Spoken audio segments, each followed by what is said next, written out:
Simon & Schuster Audio presents Beautiful Secret by Christina Lauren. Read by Jonathan Cole and Charlotte Penfield.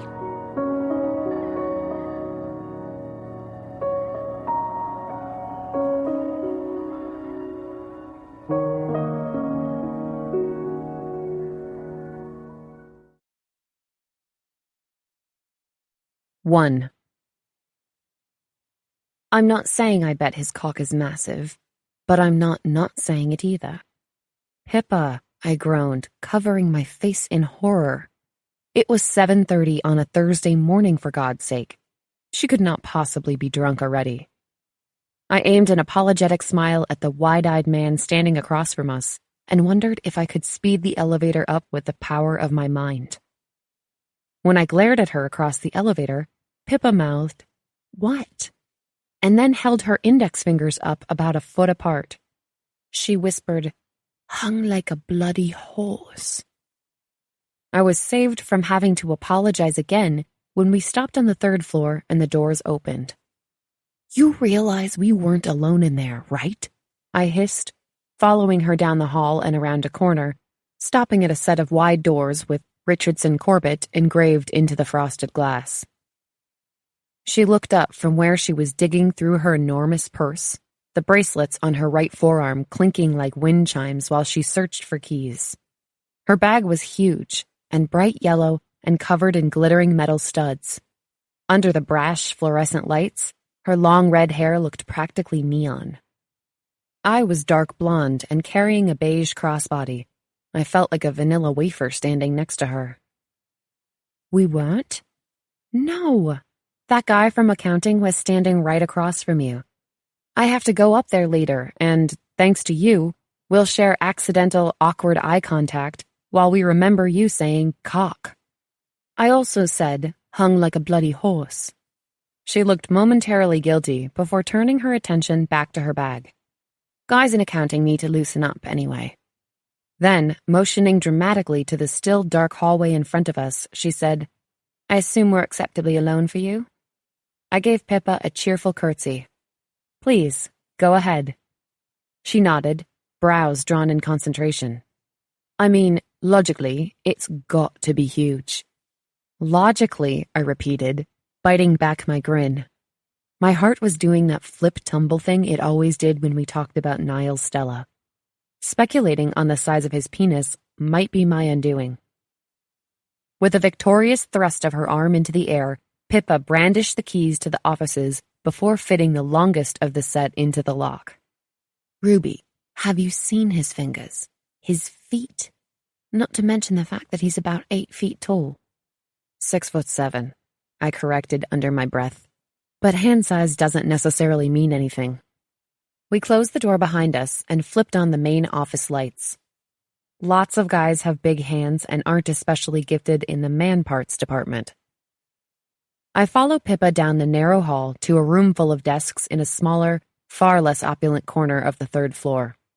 Though cramped, our little section of the office was at least cozy, which was lucky considering I spent more of my time there, working, than in the tiny flat I rented in South London. Richardson Corbett Consulting may have been one of the largest and most successful engineering firms in all of Europe, but it kept only a handful of interns on staff at a time. Soon after graduating from UC San Diego, I'd been thrilled beyond belief to snag one of the spots. The hours were long, and the money had immediately quashed my shoe habit, but the sacrifice was already starting to pay off. After completing the first 90 days of my internship, an actual metal nameplate had replaced the piece of masking tape with the name Ruby Miller scribbled across it, and I'd been moved from what was no more than a closet on the second floor to one of the joint offices here on the third. I'd breezed through high school and survived undergrad with only the occasional freakout. But moving halfway across the world and rubbing elbows with some of the finest engineering minds in the UK, I'd never worked so hard for anything in my life. If I managed to finish this internship as well as I'd started it, a spot at Oxford in the graduate program of my dreams would be mine. Of course, finishing it well most likely involved not talking about executives' cocks in the elevator at work. But Pippa was just getting started. I remember reading that it was the wrist to the tip of the middle finger, she added, and used her fingers to measure the length of her own hand, and then held them up to further illustrate her point. If that's true, your dream man is packing. I hummed, hanging my coat on the back of the door. I guess. Pippa dropped her bag to her chair and leveled me with a knowing look. I love how you try and look all disinterested, like you're not staring at his junk whenever it's within a 10-foot radius of you. I tried to look indignant. I tried to look horrified and come up with some sort of argument. I had nothing. In the past 6 months, I'd logged so many covert glances in Niall Stella's direction that if anyone was a qualified expert in the topography of his crotch, it would be me. I tucked my purse in the bottom drawer of my desk and pushed it closed with a resigned sigh. Apparently, my covert glances hadn't been quite as covert as I thought. Unfortunately, I'm pretty sure his junk hasn't ever and won't ever be that close to me. It won't if you never speak to him. I mean, look, as soon as I get the chance, I'll snog that ginger in PR till he cries. You should at least talk to the man, Ruby. But I was already shaking my head, and she snapped me with the end of her scarf. Consider it research for your structural integrity class. Tell him you need to test the tensile strength of his steel girder. I groaned. Great plan. Okay, then, someone else. The blonde chap in the mailroom. Always has his eye on you.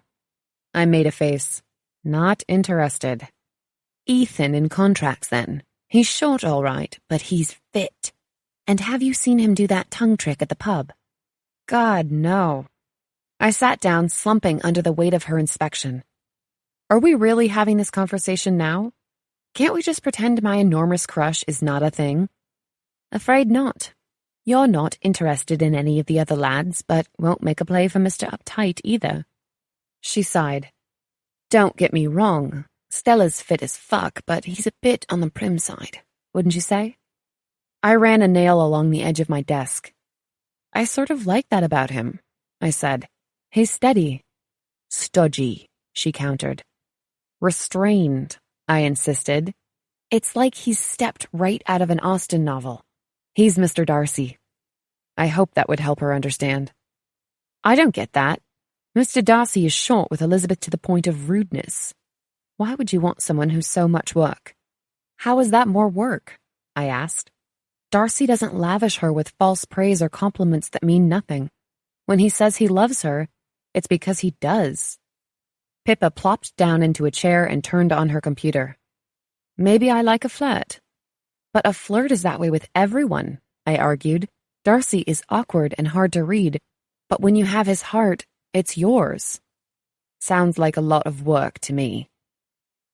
I knew I'd always been a touch on the romantic side, but the idea of seeing the restrained hero unleashed in a way no one else did, uninhibited, hungry, seductive, made it hard for me to think about anything else when Niall Stella was within a 4-foot radius. The problem was, I became genuinely stupid when he was around. How can I ever hope to have an actual conversation? I asked her.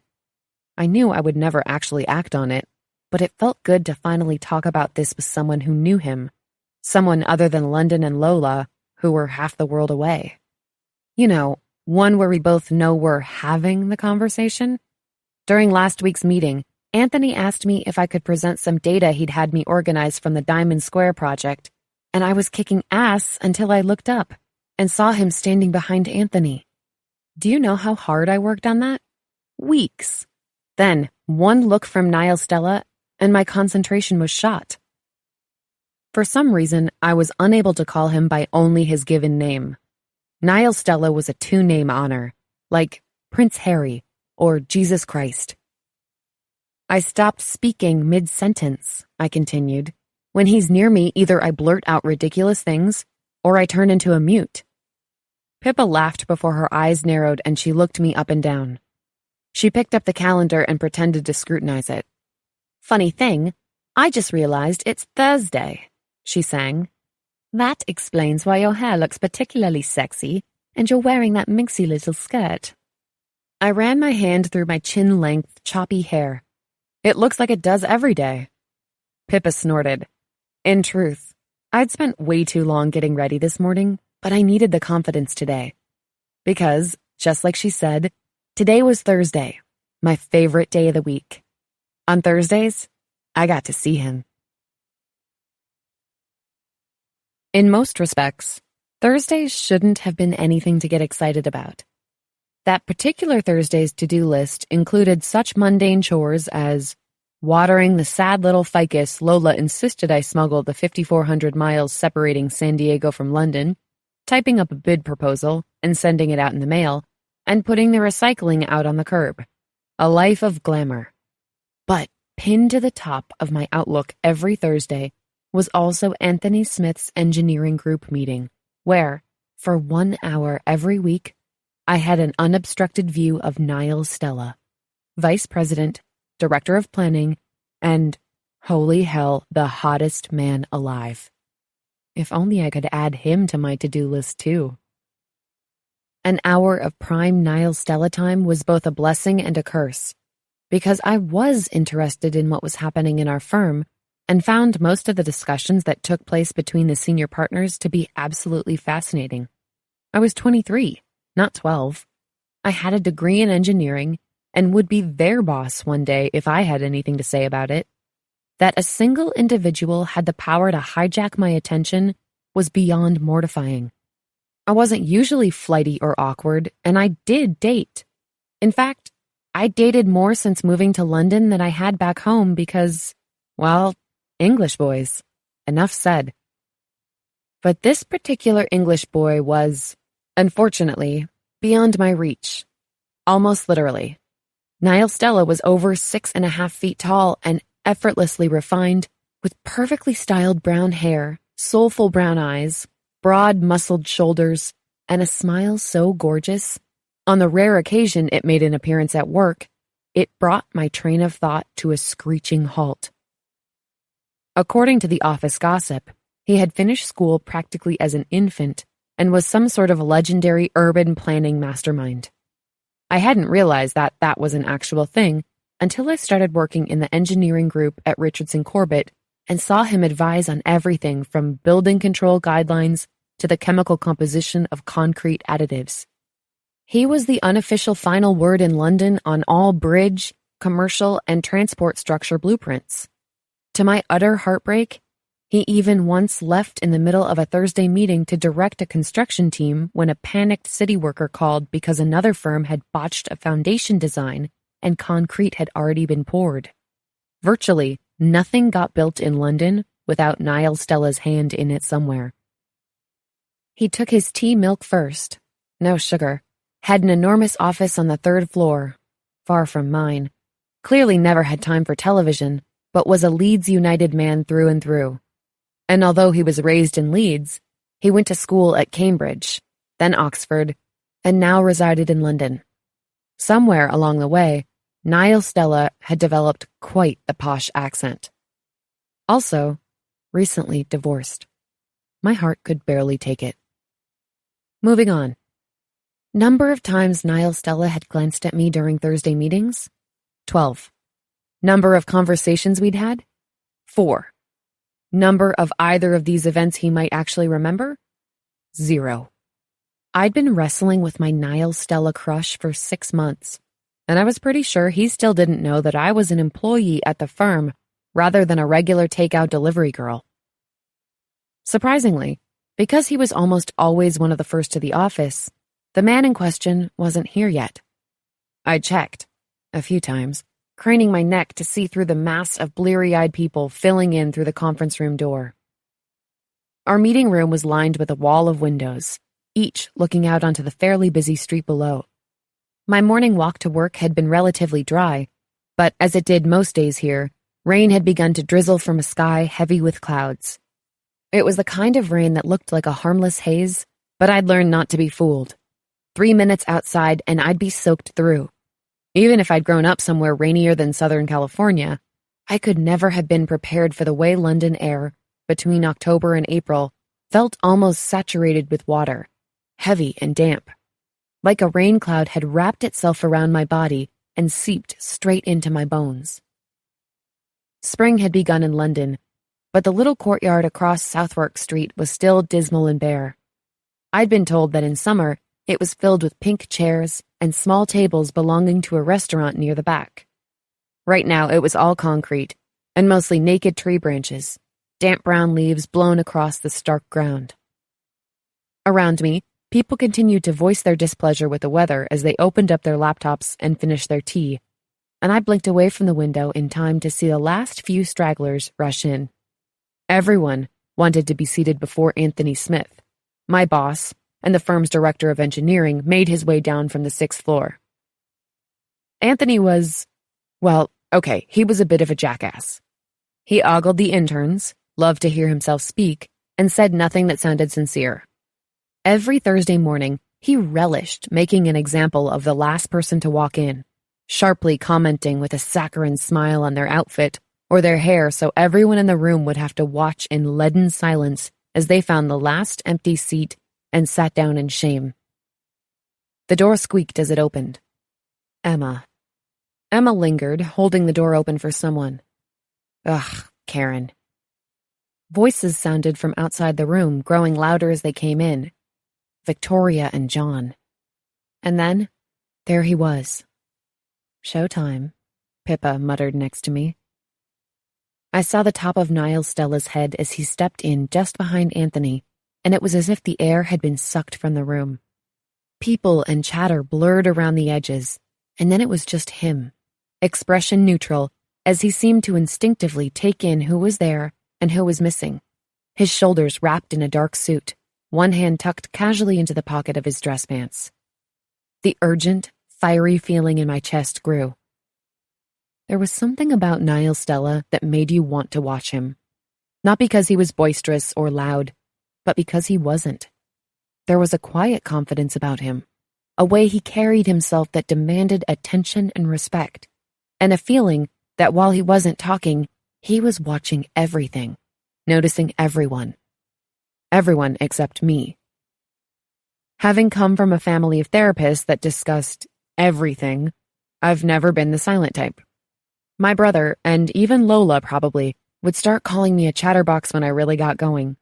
So the fact that I, of all people, couldn't manage a single articulate thing when Niall Stella was within touching proximity made absolutely zero sense. What I felt for him was a distracting kind of infatuation.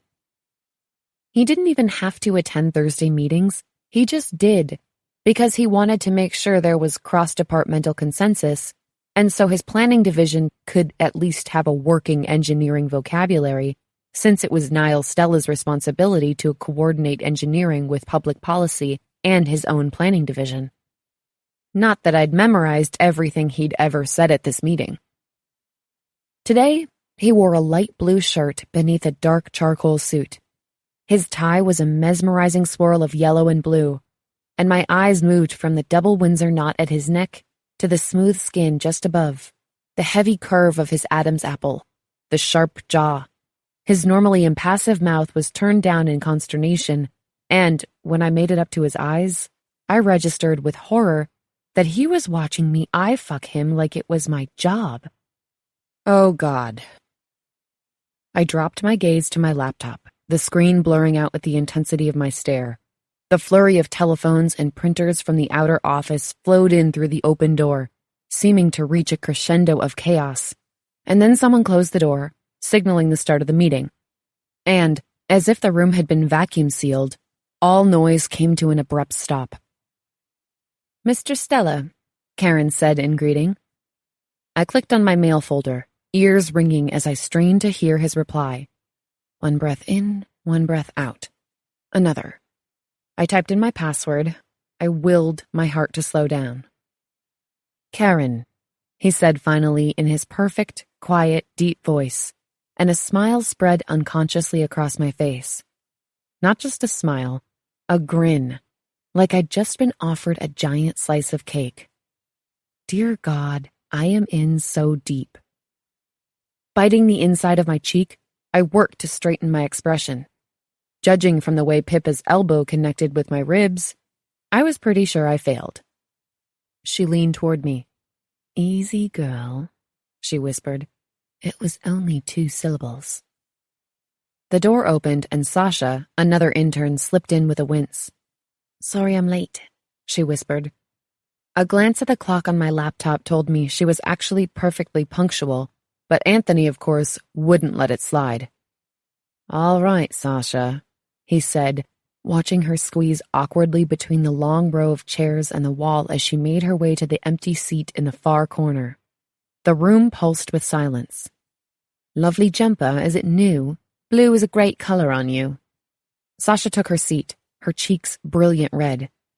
"Good morning, by the way," Anthony said with a wide smile. I closed my eyes, taking a deep breath. He was such an asshole. Finally, the meeting started in earnest. Anthony went down his list of questions for each of us. Papers were passed around, and as I swiveled in my seat to hand the stack to the person on my right, I glanced up and nearly swallowed my tongue. Niall Stella was only 2 seats away from me. From beneath my lashes, I looked at him, the angle of his jaw, always clean-shaven, never even a hint of scruff, his thickly lashed eyes and perfect dark brows, his impeccable shirt and tie. His hair looked so smooth in the dim light of the conference room. I actually frowned when I noted it would probably be soft, too, because of course it would be, and I wondered for the 100th time what it would be like to run my hands through it, tug him down and... "Ruby, did we hear back from Adams and Avery yet?" Anthony asked. I straightened in my chair and blinked down to my laptop, having stayed up late with this file just last night. "Not yet," I said, with barely a waver in my voice. "They have our plans, drafted and ready for signature, but I'll double back with them if I haven't got a call by the end of the day."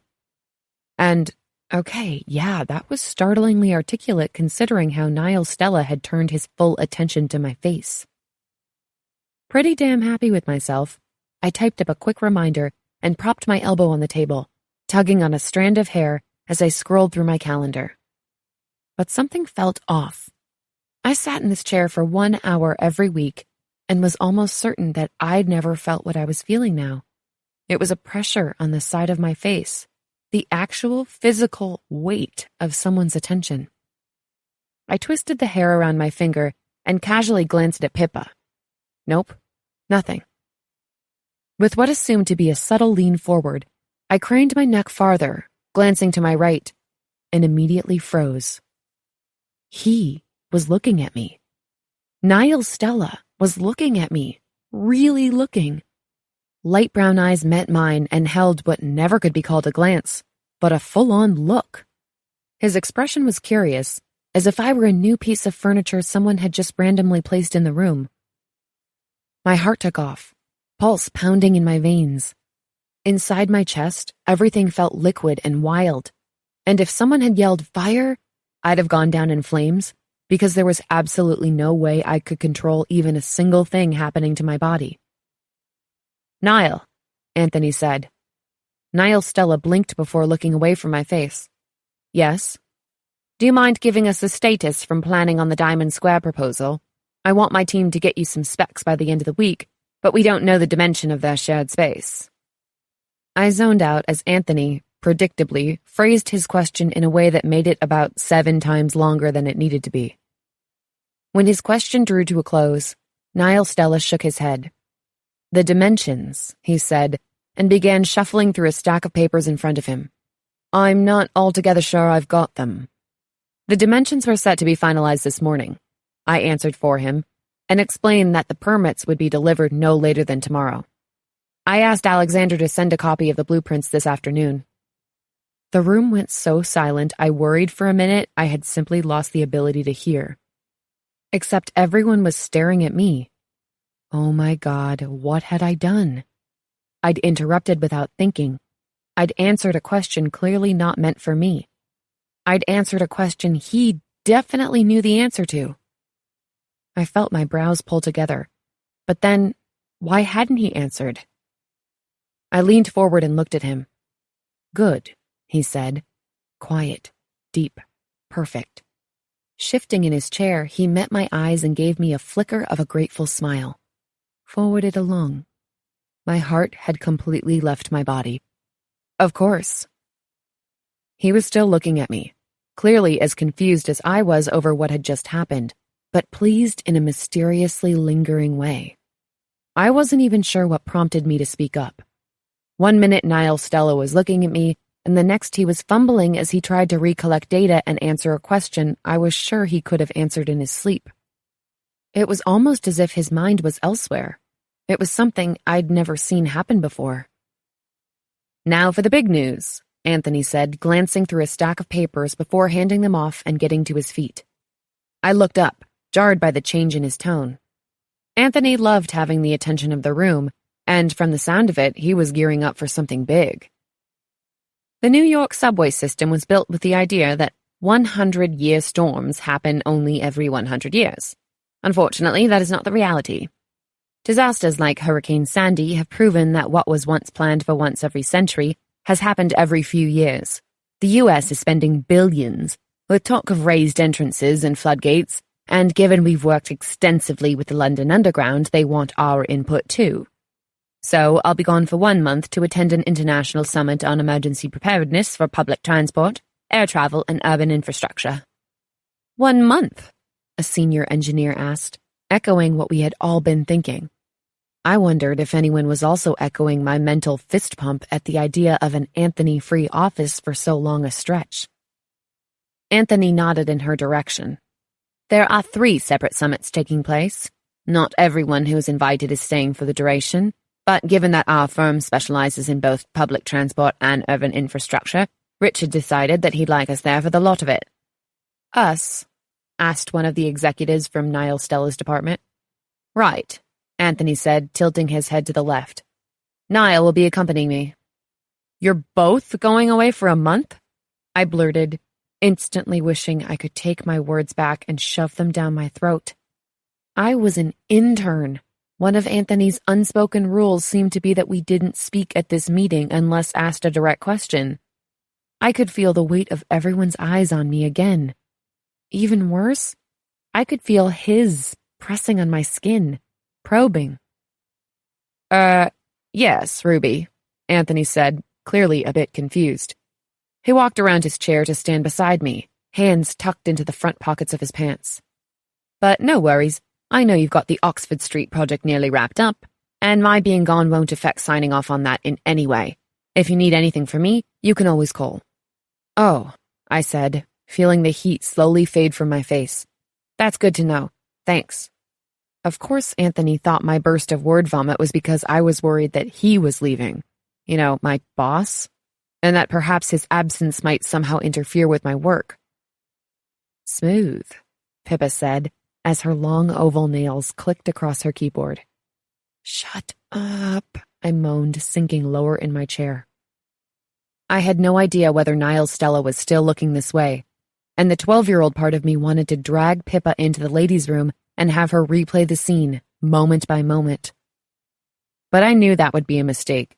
The first day he seemed to actually notice me, and I blew it, acting like some kind of psycho. I couldn't take her telling me that he'd made that face in my direction, the one where he frowned and looked like someone had just spilled cream on his hand-tailored suit. I'd rather we go back to him not knowing I was alive. The end of the day found me at our long shared desk, sorting through a stack of permits. My Diet Coke had grown warm, and I was counting down the minutes to a hot bath and a hotter book when my email chimed, signaling an incoming message. Finally, I sighed. I'd been waiting for a confirmation number all day, and now, maybe I could go home. Or maybe not. Pippa yawned next to me and stretched her arms over her head. It was already dark out, and the walk to the tube would be cold and wet. Can we go now? My shoulders dropped. Actually, that was an email from Anthony, I told her, frowning at my screen. He wants to see me in his office before I go, and I can think of at least 100 other things I'd rather do instead. What? She said, leaning over to peer at my monitor. What does he want?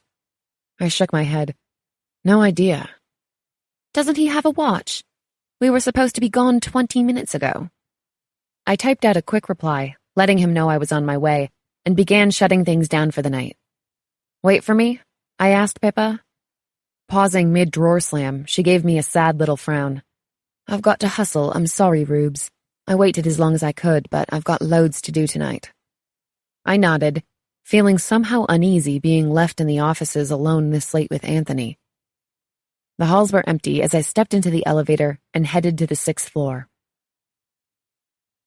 "Ruby, Ruby, come in," he said, pausing where he'd been pulling a few things from around the room and arranging them in a box on his desk. Had he been fired? Dare I hope? "Close the door and take a seat," he continued. I felt a frown tug at the corner of my mouth. "But nobody's here," I said, leaving the door open. "Why did your parents name you Ruby?" he asked, eyes making a slow circuit of my face. My frown deepened. "What?" I'm not actually sure. I think they just like the name." Anthony clung to several old business rules, one of which included keeping a crystal decanter of scotch on a table behind his desk. Had he been drinking? "Did I ever tell you that my gran was named Ruby?" I eyed the scotch, trying to remember how full it had been the last time I was in here. Anthony walked around his desk and took a seat on the corner nearest me. His thigh pressed against the side of my arm, and I shifted in my seat. "No, sir, you didn't." No, don't call me sir," he said, waving a hand in protest. "It makes me feel like I could be your dad. Remember? Call me Anthony." "Okay, sorry, Anthony." "I'm not your father, you know," he said, leaning forward, and there was a pregnant pause. "Not nearly old enough." I tried to be subtle about the full-body shudder that rolled through me. I'm fairly certain that, were it possible, Anthony would literally ooze over the desk to pool at my feet, and then he'd look up my skirt. "But that's not why I called you in here." He straightened and pulled a file from a stack on his desk. "I called you in here because there's been a change in plans." "Oh?"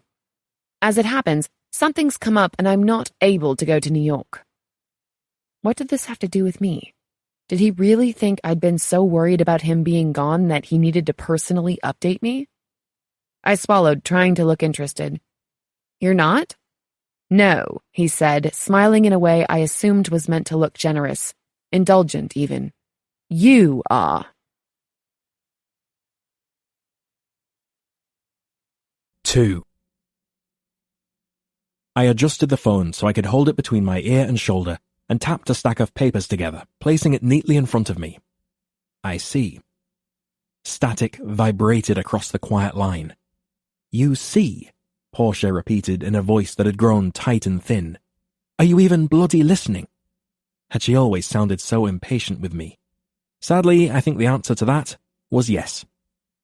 "Of course I'm listening. You've told me you're stuck, but I don't see what I can do about it, Portia." "It's what we agreed, Niall. You agreed to let me keep the dog if I agreed to let you watch him when I went on holiday. I am going on holiday, and you need to watch him. But if it's a bother..." Portia's voice trailed off, but the echo sizzled across the phone line like acid dripped on metal. "Under normal circumstances, taking Davy is no bother," I answered calmly.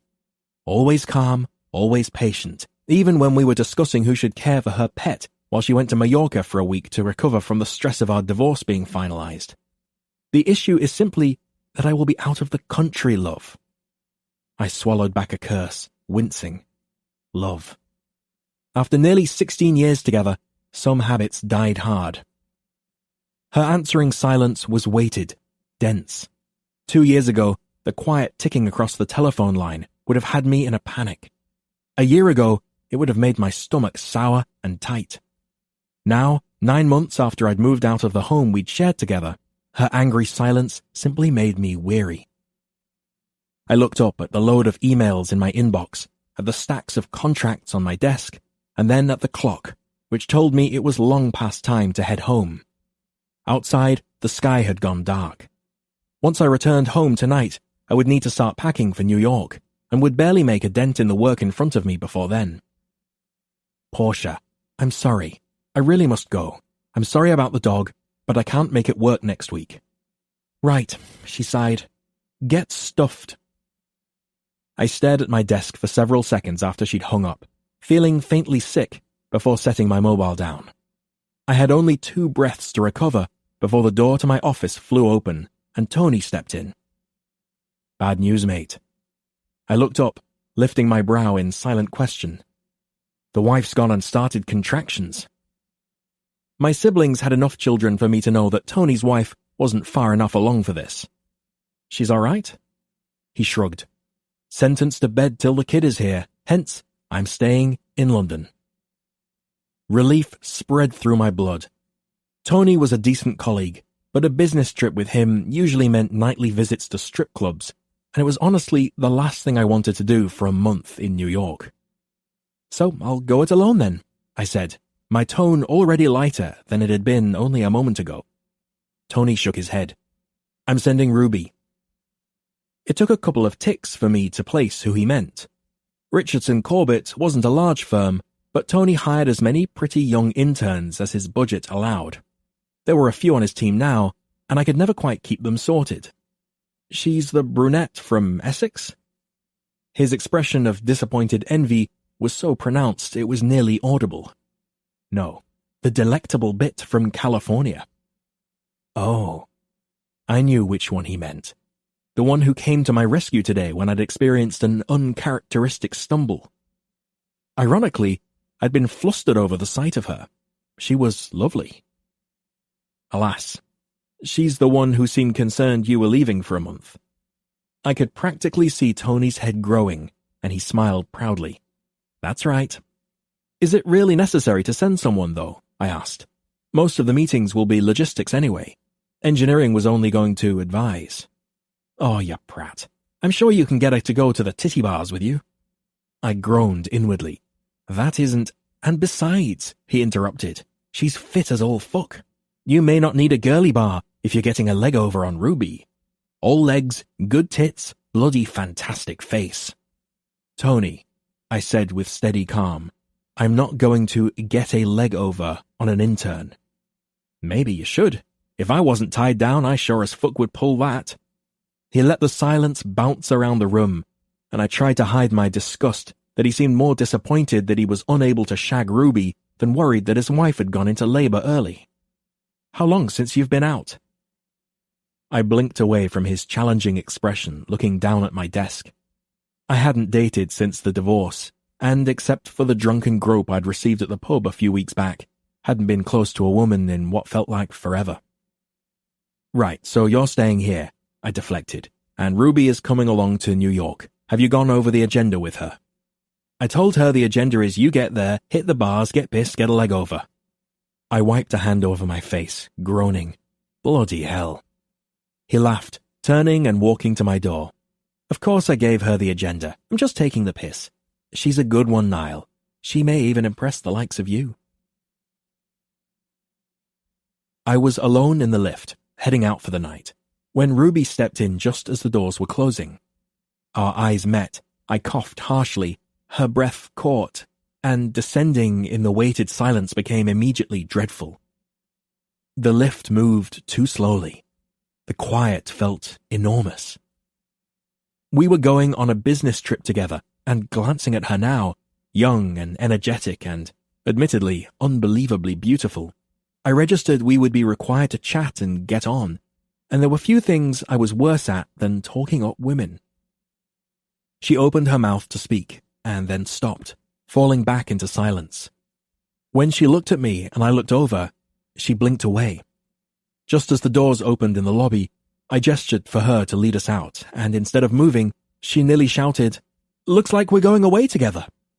"Too right," I said, but my smile felt stiff. Try, Niall. Try to get it out of robot mode for at least one conversation. Nothing. My brain felt like a sieve, completely void of social pleasantries, and she still didn't exit the lift. The moment needed to end. I was bloody awful at small talk, and close up she was even more attractive than I'd expected. Several inches shorter than I, but by no means short, Ruby was willowy and toned, with short, playfully mussed golden hair, sun-kissed cheeks, and a truly perfect mouth. Ruby was rather exquisite. On some strange instinct, I held my breath. She shrugged a little, smiling. "I'm from the States, but I've never been to New York. I'm really excited." Ah, well. I searched for a good response, looking around the small space before eventually settling on, "That's good." I groaned inwardly. That was bad, even for me. Her eyes were enormous, green and so clear I registered with one glance down at them that she was unlikely to be a very good liar. Her entire world spilled out of her through those eyes, and right now she was an anxious heap. I was a VP at the firm. Of course she was nervous around me. "Will we meet at the airport on Monday morning?" she asked, looking back up. Her tongue slipped out to wet her lips, and I fixed my attention to the middle of her forehead. "Yes, I believe so," I began, and then stopped. Was I meant to arrange a car for the two of us? Dear God, if 3 minutes in a lift was this bad, I couldn't fathom how claustrophobic the 45-minute commute to Heathrow would feel. Unless... I don't... You... Oh, sorry, she said, cheeks bright. I interrupted you. Go ahead. I sighed. Please, go ahead. This was abysmal. I longed for her to move aside to simply let me pass, or for the ground to open up, swallow me whole. "I can just meet you at the airport." She hitched her satchel higher over her shoulder, gesturing inexplicably behind her. "At the gate, I mean. It'll be really early. You don't need to. I won't. That is, I wouldn't." She blinked. Understandably confused, I'd completely lost track of what we were even talking about. "Okay, good. Of course you, wouldn't." I looked over her shoulder to the blessed freedom beyond and then back to her. "That'll be fine." The door to the lift began to buzz in warning as I continued to hold it ajar, a shrill soundtrack to what had to be one of the most awkward encounters ever. "So I'll see you Monday?" Her voice wavered with nerves, and I felt a cold sweat prick at the back of my neck. "I'm really looking forward to it," she said. "Right. Good." With a little tilt of her head and a final blush that exploded rather sweetly across her cheeks, she stepped off the lift. Without really intending to, my eyes drifted to her backside as she went. It was round, high, perfectly shaped in her smooth dark skirt. I could imagine the curve of it in my palm, could still smell the whiff of rose water she left in her wake. I stepped out into the dark lobby and followed her toward the exit. Without effort, my mind drifted to thoughts of how her breasts would fill my hands, the feel of her mouth on me, my palms on her backside. I wasn't rubbish in bed, was I? And even though Portia had generally treated sex as a favor to me, she had never once failed to enjoy. This unconscious flash of interest was quashed when Tony emerged from the stairwell, giving me a wink and a little wiggle of his brow, murmuring, "Shagfest," as Ruby rounded the corner. Left in its place was a sour twinge of shame for letting his earlier suggestion worm its way into my head. Growing up with 12 people in the house, air travel simply didn't happen often, and when it did, the odd puddle jumper with a few kids to Ireland, and once when it was only me and Rebecca left at home, Mum and Dad took us to Rome to see the Pope, it put the entire house in an uproar of preparation. We had regular Sunday clothes that weren't as posh as our Christmas maskets, and even those were yards below our air travel outfits. It was a hard habit to break, even when dressing before the sun rose, but this history dictated why I found myself at Heathrow wearing a suit at 4:30 on Monday morning.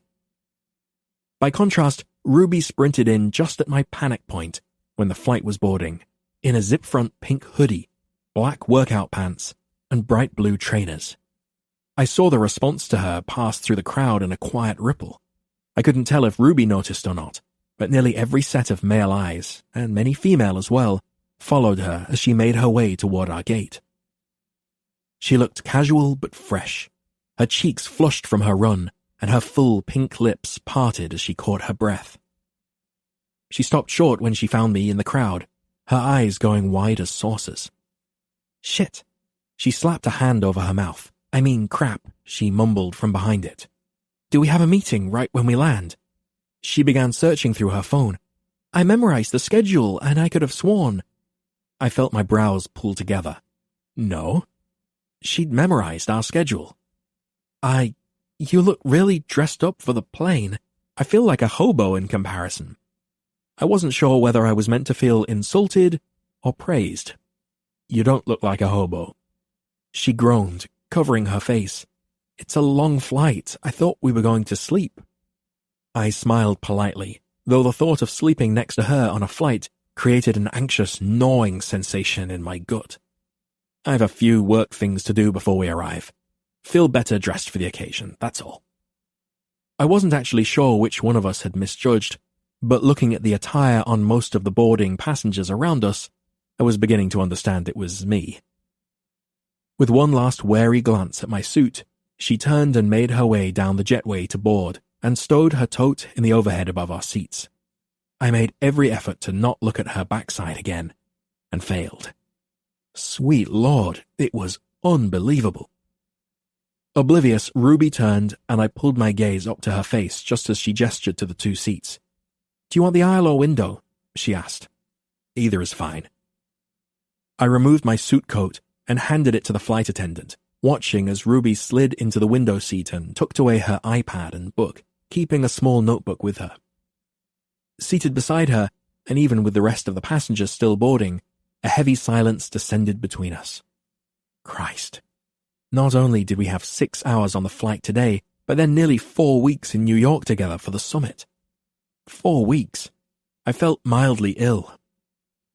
I suppose I could ask her how she liked Richardson Corbett, or how long she'd lived in London. She wasn't under my charge, but working for Tony, I was sure her time there had been eventful. I could ask her where she grew up, although I knew from Tony it was California. At least it might break the ice a little. But then we would be required to keep talking, and that definitely didn't seem to be going well. Best to just leave it. "Can I offer you a beverage before we lift off?" the flight attendant asked before setting a napkin down in front of me. I deferred to Ruby, and she leaned closer to speak to the woman over the din of travelers boarding the plane.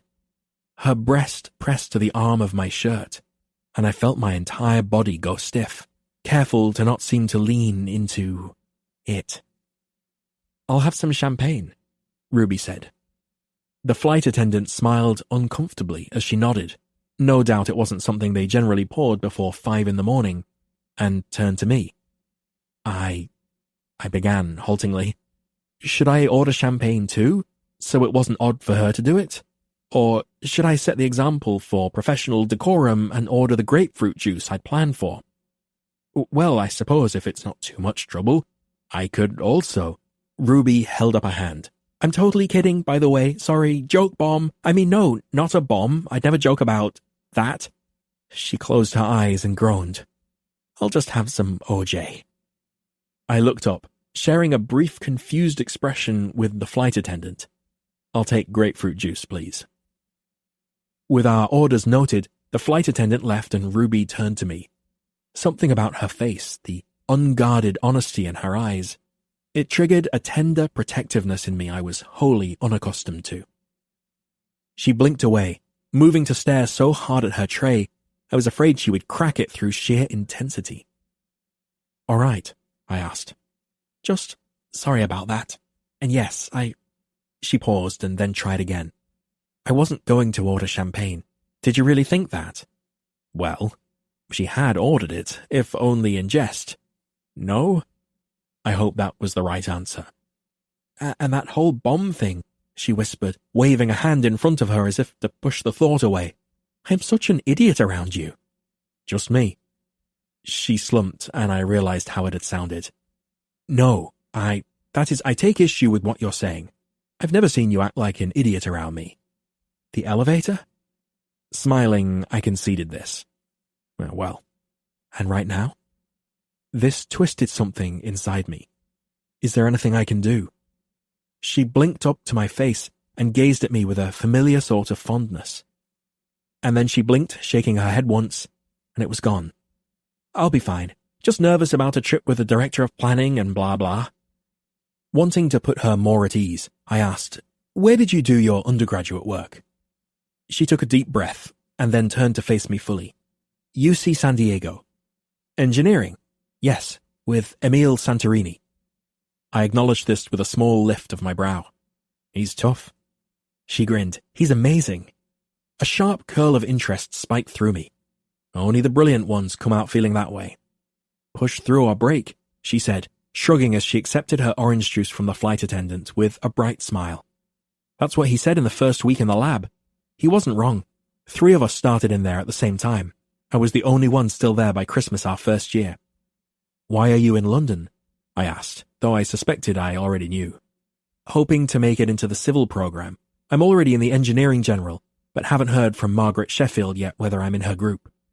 She doesn't decide until just before the term starts. Makes the students completely barking mad if memory serves. We engineers like our calendars and spreadsheets and plans. Not the most patient bunch, I guess. I smiled. Like I said, barking mad. She pulled the corner of her lip into her mouth and smiled back. You didn't study with her. Not officially, but she was more a mentor to me than my own mentor was. How long after you finished did Peterson retire? I felt my eyes widen. How much did she know about my old department? About me? I suspect you already know the answer to that question. She sipped her juice and apologized quietly after swallowing. I knew you were his last student, but I guess I was curious to hear how bad it was. It was abysmal, I admitted. He was a drunk and more than that, a ruddy, awful person. But that was nearly 10 years ago. You were a child. How do you know all of this? She pursed her lips slightly, and I felt my skin flush warm. Christ, she was so beautiful. One answer, she started with a small smile, is that I learned about Maggie Sheffield's work when I was a sophomore and we toured the Stately building. I grew kind of obsessed with getting to study under her before she retired. When I asked Emil about her, he also shared some of the history of your old department. Shrugging, she said, I heard a few stories about Peterson. I tilted my head, wondering which one still floated around. He threw a bottle at a student? She asked. Ah, the one story that would never die. He did, but it wasn't me. The worst I ever got from him was a verbal berating, or 10. Ruby nodded, looking relieved. She'd said one answer was this. And the other answer? I asked. She looked out the window for a few breaths before saying, I joined RC and found out you'd studied at Oxford, and wondered if you'd been in Maggie's program. You hadn't, but I learned a bit about you anyway. There seemed to be an extra layer to what she was saying, and I thought for a beat I understood the look of fond familiarity she'd given me only a moment before. But then she turned back, wearing a sweetly devious grin. You'd be amazed how much you can pick up just by paying attention. Enlighten me. Sitting up in her seat, she said, You came over from your position at the London Underground to start up an urban planning division. You went to Cambridge for undergraduate, Oxford for graduate school, and were the youngest executive in the history of the Tube. Ruby gave me a shy smile. You nearly moved to New York to work for the Metropolitan Transportation Authority, but turned the job down to come to RC. Lifting a brow, I murmured, Impressive. What else do you know? She looked away, blushing further. You grew up in Leeds. You were a star on the Cambridge Football Club while you were there. Had she looked any of this up last night, or had she known all of this about me before this trip? And which answer did I want to hear? I suspected I knew which would make this small thrill in my stomach grow more intense. What else? Hesitating, she said, You own a Ford Fiesta, which I find endlessly amusing given that you probably make much more money than the Queen and are known to be a staunch public transportation advocate, so you never use it. An aside, I have no idea how you would even fit into a Ford Fiesta. Also, you're recently divorced. My jaw grew tight as any amusement regarding her research endeavours was quickly extinguished. One would think that detail wouldn't be discussed at work, nor available by easy online search. I'm sorry, Ruby said, wincing, and I watched as she shrank a little more into her seat. I forget not everyone was raised by 2 psychologists. We aren't all open books. I'm tempted to ask how you knew about my divorce, but I suppose the office chatter. I think it was all wrapping up when I started, so people were talking. She straightened and looked at me with wide, apologetic eyes. It's not an ongoing topic, I promise. I could only imagine my dark mood at the time Ruby had joined the firm. By that point, I was so put off by Portia's dramatics, I'd have happily resided inside a pint. I decided to change the subject.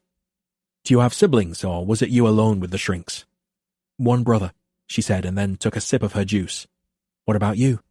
What, you're telling me you don't know already? She laughed. but still looked a bit embarrassed. If I took the time to find that out, that might have veered into stalker territory. With a little wink, I murmured, "Might have." She watched me expectantly, and as the plane began to accelerate, I noted the way her hands gripped the armrests. She was shaking. Waffling on to distract her seemed like a rather good idea. "I have 9 siblings, actually," I told her. She leaned in, jaw-dropping. 9? I'd become so accustomed to this reaction that I barely blinked anymore. 7 sisters and 2 brothers, with me the second youngest. Her brow creased as she thought about this some more. My house was so quiet and calm. I can't even imagine your childhood. Laughing, I said, "Trust me, it's true, you can't." 8 older siblings, she said to herself. I bet at times that felt like having 8 parents. Sometimes, I admitted. My oldest brother, Daniel, was the peacekeeper, I told her. Really, he kept us in line. I think it helped that there were more girls than boys. As a general rule, our lot was pretty well behaved. The brother just older than me, Max, was usually the one pulling pranks, and he got away with it because he was charming. At least that's how he describes it. I was quiet and studious. Rather boring, really. She grew still for a moment, watching me, and then said, "Tell me more."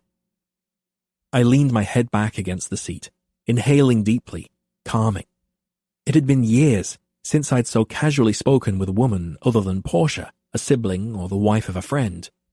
Her interest was genuine and gave me a sense of confidence I hadn't felt in a very long time. Most of our adventures were taken on together, forming a brass band, deciding to write a picture book. Once we painted the side of our house with finger paints. I honestly can't imagine you with paint on your hands.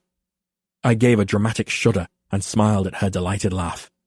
There was something there, some relief in her eyes, just beneath the surface that made me feel quite tender toward her. I prattled on, completely out of character, but she listened with rapt attention, asking questions about Max, about my sister Rebecca, about our parents. She asked me about my life outside of work, and so when I said with a teasing grin that she already knew about the divorce, she asked how my ex-wife and I met. Surprisingly, it didn't feel strange to tell her how Portia and I met when we were 10, fell in love when we were 14, and kissed at 16. I didn't admit that the magic began to die only 3 years later, on our wedding day. "It must be weird to have been with someone for so long, and then see it end," she said quietly, turning to look out the window. "I can't even imagine." Her fringe fell over one eye. A small diamond earring decorated the delicate lobe of her ear. When she looked back, she said, "I'm sorry people were talking about it in the office. It must feel like such an invasion of privacy." I looked away, not replying. Every potential response I might give felt too honest. It's not that weird, and maybe that's what is weirdest about it. I've been lonely for a very long time, so why am I acutely aware of it only now? I never imagined wanting to talk about this again, but here we are. You could ask more. But when the silence grew, it became awkward. With her attention focused out the window, and her body easy and relaxed, however, I registered with relief that it was only awkward for me. The tension from the lift had dissipated. Something in her had calmed. I was surprised to find myself thinking how much I liked being near her. Eventually, Ruby drifted off to sleep, slowly slanting toward me until her head rested on my shoulder. I turned, telling myself I was glancing out the window, but took the opportunity to inhale the light floral scent of her hair. Up close, her skin was perfect, pale, with a tiny smattering of freckles across her nose and a clear, beautiful complexion. Her lips were wet where she'd licked them, eyelashes dark against her cheeks. In her hand, she held a small Richardson Corbett notebook and pen. I eased it from her lax grip and, against my better judgment, was propelled by curiosity to open it to the first page of what appeared to be work notes. Our agenda, some resources for engineering firms and projects in the area, a list of people she would meet in New York, and some bulleted thoughts on how she could use this conference to build her thesis proposal for Margaret Sheffield. I could tell she'd meticulously written down everything Tony had passed along to her. At the bottom, in her neat penmanship, she'd written, "Agenda note number 1. Don't be an idiot around Niall Stella. Don't stare, don't babble, Don't go mute. You can do this. He is human. Only now did it occur to me that this journal could have been a diary of sorts, rather than a professional ledger. She'd been so anxious to go on a trip with a VP from the firm that she'd written herself up a pep talk. Easing it back into her grip, I closed my eyes, tilting my head to her as I silently apologized for invading her privacy this time. I dreamt of soft skin resting on my bare chest, and kisses tasting of champagne. 3. I woke up to the sound of the flight attendant over the loudspeaker telling us we would soon be making our descent into New York. My eyes fluttered open, and I immediately winced. A stream of cold, dry air blew straight into my face, and an engine seemed to roar in the background. I was awkwardly twisted in my seat, not to mention in desperate need of the restroom, but somehow I was so comfortable. Whoever I was next to was warm and firm and delicious smelling, and I straightened with a jolt, disentangling from where I'd wrapped myself around Niall Stella's arm, and oh God, did I have my leg hitched up over his thigh? The elevator was bad enough, and now this? Oh God, had I kicked a puppy or something in a past life? Why was I being punished? I carefully disentangled myself from his body and looked around, realizing I had no idea what time it was. The cabin was still dark, and I noted that most people around us were sleeping, their shades drawn to block out any light. Smoothing my hair, I tried to stretch out my stiff muscles. My neck would be fine, but this bathroom situation would really need to be resolved, sooner rather than later. I sat back, ran my sweaty hands over my thighs, and gave myself a moment to take everything in. Yesterday, Niall Stella didn't know I existed. Today, I'd practically flown to New York in his lap. In 24 hours, I'd gone from Ruby Miller, secret admirer and semi-stalker, to Ruby Miller, international traveling mate. Not to mention the fact that I'd been asleep on him. Parts of him had definitely been asleep on me. And well, that was going in my diary tonight. He hadn't moved yet, which was bad because of the bathroom situation, but awesome because when would I ever have this opportunity again? Aside from that 1 hour at work a week, I never really got the chance to look at him like this. In meetings, we were always surrounded by people or passing quickly in the hall. Once, I stood behind him in the buffet line at a company gala, but all that really afforded me was a good look at his ass in tuxedo pants. Not a complaint, by the way. Niall Stella played soccer and rode with the men's club on the Thames every Saturday. His backside was in my top 10 favorite Niall Stella body parts. I was leaving spot 1 open for the time being. But here, I was so close I could count his eyelashes if I wanted. And I sort of did. Niall Stella wasn't that much older than me, only 7 years, but he looked so young like this. His hair was the tiniest bit mussed near the back, the front falling down over his forehead, shiny and soft. His pale green shirt was rumpled ever so slightly, and there, on the shoulder, was a dark patch of fabric, where I drooled. Oh, God. I wiped at my face, cursing that he'd been so warm and snuggleable that I'd fallen into a sleep heavy enough to drool on his fancy 4:30 in the morning suit. Help. I searched the area around us, finding nothing more than a crumpled napkin on my tray. Picking it up, I dabbed carefully, hoping maybe I could fix it all and he wouldn't even notice. No such luck.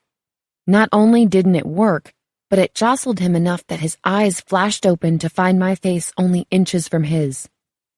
I smiled. Hi. He blinked a few times before his eyes widened, his gaze moving to the piece of tissue in my hand and over to his shoulder. Sorry about that, I muttered, following it up with a shaky, nervous laugh. I'm a delicate napper. He smiled, and there was a tiny, devious flash of dimples. These things happen. I wanted to slap myself for the thought that came next, the urge to climb over and straddle his narrow, fit hips. Fucking hell, Ruby, did you not read Agenda Note number 1? Don't be an idiot around Niall Stella. He stretched, oblivious to my meltdown. I seem to have dozed off myself there, so I apologize for that. Oh, God, no, don't be sorry. You looked adorable. I started, then snapped my mouth shut. We'll be landing soon. I'm just gonna go get changed. Without waiting for him to move, I climbed out of my seat, straddling his lap in the process. He made to stand before realizing I was a woman on a mission of escape, and if he stood, his crotch would come into direct, awkward contact with mine. So he simply grabbed his armrests, as if holding on for dear life. It meant my ass was directly in his face, but I suppose that was preferable to an unintentional dry hump. Life alert? We have a situation here.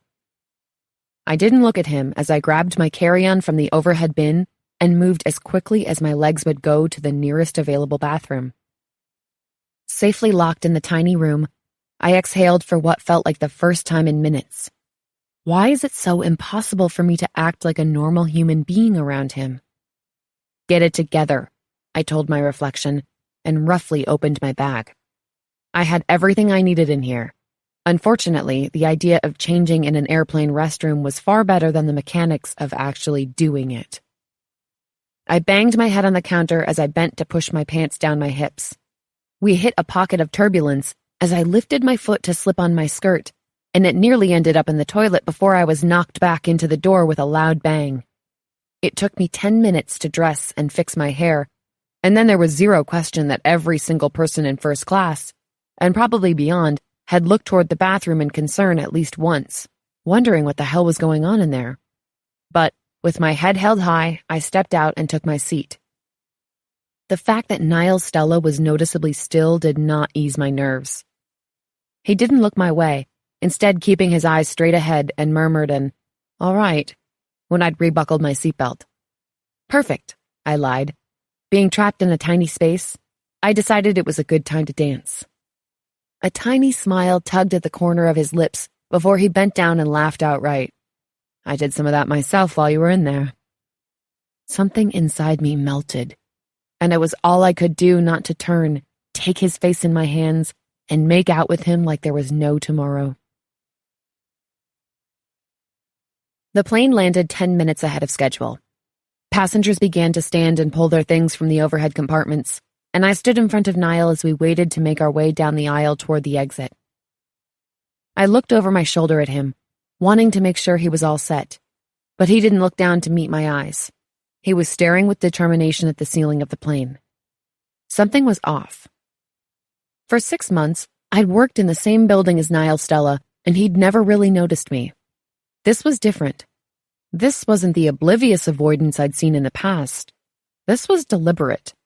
He was fidgety and flustered, and if it would have been acceptable to shove me out of the way and run to the taxi stand to flee the scene, I thought he might do it.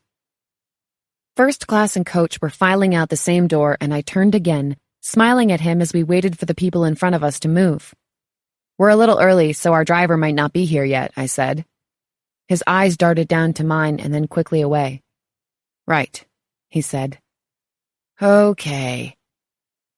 I turned on my heel and continued on down the row when a woman near me reached out, tugging on my skirt. Girl code, she whispered, and I looked down at her, confused. "Your skirt is tucked into your underwear." "My what?" She leaned in, and I felt the blood drain from my face. Though, between you and me, I don't think the gentleman behind you minds one little bit. I reached behind me and felt nothing but skin, frantically pulling my skirt free from where it had been completely tucked up into itself, exposing my entire ass. Life alert? It's me, Ruby again.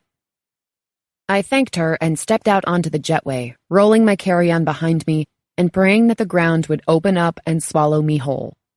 Once we were just inside the terminal, I made a show of looking for something in my purse so Niall Stella would walk in front of me and I wouldn't have to fight the urge to constantly smooth my skirt down over my backside. He's seen your ass. Why did you choose to wear a G-string? He's seen your naked ass, Ruby. We stood side by side as we waited for our luggage. And honestly, I wasn't sure which one of us was more mortified. There was absolutely no way that he didn't see. I knew he saw. And he knew I knew he saw. I stared at the turnstile, waiting for my bag to appear, when I felt him lean closer. He smelled like fresh soap and shaving cream, and when he whispered, his breath was minty. "Ruby, sorry about I'm not very good at..." He paused and I turned to meet his eyes. We were so close. His brown eyes had flecks of green and yellow in them, and I felt my heart claw its way up my throat when he glanced quickly down at my mouth. "I'm not very good at women." My humiliation was replaced with something warmer and calmer and infinitely sweeter. I'd been in large cities before: San Diego, San Francisco, Los Angeles, London, but I was pretty sure they were absolutely nothing like New York. Everything was massive, taking up as little ground as necessary while towering overhead. The buildings crowded the sky, leaving only a strip of gray-blue directly above us. And it was loud. I'd never been somewhere with so much honking. Not that anyone on the street seemed to notice.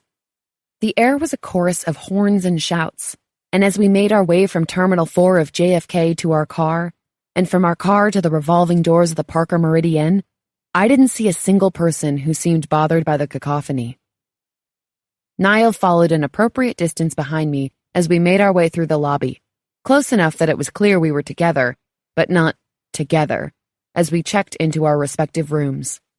I was there as Niall's colleague, not his employee or assistant or even his friend, really, and so I wasn't given any information about where his room was or, say, what size bed he had in there. I didn't even get a formal goodbye. When his phone rang, he did little more than offer me a small, polite wave and disappear down a quiet hallway. No doubt I looked like someone had just walked off with my puppy, and so I jumped slightly when the bellman coughed next to me, clearly waiting to show me upstairs. Once inside the elevator, the weight of the day hit me like a truck, and it occurred to me that I'd been up since 3 and caught only a small nap on Niall's shoulder. A screen embedded into the elevator wall played an old cartoon. Tom nailed Jerry over the head with a hammer, and as they chased each other around a wooden barrel, the elevator climbed to the 10th floor, and I felt my eyes grow heavier and heavier. I followed the bellman down the hall and watched as he opened my door. In the center of the room was a platform bed big enough for at least 4 people, opposite a huge flat-screen television. There was a set of Art Deco chairs in one corner and a window that spanned the entire far wall, with a long desk tucked just beneath it. The bed really did look like something out of a dream, crisp sheets and fluffy pillows, and my body sagged with how much I wanted to collapse, face first, right into it. Unfortunately, I'd learned the hard way how much jet lag sucks, and no matter how much I wanted to, taking a nap was exactly what I shouldn't do. Damn it. It was the second time in the same day I'd bolted upright from a dead sleep, drooling. The room around me was almost completely dark, and for a moment, I had no idea where I was. Then it hit me. New York. The hotel. Niall Stella. I remembered showering and changing into a robe, deciding to rest my eyes just long enough for room service to get here, and, well, here we are. I stood, groaning at my stiff muscles while I wiped my face on the sleeve of my robe. Man, when I slept hard. As my eyes adjusted, I pushed open the drapes and forced myself to find my phone. There were 2 texts from my mom wondering if I'd landed yet, and one from Lola checking in. Having been unplugged all day, I held my breath before checking my email. Meeting tomorrow. That needs a read. Thoughts from Tony. That can wait until morning. Sale at Victoria's Secret. Ooh, I'll flag that one for later. Note from Niall's assistant. Wait, what? She'd attached our updated schedule for the following day, along with the time we'd meet in the lobby and a few points he wanted her to pass along. There was also the number to his cell, should anything problematic arise. I stared at my screen. I had Niall Stella's phone number. Dare I use it? Since I'd most certainly slept through my food being delivered, I could text him and see if he wanted to grab a bite to eat. But that didn't really fall under the category of problematic, no matter how hungry I was. And if he hadn't told his assistant to ask me about dinner plans, then I had to assume that it was because he'd make his and I'd make mine. Only then did I realize I really had begun to imagine the next 4 weeks with Niall Stella and me together in the temporary New York office, or walking along Broadway, or passionately discussing work over meals at great, locals-recommended restaurants. I'd unconsciously imagine the way he would laugh at my new and witty inside jokes over a beer at the end of the day, and how we would share knowing looks across the table at our flurry of upcoming meetings. But the reality was that I was most likely going to be sitting in the back of a crowded room taking notes, then returning alone to this hotel room for a month's worth of room service meals. I couldn't text him, and I definitely didn't want to call room service again tonight. I checked my reflection in the mirror opposite the bathroom and, yikes, hair like a pile of hay, mascara smeared, pillow lines from temple to chin. I'd looked better after an all-nighter in college. Unless I wanted to spend time making myself at least minimally presentable, I'd have to settle for a vending machine dinner of chips and diet soda. With a handful of dollar bills and a stack of change shoved into the pocket of my bathrobe, I opened the door slowly and peered out down the hallway. It was surprisingly shadowed and unfamiliar. Hey, jet lag! The walls were covered in a dark patterned paper, and each door was illuminated with a tiny neon plaque and doorbells. I spied the sign for an ice machine in the distance and tiptoed out, letting the door fall closed behind me. The carpet was soft and thick against the soles of my feet, a subtle reminder that beneath the cotton of my robe, I was completely naked. I tried but couldn't hear the blurred shape of voices in a neighboring room, or even the hum of a television. It was too quiet, too still. The hallway stretched ominously dark in front of me. I took a few steps past my room, narrowing my eyes to prepare for the appearance of anything unexpected in the distance. Ruby? I let out a high-pitched squeal of surprise, flinching, and then squeezed my eyes closed as I recognized the voice, debating whether or not I should turn around. Maybe I could run away. Maybe I could pretend to be someone else, and he would realize his mistake and go back down to wherever his room was. No such luck. Ruby, he asked again, a hint of disbelief in his voice. Because normal people don't run down the hallway in fancy hotels barefoot and in their bathrobes. And, oh look, judging by the breeze sweeping up the inside of my robe, the air conditioner just kicked on too. Nice touch, universe. Hi, I said, too brightly, far too loud, and turned on my heel to face him. Startled, Niall Stella took a step back, nearly stumbling into the open doorway, which, coincidentally, was right next to mine. Sharing a wall, maybe even a bathroom wall, where he showered, naked. Focus, Ruby. I went for casual. What are you up to? I was just grabbing something to eat myself, I said, lazily swinging the tie of my robe around before realizing what I was doing. I dropped it like I'd been burned. Something to eat, he repeated. I placed a hand against the wall and leaned there. Yep. Niall Stella looked around the hallway and then back to me, eyes lingering on my robe. And maybe, just maybe, if my eyes were correct, my chest, where my robe was now gaping, possibly exposing some boob.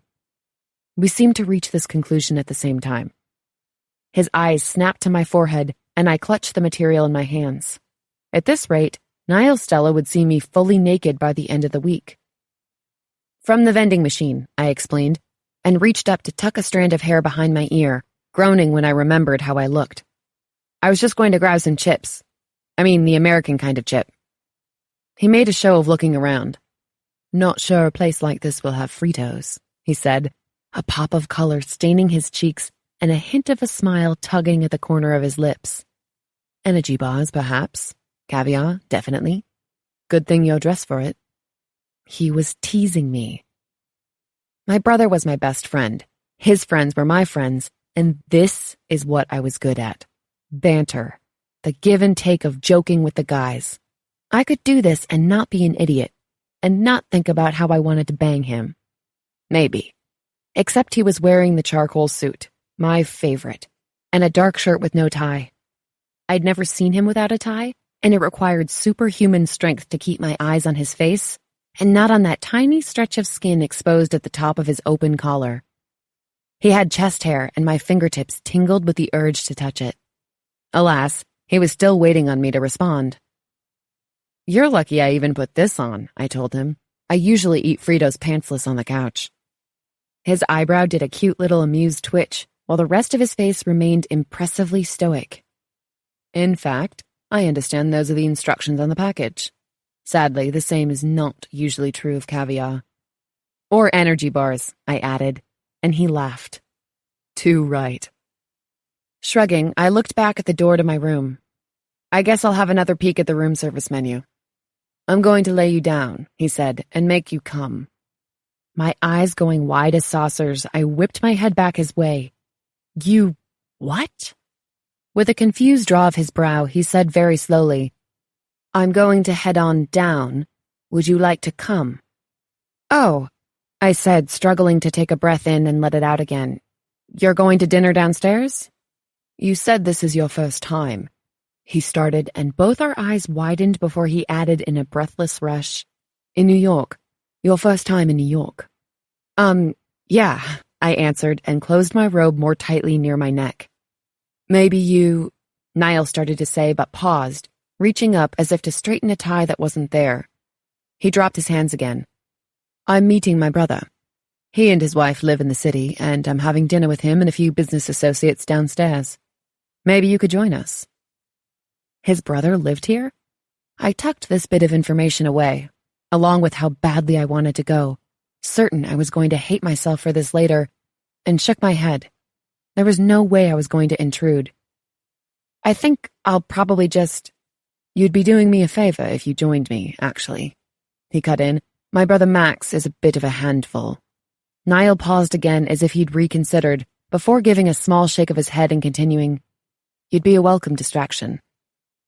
Because I'm captain of Team Clueless and intent on painting each interaction between us with either nudity or a shade of awkward, I stood there, speechless, blinking for far longer than was socially appropriate. "Of course, if you'd rather not." No, sorry. Can you give me 10 minutes to change and..." I motioned vaguely to the disaster atop my head. 10 minutes is all you need?" he asked skeptically. God, he's teasing me again. 10 minutes, I confirmed with a smirk. 12 if you don't want my skirt and my underwear. Niall barked out a laugh that seemed to surprise us both before regaining his composure. "All right, then. I'll wait in the lobby. See you in 10. No person in the history of forever has ever changed as quickly as I did. The moment the elevator doors closed behind him, I was off. My robe gone, I yanked a blue jersey dress from my suitcase and sprinted to the bathroom. I ran a washcloth over my face and raced to find my toiletries. I moisturized, concealed, and powdered at the speed of light. A dab of product in my hair, and I turned on the blow dryer, smoothing out the bedhead one section at a time. My flat iron heated up in seconds, and after just a few passes, I unplugged it, setting it aside. Teeth brushed, blush applied, mascara swiped, lip gloss smoothed, I threw on my dress with 5 minutes left to spare. Unfortunately, I'd forgotten to put on underwear, so I used the remaining time to pull a pair from my suitcase, find a portable charger for my phone, and slip into a pair of sensible heels. I reached for my bag, double-checked that the various parts of my dress were all where they belonged, and with a deep breath and a tiny prayer, walked to the elevator. 4. I stood, staring at where she'd emerged from the lift, and fell utterly speechless. She changed in under 10 minutes, but looked stunning. In an instant, I was both thrilled to be near her and resentful that this complicated wrinkle, the presence of Ruby, invaded what could otherwise be a dry, rote, and easy business summit. Swallowing, I motioned behind me to the entrance of Nave. "Shall we get a bite?" "Yes, please," she said, and her enormous smile, her long silhouette slightly vibrating with excitement, pulled every remaining thought from my mind. "I could eat an entire cow right now. I hope they have a steak the size of your chest in there." I felt my eyebrow lift in amusement. She laughed as she dug through her clutch for something, mumbling to herself. I swear I'm normally more intelligent than this. I wanted to protest that Ruby was ebullient and refreshing, but I held my tongue. This time, her observation hadn't really seemed to bother her. My brother will be there, I reminded her, and his friends. I hope this is okay. They're good people, just guys, she finished for me. In a manner of speaking, yes, I said with a smile. Oh, I can handle guys, she said, falling into step with me. I noted, perhaps not for the first time, that she had the ability to say things that might sound peckish had they come from my lips, but sounded playful and light-hearted coming from hers. I imagine you can. Turning to look up at me at the hostess stand, she said quietly, Is that a compliment? Her eyes twinkled under the spots of overhead lights just inside the bar, and again, she seemed to know already that whether or not it was a compliment, it certainly wasn't an insult. The truth was, it had been praise. What I should have said was that she seemed able to handle almost anything. I wouldn't dream of insulting any of your skills. See? She shook her head a little. With a teasing smile, she said, I can't tell if you're messing with me. You're so dry. Maybe I should have you hold up a sign. I hummed in response, giving her a wink before turning to the hostess. We're meeting some people here. And as I spoke, just over her shoulder I spotted my brother and his friends. Ah, there they are.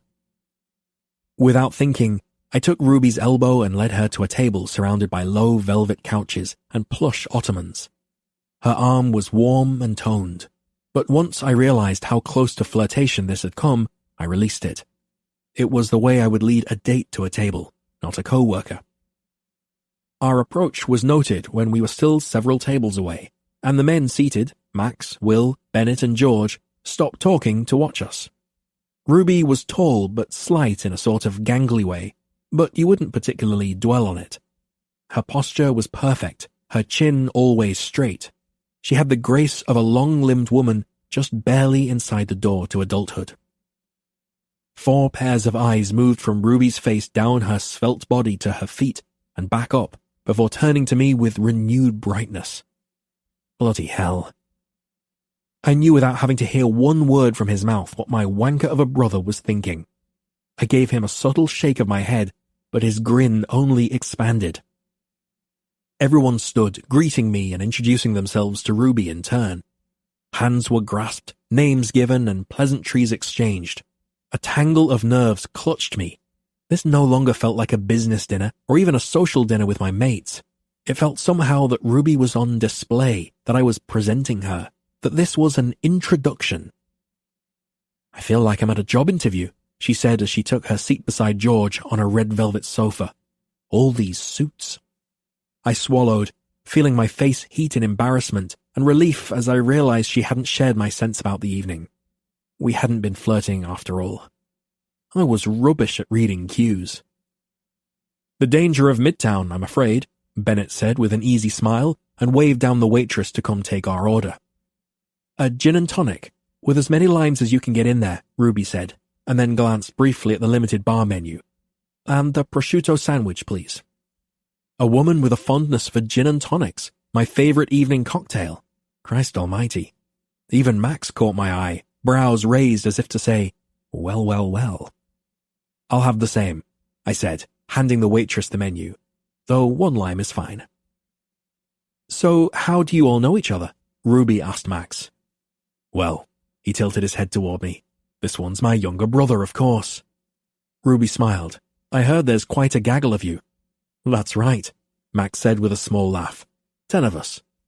He pointed to the men at his side. Bennett here I met in uni, Will I met when I moved to New York, and we made the poor decision to open a business together. Your wallet cries in regret daily, Will said dryly. George here works with my wife Sarah, Max finished. I'm her boy Friday, George clarified, in charge of schedule, refilling the flasks in her desk and hiding page 6 from her whenever she and Max get caught out and about. With the 5 of us already acquainted, our attention justifiably fell to Ruby, though I suspect mine may have regardless. In the dim candlelight, and against the backdrop of mirrored walls, heavy velvet curtains, and the dramatic polished wooden decor, she seemed to nearly glow. How long have you lived in London? Bennett asked. You're clearly not British. San Diego native, she said and reached up to tuck a strand of hair behind her ear. Bennett's eyebrows rose. My wife and I were married at the Hotel Del on Coronado. Gorgeous. Ruby's smile could light this room in the dead of night. I've been to a couple of weddings there and they were stunning. Ruby thanked the waitress when she set down her drink and lifted it to take a sip. I graduated last June and moved to London in September, so about 6 months, she said. I'm in the internship program for 1 year at Richardson Corbett, but I'm attending Oxford this fall for graduate school. Ah, another urban planner, Max asked, glancing over at me. No, Ruby said, shaking her head a little. Structural engineering. My brother sighed in mock relief. So then you'll agree with me that urban planning is the most boring profession ever created. Laughing, Ruby shook her head again. I hate to disappoint you, but I was an urban planning public policy minor. Max groaned playfully. I hope to eventually come back to Southern California in a superhero costume and completely revolutionize the mass transit system there, or the lack thereof. I found myself leaning closer a little to hear better. Southern California is clogged with cars, she said in the continued silence. Everyone travels between southern cities by car and train, but there isn't an easy way to navigate cities from within without driving. Los Angeles grew so fast and so wide without an integrated transportation system, so it will be about retrofitting an already complicated urban setting. Looking at me, she said as an aside, it's why I want to work with Maggie. Taking a drink, then going back to the others, she explained, Margaret Sheffield, the woman I hope to study under, helped design building infrastructure around established tube stations and in tight urban spaces. She's kind of a genius. Even Bennett joined the rest of us in regarding her with a mixture of curiosity and awe. Jesus Christ, how old are you, Ruby? George exclaimed. I was grateful to have George at the table. He was willing to ask all of the questions I wanted to, but never would. She reached up, tucked her hair behind her ear again in a gesture I'd come to translate as her single, uncomfortable tell. 23. You're practically a zygote, George said, groaning. All that ambition, and you're not even a quarter century old. Well, how old are you? She asked, her sunshine grin taking over her entire face. You don't look much older than me? I don't want to talk about it, George whined. It's depressing. I'm practically approaching Viagra. He's 27, Will answered, shoving George playfully. But seriously, let's get to the important stuff, George said. Do you have a boyfriend, adorable 23-year-old Ruby? My attention darted down, and I stared intently at my drink. And does he have an equally adorable gay friend? I have a brother, she hedged, and then frowned apologetically. I find him to be pretty adorable, but sadly he's straight. I could have made a fortune charging my girlfriends for sleepovers in high school. Bennett nodded and said, I like your entrepreneurial spirit. George leaned in, saying, Don't think I didn't notice the way you sidestepped the boyfriend question. Do I need to play matchmaker while you're in New York? I honestly don't think you want to go there. Ruby lifted her glass and perched her straw on her lips, meeting my eyes. This one here can attest. Only half-hour ago, I looked like a street-walking crackhead. On the contrary, I argued, no one wears a hotel robe with more dignity. She giggled and then coughed as she swallowed. You're my favorite liar. I'm being sincere, I told her, putting my tumbler back down on a cocktail napkin. I was also impressed with the way you managed to get a hair pointed in each direction. Few can achieve that simply by napping in a hotel bed. She shrugged, her smile nearly giddy over our verbal banter. Many have tried to teach me the ways of sleek hairstyling, many have failed. I looked up to a table of grown men, watching us with rapt interest. I was definitely going to get the 3rd degree from Max later. So, no boyfriend, George said, grinning wolfishly. Nope, she answered. And not interested in anyone in particular. Ruby's mouth opened and immediately snapped close as her cheeks bloomed pink. And then she blinked around the table, narrowing her eyes. You can't tell me you guys all get together for drinks and talk about relationships. Are we moving on to shoes next? Bennett tilted his head toward George. It's this one. Get him in a bar and it's always like this. I've told you 100 times, Ben, George drawled. You're the boss in the day, I'm the boss after dark. Bennett stared at him coolly, and I watched George struggle to not fidget under the pressure. George, he said, finally fighting a laugh, you have never said that to me. In a burst of relieved laughter, George said, I know, but it sounded so good. I'm just trying to impress Ruby. Ruby? You're going to steal George away from me, Will said, smiling. Not likely. George reached forward to tap Will's nose with each word. She doesn't have the right parts. Okay then, Bennett said, lifting his drink and taking a long swallow. Back to discussing body parts. All is normal. A silence fell over the table as everyone turned to watch Ruby leave the bar and head upstairs to bed. She had been utterly charming throughout dinner, and the group had groaned in unison when she'd excused herself because of our early morning. I too had been quite sad to see her go. Well, well. I looked up to see my brother's smug expression. Now that we're alone, Will began, I think we can all agree to drop any pretense that we're not ruined for civilized conversation, yes? Each of them nodded in agreement, and beside me, his glass now refilled, Will raised his tumbler to take a small swallow of scotch. I also think we can all agree Bennett will be an important consultant on this case. Max snickered. The conference? I asked, confused. It's an all-too-common predicament, Bennett added dryly. Knockout intern, boss in denial, I'll draft up a step-by-step plan of containment. I blinked, swallowing thickly as I realized what they meant. She's not my intern. I have absolutely no say in her career. I shook my head, frustrated because it was exactly the wrong thing to say. I'm not. That is to say, she's not interested. Nor I. All four men laughed. Niall, Will said, leaning his elbows on his knees. She nearly dropped her drink in your lap when George asked if she was interested in anyone. Was going to say the same thing, Bennett said.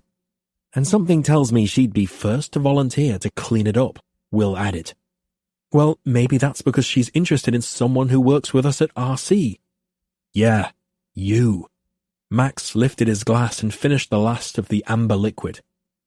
Sincerely, I said, fighting a smile. She's a fantastic girl, but she's certainly not a romantic option for me. Tilting his head, Bennett asked, What colour are her eyes? Green, I didn't say. I shook my head as if I didn't know. What was she wearing? Will asked. A blue dress that hit just above her knee, I didn't say.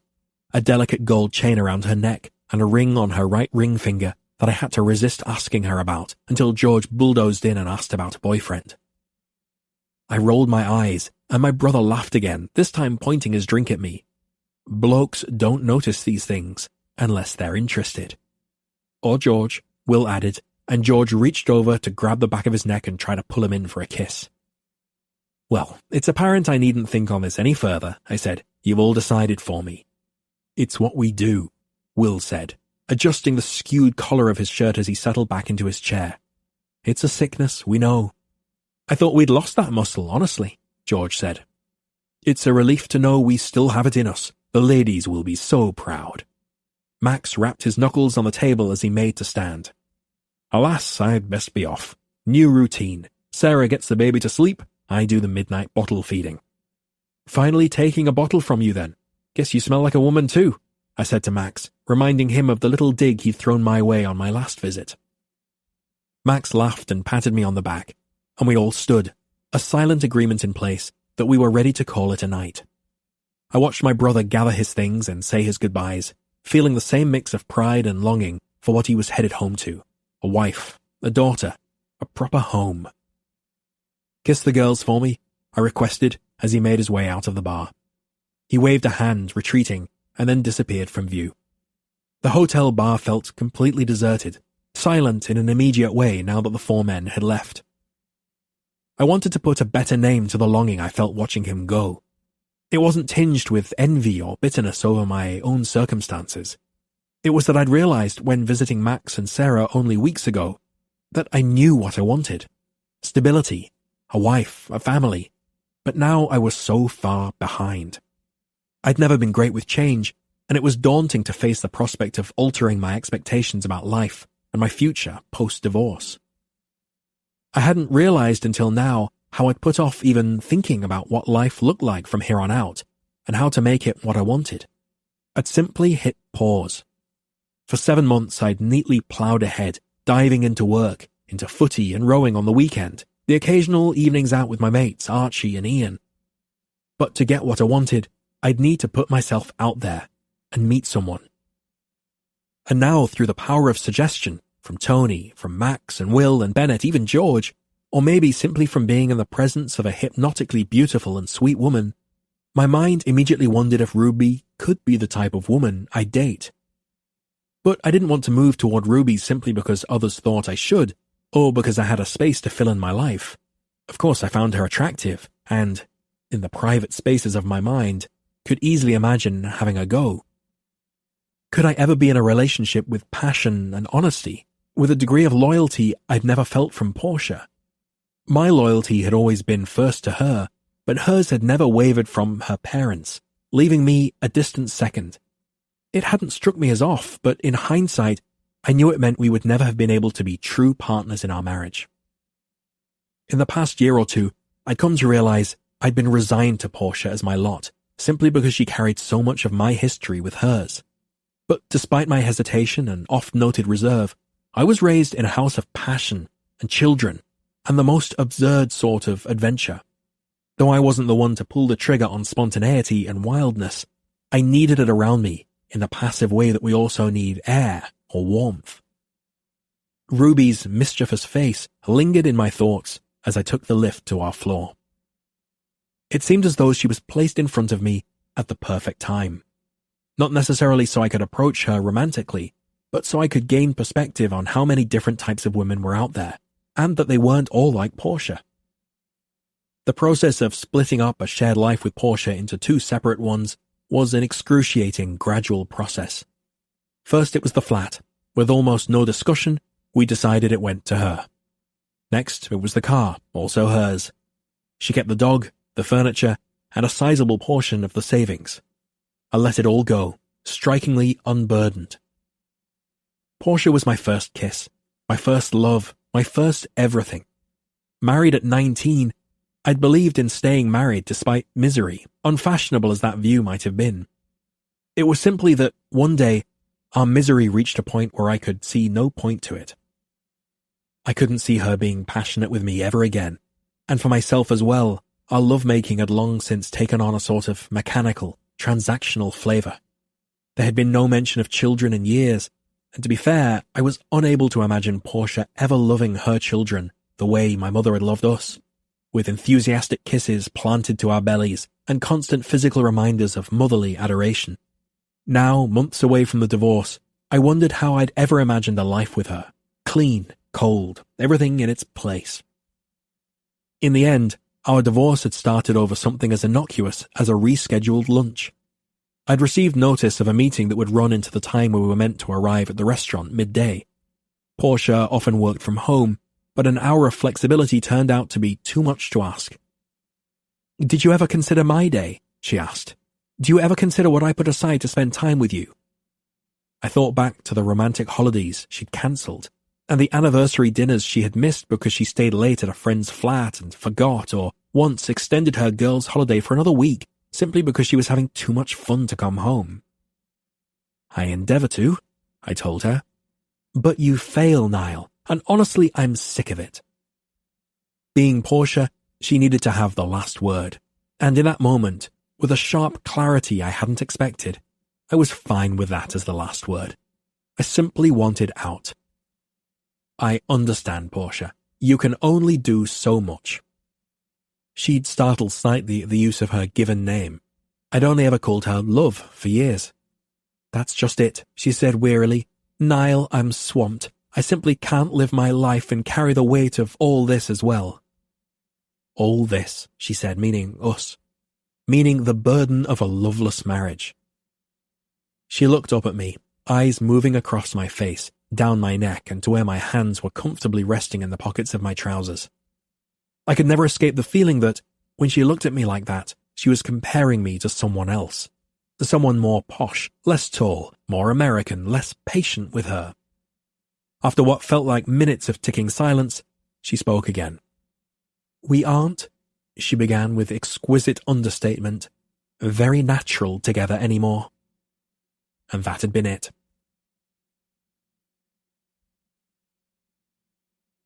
5. When my alarm went off at 6, it felt like I'd only just closed my eyes.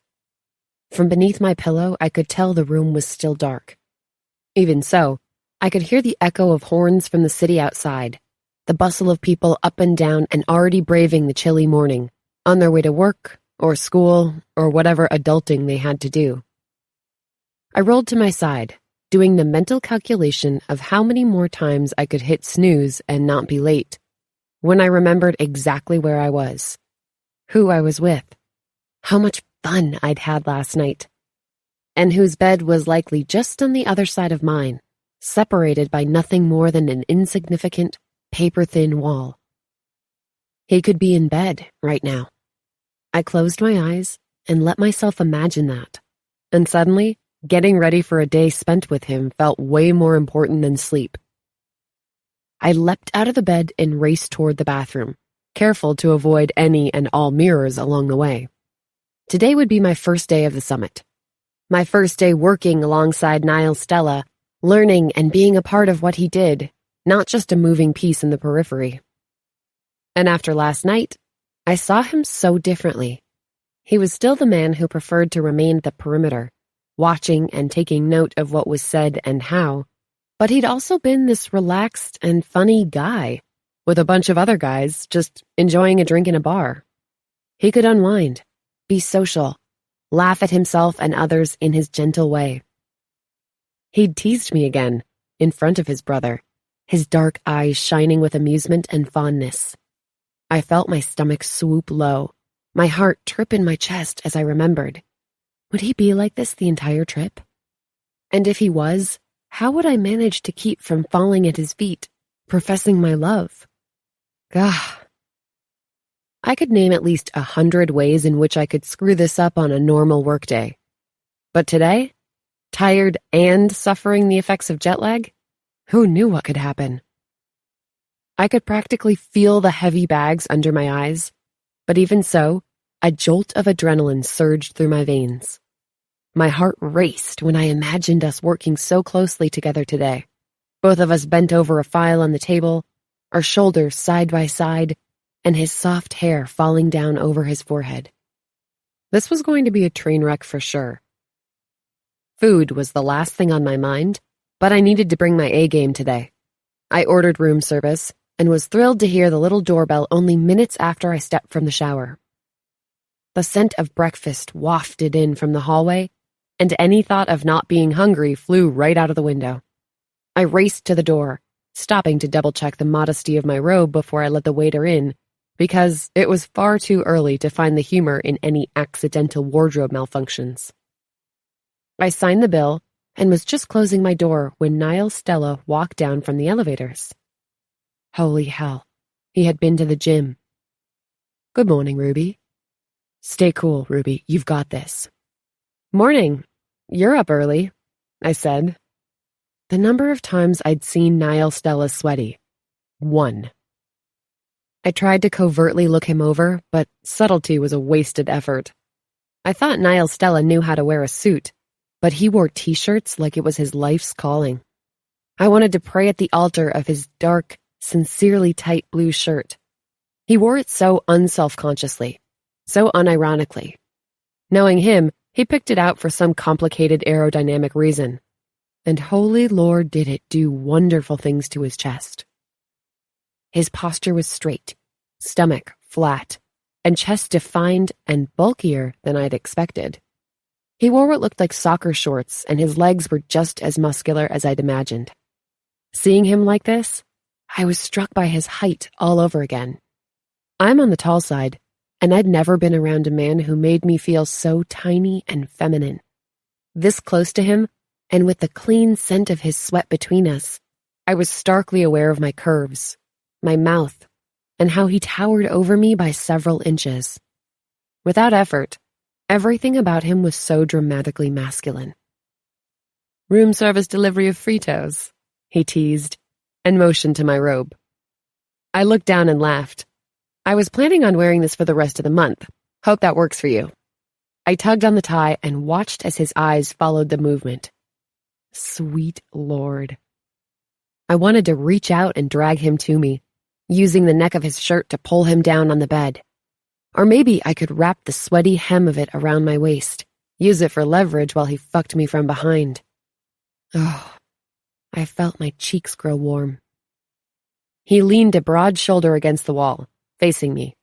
The dress you wore last night was rather lovely. Perhaps you could alternate days? I laughed. Wait, what? My eyes went wide as I processed what he'd said. His cheeks were pink too, but he held my gaze. Don't get flustered, Ruby. Don't get flustered. That's a good idea, I said, feeling an enormous grin invade my face. I pretended to smooth the skirt of the robe down my thighs. This might be a bit drafty. Nodding, he seemed to bite the inside of his cheek to keep from smiling. I suspect it would be. I pointed my thumb behind me. So, I'll just go put on some actual clothes. All right. Let me shower and I'll meet you downstairs, he asked as I turned to go back in my room. Imaginary secretary, please add watching Niall Stella shower to my bucket list. Move it to the top, if it's not too much trouble. Good plan. He nodded, once crisply. I'll be fast. No, I said too loud, too quickly. I closed my eyes, inhaling a calming breath. Take your time. He paused with his keycard inserted into the door next to mine and looked over his shoulder at me. The tiny smile told me he read every thought on my face before I had the chance to pull it into order. All right, he asked quietly. I'm good. Just need coffee. His eyes twinkled with some mysterious delight, as if he enjoyed my absolute, desperate torment. Right then. See you downstairs. Game on, Mr. Darcy. The elevator ride to the lobby was the longest of my life. I counted down each floor on the screen near the top, my nerves twisting tighter the farther down I went. Niall would be waiting for me, and then we'd walk to the temporary office together. Just us. No distractions. Alone. No big deal. Except that it was a huge deal. This was the start of one of my most exciting professional experiences, and also a day full of the person I was fairly sure was the most amazing man on the planet. I smoothed my dress, straightened the collar on my jacket, and double-checked everything.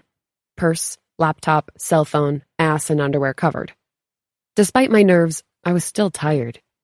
My laptop case felt heavier than normal and seemed to weigh down my right shoulder, the combination of fatigue and jitters leaving me feeling slightly speedy.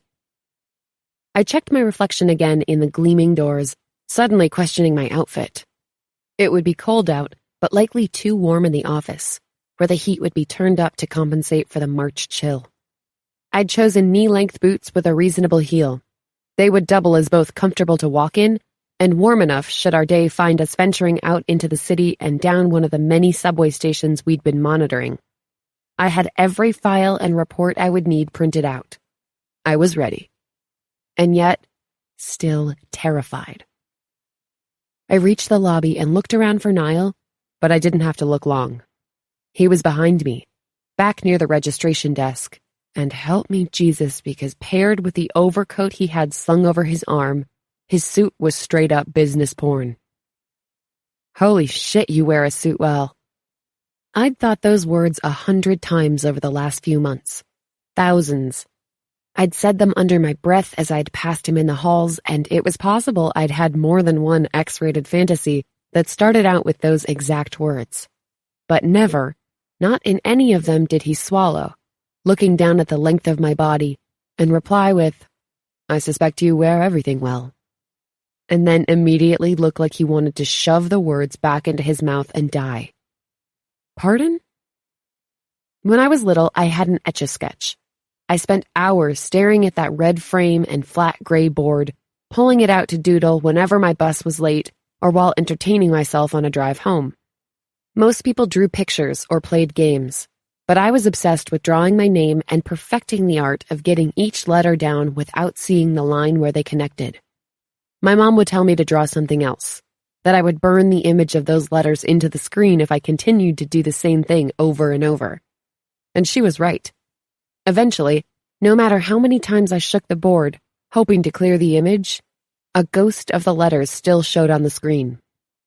I knew this would be the same exact thing, but it would be branded on my brain for the rest of time. I suspect you wear everything well. Had Niall Stella really said that? Was I having a stroke? Would I ever think of any other sentence for the rest of my life? When I came to my senses, I realized he was already off and nearly gone. I quickened my steps and followed him out the hotel's revolving door and left, down 56th Street. I suspect you wear everything well. All right, he said, and I blinked. I'm sorry, what? I asked, rushing to keep up with his long strides. Seriously, walking beside him was like galloping next to a giraffe. I asked if my assistant Joe had sent everything along, whether everything had come across all right. Normally I wouldn't send you things, as you're not working for me here, but I thought it might be best if we were both on the same page. Oh, yes, I said, nodding. Emails arrived yesterday as soon as we landed. She's very efficient. Niall Stella blinked over to me with his obscenely long lashes. She is. How long has she worked for you? I asked, my voice sounding a bit distracted, even to my own ears. I'd never been with him out in broad daylight like this, and I was feeling flustered with just how good-looking he was. His skin was gorgeous, clear and smooth and absolutely flawless. It was obvious he took his time shaving, and everything was perfect, right down to his sideburns. I wondered if he measured them with a ruler. He considered this. 4 years this 12th of September. Wow, that's specific. He smiled, looking back to his phone. I suspect you wear everything well. The morning air was cool on my face, and I closed my eyes, grateful for the touch of biting wind this morning.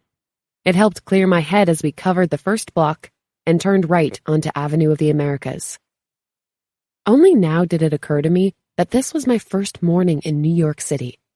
London felt like a city, yes, and it was huge, but I always had the sense that I was standing in a place that had been there for centuries, that the trees and buildings and even the walkways I strolled on looked much like they had since they were put in.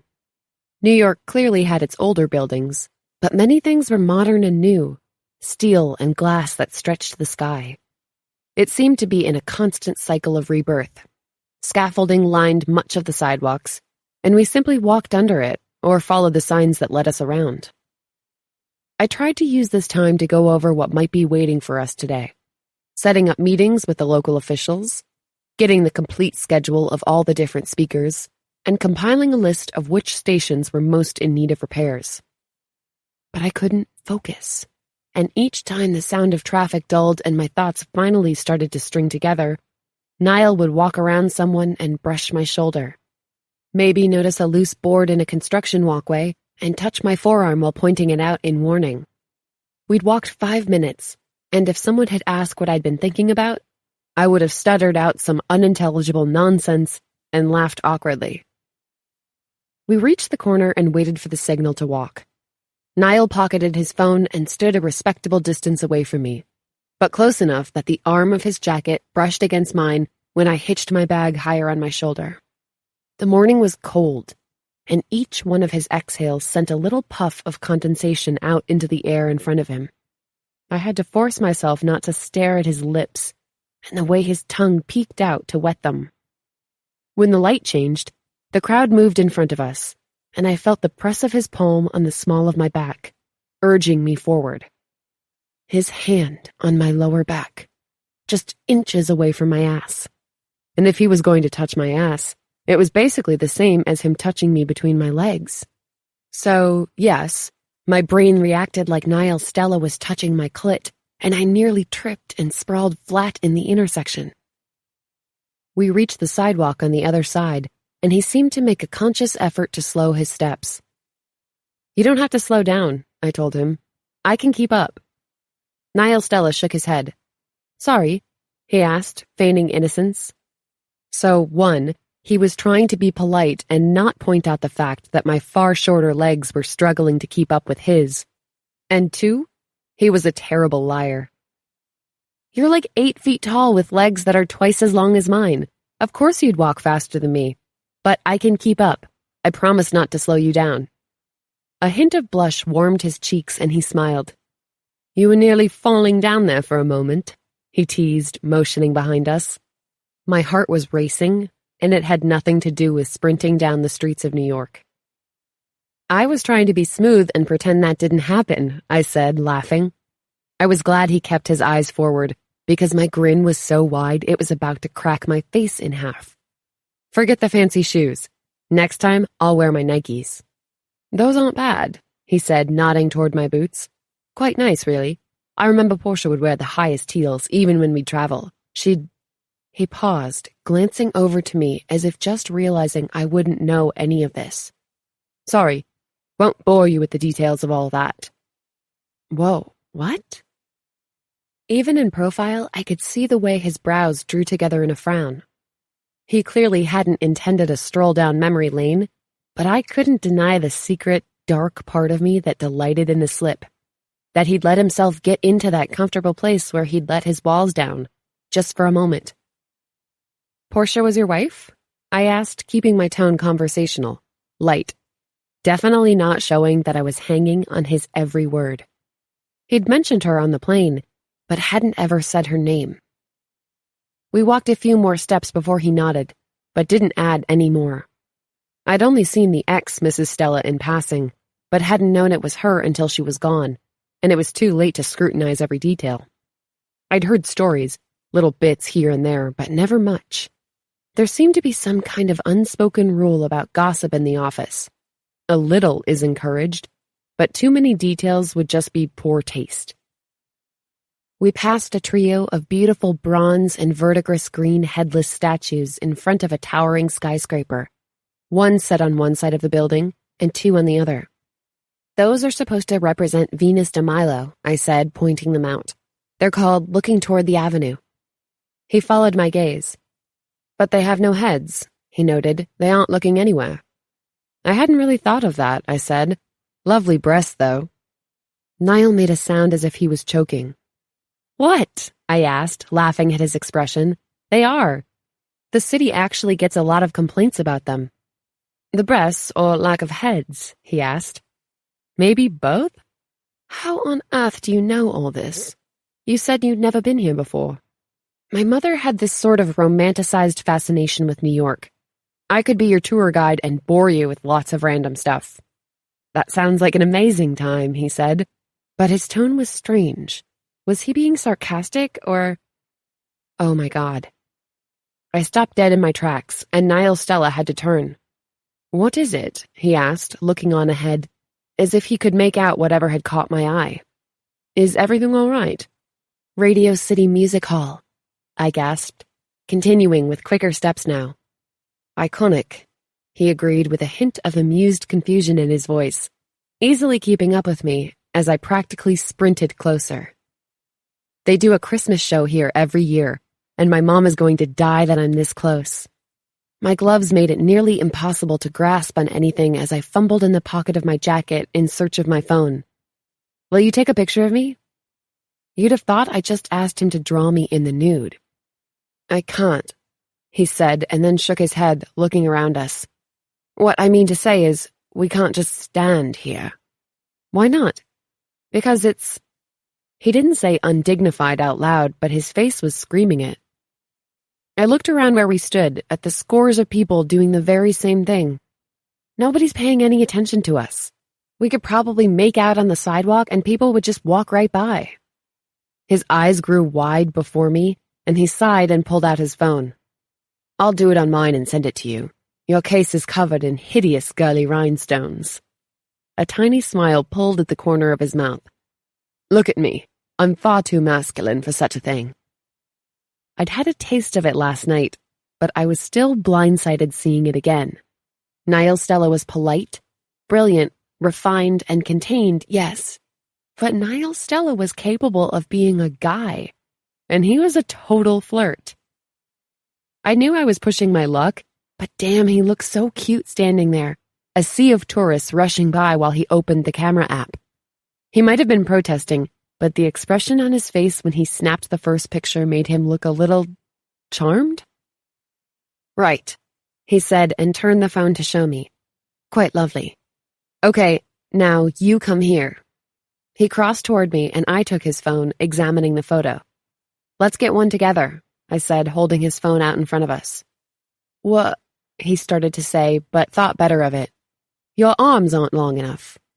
"Are you kidding me? My selfie game is strong. Just bend your knees a little. Like, this is my head and your deltoids, which, don't get me wrong, isn't a bad thing, but—" "I can't believe I'm doing this," he said, snatching the phone from my hand. "I promise I won't tell Max you took a selfie on 6th Avenue, I whispered, and he turned his head, eyes meeting mine. He was only inches from my face. We were practically married right then. He held my gaze for a fraction of a second before he cleared his throat. "I'm holding you to that." It took a few tries to get the right angle, and for the last one, he wrapped an arm around my waist and pulled me in tight. And that was it. I mentally entered a 1 in the number of times Niall Stella put his arm around my waist and pulled me close column.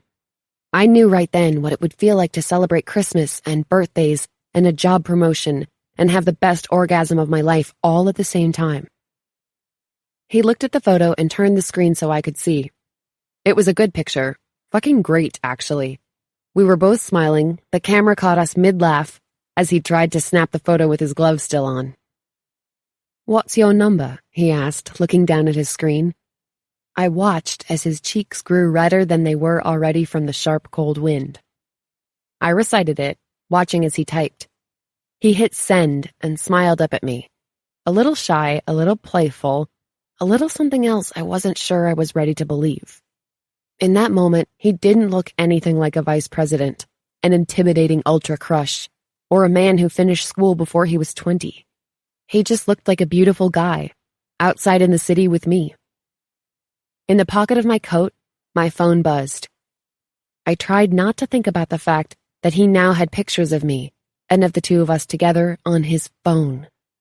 I tried not to think about the fact that he now had my cell number. I tried not to think about how easy it had just been between us, when I stopped worrying about how to act around Niall Stella, and had just enjoyed this unguarded moment with Niall. Just Niall.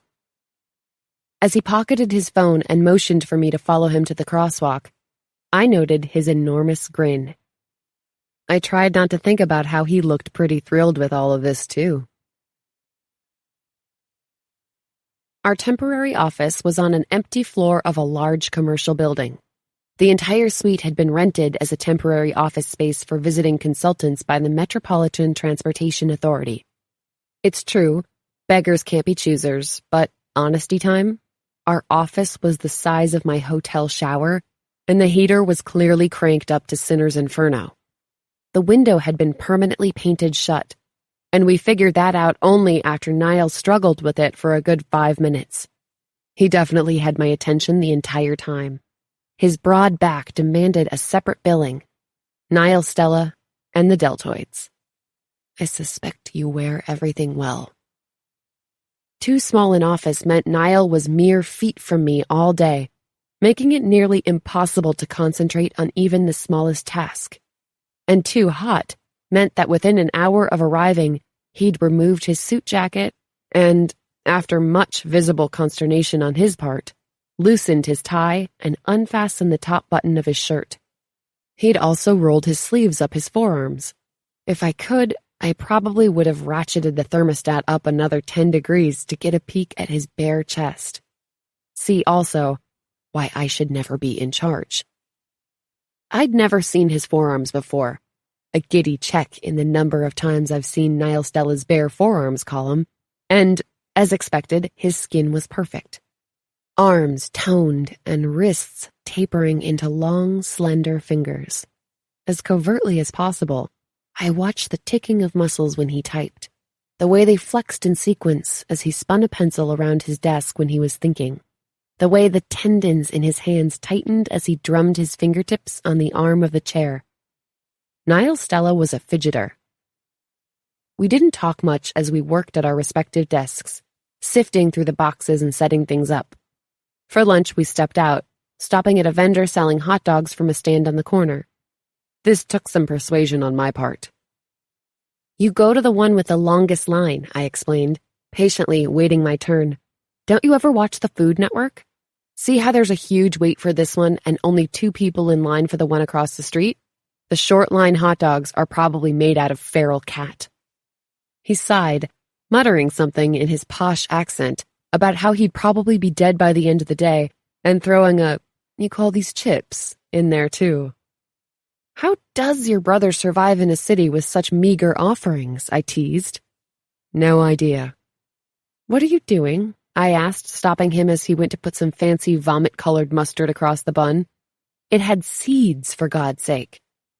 He blinked at me, bottle held aloft over his hot dog, like we weren't even speaking the same language. "You can't put that on a street dog," I told him. "There are rules about these things." "You enjoy your generic, artificially colored mustard," he said, and I could practically see the air quotes suspended above his head. "And I'll use mine. Our new marriage could already use some counseling." I moaned a lot while eating my hot dog, just to prove a point. It was way better than his.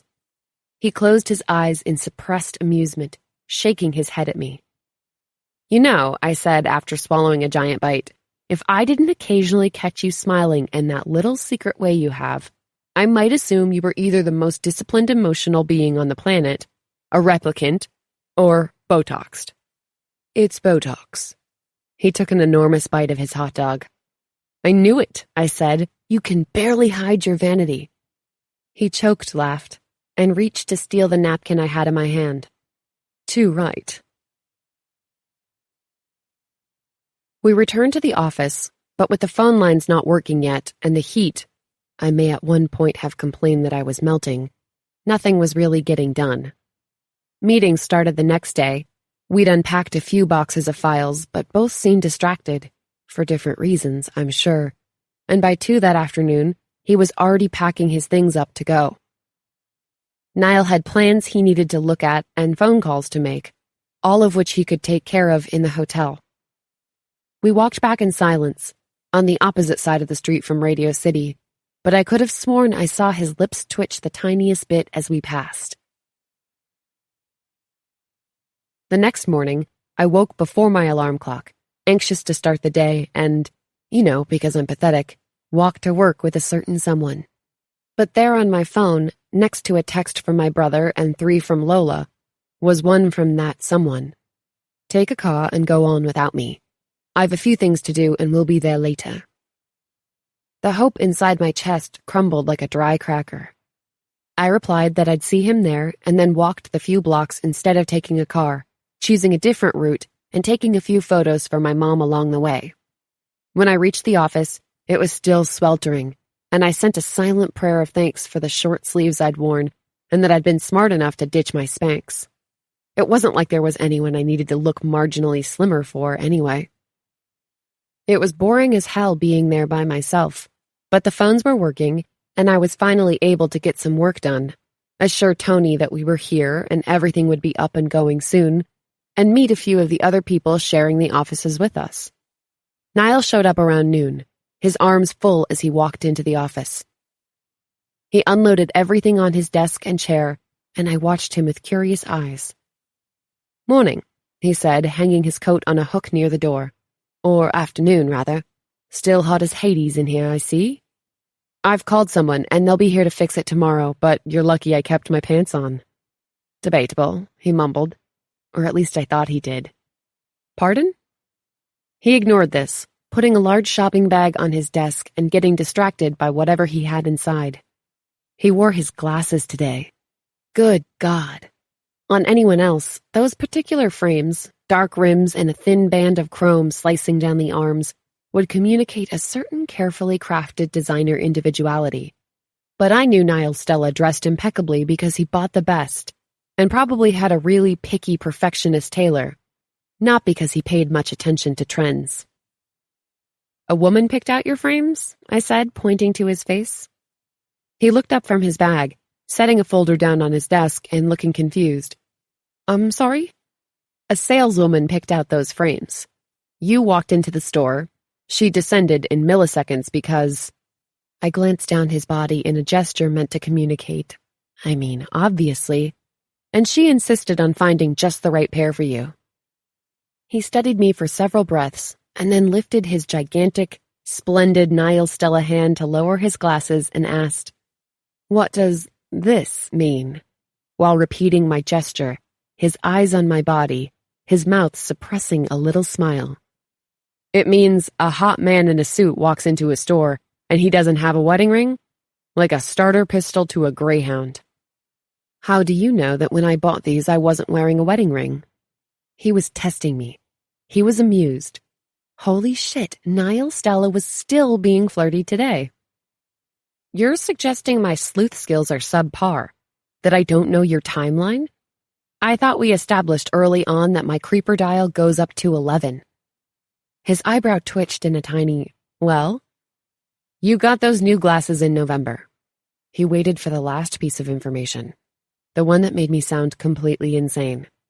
"Fine," I groaned. "You stopped wearing your wedding ring in September." He laughed, putting his glasses back on and returning to digging in the bag. "Do you think I'm weird?" I asked, voice weaker than I'd attempted. He nudged his glasses down his nose again, letting his eyes move over my face before murmuring, "Yes, weird in the sense that you are unexpected, and I'm rarely surprised by people. I think you rather exquisite." Exquisite? That was certainly an interesting adjective. Before I had a chance to respond to this, and let's be fair, it probably would have taken me a decade, he stood up straighter, grinning. "I've brought you something. Reckoned it was almost lunch, so..." He pulled a white, albeit greasy, paper bag from his chair and lifted a hot dog from inside, covered in regular mustard. "You lowered yourself to my classless mustard standards?" I cooed, taking the dog happily. "How could I deny you? You moaned through every bite yesterday." Only then did it occur to me how that must have sounded. And until the repairman gets here." He pulled a box from the bag to reveal a large desk fan. "You bought a fan? We wouldn't want you melting now, would we?" And that was it. Finally bold enough, I stood and rounded the desk in front of him and did what I'd wanted to do for 6 months. I straightened his tie. I took my time, using the opportunity to right the knot and smooth the silky material down his chest. He sucked in a breath and I waited, worried that maybe I'd crossed a line, that perhaps I'd taken this small progress we'd made and ruined it by being too forward. The silence seemed to balloon between us, stretching, growing heavier with each tick of the clock. "Thanks for lunch," I whispered. "You're quite welcome." A tiny flicker of a smile and a flash of his dimple, and then his expression straightened and his eyes searched mine for a small eternity. Finally, and while my pulse jackhammered in my throat, Niall took my hands, moving them up his body. I could feel his torso, the defined planes of his stomach beneath his dress shirt, and then his hard pectorals. Now it was my turn to suck in a breath. The possibility of something happening between us had gone from an adorable little fantasy to a check mark in the number of times Niall Stella ran my hands up his chest column. What were we doing? The faint scent of his cologne hung in the air, a hint of coffee and fresh paint from an office somewhere on the same floor. I leaned in slowly, my body on autopilot, my brain not even in control of the equipment anymore. He leaned in too, small, stuttering movements that made the space between us disappear. His nose brushed the edge of mine and I could see his eyelashes, feel his breath across my lips. I closed my eyes, not sure I could be this close to him and see these things and ever be the same again. "Are you going to kiss me?" I asked, surprising myself as the words tumbled from my mouth. His chest was pressed against mine, but he didn't do what I thought he would. He pulled away, just enough to meet my eyes. "I fear I wouldn't be able to stop," he whispered. "Life alert? This is not a drill." "Maybe I wouldn't want you to." His brows lifted, but he didn't speak. Instead, he waited for me to continue. I wasn't sure I could.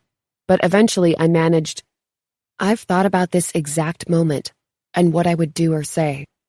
He pulled back to better study my face. "You have?"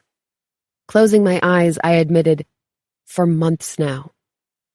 This time, his brows disappeared into his hairline, and I barreled on. "I thought it would always just be a crush. I never really expected us to interact for any significant amount of time. But we're here and together a lot, and this flirting is fun, but I'm about to completely lose my mind." I looked up, meeting his wide eyes. My mouth had sprinted away from my brain, leaving it in the dust. I closed my eyes again, groaning, "And now I've made you uncomfortable." When I looked at him again, I found him studying my face, expression soft. "You haven't. Not at all.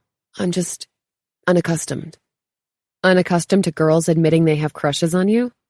I attempted a lighthearted laugh, but it came out really awkward, more bark than chuckle. "I have a hard time believing that." "Well," he said, stepping back and shrugging a little apologetically, "it's true. As I mentioned, Portia is the only woman I ever... That is to say, there's been no one else." He ran a hand across the back of his neck. "Aside from the fact that this is a work meeting and we've only just met, there is that consideration. I feel a bit out of my depths here." I gaped at him, at Niall Stella, the unexpected flirt, with a body that screamed, "I've had all the good sex in the world," who stood before me reminding me that he'd been with one woman his entire life. I knew he'd met Portia when he was young, but it hadn't really sunk in until now that he'd only ever been with her. No high school man-whoring. No college years full of wild shagging. No early 20s with a different woman every night. 0 oats sowed. I could practically feel my synapses reorganizing. "So, you see," he said, smiling a little, "if you've ever any interest in me at all, you need to come into it knowing I'm driving quite blind." And right then, when I expected him to hold his gaze to mine, to take my hand and squeeze it, or do any other human thing to hold the moment, or at least acknowledge that a moment occurred, he blinked away, turned to his desk, and began reading a report until I mumbled something about needing to use the ladies' room and left. 6. Come meet us for a pint. I'd only just returned to my room, my mind and gut in a twist, when the text from Max arrived. The only thing I wanted more than to fall face first into my mattress was a pint. In fact, what I wanted most was to be with Ruby. How is it possible, I thought, to have become infatuated in a matter of days, in a space of time that could still be easily measured in hours? There was a tiny part of me that seemed to be expanding, doubling inside my ribcage every day. This secret space, an unexplored romantic nucleus, told me the reason Ruby had burrowed so easily in my mind and under my skin was meaningful. And not because she was a rebound or a distraction, but because she fit me. I wanted to trust this tumbling sensation I had near her, not because the feeling was familiar, but because it wasn't. And yet, when given the chance to explore things, I'd immediately closed up. Best to bury my nose in a pint. The blokes were down at Nave again, almost as if it was their regular haunt. I knew better. I knew my brother well enough to know he was going out of his way to keep an eye on me, that he could sense something was off in my mood. He and the lads were seated around the same low table we'd inhabited the other evening, each halfway into a cocktail and snacking on the smattering of appetizers on the table. It was nearly 11, and I hadn't eaten. "Be a good chap and look to the side while I polish off the lot," I joked, sitting down next to Max and reaching for a small handful of mixed nuts. He laughed. "Figured you'd be famished." "What?" Bennett asked, looking around as if searching. "No, Ruby. I have to admit I'm a little disappointed." "Ah," I started, and then put an entire slice of bruschetta in my mouth to avoid answering. "Think she might want a bite to eat?" Will asked. Swallowing, I mumbled, "Frigging hell, you're all subtle. I'm sure she ordered in, and since we're on the subject of women, why are you lot constantly on me? I don't see your women around anywhere." "Careful what you wish for," George said. Chloe the barbarian is meeting us here. I'm sorry, are you talking about Bennett's wife? I asked, positive I must have understood. But Bennett waved me off. Sarah and Hannah are at some sort of party. Chloe should be here shortly, and don't worry, they call each other much, much worse. George shrugged and then leaned forward. Chloe and I have a special bond, namely being so terrible nobody else would want us. Bennett cleared his throat and George blinked over to him. Except for him, and he's pretty rotten himself. And as if she was summoned, one of the most beautiful women I'd ever seen walked into the bar. She wasn't tall, but she certainly carried herself as if she stood head and shoulders above everyone around her. Dark hair spilled halfway down her back, and she wore a tight black dress and heels so high I feared for her ankles. Speak of the devil, Bennett said, and stood, watching with a proud smile as his wife walked toward him. Look away, Will said, just as Chloe reached us. Confused, I glanced at each of the men before I blinked back up to Bennett and Chloe and had to quickly look away. To say that their embrace was passionate would be a gross understatement, and once again I felt the sting of my failed relationship and the fact that I'd barely even pulled my head from the sand to join the world, let alone considered finding that for myself. Will groaned, "Get a room, would you?" Chloe kissed her husband once more before she turned her attention to us. "You're just jealous because your fiancé is sitting with a bunch of women talking about books instead of here, gazing adoringly at you." "When you put it that way, yes I am," Will said. "Why aren't you with them again?" Chloe ordered a drink from a passing waitress and took a seat at our table. "Because this is my only free night this week, and I intend to spend it banging my husband. Speaking of," she looked at Bennett commandingly, "finish your drink." Bennett lifted his glass. "Yes, ma'am." "Gross," George said. "George?" Chloe said, greeting him with a smile. "Dark mistress," he replied. "And you must be Niall," she said, turning her attention to me. "Yes," I said, and offered my hand. "Lovely to meet you." Chloe returned my handshake with a firm grip. "You too. Where's the girl?" "Girl?" I asked, looking at each of them.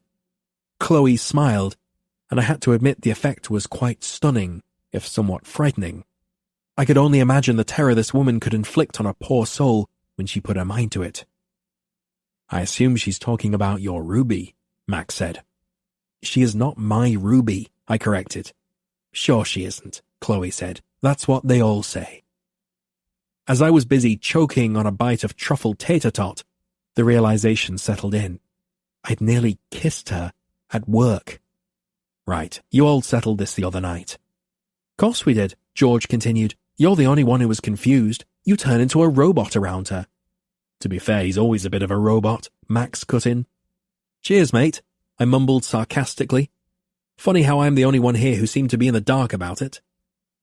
Chloe's drink had arrived, and she lifted the stemmed glass. "That's because men are idiots," she said over the rim. "I mean, don't get me wrong, women can be jackasses too, and are every bit as capable of messing things up as men, but in my experience, when things go wrong, it's usually the one with the penis who's fucked it up." She looked at me with her amused certainty for a moment before adding, "No offense." "Well said," Max told her with a laugh. They studied me for a few seconds longer before turning back to each other, picking up where they'd apparently left off when I joined them. All except for Chloe, who continued to eye me. "You never said why you and the girls can't come to the Catskills this weekend," Bennett said to Max. "Sarah's remodeling the entire flat," Max said, running his palm over the top of his head. "Her designer is coming. I think the walls are coming down and... Oy." "Max, you'd better get a handle on that," Bennett said in warning. "Do you remember when Chloe painted the apartment? A kid with a crayon would have done a better job." "Watch it, Mills," she warned. "Don't you start with that, Ryan," he said back. I was completely confused. "The green kitchen. Even you have to admit how terrible that was." "I will not. It was a process of elimination. Maybe I needed to try out a few before I knew what I really wanted," she said, smiling sweetly at him. It was pretty clear they weren't talking about paint colors. George was already waving a finger at them both. No, don't you bring your foreplay to this table." "This remodeling with Sarah is a very Max continued carefully, never one to criticize his wife. A very ongoing situation. Delicate, Will added. Laughing, my brother murmured, a touch. The waiter placed my pint on the table and asked if we needed anything more. I went ahead and ordered a second, best to be prepared after all. The waiter looked at each of us and then, satisfied we were done, turned to leave. Will leaned in as a strange hush overtook the table. George, what about him? He's cute, right? No, George hissed. That would be like fucking beef jerky. Good God, Bennett muttered, wiping his palm down his face. No one is even talking about fucking. It's one party. Wait, Will said, shaking his head. George, you're a top. Groaning, Max said, for the love of God, William, stop talking. I couldn't take it anymore. What is happening here? George ignored all of us. Seriously, he's pickled. He's so tan, I bet it's reached his liver. I need someone to explain what is happening, I repeated. These two are idiots, Chloe told me. George needs to find a date to an RMG party. Will here is suggesting he ask our waiter. Obviously, George is suggesting he's not a suitable candidate. Sorry, RMG, I asked. Ryan Media Group, George said. Bennett decided to throw a soiree, and here I am, dateless. These boys are trying to help. It's embarrassing to all of us. I'd really rather talk about what you're going to do about Ruby. I knew he would circle back to this. In fact, part of me needed to talk about it, oddly. I barely needed to talk about my divorce, but this had me twisted in unfamiliar ways. I stared down into my pint. I don't actually know. Silence fell over the table. Finally, I admitted. She told me she has feelings for me. In fact, I said, looking up, she's had them for quite some time. One look at her and I knew that, Bennett said. Same, George offered. Ditto, said Will. Max was the last to chime in. I don't really need to say anything now, do I? We nearly kissed today in the office, I blurted, and for some reason every head whipped over to Bennett, who displayed his middle finger in a wide arc around the table. Suffice to say, it's all moving a bit fast for me. We've worked together for months, but I've only known her a matter of days. So what are you going to do? Chloe said. Well, I started, and she continued to blink at me like I must be dense. Like I said, She told you she has feelings. You almost kissed. You said it's all moving a bit fast, so I'm guessing that's why you're here and she's not. Yes, I told her. So either you're interested, or you're not. It isn't that simple, I said. We work together. Chloe waved her hand. None of that matters. When everyone gaped at her, she said, What? It doesn't. Obviously, I don't know all the details, but from what I hear, she's a pretty, smart girl, and eventually she'll be noticed by someone a lot smarter than you. Don't be an idiot. I laughed, taking a sip of my drink. Cheers. As usual, Chloe cuts right to the chase. My brother put a gentle hand on my arm. Just call her. See if she wants to come down and join us. Nodding, I stood and walked over to a quiet area of the bar, dialing her mobile. As it rang, it occurred to me that I'd never called her, that we hadn't made plans for tonight, that she might have made plans, and maybe Chloe was right and someone smarter had noticed. Hello? I startled, having somehow talked myself out of the possibility of her answering. Inside, I was an enormous knot. Hello? A pause. Mr. Stella? I shivered at the sound of her voice. Ruby, call me Niall, yeah? Is everything okay? Would you care to come down for a bite to eat? She hesitated on the other end, for what felt like an eternity. Unless you have I paused, fumbling for words. That is to say, an agent of pleasure in your room. Oh dear God, what did I just say? An agent of pleasure, she asked, and I could hear the restrained laughter in her voice, as well as the gentle slur of alcohol. I groaned quietly. I mean company, or plans. Ruby, I don't mean to presume. I don't even know if you're... She cut me off with a quiet laugh. It's almost midnight. I'm alone up here, I promise. But I just got out of the tub, I've had a cocktail or two and ordered room service. My brain tripped over the image of Ruby in the tub, naked, tipsy, wet, warm, soft skin, muscles lax. Ah, well, right. Ruby paused again. I mean, I suppose I could. Her words fell away. No, Ruby, I don't mean to.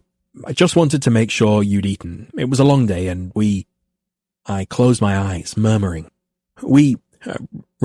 I fear you're out of sorts. I could hear her breathing, so quick and shallow. I felt a tight pinch in my chest at the thought that she was anxious again, suffering in some way over me or this. I knew I had the ability to do something for her. I simply didn't know how to start. I'm okay, I promise. Thank you. We sat on the line for several long, wordless seconds. Right then. Good night, Ruby. Good night, Mr. Stella. Returning to the table, I took my seat and lifted my second pint to my lips. I felt worse than I had before. I was bloody awful on the phone, which was saying something given that I was often awkward in person as well. When Max wordlessly asked whether Ruby would be joining us, with a small lift of his brow and expectant expression, I shook my head. I wasn't sure whether I was relieved or gutted that she wasn't coming down. And then I settled on relieved because I knew I wouldn't be able to keep from moving to her, wishing for her hand on my leg, wanting to meet her eyes and see that the same longing was still there, and I would be shite at simply asking for it. Bloody hell.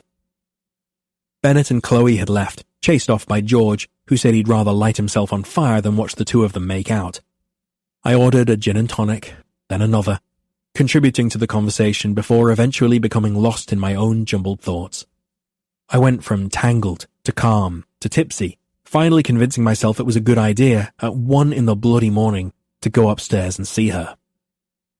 Where are you headed? Max asked. This is my 1 night a month out.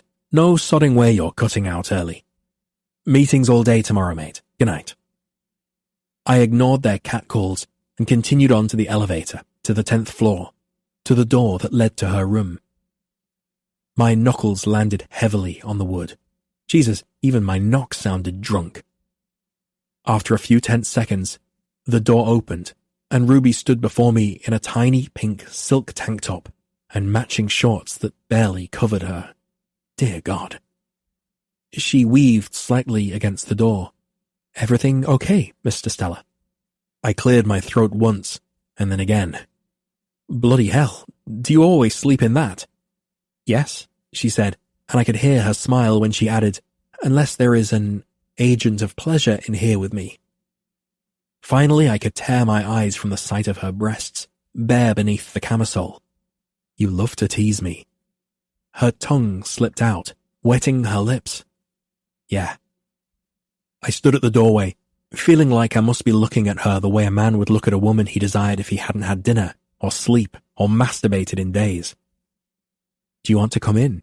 She asked. I'll warn you, I've had a few cocktails, but I do have a few items left unclaimed in the minibar, if you like Midori or Jägermeister.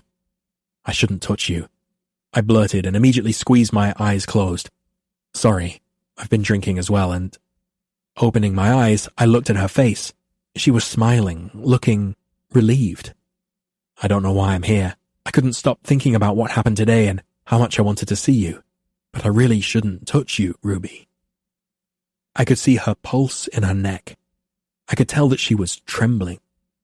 You shouldn't? She asked. Or you don't want to? Without answering and without really thinking about what I was doing, I stepped forward, moving into her room. She took a step back, letting the door close behind me. The thud reverberated in the quiet. Is it really true what you said earlier? I asked. You think about this, with me. She flushed from her neck to her cheeks, but still managed to sound brave when she said, yeah. She'd stopped moving, but I hadn't. I kept drifting forward until I was barely an inch away from her. In fact, I could feel her breath on my neck, could smell the sweetness of orange juice, the sharp tang of vodka on her lips. This is stupid, Niall. Get the hell out of this room. What do you think about it? I asked. Having you in my hotel room, She smiled, looking at my lips, as an agent of pleasure. Laughing a little, I ran my hand down my face, admitting, "These past few days, I think about it too. You've hijacked my brain. Is that bad?" I looked down at her. She looked nervous, but also confident. I was here in her room. She'd regained at least some of the power between us. "No, it's not a bad thing. I'm just not sure I know what to do with you." I had no idea why I said this, but it didn't seem to trip her up in the slightest. "We'd figure it out together." Meeting her eyes, I asked, "Would we?" Ruby nodded, reaching out and putting her hand on my chest. "I understand you. I think you understand me too." I swallowed, at a loss for words. "I tell you what I like," she whispered. "You tell me what you need." She ran her hand down my chest, over my stomach, and then just before she reached my belt, she let it fall away. I should leave. I should go to my room and let us both sleep it off. Looking up at me, she asked, "What do you need?" "This," I said. "The odd certainty I feel when I'm this close to you. The way you look at me." Her wide eyes searched mine. "A lot of women look at you this way." "No, you're wrong. Maybe they look at me the way men look at you, where it's clear they want you and are thinking of you sexually, but not the way you do, where it feels you can see beneath my skin." Pausing, I added, "Besides, I've never been one to want a lot of women." Her smile was so radiant, I forgot whatever else I was going to say. My heart was beating so hard in my chest that I felt unsteady. It seemed to mix potently with the alcohol, and yet I never wanted this feeling to end. I'd never experienced a rush like this. She was so close, smelling of rosewater and the indescribable scent of a woman. She would fit so perfectly tucked into my chest, beneath my chin, or riding me with her legs around my waist, her chest slick with our sweat. "Ruby, what are we doing?" She tucked her hair behind her ear, laughing a little. "You're the one who came to my room. I think we're both a little drunk. You tell me." I'd like to explore this." Her smile straightened into something more earnest. "Me too. But maybe tonight isn't the night. I shouldn't touch you. Maybe once I've said it 100 times, I'll believe it. We've been drinking. I want to be sober if..." She closed her eyes, and the disappointment was evident on her face. And then a transformation occurred. Ruby opened her eyes, looked up at my face, and in an instant went from guarded to mischievously coy. She turned, walking into the room a few feet and picking up a slip from the bed. "But if you did, how would you touch me?" she asked, folding the garment neatly before placing it in an open drawer in front of her. I barely had to consider the question before my answer burst forward. Desperately.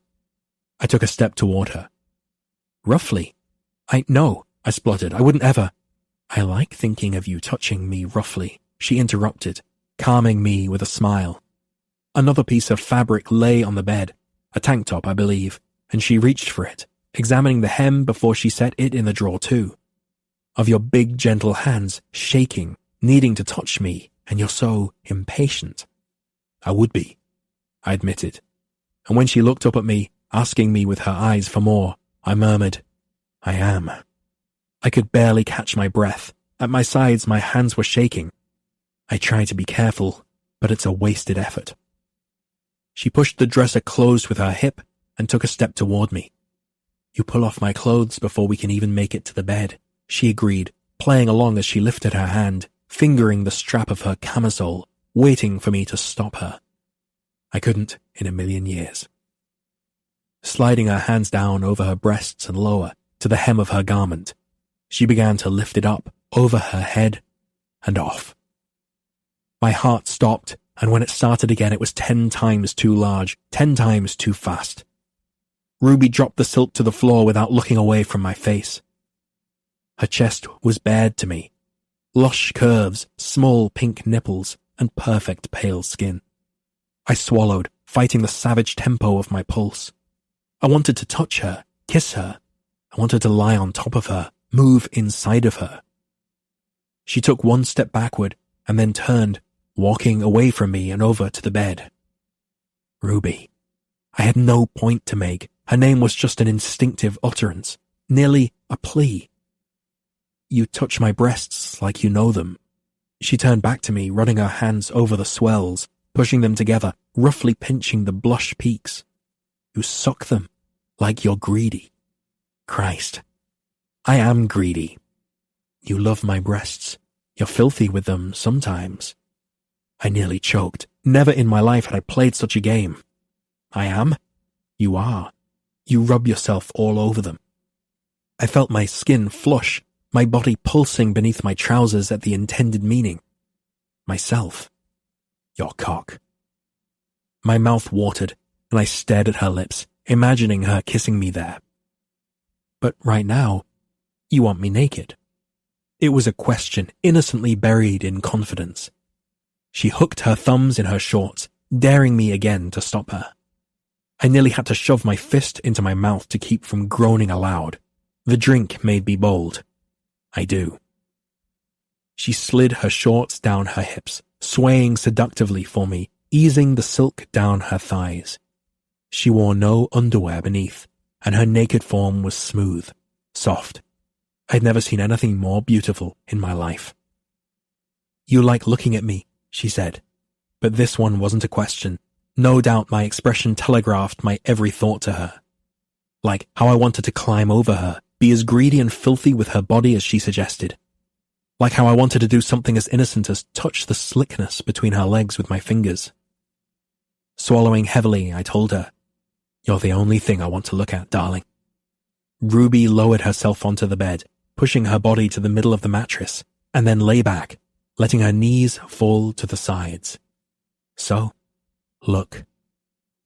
Without shame, I stared between her spread legs. Blood pounded in my ears, and I leaned against the armoire for support. Christ. She ran her fingers up her legs, from her knees to her thighs, and then, while I watched, she ran the fingers of one hand along the wet skin of her sex. "You like to taste me too," she whispered. I could only swallow and nod. Nothing in the world would pleasure me more. "But you tease me." I looked up at her face upon hearing the pout in her voice, feeling my brows draw together. "I do." "Yes," she whined sweetly.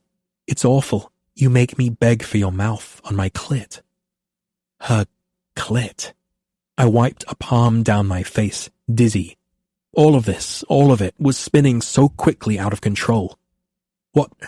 That is to say, how do I do that? Offering a tiny one-shouldered shrug, she said, "You kiss my thighs, and my lips just here." She circled her fingers between her legs. "You lick where I'm wet too."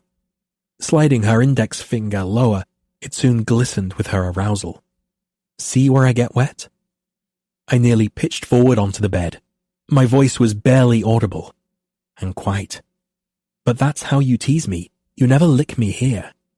She moved her fingers higher, circling her clitoris only once. At least not until I'm nearly crying for it. I took a step closer to the bed. "That seems a bit unsporting of me."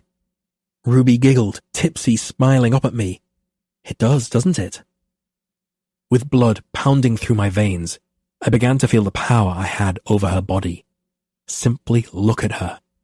It was impossible to ignore how she was responding to this.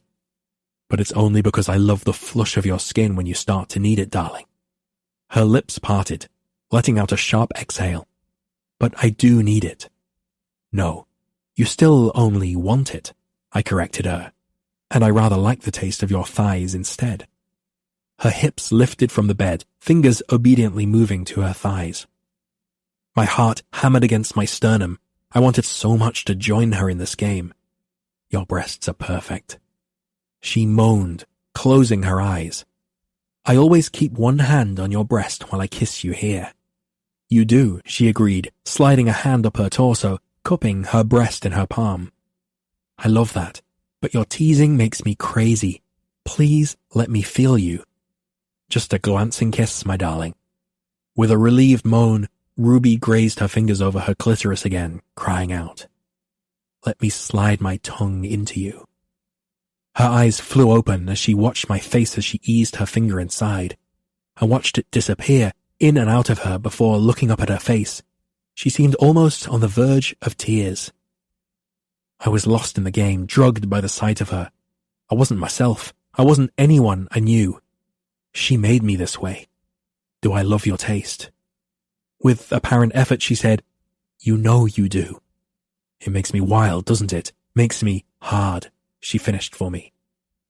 I laughed, stepping so my knees touched the mattress, only a foot away from her. Bending, I placed a hand beside each of her hips, careful not to touch her.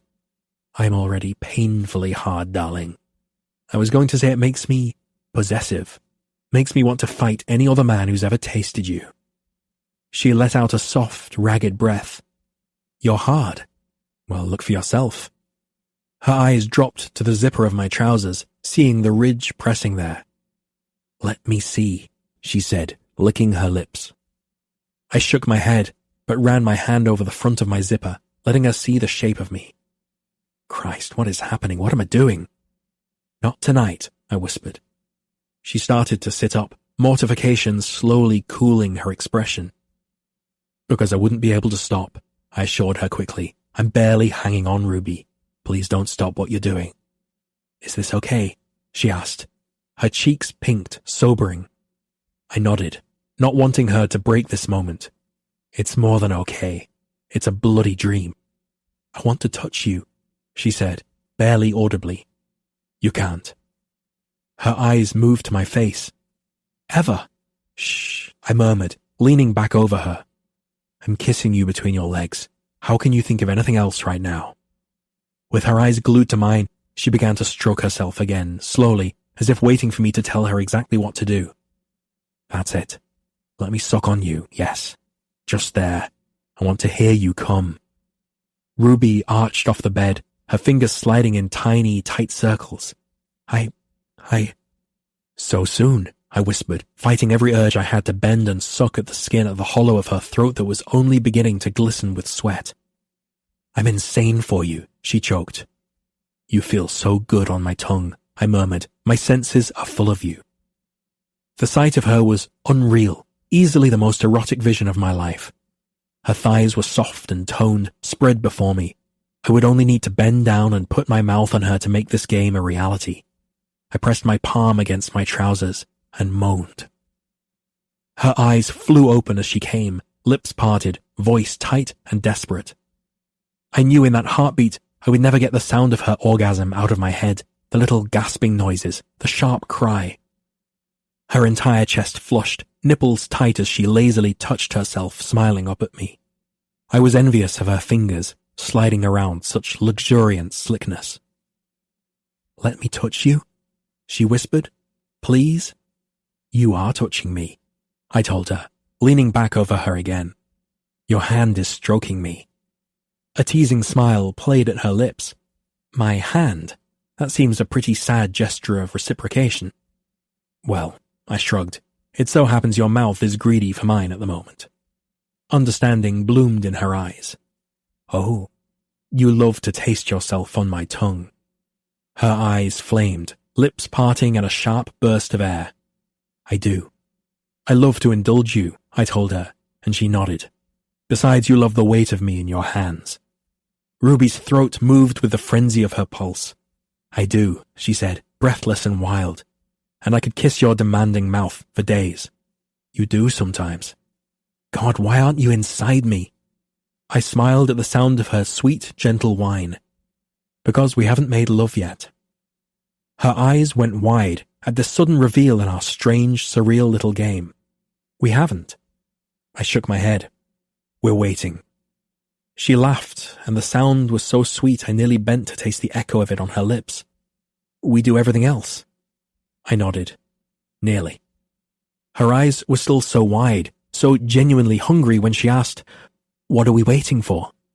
To be sure. And finally, I reached my thumb out, sliding it back and forth over the skin of her bare hip. Sure about me, she whispered. I stared at her sweet full lips, the tiny anxious furrow to her brow before telling her, Sure about me. Sure about all of it before I can't turn back anymore. I don't take any of this lightly. I know, she whispered, I can wait.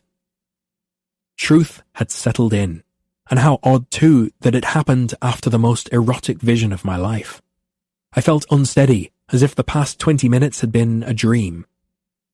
It could have been awkward. We were co-workers, and only last week she'd been a stranger to me. Now she was completely naked and had just masturbated while I spoke to her. It could have been the most terrifying moment of my life. But with alcohol in our blood and satisfaction loosening her body, it wasn't. I grew brave enough to slide my palm over her hip, cupping it. She reached down, covered my hand with hers. How do we sleep together after we've done this? With me curled around behind you, I said, and then swallowed thickly. You fit into me perfectly. But you never wake me for sex. I wake you to touch you again, because I'm insatiable for you, but not yet for that.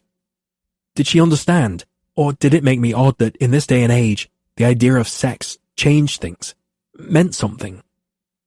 She closed her eyes, moving her hands to rest over her pounding heart. Do you know how much I want to feel you? I do know, I told her quietly.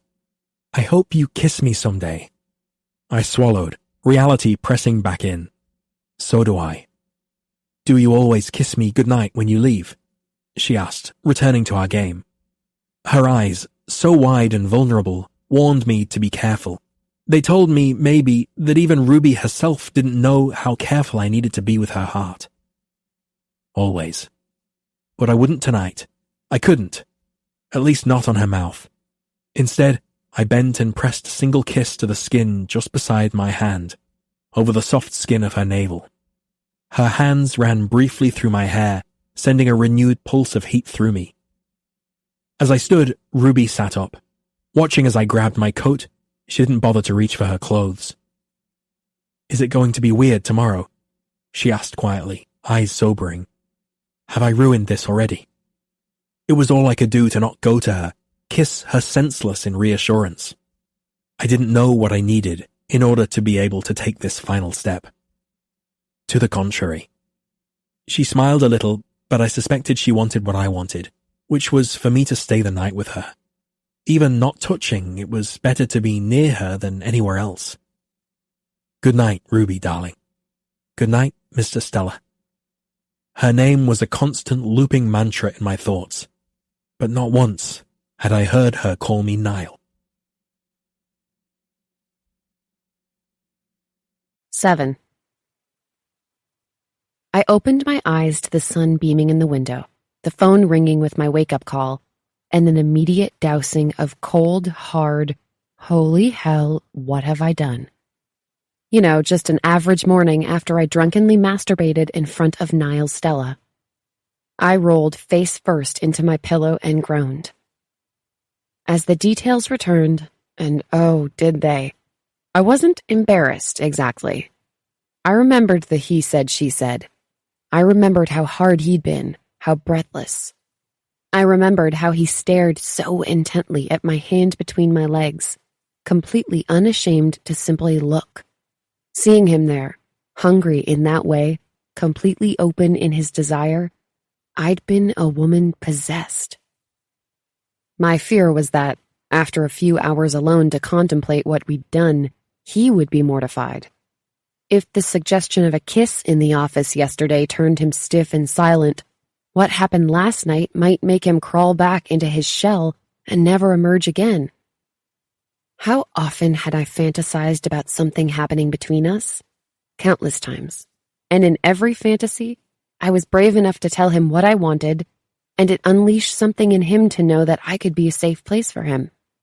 That I understood his reserve and would let him shed it when he needed to. Then, last night, suddenly, he was right there. And for once, I wasn't mute. I wasn't a blabbering mess. He'd looked so gorgeous, eyelids heavy and cheeks warm with alcohol, the uptight and buttoned-up persona barely hanging by a thread. He'd worried he was being presumptuous, or that he was somehow taking advantage of me, but he was wrong. I'd wanted to see that final thread unravel, see him unravel. I'd wanted it so much I could hardly breathe. My skin felt like it was on fire, so sensitive I might turn to ash with just a touch. He may have thought keeping his distance had been for his benefit, that we'd been drinking, and he wanted to be in full control of his senses when we did more, but somehow it had been exactly what I'd needed. I bet he thought intimacy happened in ordered stages: admiring, flirting, consensus about feelings, but not too much discussion, permission to touch, kissing, hands up shirts, hands down pants, the I love you, and then, finally, sex. I wondered if, in his mind, what we'd done or hadn't done last night still allowed him a certain amount of emotional distance. How could he not know that it had been more intimate than any sex I'd ever had?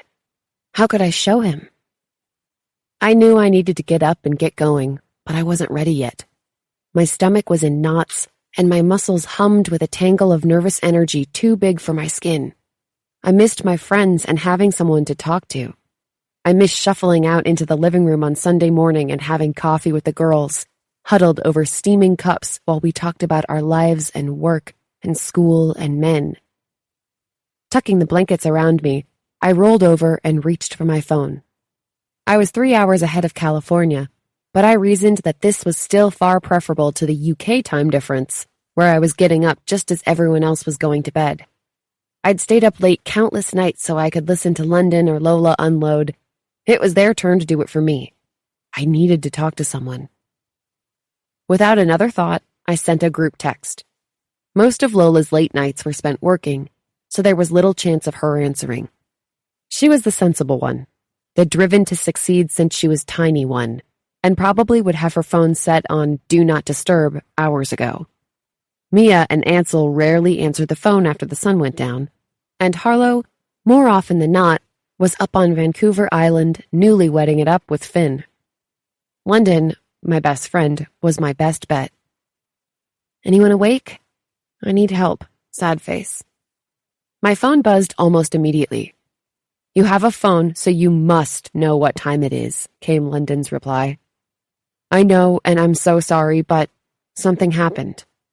I held my breath as I hit send. Something or something?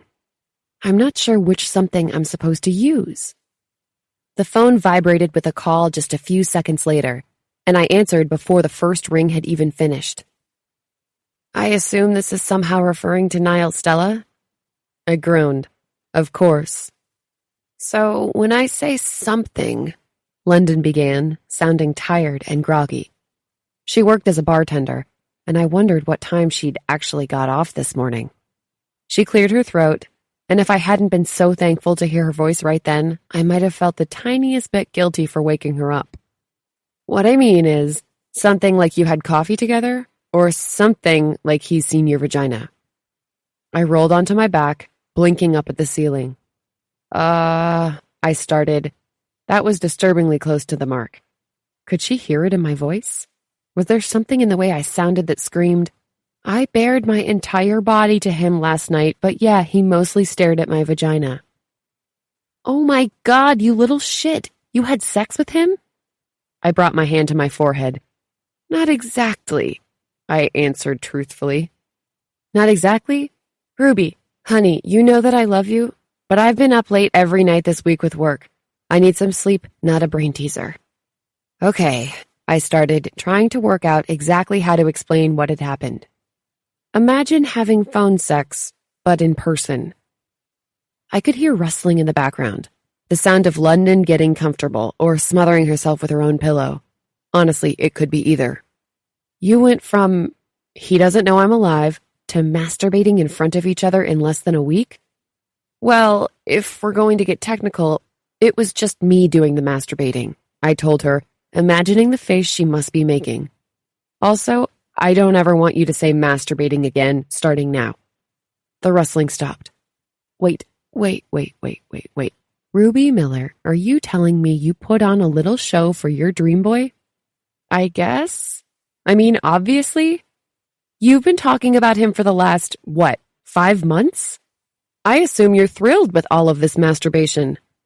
London, you just broke the oath. I said masturbation, a different word. And why are you calling me at 4:30 in the morning? Are you requesting a long-distance high five or someone to hear you melt down in mortification? Maybe both, I groaned. I didn't even know how I felt, how I could possibly expect someone else to help me. I don't regret it, but I'm not sure where we stand right now. We're not together, we're colleagues. I'm actually not even sure if we're friends. Plus, he was drunk, and I was mostly drunk, and this morning I can almost hear him freaking out across the wall. Freaking out as in he's regretting it, she asked, and I thought I could hear her sit up. I don't know. I chewed on my lip, considering. I hope not. But he's into you too? Yeah, as much as he can be this quickly. He went through sort of a bad divorce, and it's left him a little... Ruby, I know this must have been your way of putting yourself out there, but what did you expect would happen? I started because, to be truthful, I wasn't really thinking at all in that moment. I sighed. Was I thinking that he would realize he'd loved me all along and would sweep me off my feet? That he'd admit to looking for me all his life, and there I was, willing to get myself off in front of him the entire time? Probably not. I'm not sure, really, I said instead. Maybe that it would be the first step? London yawned, and I heard the sound of blankets being rearranged as she settled herself back in bed. That's a hell of a first step, but make it work. Go into the office today, face him like the kind of woman who masturbates, in front of the love of her life and doesn't regret a thing. You know, I don't have a ton of faith in the male population, but if he's half the man you've described, because really, why else would you fall for him? He'll be smart enough to catch on. Go get him, Jem. Making last night the first step proved to be a bit more complicated than I'd hoped. It seemed Niall Stella was going to go out of his way to keep things exceedingly, frustratingly normal between us. He'd gone in early and was packing up his laptop for a meeting when I arrived, head down and phone pressed to his ear. He acknowledged me with a small nod, a smile, and then he stepped out past me, into the hall for privacy. In the handful of seconds it took me to walk around his chair and reach my own, I came up with at least 12 different ways to translate his small smile and semi-avoidance, each more insane than the last. It was one thing to dissect everything he said in a meeting or to a colleague when there was zero chance it had anything to do with me, but this? There was no way he wasn't also thinking about what we did last night. Everything had a meaning today. I heard him talking, still just outside our office door. Was he waiting for me? He'd looked like he was packing up to leave. Was he coming back in first? That doesn't make any sense, he said into the receiver, his posh accent the only thing keeping his words from sounding clipped or flat-out annoyed. The timeline we were given for our estimated completion was a full 6 months before the date you're giving me today. The alternative is unacceptable. My ears perked at this. I'd never seen or heard him sound angry before. He was silent while he listened to the person on the other end of the line, and I had the strangest sense of his eyes on me. I unwrapped my scarf, slipped out of my coat, and hung it on the hook behind the door. His attention pressed on my skin, and I shook my head, careful to let my hair fall forward and hide the warmth I could feel blooming in my cheeks. Tony, I'm not leading the Diamond Square project to be a yes man. I'm leading it because I know what the bloody hell I'm talking about. Tell them that, or better yet, let me. I won't have any problem setting them straight, he said, followed by the distinct sound of his exasperated sigh. Tony, gross. I grabbed my notebook and turned to join him. Everything okay? He nodded but shoved his phone into his pocket, not bothering to elaborate about the call. Aside from meeting with some of the MTA engineers this morning, I'd like to visit some of the stations, see for myself a few of the proposed floodgate sites. He gave me another polite smile. Niall was back in his shell. Nodding to the stairs, he asked, "Would you care to accompany me?" The South Ferry station was one of the hardest hit by Hurricane Sandy. With a street-level entrance of only 100 feet above sea level, the tunnel was flooded in minutes. The seawater destroyed practically everything in its path, damaging wiring and equipment and filling caverns deep enough for workers to swim through. This was why we were here, to think ahead of Mother Nature and design a system that would prevent catastrophic damage like this from happening again. Traffic whizzed by as I followed Niall down into the newly reopened station, my eyes on his broad shoulders as he descended the stairs in front of me. He looked serious business today. His expression had remained neutral throughout our cab ride to the station, conversation kept to a minimum. He wore a dark suit and a darker overcoat, his brown cashmere scarf continually escaping the lapels of his coat and trailing over his shoulder behind him. There was a purpose when Niall Stella walked. A handful of engineers was there to meet us, and Niall introduced us both, taking the time to get each person's name and listening attentively as they took us from one end of the tunnel to the other. It was dizzying to see him like this, so knowledgeable and completely in his element, while simultaneously remembering what he'd looked like last night. In 6 months, I'd amassed a catalog of Niall Stella memories, and the few unguarded ones I'd made since coming to New York seemed to eclipse them all. Niall called me over to stand next to him, and I watched as he crouched down, took measurements, and inspected one of the proposed entrances. My brain was a mess of focus and inattention. I wanted to absorb everything around me, but having him so close after last night turned me into a complete mental maniac. Was he thinking about it? Was he pretending it didn't happen? A horrifying thought occurred to me. Was it even possible he didn't remember? He called out numbers or various notes while he worked, but it was noisy, the sound of trains and people making it difficult to hear him. I had to stay close, so close that his shoulder would occasionally brush against the side of my leg. I assumed it was accidental and tried not to react as goosebumps spread along my skin. But by the second and third time, I began to wonder. "Ruby," he asked me, looking up quickly, "did you make note that this was the last of the stations to reopen?" I nodded. Of course I had. But given how important it seemed to him, I took down the information again anyway, my pen stopping, tip pressed into the paper as I felt his palm around my calf. It lingered there for only a moment, fingers trailing slowly up toward my knee, gripping ever so slightly before they were gone. Every nerve in my body seemed to run on a circuit, beginning at where he touched me and stopping just between my legs. I swayed on my feet, my nipples tight and my breasts heavy as an ache moved up my thighs. My heart twisted. He remembered. He just had to wrestle his way out of his own head. The more time we spent near each other, the more he seemed to unwind around me, and his wordless flirtation slowly built over the rest of the afternoon. His hand pressed to my lower back as we left the station, his fingers quickly brushing the hair off of my forehead as we stood in line for coffee, and once, his thumb sweeping across my lower lip, back and forth as our subway train moved through a dark tunnel. I couldn't breathe, could barely remain upright. When a seat opened up on the train and he urged me to sit down, he stepped close enough that his belt buckle was only inches from my face. In front of me was the long expanse of his torso, slim shirt tucked neatly into his pants, and lower, the clear downward line of his cock against his thigh, already half hard. Sweet Lord. I reached up, hooking a finger through his belt loop as he gazed down at me, wordless and rapt.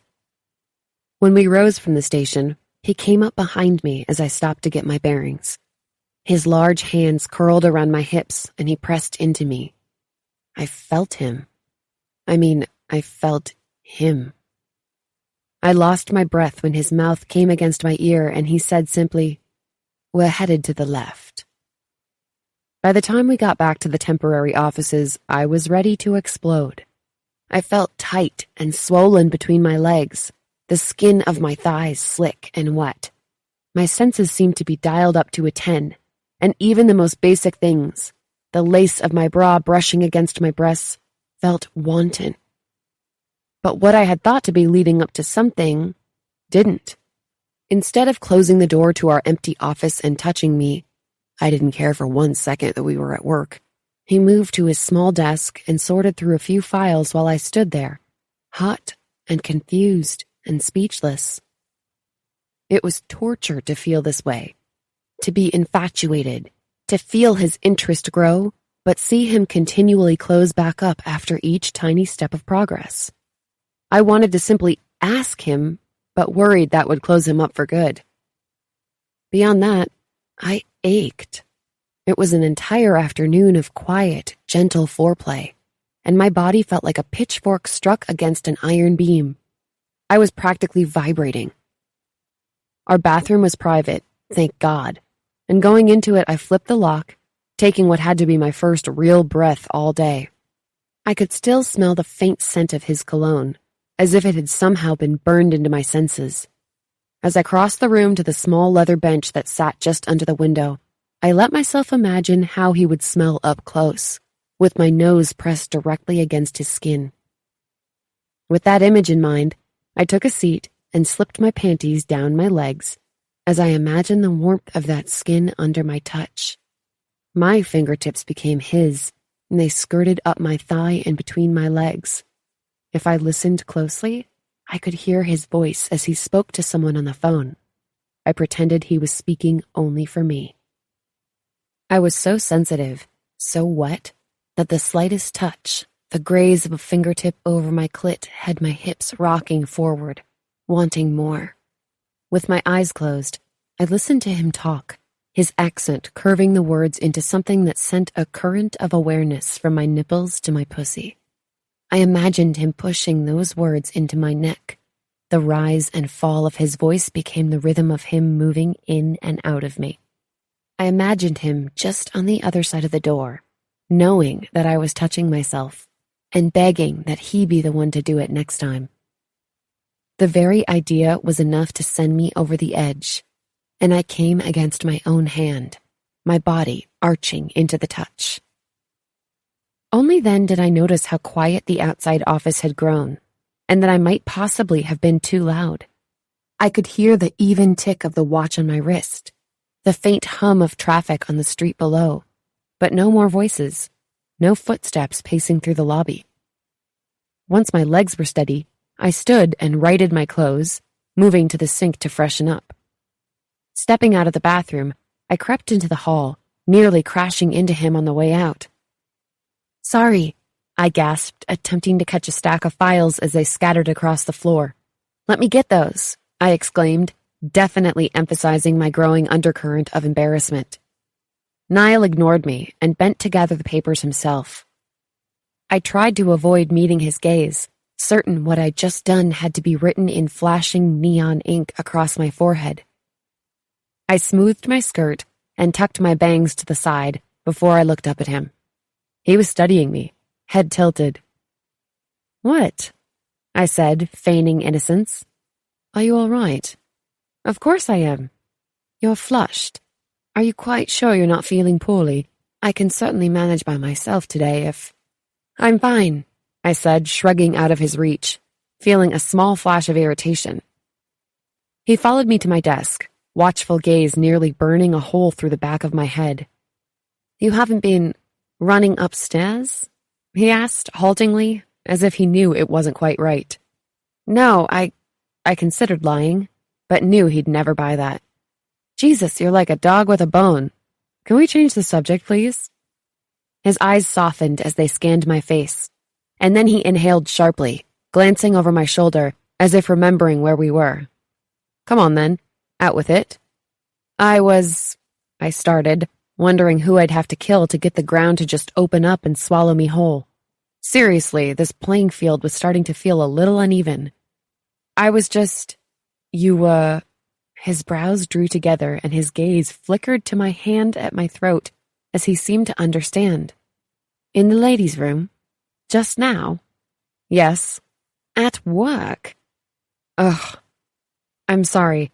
After last night and then today?" "Wait," he said, swallowing thickly. "You were thinking of me in there?" "Of course, I began and then stopped, closing my eyes and taking a deep breath. How did he stay so quiet, so still? "You touch me, but then you turn aloof. The mixed signals make me feel crazy. And now I felt crazy with a side of humiliation. I almost jumped when I felt the gentle prod of his finger under my chin. "Did you come, my darling?" Fire slid into my veins, and when I looked up at him, I saw the same burning in his. I licked my lips, nodding. "Tell me specifically what you were thinking about." "Touching you," I said, my mouth suddenly dry. "Kissing you." He nodded, eyes unfocused as he stared at my lips. It was all the invitation I needed. I stood on my tiptoes, running my nose along the warm skin of his neck. He made a sound that was something between a whimper and a groan, and I tried to put the smallest amount of space between us. Looking down at me, he seemed to struggle to work through 100 different things. I could immediately tell he was torn. Maybe I was right, and post-divorce he felt a little gun-shy. Maybe he was worried this was all moving too fast. Or maybe he simply wasn't comfortable doing things my way, sprinting headlong into what was sure to be mind-blowing sex and stay in bed until our return flight left to London. In that moment, I felt like I'd take whatever I could get, even if that meant 10 years of flirtation leading up to a single, careful kiss. "Are you okay?" I asked quietly. "I just wonder if we should—" He swallowed, wincing slightly. "Ship me back to London and never speak to me again?" He laughed but shook his head. "Please, no." "Talk about what happened last night?" He reached up, ran his thumb across my chin. "Yes." Relief and anxiety threaded together in my chest. My mom always said, if you can't talk about it, you shouldn't be doing it. His brow lifted at this, and he studied my face, lips curled up in the sweetest, hopeful smile. "Quiet dinner it is, then." Niall met me at my hotel room door, dressed again in my favorite charcoal suit and tie. It was cut perfectly for his long, muscular frame, and the gray brought out the yellow in his honey-brown eyes. Those eyes would be focused on me all night. Just me. I might combust. We took a cab to Perry Street, an upscale restaurant housed in a high-rise glass building just off, you guessed it, Perry Street. It was elegant and chic, with floor-to-ceiling windows and minimal decor. Tables and earth-toned booths packed with diners filled the large dining room, and I was suddenly worried we wouldn't be able to get a table. "Table for two," he told the hostess. "Reservation under the name Stella." I tried to ignore the way my heart leapt at the idea of him making dinner reservations for the two of us. We followed her to a small booth in the very corner of the room. "Oh my God, this is gorgeous," I said, taking in the breathtaking view of the Hudson River. "How did you know about this place?" "Max, of course," he said, taking his seat.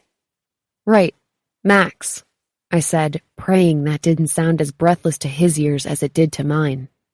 He'd called his brother asking about dinner. If I couldn't feel his foot pressed up against mine under the table, I might have floated away. "Has he lived here long?" He nodded, taking a sip of his water. "A few years." "He seems so happy," I said. "They all do." He smiled. "They are, it seems. Max and Sarah just had a baby, you know." I nodded, and he hesitated a moment before asking, "Would you like to see a picture?" "I'd love to." Love to might be too small an exclamation. Dying to might be a bit more accurate. Niall retrieved his phone and flipped through his camera roll. "There she is," he said, fondly, finger running along the edge of the screen. It was a picture of Niall holding a tiny bundle, a small hand reaching out from the blanket to grip his thumb.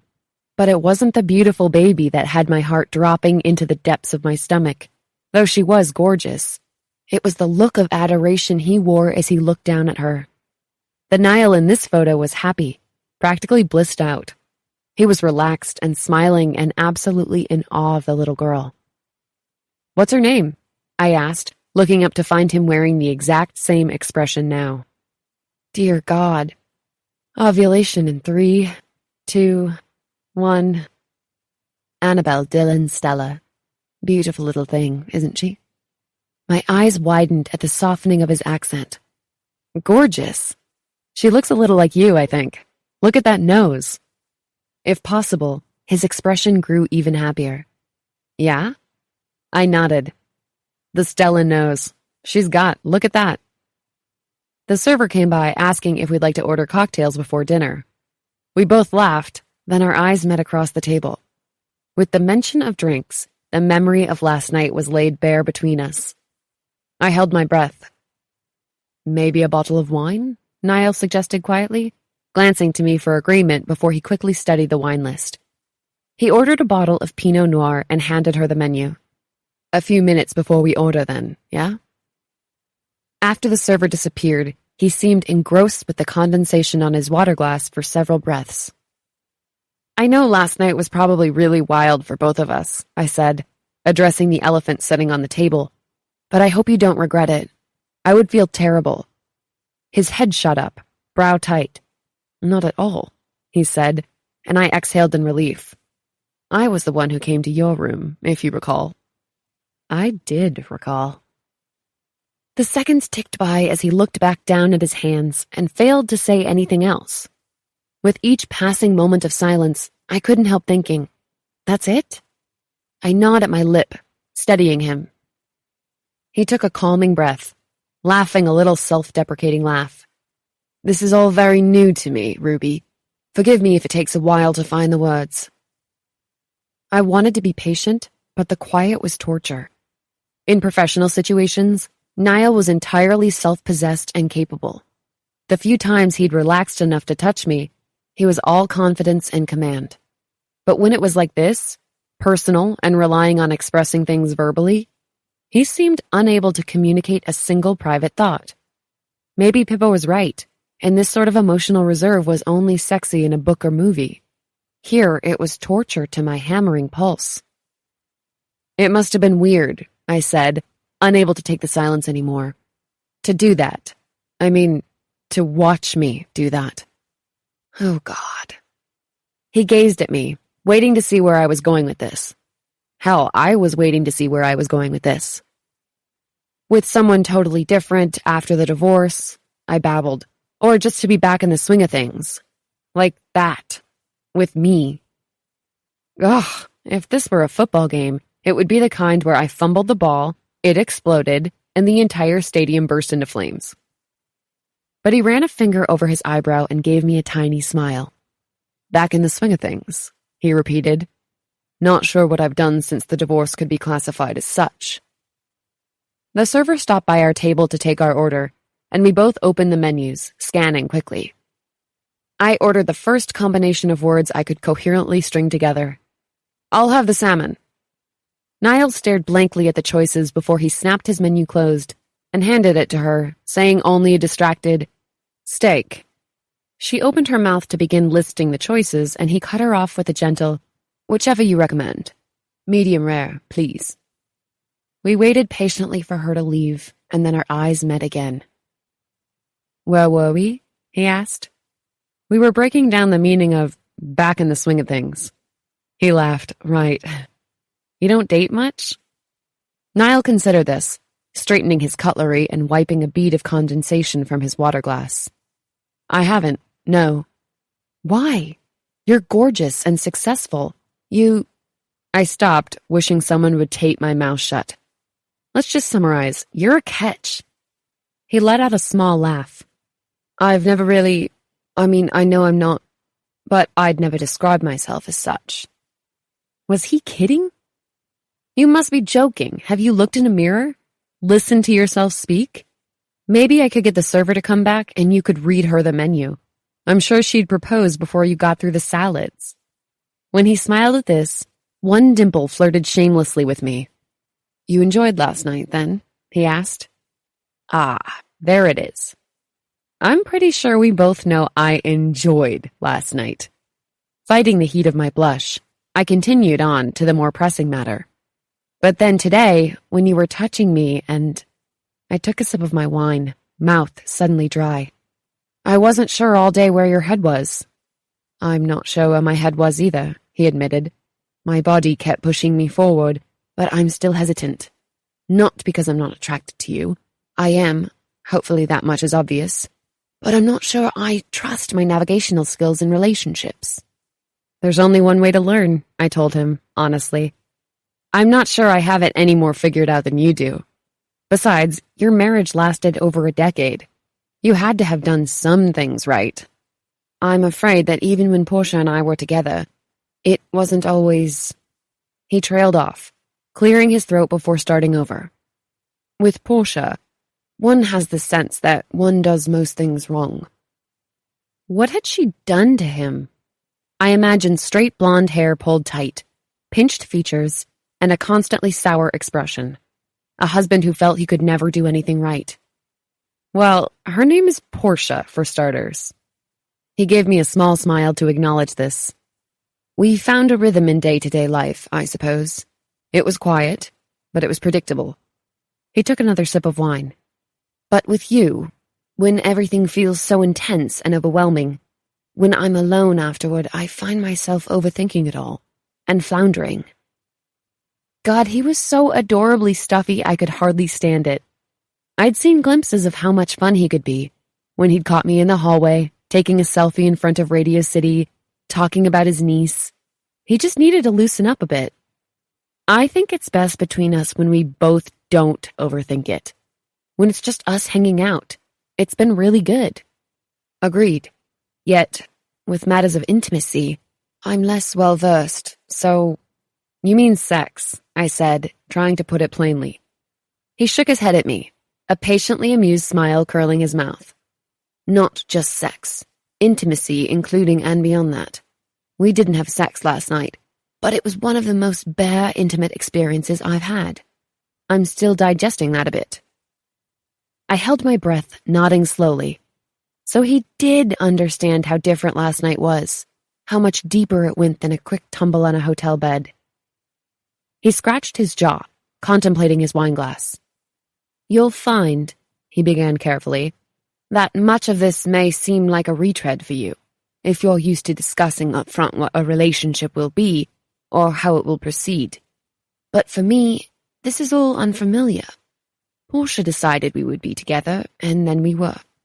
After that, she and I were more likely to discuss the weather than emotion. As far as sex, to discuss that was unheard of. So the mere fact that you and I are sitting here discussing what we did last night, and yet we haven't really kissed or even touched, it's a bit of a revelation for me. A good one? I asked, not able to hide my hopefulness.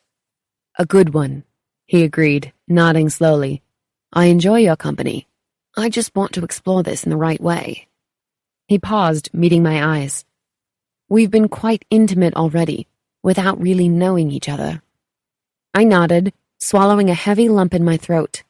The oddest twinge came over me, because I felt like I did know him. But upon reflection, it was true, he didn't know me yet. We can take a few steps back, learn about each other. Shaking his head, he murmured, That's just it. I'm not sure I want to move backward, or that I need to. Why do I need to know everything about you before we enjoy each other physically? I like you. Isn't that enough? I shrugged, feeling my stomach twist as I watched him work through it all. It works for me. It doesn't have to be for you. I want it to be. There is a unique freedom I feel near you. Smiling into my wine, I asked, Yeah? You make me feel adventurous and interesting. And fun. Fun? I repeated with feigned shock. Mr. Stella, you must banish the thought. His answering laugh was deep and warm, sending a shiver across the surface of my skin. You also make me think about things I don't consider gentle, or chaste, or very proper. Like what? He blinked up, met my eyes. I believe I'd prefer to show you. I just have to give myself permission, if you'd agree. It didn't seem possible that my chest could grow any tighter, but it did. I barely managed a hoarse, Okay. His eyes were so earnest, so expressive when he asked, Will you continue to be as open with me as you were last night? I nodded, lifting my glass to my lips with a shaking hand. How is this happening? How? In that case, he said, seeming to tamp down some renewed nervousness, I know it may be hard to explain such preferences, which is to say, it is difficult to vocalize things that are more of a matter of physical reaction. He babbled helplessly, finally looking up at me. But it helps to know. He'd completely lost me. To know? To know what?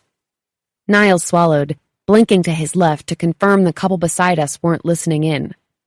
To know what feels good, he said, hesitating. To be frank, I'm not sure she ever came, I guessed.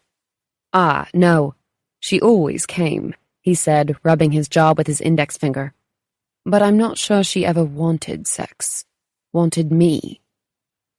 It felt like an elevator car dropped through my stomach, and I needed a moment, and a little wine, to clear any heartbreak from my voice before I could answer him. Well, then she really is a beast. Like I said earlier, have you looked in a mirror lately? He laughed, and then seemed to instantly regret it. I felt terrible. Ruby, I don't want to malign her. You must understand that she's the only woman I've ever been with. What I'm trying to say is, we didn't explore very much. There's a lot of mileage between getting somewhere and enjoying the journey. He looked up and grinned, eyes dancing. Last night, and your uninhibited show, was a completely new experience for me. I paused, looking out over the water while I considered how to respond. No wonder he had such a wall up. She'd built a fortress around their sex life a decade ago. Do you still love her? I asked. No, heavens no. But without a doubt, our relationship shaped me. I was made very aware of the fact that she had sex with me, for me, never for her. I raised my glass. Well, I'm fine having it be all about my pleasure, if that helps, I said, hoping to lighten the mood. How very generous of you, he said with my favorite dimpled smile. That's just it, though. What do women really like? Pornography is rather unhelpful in this way. Not always, I corrected. We do like big dicks and dirty talk.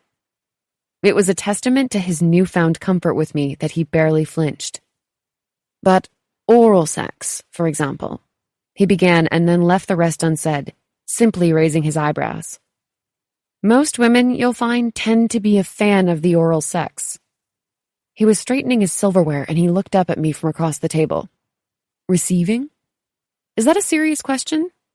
It is, unfortunately. He grinned at me, and in that moment, just a heartbeat, he looked so young and playful. And giving? I bit my lip, imagining how good it would feel to drag my tongue around the tip of his cock, hear his quiet groan. Oh, yes. He took a moment to look around the room, just long enough to make sure we weren't at the risk of being overheard by the other diners. Do women like to swallow? This conversation had leapt off the cliff and was sailing through the air. I could barely hold on. I'm going to make a completely unscientific guess and say it's 70-30 in favor of not swallowing. His eyes lit up with a teasing smile. And what category do you fall into? The 70 or the 30? With you? I said in a whisper, leaning in. I will. Niall inhaled, his head jerking back slightly. The room seemed to shrink until I felt like it was just the two of us at this table, looking at each other. I want it too, he admitted.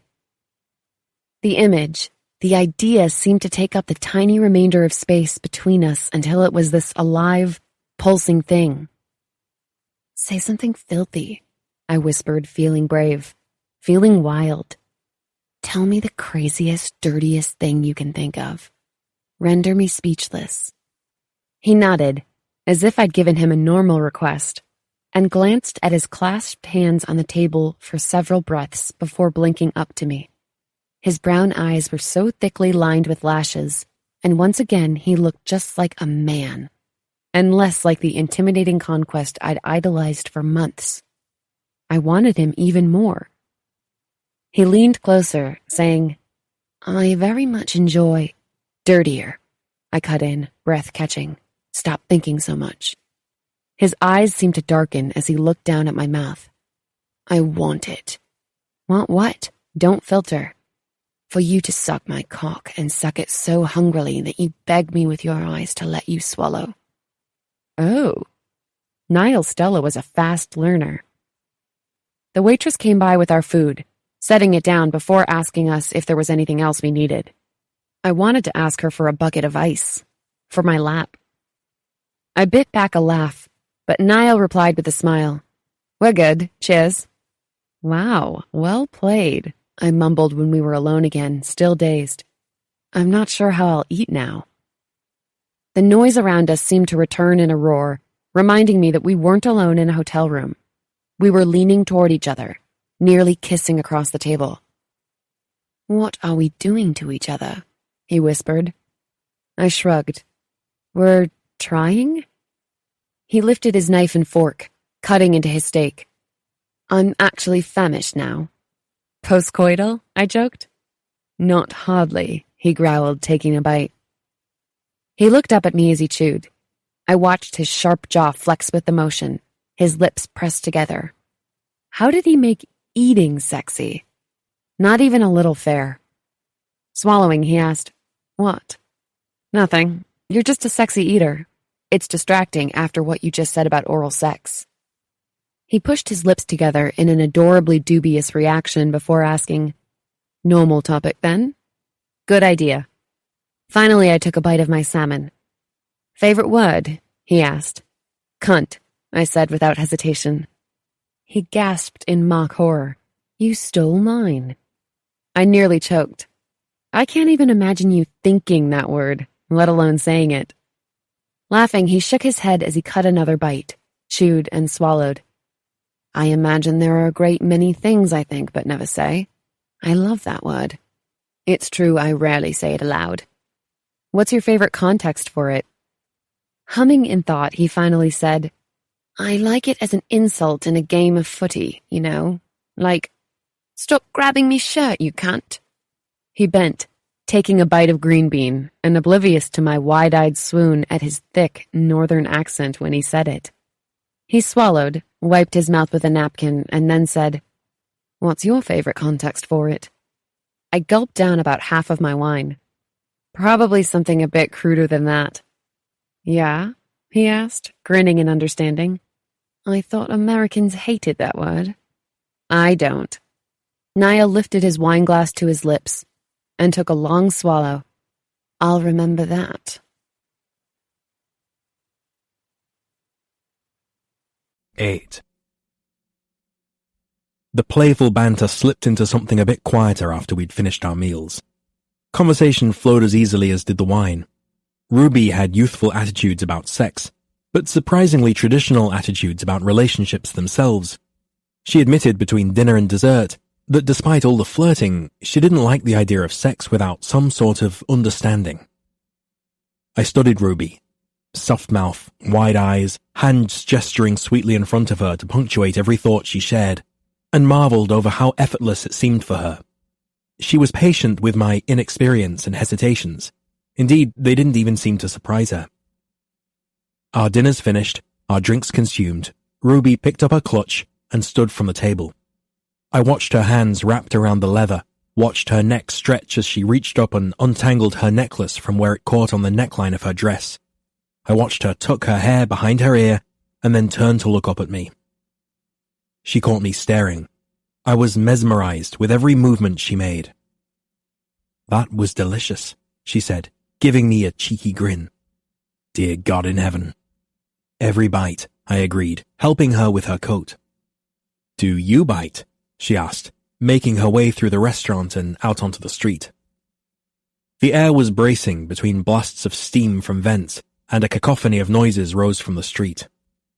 "I imagine I might," I began, and we turned onto Greenwich, depending on the circumstances. My skin hummed, my fingers twitched at my sides, until, finally, I gathered the nerve to place my palm at the small of her back.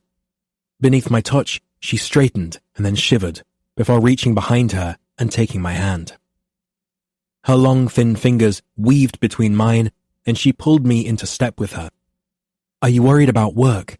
she asked quietly. "About work?" I asked, confused. "About this and work." I felt my brow lift in understanding. Well, no, not at the moment. I raised a hand and hailed a taxi, holding the door for her.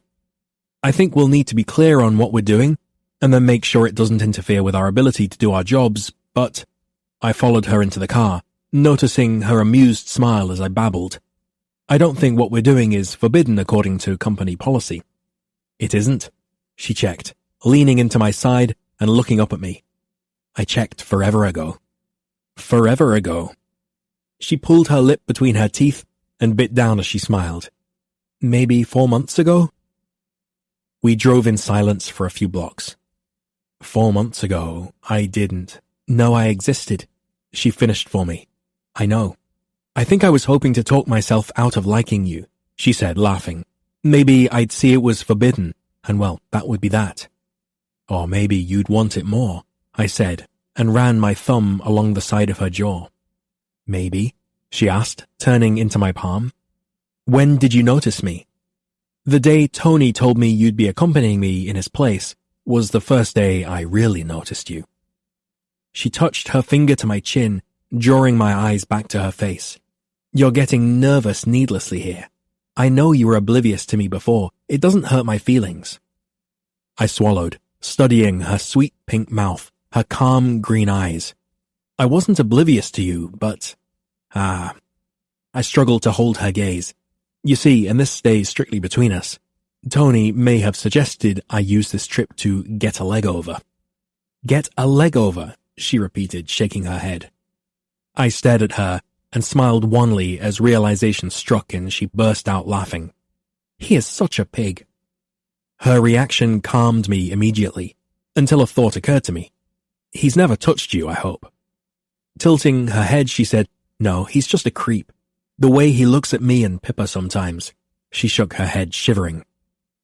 I grimaced, not wanting to confirm that much of the time I felt the same way about how he looked at women in the office. On more than one occasion, I'd been inclined to carefully request that HR keep an eye on him. But I do love that phrase, she said, blinking away. Get a leg over. It's hot in a crude sort of way. I like the idea of your long legs over mine, pinning me down. I closed my eyes, steadying myself with a deep breath. I assure you his suggestion carried little weight with me, but I'm a man after all, and even if he hadn't said that, just knowing we would be travelling together would have sent me into a spin. She laughed, and I registered again how well she seemed to know me, how much she had picked up simply by observing. I ran into you in the lift, and I was a maniac. Yes, you were, a menace really, I teased. But I wanted to get out only because I felt somewhat disoriented being that close to you. My derpy awkwardness overpowered you. Without a doubt, I murmured, reaching to tuck her hair behind her ear. You're joking, but I'm not. Something about you. She closed her eyes, and I let my fingers linger at her neck, drawing them down to her collarbone. Beneath my fingertips, her skin was cool from being outside, and so smooth. I could scarcely imagine how intense it would be to kiss her, let alone make love to her. I would likely tear her clothes, as she suggested only last night. I would most definitely bite. But I'd noticed you before. In meetings, we'd shared a look once or twice. Ruby opened her eyes again, and her expression grew dubious as if I'd begun to toy with her. It's okay if you didn't notice me. It's also okay if this is just an experiment in seeing someone other than Portia. I promise I have my big girl pants on. It's not, I started, but then stopped when the cab pulled up at the curb. I led Ruby inside the hotel and into a crowded lift. We exited on our floor in silence and walked down the carpeted hall toward our rooms, our steps echoing in the quiet. Once we stood outside my door, I told her, I have never considered having a fling. One drunk, fumbling interaction aside, sex purely for the sake of sex is not interesting to me. She licked her lips and gave me an impish smile. Then you need to have better sex. As she continued to look up at me with her patient, playful eyes, the moment grew heavy. I think without a doubt I need to have better sex, I admitted quietly. Her brows slowly inched up in suggestion, and she tilted her head toward her hotel room door. I had a really nice time at dinner. Ruby gave me another 10 seconds to do or say more before she stretched to kiss my cheek, just barely missing the corner of my mouth. Good night, my tentative, sexy, secretive crush. I watched her turn and walk the 10 steps to her room. She let herself inside, and the door clicked shut quietly behind her before I murmured, "Good night, my beautiful, exuberant girl." "What brand of imbecile are you?" I asked my reflection in the bathroom mirror. "You could have kissed her. You could have enjoyed her tonight. At the very least, you could have asked her in." I closed my eyes, taking a deep breath through my nose. It felt a little as if my skin were on fire, and short of walking into the shower with all my clothes on, or barging into her room and deciding once and for all to have a go, I wasn't sure how the feeling was going to diffuse. I swore I could remember every time she smiled tonight, or her open-mouthed laugh, head back, eyes closed. Ruby seemed to enjoy every tiny instant of her life. There was something about her that made me want to be near her, put her up on a pedestal, bask in her energy and uninhibited sweetness. "Say something filthy," she'd said. "Tell me the craziest, dirtiest thing you can think of. Render me speechless." Walking to my closet, I pulled off my jacket, my tie, my shirt. I hung up all of my clothes, feeling overheated and sensitive, and wound up to the point I thought I might burst. And I felt stupid, really. Ruby wouldn't have said no had I stepped forward, cupped her lovely face, and kissed her. She wouldn't even have said no if I'd simply asked her, "Come inside, show me how to do all of this for real now. I'm afraid I'll bungle it." Because, sincerely, I'd never taken a leap like this. Professionally, yes. I put myself out there, drove for what I wanted. But my personal life had sort of fallen easily into place. When we were 16, Portia found me in the woods near my home and suggested I kiss her. When we were 18, she informed me that she was ready to make love.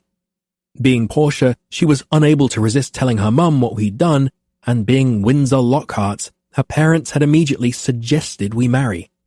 From there, it all unfolded rather obediently. A grand wedding, a flat her father loaned us the money to buy, and which I repaid in under 4 years, a car, a dog, and a marriage built on suggestion.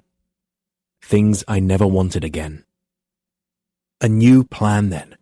I would take this side of me, the secret side that had long been dormant, romantic, passionate, desperate to find adventure with someone just a touch wilder than I could ever be, and not let it slide back into politeness, into convenience, into routine. If Ruby wanted me to open up, I would do everything I could to do it. I would ask for what I wanted with her. I would learn how to play. I would show her that I could give her what she needed.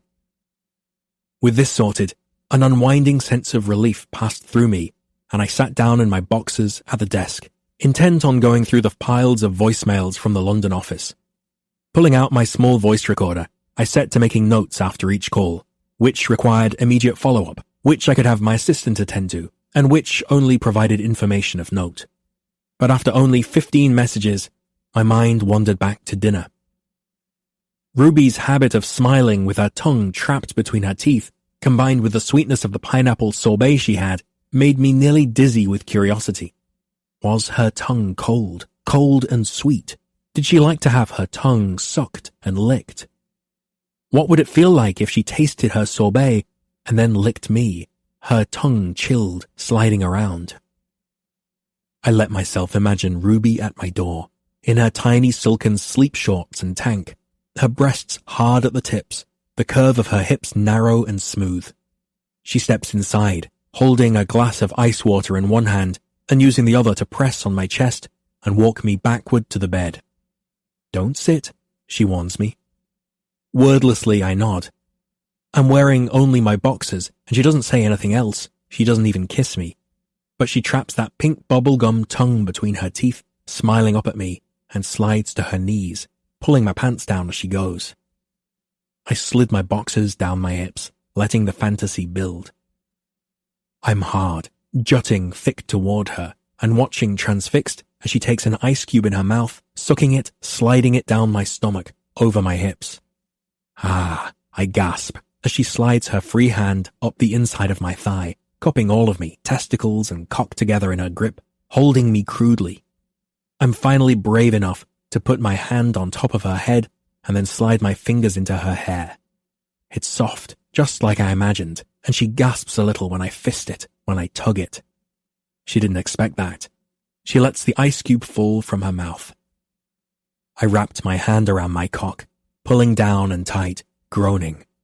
Lick it, I managed, my voice feeling oddly loud in the empty room. Ruby's eyes go from bright and mischievous to half-closed and sweetly obedient. I can feel her pull against my grip in her hair, struggling to reach me. You look so bloody gorgeous, I growled, moving my hand faster, imagining how it would feel for her to wrap her fist tight around the head of my dick and swipe that soft, cool tongue around and around. I groaned. Go slow, I hissed. I want your tongue to play with me before you show me what you look like when you beg for it. Her tongue peeks out, licking away the liquid there, sucking for more. Greedy, wicked little thing. I pull back, swiping myself across her lips, asking, did you think about this earlier, when you licked your dessert from your spoon or sucked the sauce from your thumb? Did you imagine you had my cock perched between your lips? She nods, opening her mouth and looking up at me with her lips suspended like that, parted for me. You want it. Nodding again, she lets her lips meet only long enough to whisper, please? With a tight moan, I slide in deep, relishing the feel of her tongue, of her mouth sealing around me and the rippling vibration of her surprised moan. Her eyes widen only for a heartbeat at the abrupt invasion before she relaxes, licking and whining sweetly, eyes fixed on mine. I slide in and out, my breath choppy and rough as I tell her, like that, and, oh, sweet girl, suck me, and I'll never get this sight out of my head. Never. Her hands reach up to cup me lower, to tug and pet, and it's heaven. It's too good, and it's too soon, and I want to watch her face when she feels me come. I closed my eyes at the fantasy. I hadn't received oral sex in nearly 7 years, and I was obsessed with Ruby's mouth and her tongue and her filthy brave words. I touch a finger to her chin, whispering, I'm coming. Ruby, Ruby, please let me come inside. And with a jerk against her tongue, I do. The pleasure crawls up my legs and down my spine until it's pulsing and hot and my skin flushes with a tingle along every inch and, oh. I came against my fingers, groaning her name. It took nearly a minute before my vision cleared and I could use my discarded boxers to clean my hand and the floor in front of me. The room felt startlingly quiet, as if I'd been on a stage somewhere, performing. On the desk, my watch ticked loudly in the silence. I glanced down at the desk and felt my face heat in embarrassment. My voice recorder had been on the entire time.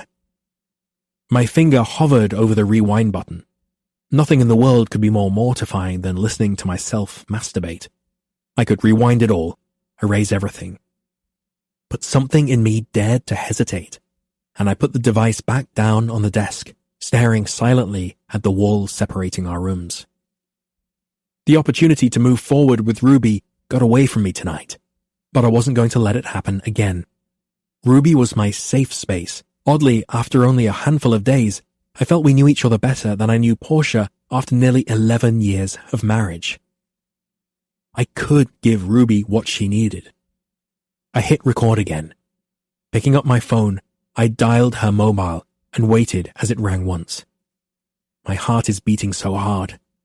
Twice. Do this, Niall. Do this. And then she answered, clearing her throat before saying, Niall? Hello, Ruby. Pausing, she whispered, Is everything okay? My heart thudded in my chest, and it occurred to me that I was standing in the middle of my hotel room, stark naked, on the phone with her. Everything is fine, I murmured. I closed my eyes, imagining her listening to the recording of what I'd done, and then realizing I called her just after. Smiling, I said, I just wanted to confirm that you'll be present at the meeting tomorrow at 8:30. Another pause, and when she answered, she sounded slightly disappointed. Of course, I'll meet you in the lobby at 7:45. I glanced at the clock. It was nearly midnight, only a matter of hours before I would see her. 7:45, I said. Perfect. Good night. Good night, darling. I hung up and reached over to hit stop on the recording. 9. The next morning, I was holding my breath the entire time the elevator was descending to the lobby. It was 7:43, and I knew without question that Niall would already be downstairs. Suit, immaculate. Hair, perfect. Body, banging. What I didn't know was exactly which Niall I would encounter today. Would it be the teasing, flirtatiously forward, maybe almost my boyfriend Niall from dinner last night? The one that sent my hand straight down my panties within seconds of closing the door? Or the strangely terse, abrupt Mr. Stella from the phone call only an hour later? Niall's brain seemed to be his own worst enemy, unable to shut down or stay silent long enough for him to just have fun. At dinner, he'd let the walls down, teasing and being downright filthy across the table from me. But give him an hour in his room, alone with his thoughts, and any afterglow I'd been experiencing was doused like a bucket of ice water. A tiny voice warned that I should pay attention, that I should heed the warning bells, however dim, inside my head. Although he looked like a man who carried the world in the palm of his hand, Niall was also a hyper-cautious overthinker, and maybe I should rein in my desire to dive head first. Good advice, I was sure. But when the elevator doors opened and I saw Niall Stella himself across the lobby, that advice was all too easy to ignore.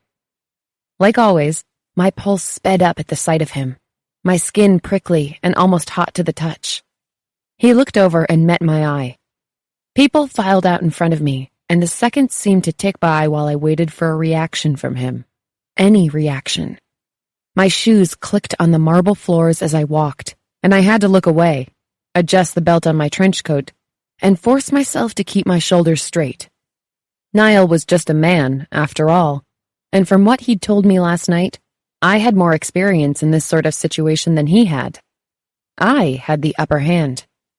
Keep telling yourself that. His overcoat slung over his arm, he checked his watch, his brow lifting when he glanced back up at me. Punctual, I see. Teasing. My breath eased out of my lungs and I straightened my shoulders. I could do teasing. Punctuality is a critical virtue, I told him. Couldn't agree more. I happen to find it very attractive. His voice sounded deeper this morning, more confident. There was something about the way his accent sharpened very, shaping it into something dirty that sent goosebumps up and down my arms. If this was anyone else, I would have questioned whether he was up to something. But this was Mr. Straight and Narrow. I was fairly certain he wouldn't be ravaging me in a hotel lobby or while meeting with the New York Transit Authority. I knew he'd be careful to keep everything between us strictly professional at work, but after last night, when he'd suggested he wanted to show me all the things he didn't consider gentle or chaste or very proper, the question of where we stood was still largely unanswered, and I was trying my best to let him tell me how fast we should move. One would think he would have wanted to start right away. One would think he would have even simply kissed me goodnight. I looked at him expectantly as he slid his arms into his coat and motioned for me to lead the way. Shall we? Halfway through the first meeting, we adjourned for a break. I felt pretty useless during these discussions about budget and public perception rather than the cogs and wheels of the actual structures themselves. But I listened, knowing the conversations that felt challenging right now were actually the ones I needed to grasp the most. Still, even Niall seemed to be distracted, staring down at the same page of his agenda repeatedly, and twice needing to be nudged when called on to answer a question. He barely glanced my way, but there were lingering touches as I'd handed him a stack of papers. His calf rested a bit too comfortably against mine to be written off as anything but intentional. In fact, his lack of focus was bordering on unnerving, and I was so grateful when he pulled me aside, asking if I'd mind sitting the rest of the meeting out. I know this is terribly rude of me, he said, motioning to the phone in his hands, but I've just checked my mobile, and I've a few things that need attending. Nothing too urgent, but Joe's called with some names and dates I need for a conference call with Tony. Would you—" He paused, eyes apologetic. "I know you're not my assistant, or under my report in any way, but would you mind listening and jotting the information down?" I heaved a sigh of relief, both that there seemed to be a reason for his distraction, and that I might be spared the pain of another 2 hours of this. "With pleasure," I said, taking his cell. "These team meetings have nothing to do with my department. Give me a job, any job, before I lose my mind." The wall separating the conference room from another smaller waiting area was about 20 feet long and floor-to-ceiling glass. Inside the space were a pair of white leather couches, a handful of sleek iron tables, and 2 matching chairs. A wall of exterior windows looked out over a street lined with restaurants and newly flowering trees. I deposited myself on the couch, pulled out a notebook and pen, and began opening his phone. "One more thing." I startled at the sound of his voice in the doorway. "The passcode is my birthday." "0609, I know," I blurted, and then blinked up to see him staring at me in surprise. I gave him a slow, wincing smile. "You should probably know I want the floor to eat me now," I said. "Because, hello, stalker." He laughed. "Perhaps I'm not very clever with my passcodes." "I guess if you stare at a person enough, you pick up all sorts of things," I said, throwing in an awkward cough for effect. But Niall only laughed again, shaking his head and throwing in another "thank you" before turning to leave. "Oh, and Ruby," he said, pausing just at the door. "Yeah? Be sure you listen straight through. Some of them are quite long, and there's one at the end that's particularly important." "Got it," I said, and didn't even pretend I wasn't watching his butt as he walked away. From the sofa, I could see him perfectly. He'd stopped at the refreshment table for a bottle of water before taking his seat, and I wondered if it was a trick of the light that made him look slightly flushed. Given that some of the voice messages were apparently on the long side, I reached for my purse, happy when I found my earbuds tucked away near the bottom. I inserted the plug into the jack and placed one of the buds in my ears, then keyed in his password. 4 messages. The first, predictably, was from Joe, and I listened while she rattled off a list of names and corresponding dates, and carefully wrote each one down. The second and third followed along the same lines, and within 3 minutes, an entire sheet in my notebook had been filled. I looked up and checked into the meeting again, catching him discussing something with a person seated nearby. Without the benefit of his voice, I could see the way his mouth formed the words differently than those around him, his accent visible at a distance. He used his lips more, held the shape of the words longer. I wondered what it would be like to hear that voice at home, in my ear while it panted out commands, telling me what he needed. One day I should write a novel full of all the things I wondered about that man. Pressing play again, I caught Niall's eyes for just a second before he blinked away. The last message started, and I waited, trying to discern exactly what I was hearing. Someone breathing, the hum of an air conditioner, faint traffic. The shuffling of fabric filled the line, almost as if a piece of clothing were being dragged over the receiver, and I picked up the phone again, checking the connection to make sure I hadn't knocked something loose. But then I heard, "Ah," and "that." Well, I definitely wasn't expecting that. "You look so bloody gorgeous." I knew that voice. I'd spent the last 6 months with my ears straining to hear him step on the elevator and onto my floor, to speak during meetings. For him to speak to me.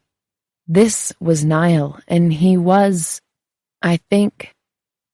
"Go slow. I want your tongue to play with me before you show me what you look like when you beg for it." Oh my God! I blanched. Had I somehow stumbled onto something I wasn't supposed to have? Was this even Niall? It seemed impossible that he would record anything like this, let alone give it to me to hear. Unless he didn't know it was being recorded. Was he with someone? Should I tell him I had this? "Did you think about this earlier?" he said through the tape.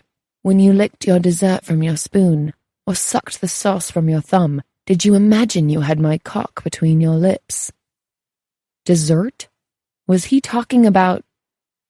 I straightened and glanced toward the conference room, not sure if I was surprised when I found him already looking at me. I didn't know how long he'd been watching, but when he nodded, slowly, I was certain he knew exactly what I was listening to, and that he'd orchestrated this entire thing so I could. You want it? Like that? Oh, sweet girl, suck me. He was getting himself off, thinking about me going down on him. He must have done this last night after dinner. Holy shit. It was 68 degrees in that office, and I was sweating. Niall didn't look away from me once, and I swear this situation could only have felt dirtier if he'd had me spread out naked on the floor. And then, only barely. How did he do that? We'd hardly touched, and yet it felt like he'd touched me in ways that nobody else ever had. I'll never get this sight out of my head. Never. I crossed my legs and pressed them together, shifting in my seat. I could feel how wet I was, how ready my body felt to do exactly the things he was talking about. I'm coming. Ruby, please. Please let me come inside. When the group broke for lunch, I noted the way Niall hesitated to leave. He'd have to face me now that I'd listened to his hit single without the safety net of 20 feet, a wall of glass, and 15 engineers and transit authority workers between us. He was nervous, and fuck if it wasn't the most endearing thing I'd ever seen. Unable to put it off any longer, he gathered his things and stepped out. Hungry? He asked. Starving, I told him, hoping he got the implication of my words. Judging by the way he reached up and began to fidget with the knot in his tie, I was guessing he did. I tilted my head toward the hallway.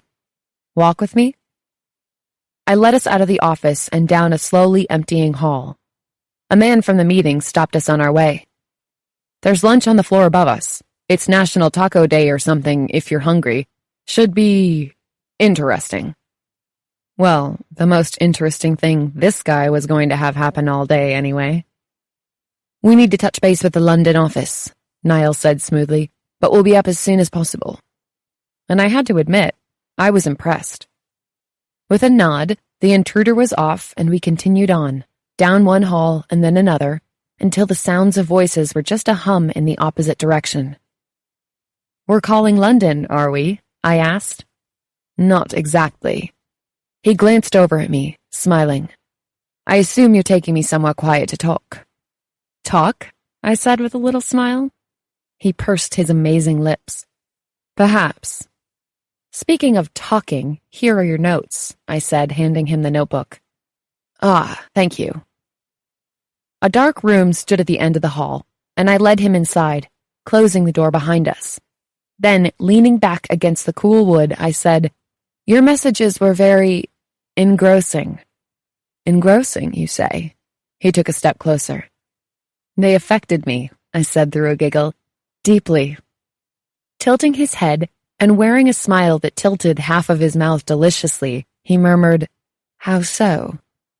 I moved to answer, to give him something playful and coy, but when our eyes met, every coherent thought left my brain. My heart started beating so hard with the sudden, surreal understanding that this wasn't a fantasy. This wasn't just flirtation. I wasn't sitting in the middle of a Thursday meeting imagining all of this. We'd blazed past so many Niall Stella moments that I'd stopped keeping track. The number of times Niall Stella touched my calf, tucked my hair behind my ear, looked me in the eye and asked if I came, told me he wanted me to swallow his cum, recorded himself masturbating to share with me, was about to kiss me. This was a thing. We were a thing.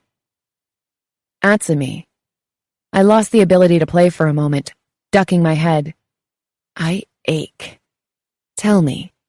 His voice was somehow both commanding and gentle as he bent, kissing my neck.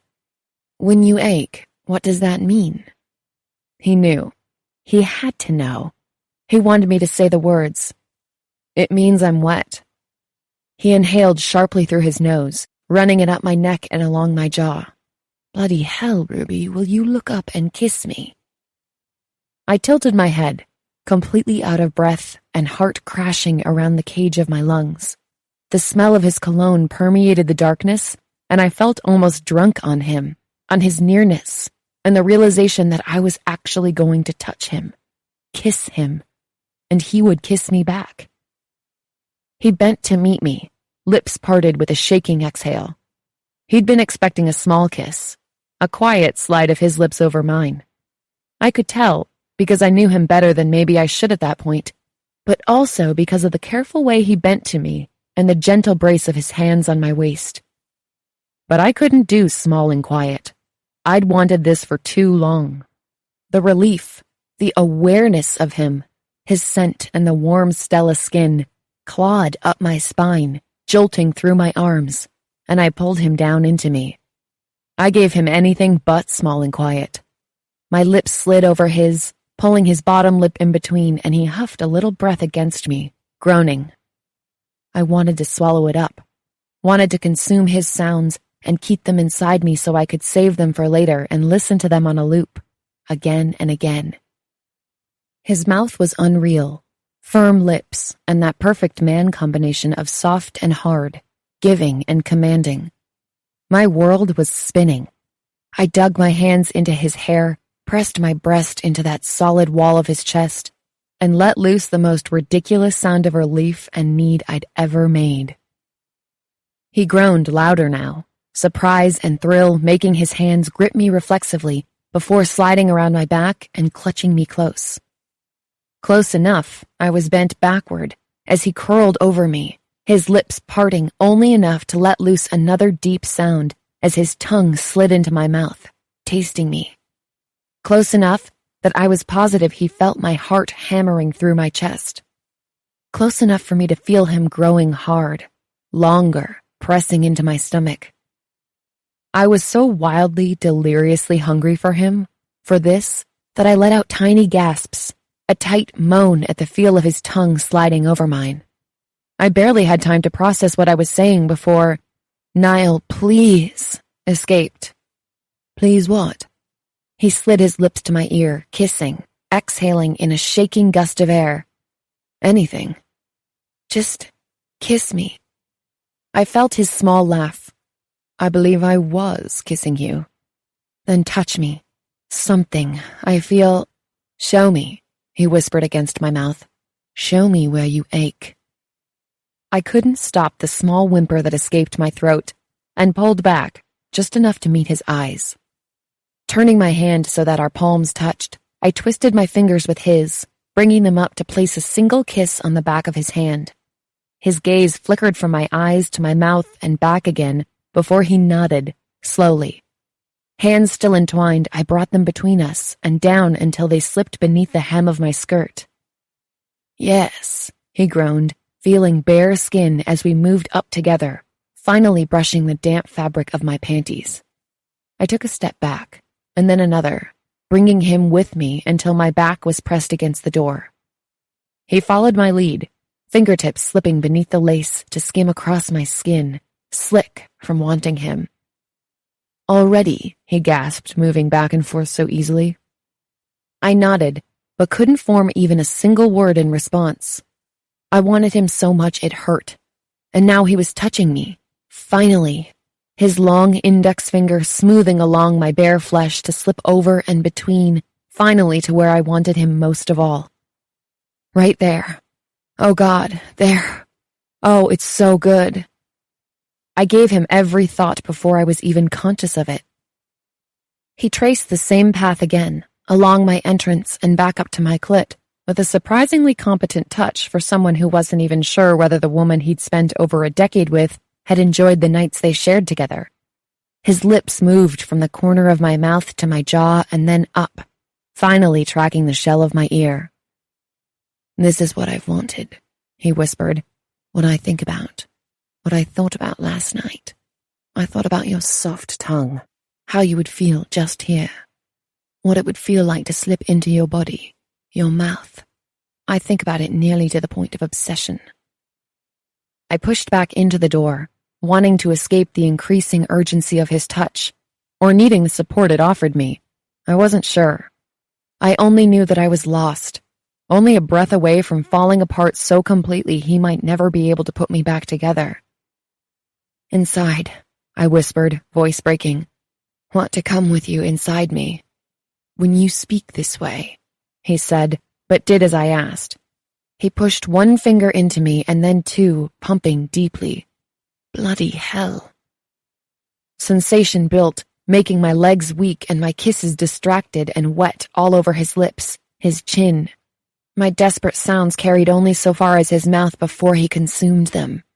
His thumbs circled, firm and sure, as fingers slid in and out. I could swear he was pushing deeper with every stroke, reaching something inside me that was wild and untouched. And then, the feeling built until it was spilling over and I came, my body arching into his hand. His mouth found mine again and he whispered things I only barely understood. "Give me your sounds," he said. "Let me keep them to think about tonight." But we had all night together, I remembered.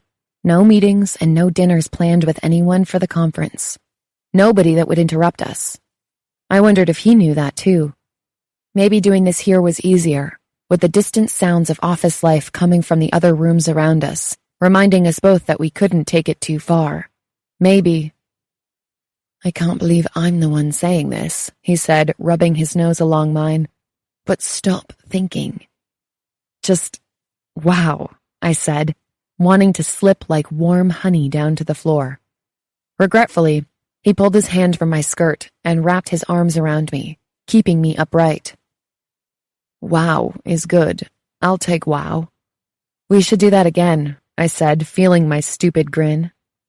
"Just seeing how quickly you fell apart in my arms." "No kidding." He glanced at the door, his expression falling the smallest bit. "But we've been gone for some time. We should join the others." "You," I started, eyes flickering down to his cock. He was still hard, impressively so, but he stilled my hand when I reached for his belt. "Quite used to it by now, I can assure you." I frowned, but I can... As if on cue, a voice called out from the other end of the hall. Time was up. For now, I thought. We had an entire night, and I planned on enjoying every second of it. 10. I could sense from the way Ruby kept glancing at me that she was up to something. "What?" I mouthed, when she trapped that full pink bottom lip between her teeth and finally looked up at my face after staring at my neck, my arms, my hands. She shrugged. "Nothing," she mouthed back, her tongue peeking out between her teeth with a single word. She knew. She had to know what that tongue did to me, so soft and pink and teasing. I tore my eyes from her and back to the woman leading today's discussion on hurricane disaster relief budgeting. All around the room, eyelids drooped or hands doodled on notepads. For my part, I'd found the meetings all week predictably intense but fascinating. I loved my job, loved the topic of disaster preparedness and the details we had come together to scrutinize. I enjoyed work in a way I suspected many of my colleagues didn't. It was my escape, my passion. So it threw me somewhat when I found my eyes wandering to the clock, my mind drifting to Ruby and what would happen between us tonight. We had no meetings, no social obligations. From 1700 until the following morning, we had nothing but time together. With Portia, we'd had all the time in the world, 11 years worth. And yet, even in the beginning, more time in each other's company was never something either of us particularly yearned for. Everything felt more important than having lunch together. Even something as simple as a few hours side by side watching television was always passed up in favor of working independently or catching up on odd projects. But Ruby seemed to practically vibrate at the prospect of a handful of hours alone, with me. Clearly what had happened over lunch was an admission that we both needed to move forward, away from the flirtatious games we enjoyed during the day, into something more personal and intimate at night. I simply didn't know how well I could do it. I had little practice being forthcoming about emotions, and even less experience being bare sexually with another person. I knew I'd made her come. I knew I could give her far more pleasure than what I'd done today. That wasn't really what worried me. What worried me was knowing she would give me exactly as much as I wanted from her. If I wanted to make love to her tonight, I could. If I wanted to feel myself deep in her throat, I could. If I wanted limits, I would need to be the one to set them. But did I truly want limits? Or did I think I should want them? My stomach cramped, and I looked back to the woman at the head of the table. Out of the corner of my eye, I could see Ruby tilt her head and glance at me, and I suspected she was watching my every thought pass across my face. I was starting to believe she had a decoder ring and was the one person I'd known other than my brother and younger sister who could take one look at me and know just how much I was hiding. I blinked up, met her eyes. She studied me briefly, her expression softening as she smiled, mouthing the words, "Don't worry," before looking down at her notes and then up at the moderator. At once, my shoulders relaxed, my jaw unclenched. "Let go," her voice whispered in my thoughts. "We'll figure it out together." We walked back to the hotel, and Ruby babbled sweetly about the meeting, the oddly warm weather, the band she'd been dying to see live that was in town. She talked to me about all the wonderful nothings I wanted to hear, distracting me from my own neurosis about the impending evening. At the Parker Meridian, Ruby steered us to the elevators, down the hall, and stopped in front of the door to my room. Turning her green eyes up to mine, she whispered, "So, decision time. Do you want to hang out with me tonight?"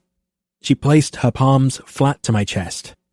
"No pressure. I can go to my room and masturbate to our Ryan Gosling movie, and you can go back to your room and beat yourself up for not getting me topless. But the choice is entirely yours." I swallowed, taking a few calming breaths before giving her a kiss that started at the corner of her mouth and slid over to her cheek, then to her ear. "Yes, please," I murmured. "So," she said, managing to stretch the word into at least 3 syllables.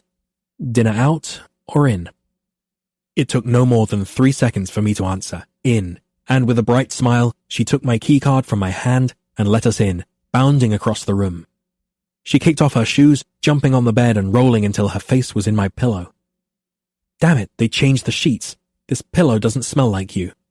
She flipped back over, hugging it to her chest anyway. "I'll make sure to have them leave the linens tomorrow." Then, in a Niall Stella voice, she said, "An excellent notion," and nodded once crisply, bringing a smile to my lips. Smiling back at me, she reached for the room service menu off the bedside table and flipped it open. "What are you in the mood for?"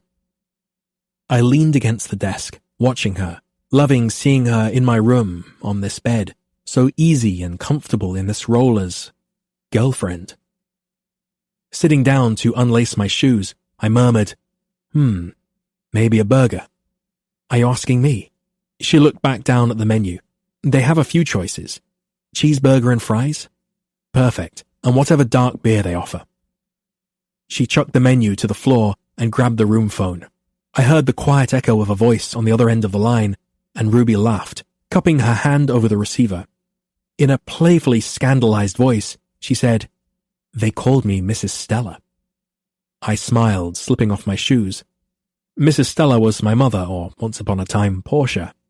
Mrs. Stella wasn't this vivacious creature sprawled on my bed, with her skirt slowly inching up her long, slender thighs. But that was the problem, wasn't it? I was stuck thinking Ruby was just a little too fun, a little too pretty, a little too adventurous for the likes of me.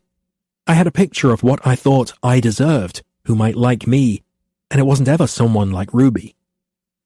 If she'd been able to hear this thought, I'm quite certain she would have ripped the phone out of the wall and hurled it at me. I listened, watching as she ordered, confirmed our selection, and then hung up. All of this was so commonplace, so easy, so comfortable.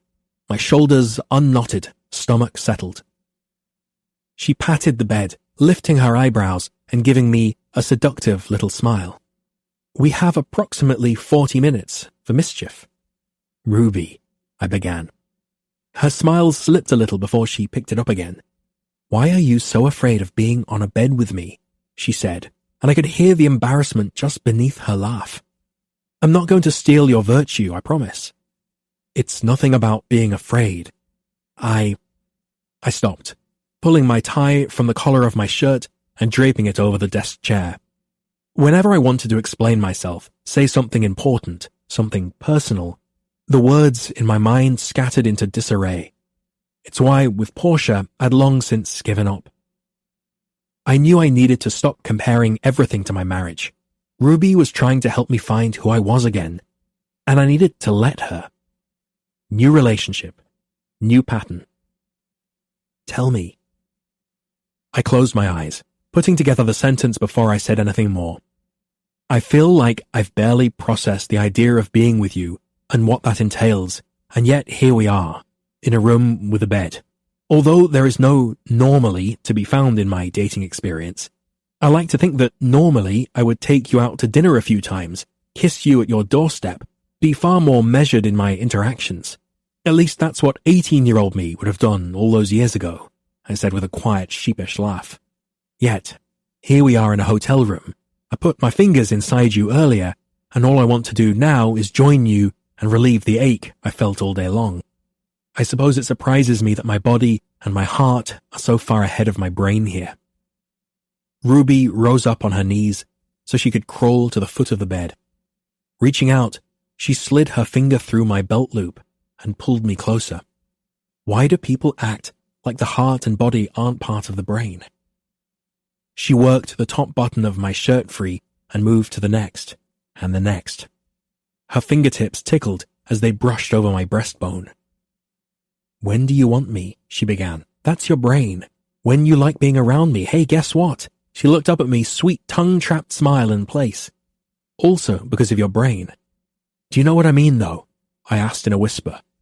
Our faces were only inches apart. I'd need to only duck down to kiss her. "I worry you're young, that I'm neurotic. How can it work away from all of this?" "In fact," she said, pulling her brows together in mock seriousness, "I think it would be easier for you to do this with me back home, in your space, with your routines. I would think what's hardest about this for you is that you're away from all of that, and I'm just another piece of chaos thrown in the mix." Her words eased my mind, massaged away the growing wave of anxiety. "Are you sure you aren't really a 60-year-old bird with a fantastic plastic surgeon? You seem remarkably wise." "I am definitely sure," she said, smiling prettily up at me. "But I'm also sure that you don't have to do a single thing you don't want to, Niall. You're allowed to not want this." I looked down to her pulse point, wondering what it would feel like beating against my lips. "I'm quite sure. What I mean is," I sighed, frustrated by my own thoughts. "I do want this," I said finally. Ruby giggled, falling backward onto the bed and pulling me down over her. We landed softly, bouncing off the mattress, and I easily rolled beside her, shrugging out of my dress shirt. Almost as if we'd planned it, or had been doing it for decades, she bent her knees, lifting her legs over mine and tucking her feet down behind my thighs as I curled on my side into her. I stared down at our position, speechless. "We fit," Ruby observed quietly. "And look, I got you on the bed with me this time." She reached up to smooth away the lines that had formed on my forehead. "To be clear, I want to spend time with you and cuddle while we talk," she assured me. "We don't have to get naked before dinner, or after."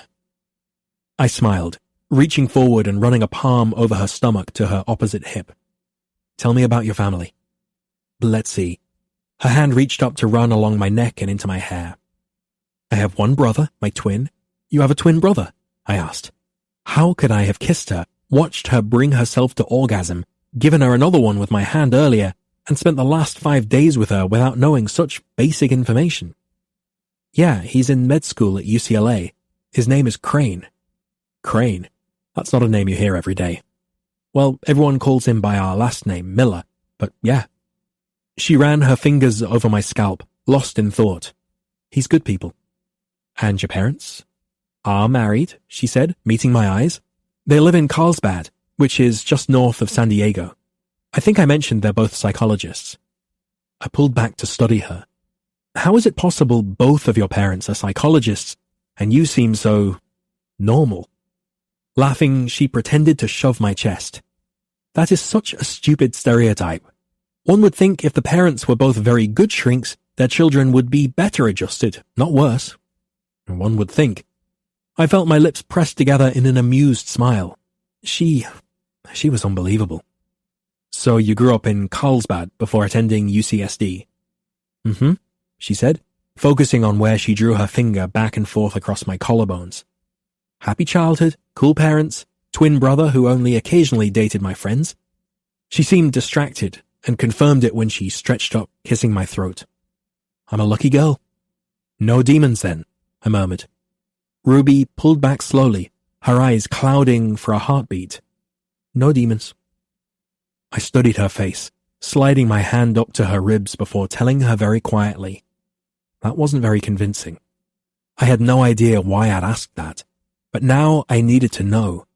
My chest grew tight with this feeling of diving deeper, of making this into more than flirtation, kissing, groping. This here was what I needed, but was almost most terrified to seek. Intimacy in words before action. Fine, she said, smiling a little. But you first. I blinked, surprised. Despite having asked her this, I hadn't really expected the question to be turned back on me. Well, I suppose my childhood was fairly happy as well. Looking back, I realize we were rather poor, but children don't often notice things like money shortages when they have everything they need. My marriage, as I may have mentioned, was rather quiet, especially compared with a childhood filled with rowdy brothers and sisters. We didn't argue much, we didn't laugh much.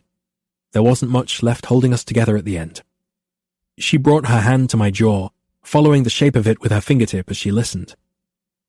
I suppose my demons are my reserve, and how I fear I spent the better part of my teens and all of my 20s with a woman I probably won't know for the rest of my life. It feels like a bit of a waste. Your reserve, she repeated quietly. Nodding, I murmured, I always wonder if I come across the way I mean to with people. How do you mean to come across? Friendly, interested, I told her. Responsible. You come off as responsible. Her lips tweaked into a smirk. Maybe a little aloof. Laughing, I admitted. That's fair. I've always been the quiet one, a bit awkward. Max and Rebecca, who are closest to me in age, were the clowns. I've been the contained one, but it also meant I got away with things they didn't. This sounds like a story I need to hear. Shaking my head, I bent to kiss her jaw, speaking into her skin. Your turn. When I pulled back, she looked at my chin, her finger drawing lazy circles at the hollow of my throat. Ruby? Blinking up to meet my eyes, I watched as she took a deep breath. I had a bad boyfriend my freshman year, she said simply. The words were just vague enough that I wasn't sure how she meant it. Was he violent? Fickle? What do you mean? Maybe calling him a boyfriend isn't exactly right, she said, tilting her head on the pillow as she considered her words. We went out a few times and he wanted sex before I did. He got his way. When I understood what she was telling me, my heart seemed to try to claw its way up my throat, so my words came out strangled. He hurt you. As I looked down at her thin frame, her delicate jaw, full lips and wide, honest eyes, a fire-red tempo took over inside my chest. I was consumed by a rush of anger and vengeance I'd never experienced. She shrugged. A little. It wasn't very dramatic or violent, just unpleasant. It wasn't my first time, but my brow lifted in understanding. It hurt anyway. She nodded, focusing her attention on my chin again. Yeah, so you asked about demons. I guess that's mine. I was at a loss. I felt my mouth open and close again. I wanted to punch a wall, wrap her up in my arms, and cover her body with mine. And then I pulled my hand back from her ribs, instinctively worried. Stop, she said through an uncomfortable laugh. That's why I don't like talking about it. It was a bad night. But one of the many benefits of having good psychologists for parents is that you learn to talk about things, which helped me out with this. Ruby seemed so wholly healthy, so composed, weathering my fits and starts easily. That said, it was all well and good to embrace the idea of being adventurous sexually with someone, but it made me regard her a bit more earnestly as someone with good and bad experiences, who not only wanted to handle me carefully, but also required careful handling of her own.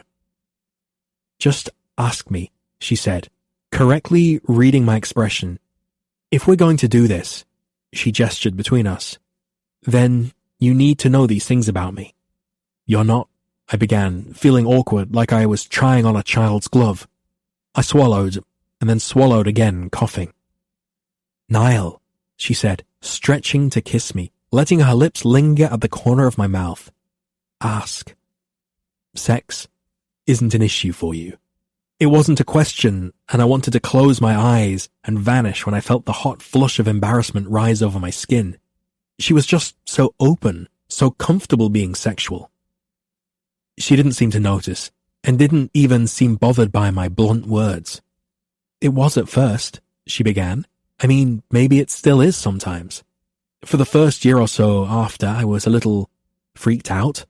I slept with a bunch of guys, almost like, hey, universe, I choose to do this, and this, and this." But my therapist helped. What Paul did wasn't really about sex. He was a mess. The times I've been with guys after him weren't anything like that. I don't feel like he broke me, but he did show me that some people are just bad. "Do you think of it often?" She smiled up at me and touched my lips with her index finger in a gesture that was at once sweet and maddeningly seductive. "I guess. It depends on what's going on in my life, really." I felt myself instinctively pulling back. But especially times like now, where I'm worried it's going to make you careful with me or hesitant to let go. Her eyes searched mine, pleading, "Promise me you won't be." I wanted to promise her this, but what she'd told me simply reinforced my desire to take this slowly. We were interrupted by a knock at the door. Our food had arrived. I stood, slipping on and buttoning my shirt to let a man with a rolling food-laden table into the room. He placed it beside the bed as I signed the ticket. The room ticked in silence. The remnants of our conversation seemed to dissolve out of the air. Ruby sat on the mattress, curling her legs beneath her as she lifted the silver domes off our plates. The door closed behind the waiter, and I sat beside her at the table. "Hungry?" "Starving," she mumbled, pouring ketchup on her plate. She leaned over, kissing my cheek. She was relentlessly right-minded. "Thanks for dinner, hottie." And, as she tucked into her meal, it was clear that, for the time being, our conversation had moved on. Ruby fell back against the mattress with a satisfied groan. "Whatever happens tonight, just know you're in competition with that cheeseburger for best in show. I fear burger joint has a bit more experience with cheeseburgers than I do." "Then bring your mad seduction skills, Mr. Stella," she teased. Dinner had been good, but I hadn't paid much attention, moving mostly on autopilot. I knew without a doubt that I didn't want to move too fast, and given her honesty with me tonight, I wanted to be particularly careful with her emotions too. I moved the table away from the side of the bed and returned to her, maneuvering so that I lay beside her, hovering above. "Good start," she whispered, hands moving to begin unbuttoning my dress shirt. Again. My fingers played with the button at the top of her silk shirt. "Are you having second thoughts?" she asked, perhaps after I lingered too long on my action. I shook my head, thinking. Her green eyes scanned my face, patient but intense. "I suppose I just wanted to be clear what we're doing tonight," I admitted at length. "I'm a bit thrown by what you've told me." Her forehead relaxed in understanding, and she pushed her head back into the pillow a bit to see me better. "About Paul, and your reaction after of running headlong into sexual relationships."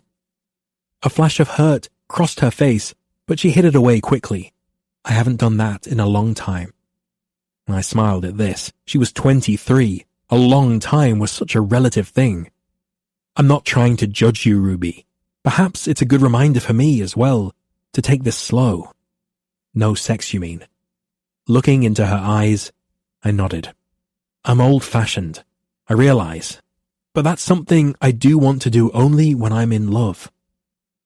Her face registered some unrecognizable emotion, and she looked like she was going to say something, but instead she simply nodded. I wanted to clarify my words, knowing how she may have interpreted them, that ours wasn't that kind of relationship, that we weren't headed in that direction, but how was I to know whether or not we would? In my lucid moments near her, it occurred to me that all of this seemed so impossibly easy.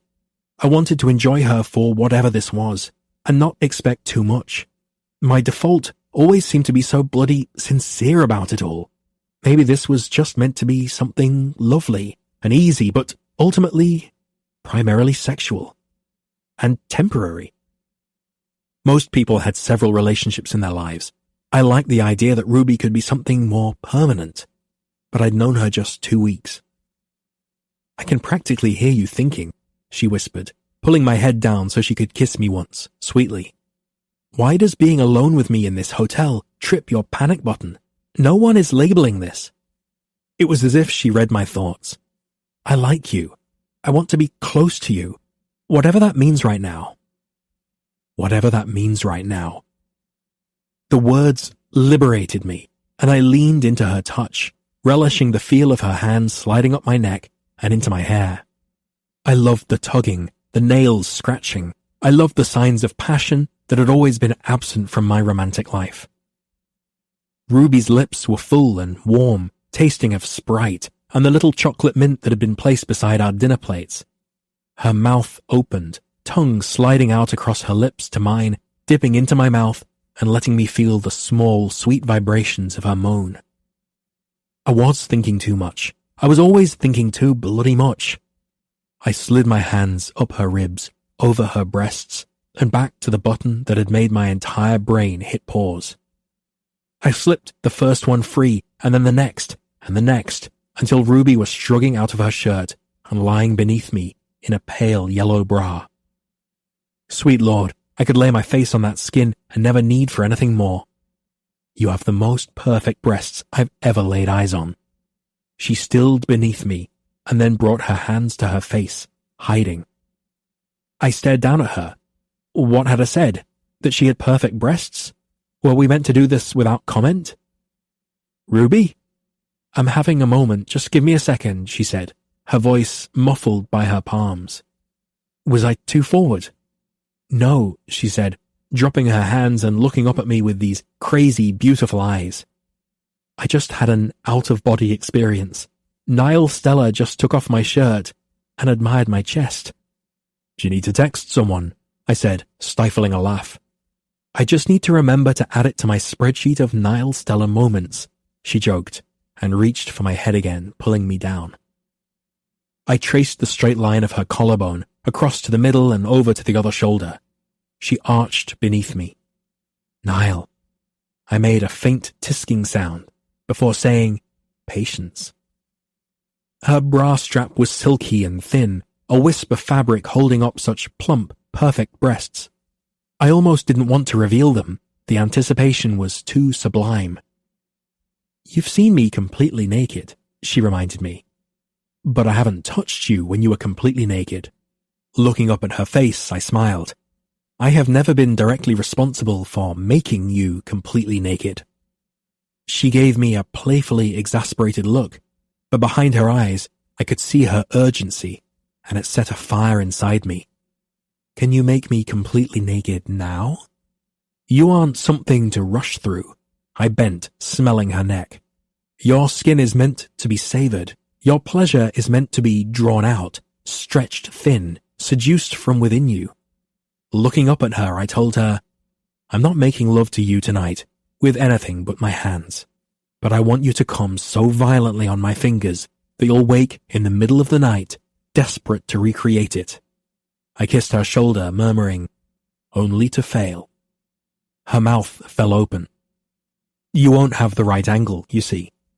I ran a finger along her jaw, or the right size of finger or depth, but mostly you'll fail at making yourself feel as good as I will, because you won't be patient." She growled, digging her hands into my hair and pulling.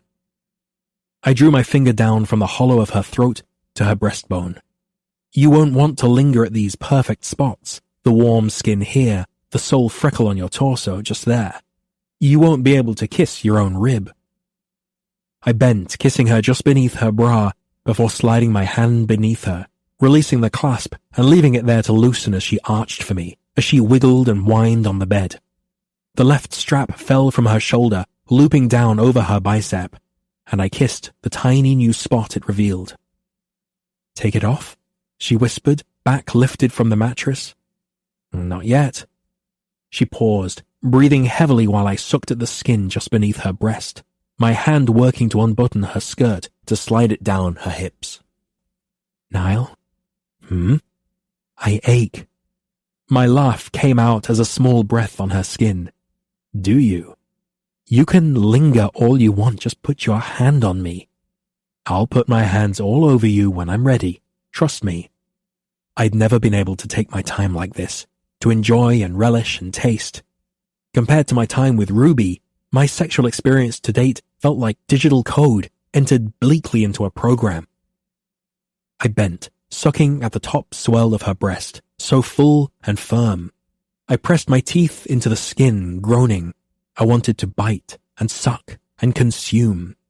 Her breasts made me want to turn savage, groping and biting and, Christ, just fucking. I imagined myself crawling up her body, pressing her breasts around my cock, and shifting over her, selfishly chasing the pleasure I craved being this close to her skin, her scent, her hoarse, gasping noises. A small part of me curled instinctively at such a crude, bare thought, but Ruby's voice in my mind was louder. "Let go," she said. "Show me what you need. Take what you want." With a growl, I climbed over her, cupping her breasts over her bra and pressing them together, sucking at the skin where they met, sliding my tongue in and around the delicious crevasse. Beneath me, she gasped, arching, her hands working their way back into my hair, her legs wrapping around me, pulling my hips to hers so she could rock up to me. I pulled her bra straps down her arm, tossing the garment aside before returning to her. Her nipples were the same warm pink as her lips, and without thinking, without even a moment of hesitation, I bent, pulling one into my mouth, sucking hungrily while my palm gripped her other breast. Ruby arched from the mattress, crying out and pulling so hard at my hair that the sensation teetered between pleasure and pain. "Niall," she gasped, "Oh God, oh God."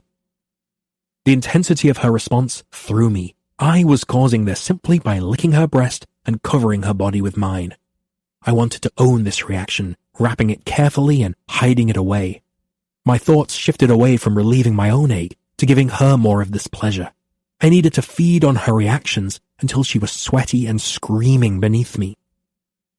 Her skin seemed to glow under my touch. My lips followed the fit lines of her abdomen, the perfect circle of her belly button, the sharp spike of her hip bone. I drew my teeth over each of these discoveries, following with my fingertips, hungry to know every inch. Pushing my hips into the mattress, I grew desperate for relief. Beneath me, Ruby rocked up into my hands, mindless and begging. A fine sweat had broken out on her chest. My hair was a mess from her hands, tugging fingers and scratching nails. Oh, she was a fucking wonder. "Let me taste you," she begged. "Let me touch you." Her words sent a spike of electricity down my spine and along my cock. "Wait, darling. I can't." I pushed the top elastic of her knickers aside, kissing the softest skin of her navel just above her pubic bone. She hissed out a yes and gasped when I slid the light yellow lace down her hips and thighs, undressing her entirely. Ruby was completely naked. She was fucking perfect. I felt her eyes on me as I slid my hand up her leg, watching my fingers move over her skin, mine darker than hers, tan against pale. Her inner thigh was the softest skin I'd ever felt, and my fingers trembled slightly as I moved them higher. Inside my chest, my heart hammered. I touched her between her legs before, of course, but it was different at the office, rushed and intense. Here, I had hours. I could keep her up all night with my hands giving her pleasure and my mouth on her breasts, her ribs, her stomach. My fingers reached the juncture where hip met thigh, and I lingered, barely an inch away from where she wanted me. Under my hand, she shook, pushing her hips off the bed. "You're killing me with the teasing," she whispered, reaching to wrap her hand around my wrist. "I swear I'm going to come the second you touch me." The way she said come, and the idea that she was this worked up, that my touch could do this so easily, rocked me. With a smile pressed to her hip, I slid my fingers over her, groaning at the sound of her sharp cry. She was drenched and slick and warm, and it was all I could do to not bend to kiss her there, or even more tempting, lift my body over hers and simply slide inside. I couldn't begin to fathom how it would feel to be inside her. I was grateful for the barrier of my trousers, and of the kernel of hesitation still residing in my thoughts, the constant reminder to take this slowly. It was impossible not to compare this experience to the only other one I'd really had, late-night pub fumbling aside, even though guilt tried to shove the thoughts away.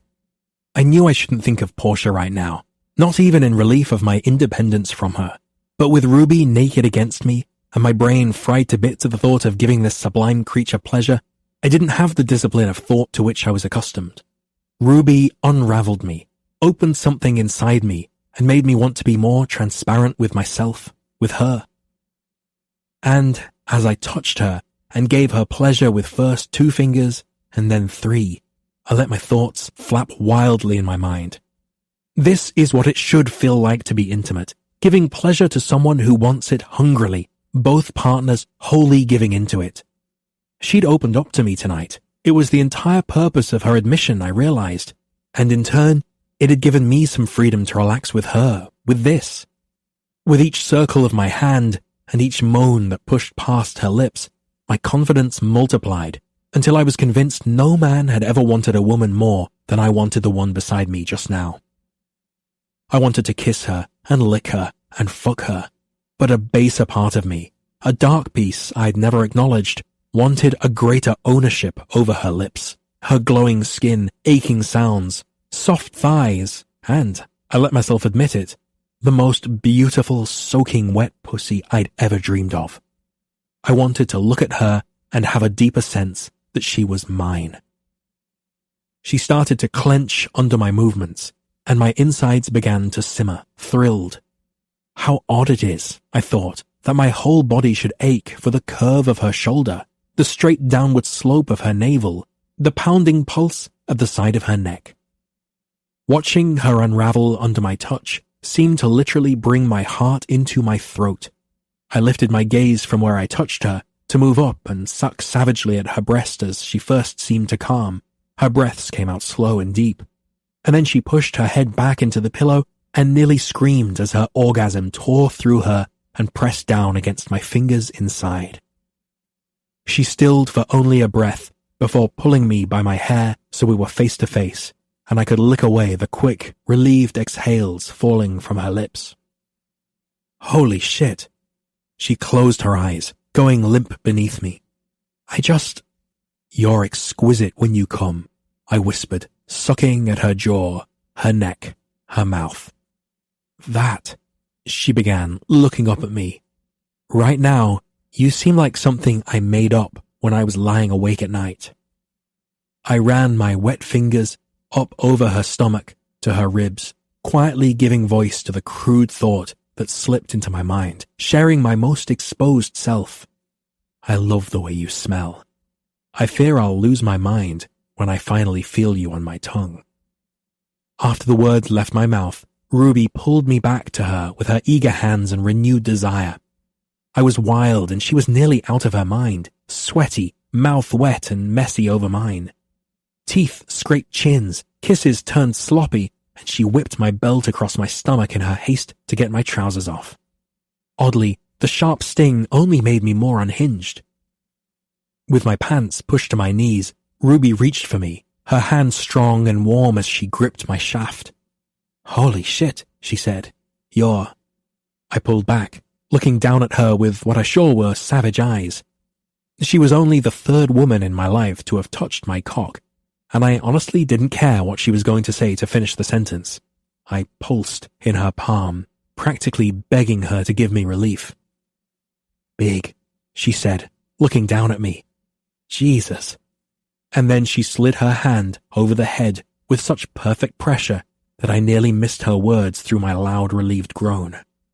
I've never been with a guy who wasn't. My mind fogged with the feel of her slowly stroking up and stroking down. Wasn't what, American? Willing to take his time, experienced with scores of women? And then it occurred to me, where her hand lingered, exploring. Wasn't circumcised. She nodded, ducking her head to press her mouth to my neck. I imagine it's much the same, only perhaps easier in some ways. Easier? She sounded as dazed as I felt. If you moved your bloody hand a bit faster, maybe you'd see what I mean. I reached between us, wrapping my hand around hers to make her move. I could feel the hot tension in my lower back, my growing need to fuck into her, fuck her fist, fuck something, and she whimpered a little as I think my words registered. My foreskin slid easily over the head of my cock as she worked me. "It's so fucking hot," she groaned. "Oh fuck, I can't believe I'm doing this. I can't believe—" "Shh," I whispered, wanting her lost in me, not the idea that she was doing this. This was a reality. I was over her, my cock in her fist, my mouth on her neck, and my heart slowly bleeding into hers. "Stay with me." My words transitioned from this to a steady mantra of, "Give me, give me, give me, oh fuck, Ruby, Ruby, give me, give me." I wasn't even sure what I meant. Give me pleasure and your achingly honest words and the reassurance that this is real. Give me the freedom to let my words fall easily. Give me permission to let go and lose myself the way I've needed to for so long. Give me a place to be safe and open and unguarded.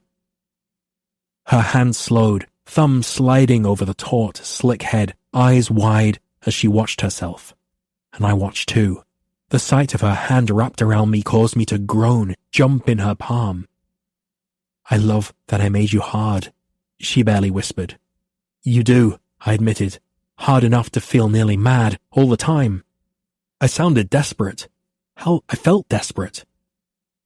She looked up at my mouth, and I bent to kiss her, sucking at her wet, plump lips. Her nipples grew tight, skin pebbled, and it struck me that she behaved almost as if this was all for her, that my pleasure was a gift in some way. I had to admit it made me high to be wanted like this, with such awed abandon. At the same time, I wanted her to feel the same ease with me when we were intimate like this, as when we were conversing or simply walking down Fifth Avenue in easy silence. I ran my finger over her lip, trapping it with a kiss and hissing at the taste of her on my skin. Her fist stroked up, down, sliding and gripping perfectly. "I can taste you on my finger," I murmured into her mouth, shifting, beginning to move my hips as I kissed down to her chest. I swelled in her hand, feeling the pleasure climb my legs and descend along my spine until I was savagely fucking her fist, my mouth sucking furiously at her breast until the blood pooled beneath the skin and her tight breaths in my ear begged me to come, come, come, come. With a deep groan, I let go, spilling into her hand, her hip, her navel, and even across the breast I'd marked with my mouth. Even after my orgasm dissolved, and the only sound in the room was my heaving breaths, she didn't let go of me. Instead, with her other hand, she reached up, pressing her palm across where I'd come on her skin. Only once I stilled over her did I realize how wild we'd been, how savage in our touches and kisses. Her chest was red from the scratch of my stubble. Her lips looked swollen and abused. Sweat covered the surface of our skin. Without having kissed her between her legs, without having made love to her, I just had the wildest sexual experience of my life. She closed her eyes, chin wobbling slightly before she admitted, "I'm terrified that what I feel for you is going to get too big for you." I quieted her words with a kiss, sucking at her full bottom lip and reaching to distract her, my fingers sliding between her legs again. I was barely able to escape the chaos of my own thoughts. This was more intense than anything I'd experienced in my marriage. This was more intense than anything I'd experienced ever. Something about that felt terrifying and wrong. I needed to dive back down into sensation before panic over this enormous emotion swelled and made me mute.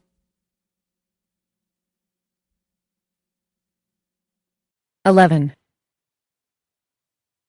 I expected him to sleep like he worked, stiffly, everything about him as adult can be. Adult as a verb and adjective. But he didn't. He was asleep on his stomach, hands dug under his pillow, curled around it, and with his face pressed to his arm, like a kid or a drunk frat boy, complete with the occasional mumbled word and soft, snuffling breaths. The arm I was propped up on began to fall asleep, and with a quiet groan, I rolled to my back, careful not to jostle him. I wanted to keep watching him. I wanted to keep this feeling, completely blissed out, alive just a little longer. If I thought keeping him primed on a steady dose of sleeping pills would make this moment last, I might have considered it. The sheets smelled like him. My skin still hummed with the memory of his fingertips and lips, and holy shit, his cum, everywhere. If I closed my eyes, I could still feel the faint press of his fingers pumping between my legs.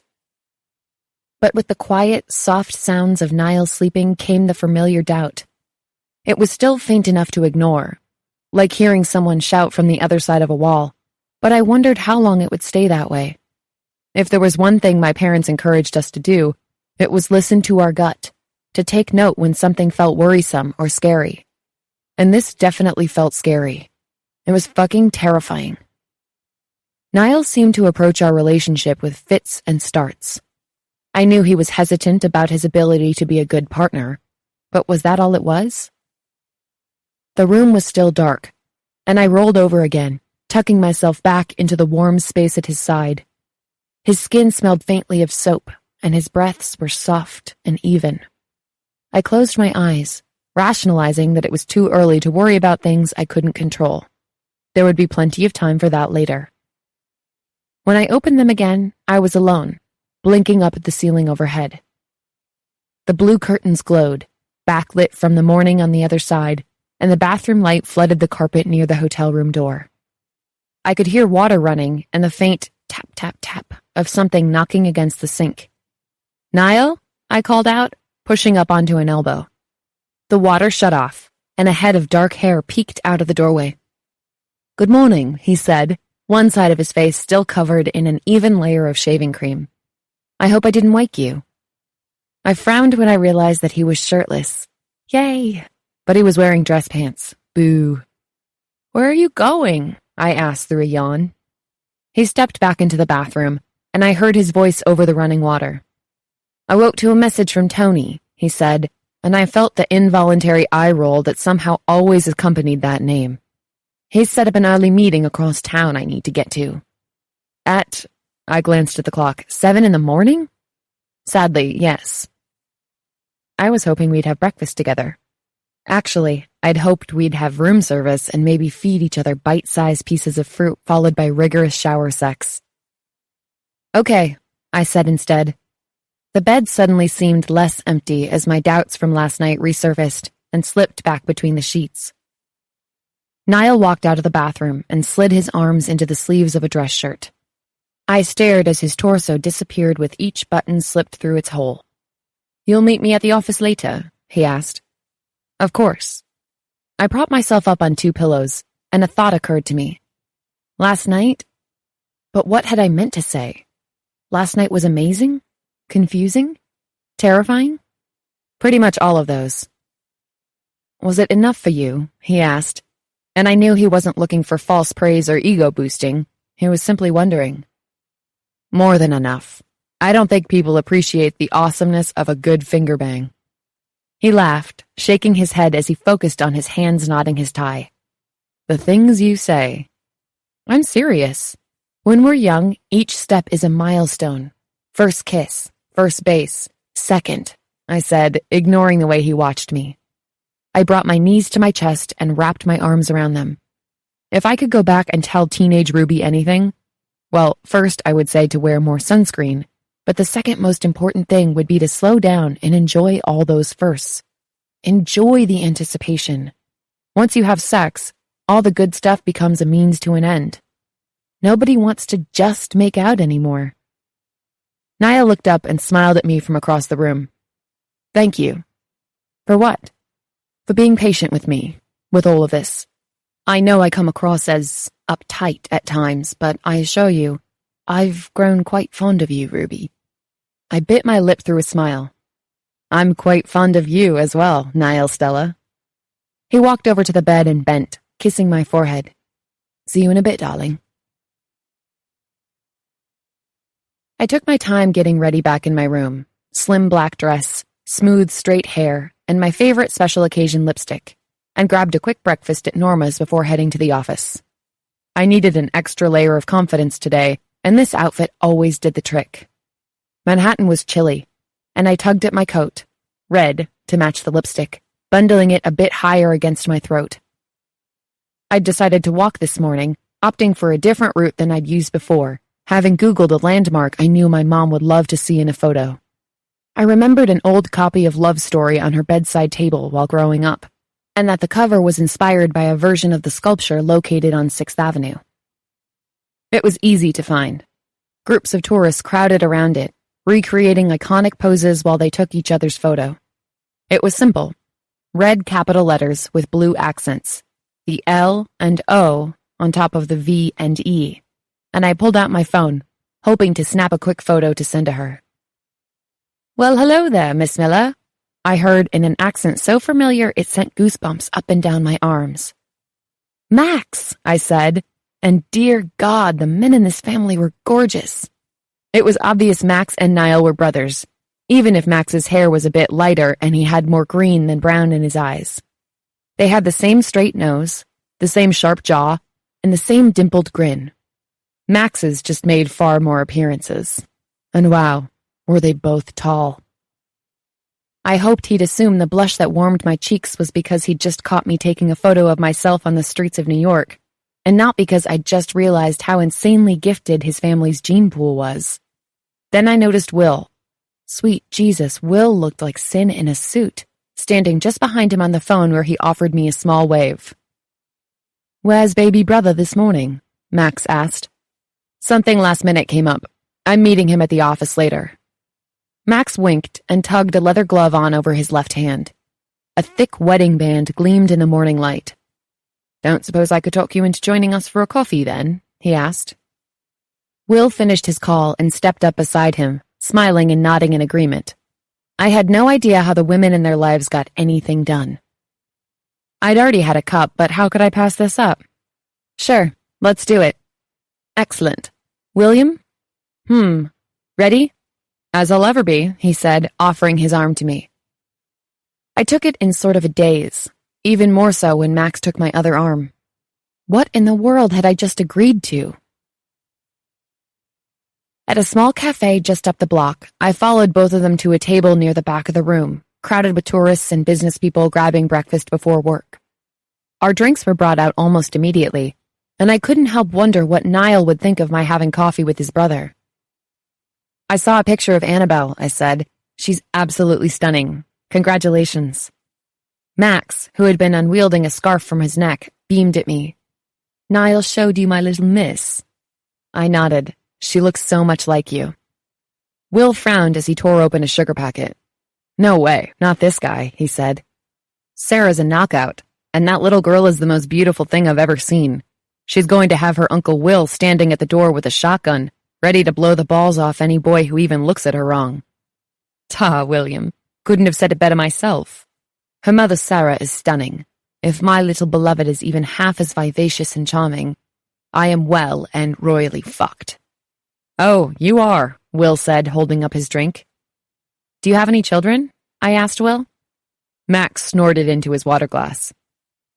No, Will said, his smile softening. None for us yet. Not for lack of practice, though, mate, Max said. This is true, Will said, looking appropriately thrilled. Pouring cream into his coffee, Max turned his smile on me. From what I could tell, Max was always smiling. especially when he was teasing someone. And he had a rare kind of charm that made me want to spill all of my secrets, talk about everything, because something told me he was dying to hear. "So, how's Niall treating you?" he asked. "Great," I said, stirring my drink. I kept my eyes on my cup, watching foam disappear into caramel-colored liquid, hoping I could pull off casual and completely unaffected. I had nothing to say. Nope, no dirt to spill here. "He's great. I mean, it's great. He's treating me great." "Nailed it, Ruby." "Is he now?" Max drawled. "Stop that," Will said, pointing his coffee stirrer at Max. "Don't think I don't see that face. You're worse than my mother. Leave the poor girl alone." Max's eyebrows lifted with exaggerated innocence. "Your mother's a lovely woman. I find that comparison rather complimentary." "Ignore him," Will said to me. "He's a busybody who loves nothing more than knowing what's going on with every person he meets so he can give them shit about it. Don't tell him a thing. Make him suffer." Max reached out to stop a waitress who was passing our table. "Sorry, love. Think you could bring this one round a bowl of bran?" he said, motioning to Will. "He's a wee bit irritable this morning, and a bit of fibre might help sort him out." The waitress looked between them and nodded awkwardly before walking away. For his part, Will just chuckled into his cup. I was beginning to see that this was their thing, and exactly what Niall had meant when he'd said his brother was a character. I could stay here all day and watch it. "Would you like me to leave you two alone?" I asked finally. "I could let you have my hotel room for the day." They both turned to me. Max was already laughing. "That one's got your number," he said to Will. "Quite like to keep her round." "You sure your guy's ready for her?" Will said, lifting his chin to me. "She's got some fire, and Niall—" "Oh, he's all right, isn't he?" Max cut in, sounding sweetly protective. "Just needs to clean his system out of the other one. Bloody nag, she was. Niall likes adventure as much as the next bloke." I nodded in emphatic agreement. "I think you're right," Will said. "What was it you said about repressed sexual energy?" "Enough to power the whole bloody city, if you ask me," Max said. "That's where his real urban planning skill would come in, hooking himself up to the grid." Will laughed into his mug. "Well, it worked for Chloe and Bennett. A little boss, ball-busting intern." "Niall is not my boss," I said with perhaps a bit too much conviction. It was like someone gathered up all the awkward in the room, wrapped it up in a bow, and dropped it right in the middle of our table. Thankfully, they were each polite enough not to acknowledge it. Instead, they took sips of their coffee, straightened their silverware, and checked the time. Subtlety was not their strong suit. "Okay," I said with a sigh, unable to take their dramatic silence any longer. "I like him. A lot." Max's enormous grin was back, and God, just like his brother, so damn endearing. "Now you've done it," Will said. "This limey'll never butt out. Might as well invite him to move in. Plan all your dates, your wedding, name your children." "Just be patient with him," Max said, ignoring Will. "He's a tough egg to crack." "I'm discovering this," I said. "He's not skilled in the art of the overshare." Max laughed and lifted his cup in reply. "He may not say much, but I can assure you that for every one thought Niall verbalizes, there are at least 6 running through his head. Been like that his whole life."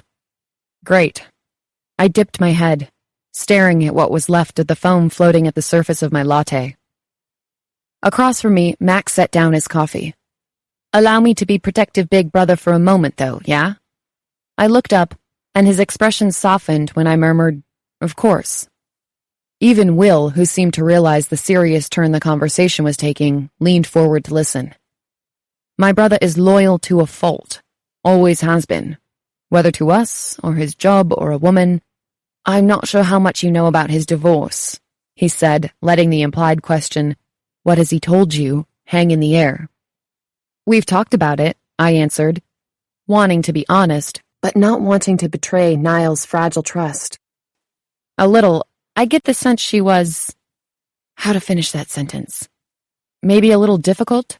I said delicately. "Well put," said Max with a knowing wink. "I think his loyalty is why he stayed for so long, and why I think in many ways he feels like he failed, or should have done something different, left sooner. She wouldn't have been happy no matter what, but that's a tough truth to accept. He's had a rough go of it this year. I sense that. Give him time. Might have to chip away at the outside, but I promise it'll be worth it. Niall was at his desk when I walked in, and I closed the door behind me. His pen stopped moving mid-sentence, and he set it down, slipping off his glasses to look at me. His eyes moved from the tips of my patent leather pumps to the top of my hair. Heat curled in my stomach and slithered lower. "Where have you been?" he asked. Not accusing, not upset, just wanting to know. "I had coffee with Max and Will." When his eyebrows rose, I added, "They found me taking selfies in Midtown." "Did you have a good time?" he asked. "They're nice." Tucking my hair behind my ear, I added quietly, "We talked about you. He's quite a fan, that big brother of yours." Niall's smile curled from one side of his mouth, and he pushed back from his desk and stood, walking around to face me. I expected him to ask what we'd said, but he didn't. He simply let his attention move over my face. I'm sure it was obvious that we'd talked about my feelings, about Niall and me together. I could feel how warm my cheeks were. "How was your meeting earlier?" I asked, out of breath. I'd taken the elevator. It wasn't from exertion. It was the nearness of him, the way he was looking at me, as if he was reeling through every touch from last night. This morning he'd been so brusque, and with the intensity of his stare now, I was able to acknowledge without triggering an internal panic that Niall had seemed to be freaking out, as if fleeing the scene of a crime. But had I misread him entirely? Had he simply wanted it to feel familiar? Or had he needed to know that I was okay, and this was okay? "It was good," he said. "We're very nearly done with our proposal." His eyes barely strayed from my mouth. "That's good," I agreed. "Quite." I bit my lip, pulling in a nervous smile before saying, "You seem a bit distracted." Niall nodded, reaching up to carefully touch my bottom lip. "I've never seen you wear this color." "Is it too red?" I asked. He blinked, shaking his head in 2 tiny movements. "No, not too red." Was this how I chipped away at the outside? By reminding him again and again that I wasn't Portia, that I wanted him, and that it was okay to want me too? My heart hammering, I turned to the door and locked it as quickly as possible before turning back to him. Pulling my purse up, I dug inside it for my lipstick. I still had no real idea what I was doing, only that he was transfixed by the color of my mouth, and I felt physically unwilling to redirect his attention. While he watched, rapt, I uncapped it, rolled it up, and reapplied it. "You can't be real," he whispered. My pulse pounded so powerfully beneath my breastbone that I still couldn't catch my breath. I set the lipstick behind him on the desk and then reached up, undoing his tie, releasing the top 2 buttons of his shirt. He stood completely still as I bent, pressing my mouth to the warm skin just over his heart. I lifted my head to look up at him, catching his expression of wonder. "Again," he rasped. I leaned forward, kissing lower, releasing another button and then another. I kissed over his rib, bending to kiss again where chest turned into stomach. He remained silent, breaths coming out in sharp exhales that jerked his abdomen beneath my mouth. I looked over the red marks along his chest and stomach, starting to relish the idea of Niall walking around the rest of the day wearing me beneath his clothes. But I didn't want to be done with this, and he didn't seem to want it either. "I can keep going," I told him. He wants my kiss there. I can see it in his eyes. My fingers toyed with his belt, eyes studying his expression. If it tightened, if I saw even an inch of retreat there, I would back off. Instead, I saw relief, acquiescence, something just shy of desperation. His belt came free with a tiny clang of metal on metal. His zipper ticked down in the silent room, and then I waited, my fingers holding the open fabric of his dress pants. The straining tip of his cock pressed up against the elastic waistband of his boxers. The quiet was sliced apart every time he exhaled in a gust. I saw his eyes flicker to the door and then return to my face. I shook my head. His no was sharply hissed.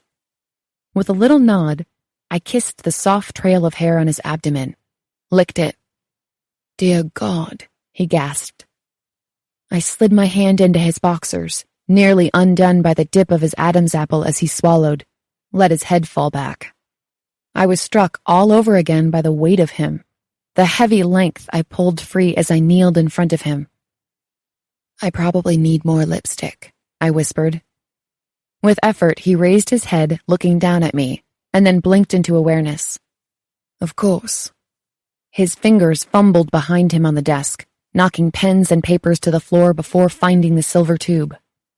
The cap came free with a tiny pop, and Niall blinked away, to his own hands shaking in front of him as he twisted the lipstick to reveal the brilliant red. With one hand cupping my chin, he reached down and pressed the lipstick to my bottom lip, carefully sliding it from middle to left, middle to right, before even more gently repeating the action on my top lip. "Ruby." I smiled, holding his gaze as I bent to kiss the underside of his shaft, just in the middle. Niall's grunt was rough, hands grappling behind him to grip the desk. "Christ." "Okay?" He nodded. I kissed lower, leaving perfect red prints down to the base. I studied him in a way I hadn't bothered to last night, looking at how he strained forward, filling my hands. "You're so perfect, I'm not sure what to do with you." "Tell me," I meant. "Direct me." "Lick," he rasped. He understood. "Please, darling." I smiled, darting my tongue out and sweeping it along his shaft. Niall groaned, low and broken. "There?" I asked. No, please." I smiled into another kiss in the middle of his cock. "Where?" His eyes closed for a second as he swallowed, and then said, "The head." His eyes met mine again. "Lick the head." I felt nearly liquid, chest thrumming with need, desire, a wild pulse between my legs.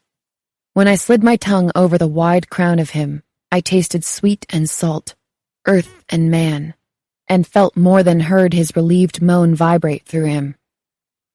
Long fingers ran over my jaw and into my hair, turned into a fist when I opened my mouth and took the entire tip inside, sucking down a few inches and back, surrendering the game in favor of giving him what I suspected was his first blowjob in years. And what a tragedy. He was thick, intimidatingly long, but where his cock felt nearly savage in its size and need, his hands were gentle in my hair, shaking as he sweetly encouraged me. Down and up, sucking, wet. I didn't care about the sounds I made or the way I lost my breath when I took him deep, coming back with watery eyes and a gasping, wet mouth. He stared at me as if I was a glowing star in the middle of this room, and it made me want to give him every drop of pleasure a man could possibly feel. My hand cupped him lower, the other gripped his hip, silently telling him to take. I urged him to flex forward, and he did. First a shallow thrust of relief, and then deeper and deeper with careful precision, helping me work him in and out of my mouth, across my tongue, between my lips. I wondered if he loved the crude sound of it as much as I did, my unintentional gasps and moans when he went deep, when he jerked forward in a small loss of control, when he pulled my hair in tiny flashes of frenzy. It sounded wet and good, and the tiny pop of him in and out of my mouth seemed to make us both frantic. He let himself enjoy it, slowing down, speeding up, slowing down again until he grew determined. Knees bent, hips rolling easily. I watched his face as, against my tongue, he grew tighter somehow, his brow tight with what almost looked like pain, his fingers finding handfuls of my hair. "Oh," he gasped, and I remembered his words, could see in his eyes that he did too. "I want it. For you to suck my cock and suck it so hungrily that you beg me with your eyes to let you swallow." I held his eyes with mine and begged. "Oh, darling, oh God." Yes. Oh God, I'm... His eyes rolled back, cock swelling hugely against my tongue before he spilled with a helpless groan, warm and deep inside. Niall's hands went limp before falling to my shoulders. I pulled away, swallowing as I kissed the head before kissing his hip and sitting back on my heels. He opened his eyes, taking a deep breath as he stared down at me. Well, right, that was... I stared up at the still hard cock lying free of his pants, the bright spots of lipstick down his torso, the look of bewildered bliss curving across his perfect mouth. Looking up at him, I said, I feel like a criminal with a very obvious trail of evidence here. He laughed, staring down at the length of his body. I certainly do not feel like the victim of a crime. His broad hands came down, maneuvering himself back into his boxers and fastening his pants. I'm quite at a loss for words. Good. I ran a fingertip along the side of my mouth, grinning proudly up at him. He reached down for my elbow, helped me up. Your knees are fine. In silence, we worked together to button his shirt, and then I smoothed my hands across his shoulders while he carefully re-knotted his tie. I wanted him to pull me into his arms, kiss me, taste his pleasure on my lips. Ruby. I looked up at his face. I reached for his lips, my heart dropping. Don't say thank you? He asked from behind my fingers. No. Niall looked momentarily at a loss, before reaching up and gently pulling away my hand. But it was astounding. For me, too. His gaze flickered back and forth between my eyes. Truly? When you want someone as much as I want you, giving pleasure is almost better than getting it. He fell silent, his thumb coming up to stroke a bottom lip that I'm sure no longer had a hint of lipstick remaining. Am I a mess? I asked. He hummed, bending and kissing me once. Quite. I rather like it. He returned, kissing me deeper, lips parting and sucking, and finally, tongue sliding along mine. When he pulled back, he watched where his index finger drew small circles at the hollow of my throat. I'm still a bit amazed at the... He began and then shook his head a little before pressing his lips together. Intensity? I asked. Yes, the intensity. But then I'm never sure. I waited for him to finish, but he simply nodded and said a quiet, well.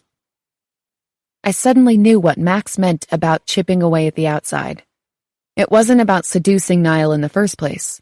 It was about keeping him from turning back inward immediately afterward. Let me go clean up. I stretched, kissing his cheek and then turning for the door. Opening it, I took a peek in the hallway before making a dash to the restroom.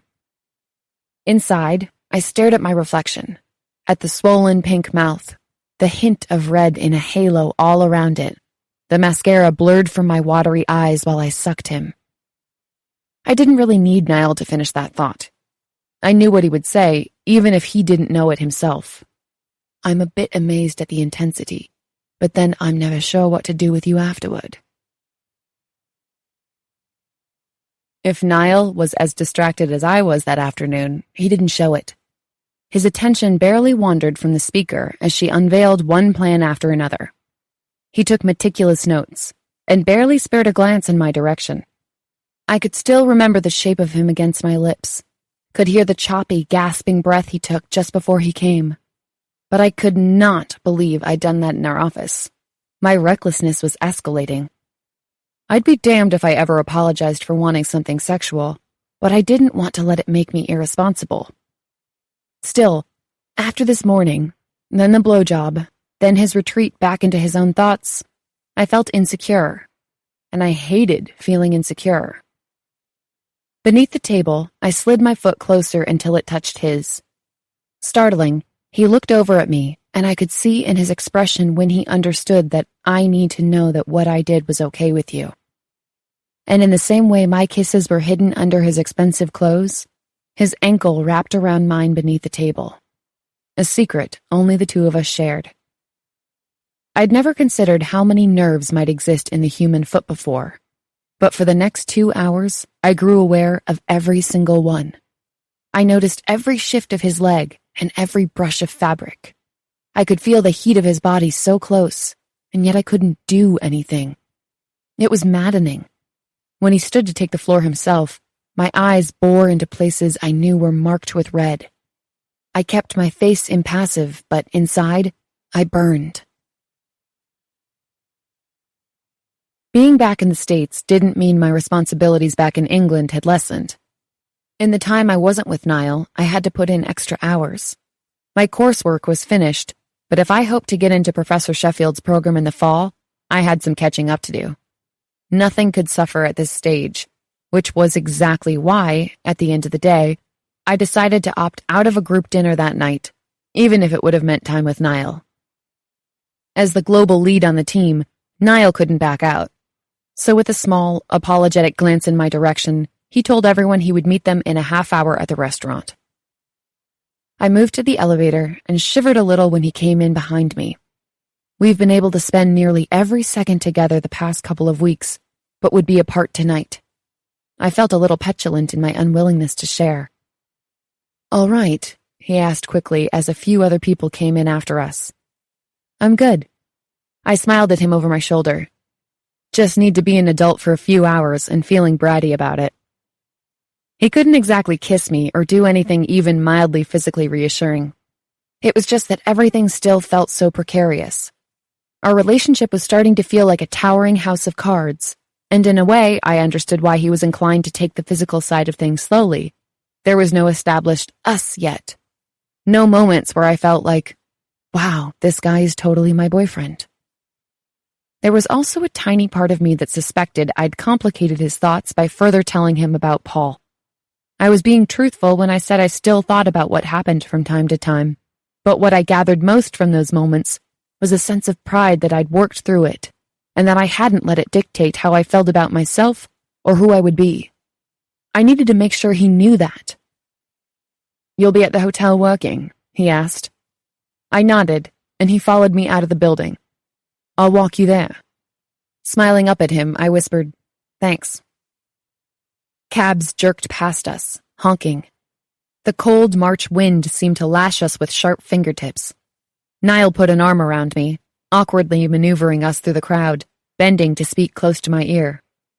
"If I ever forget to tell you, it helps me immeasurably that you're so honest. For the record, I don't think you're being bratty.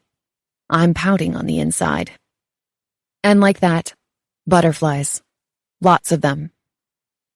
We chatted about the meeting, about what was coming up in the summit over the next few days.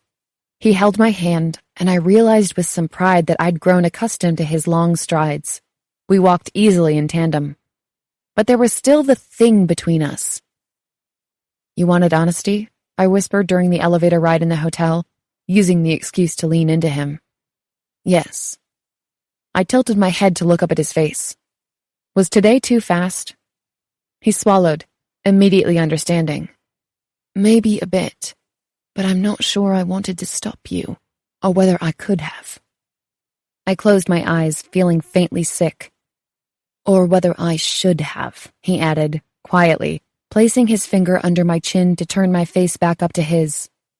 "Ruby, it was amazing." I nodded, forcing a smile. "Will you come by my room later, when you're back from dinner?"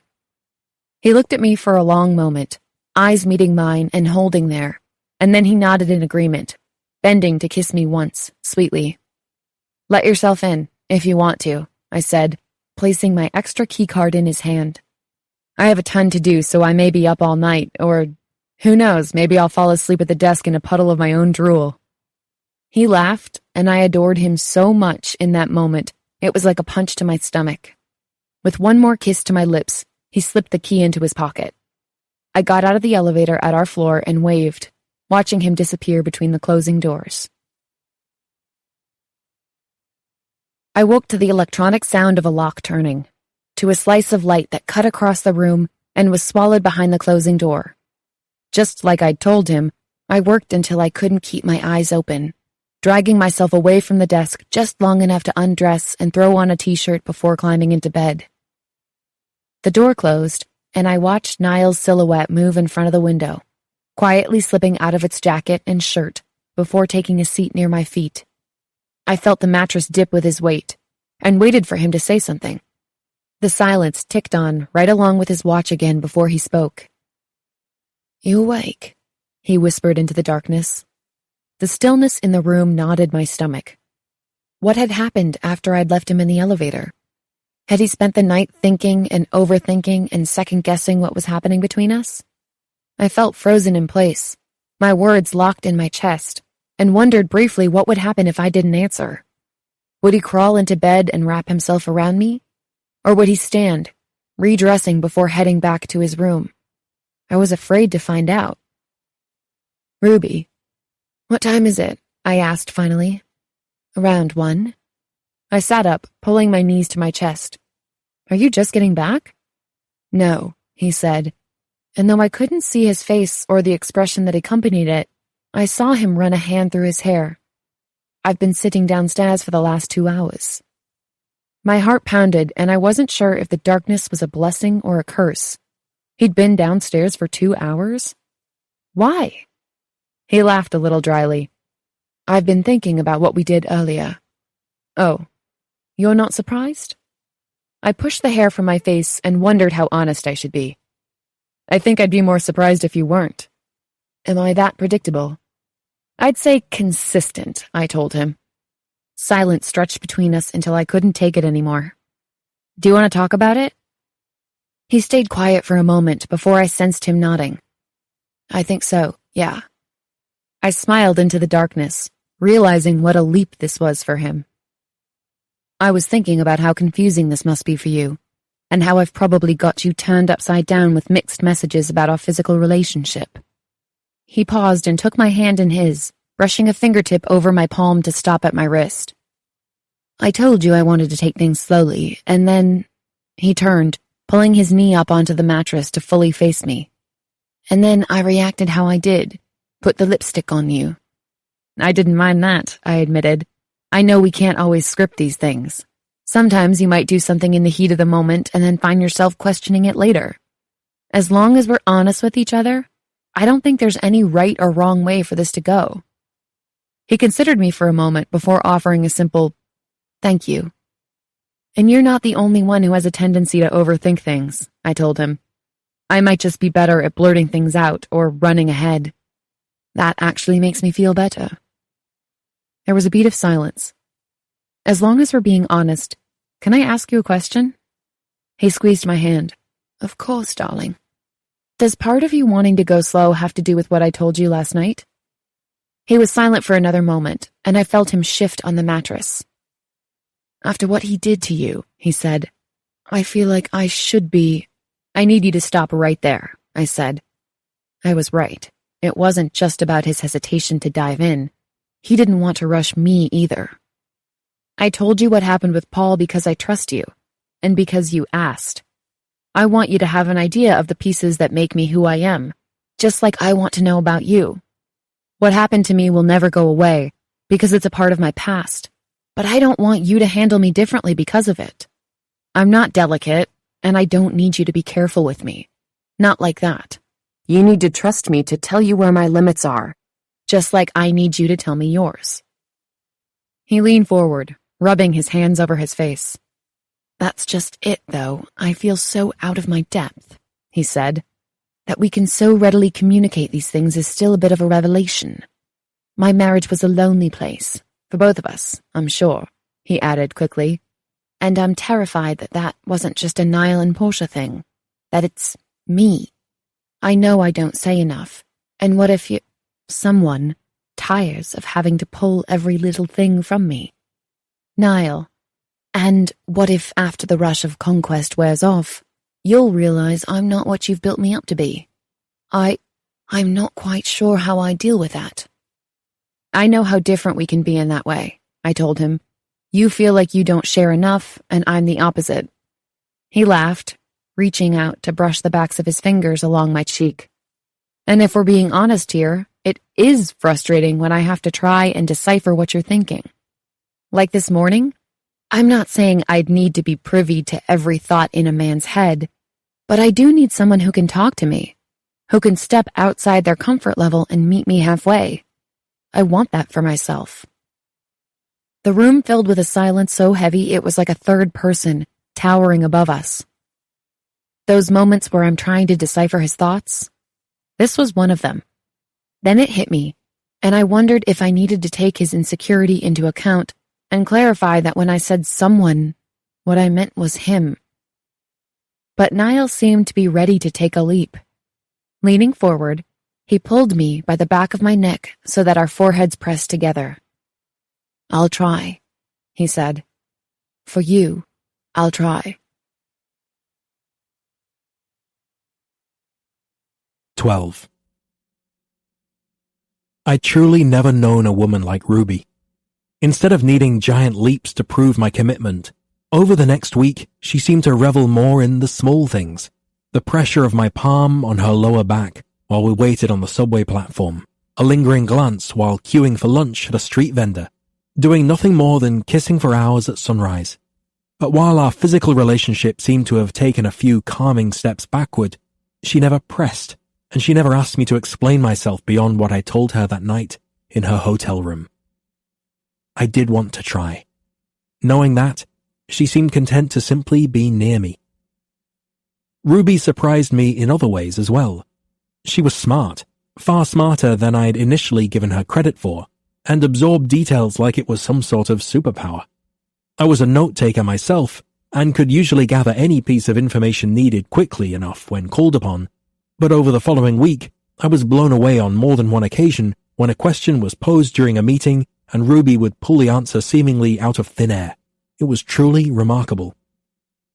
We fell into a rather easy routine of work and meals, and at night, an unspoken ritual of pillow talk in between kisses until we were nothing but mumbles and nonsense, and her soft, sweet skin curled around me as we fell asleep.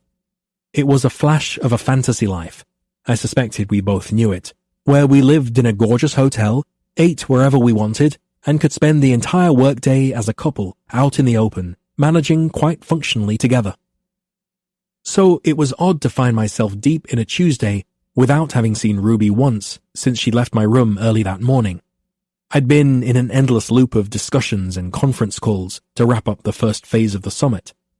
From here until we left for London, my days would be far more relaxed than they had been, since I would essentially just be on call. I both feared and welcomed it. On the one hand, I wanted more freedom in my daytime hours to ponder everything that was happening between us. On the other hand, I wasn't sure that I needed more time in my own head thinking about this new relationship, its stark difference to my life before, and how I would manage this abrupt change in my life when we returned to London. Finally, Ruby found me in the hall, talking to one of the city's head engineers. In my peripheral vision, I could see her waiting to talk, and it seemed to me she was practically vibrating where she stood. When I said goodbye to Kendrick and he'd stepped away, she lifted her hand from where she'd hid it behind her back. Clutched in her fist were 2 tickets. "What is this?" I asked, pulling one loose from her grasp. "Bitter Dusk, Bowery Ballroom, 8:30 p.m., March 29th. A concert scheduled for tonight." "What is this?" I asked again, looking up at her enormous grin. Surely she didn't expect me. She turned to start walking toward the lift, pushing the down button. "It's the concert I was telling you about. By huge coincidence, it is also what we're doing tonight." I winced a little, already imagining a roomful of sweaty bodies, rocking and swaying next to me, pressing into us as loud screeching guitars assaulted our ears. "Ruby, I really don't think this is my thing." "Oh, it's definitely not, and it's every bit as bad as you're imagining," she said, tapping my forehead with a laugh. We stepped into the lift, and I was happy to note we'd enjoy this quiet ride alone together. "Worse maybe," she continued. "The club is small for such a big band, and it's going to be packed. Sweaty, drunk Americans everywhere.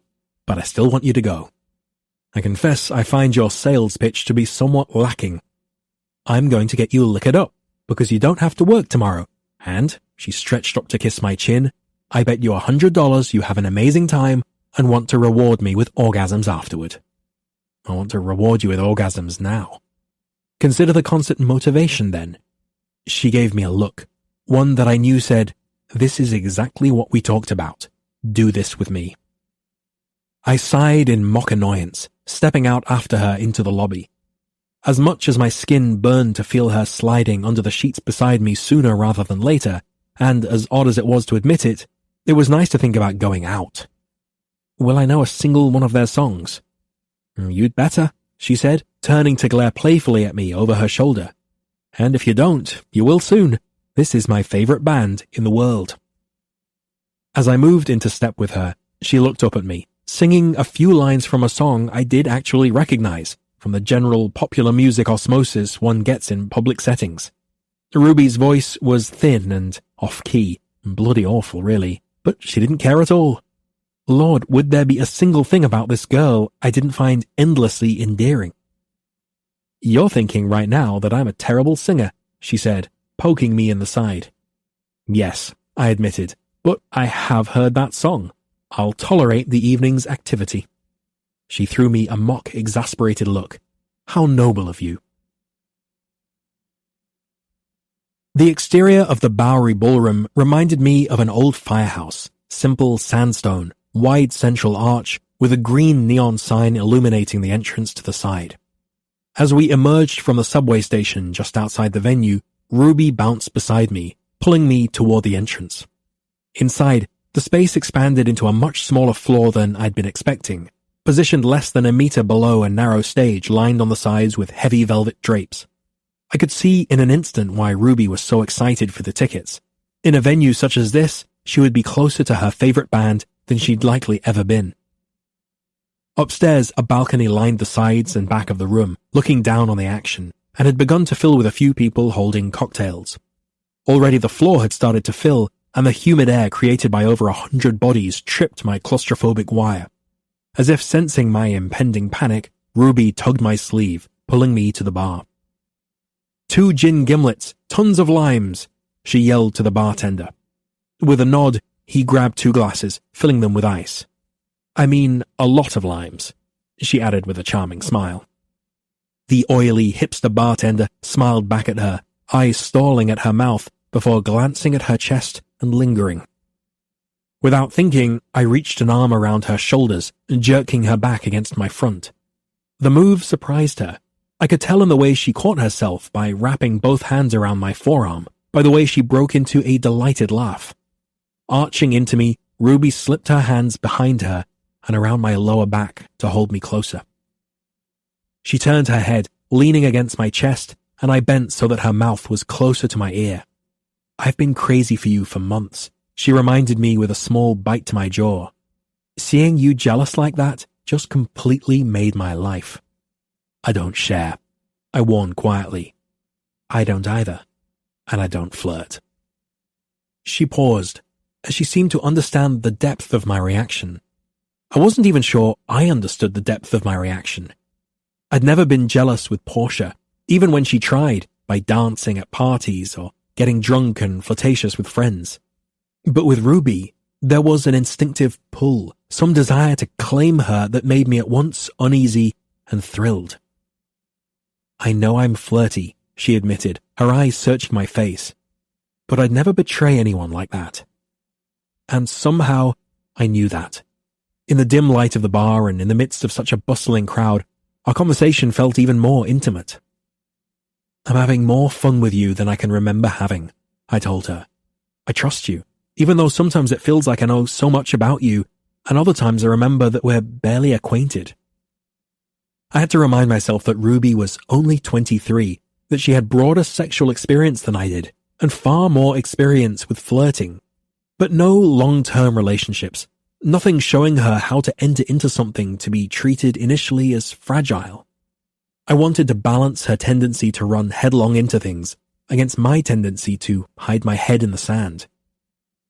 We are not barely acquainted, she growled, pinching my backside in her hand.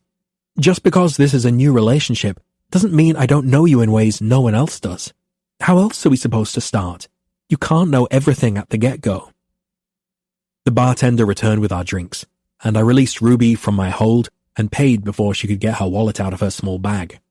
She offered me a petulant glare and then turned, stretching to pull me into a kiss I expected to be only a small brush of her lips, but immediately turned deep, her tongue sliding into my mouth, claiming me in the playfully brazen way she had.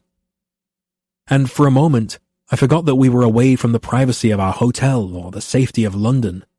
With my hand cupping her neck and her palms pressed flat to my chest, it was just Ruby and I, as lovers, falling forward into this thing that had captured me so immediately. I pulled away to catch my breath and slow my pulse, jerking back into awareness of the press of bodies all around us at the crowded bar, the eyes on us attempting to not stare, the hint of a smartphone capturing a public flash of our passion. The bartender deposited my change on the bar with a smack that told me he'd been watching us too, and Ruby couldn't care less.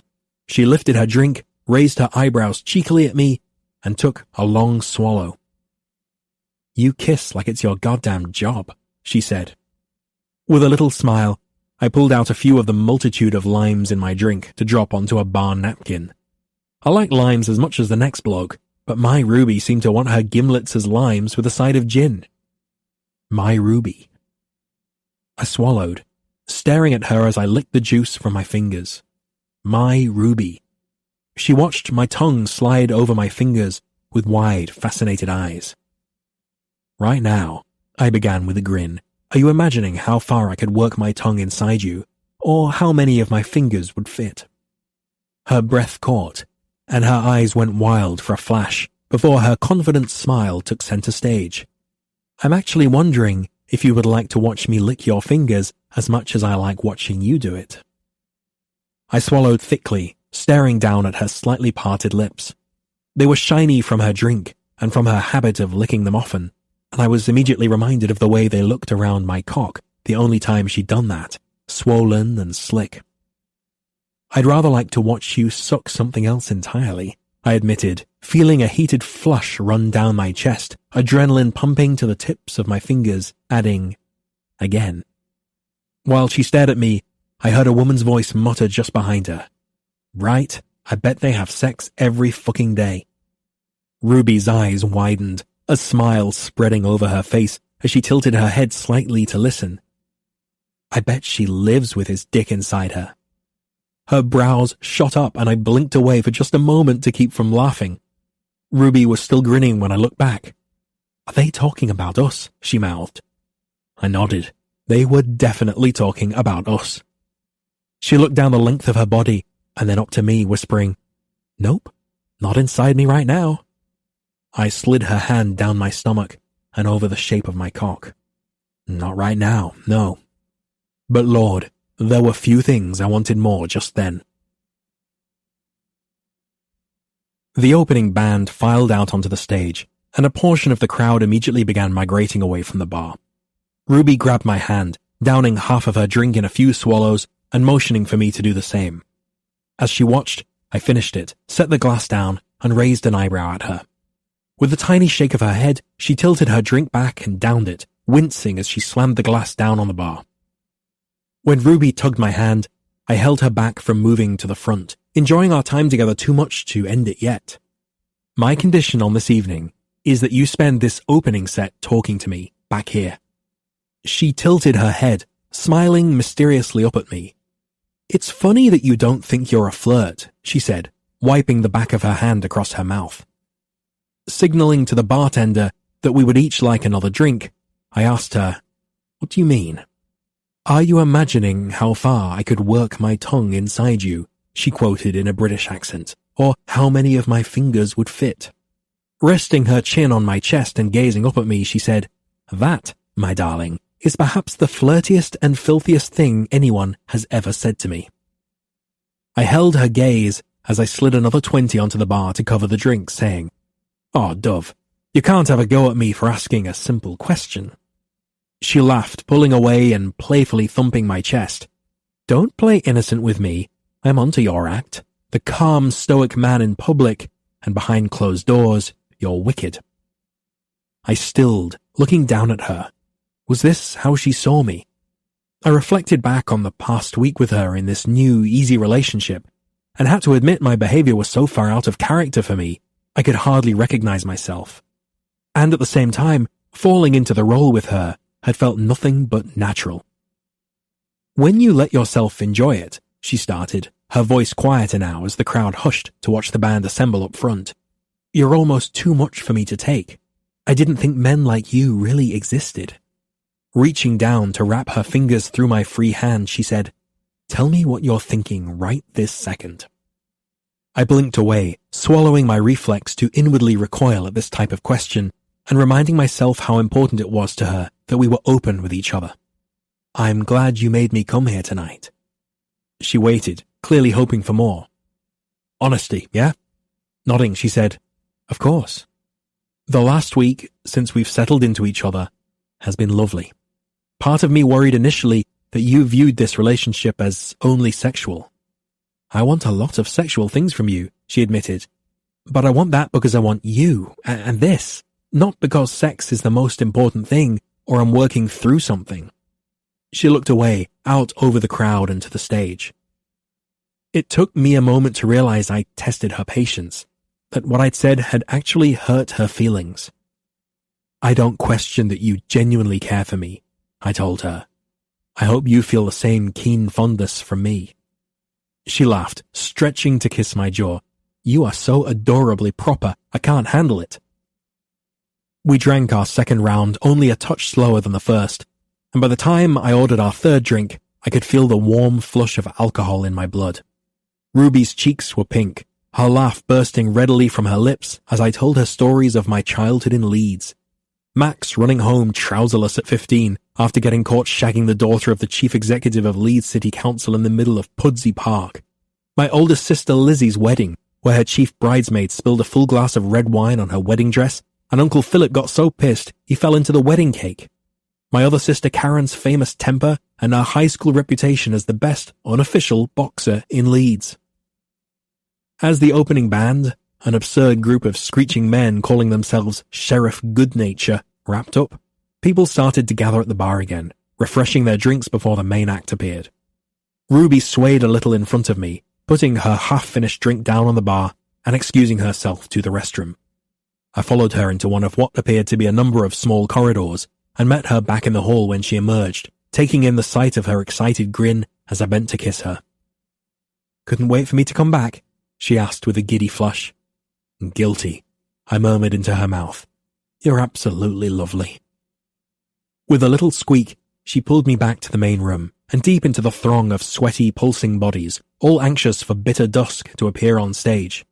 The band members came out, plugged in their guitars, tested the mics, and ducked in and out of the backstage area. I could feel Ruby trembling excitedly against me and watched as she absorbed every move they made. It was too loud to speak to her, but even though the packed room wasn't my scene and I was sure to complain later about the noise, seeing her this happy erased any reserve I felt. I could watch her all night and enjoy each and every second. A hush fell over the crowd as the lead singer approached the microphone. He didn't say a word, only looked behind to his bandmates and nodded. The drumsticks met in a sharp crack, once, twice, 3 times. And then the room exploded in noise.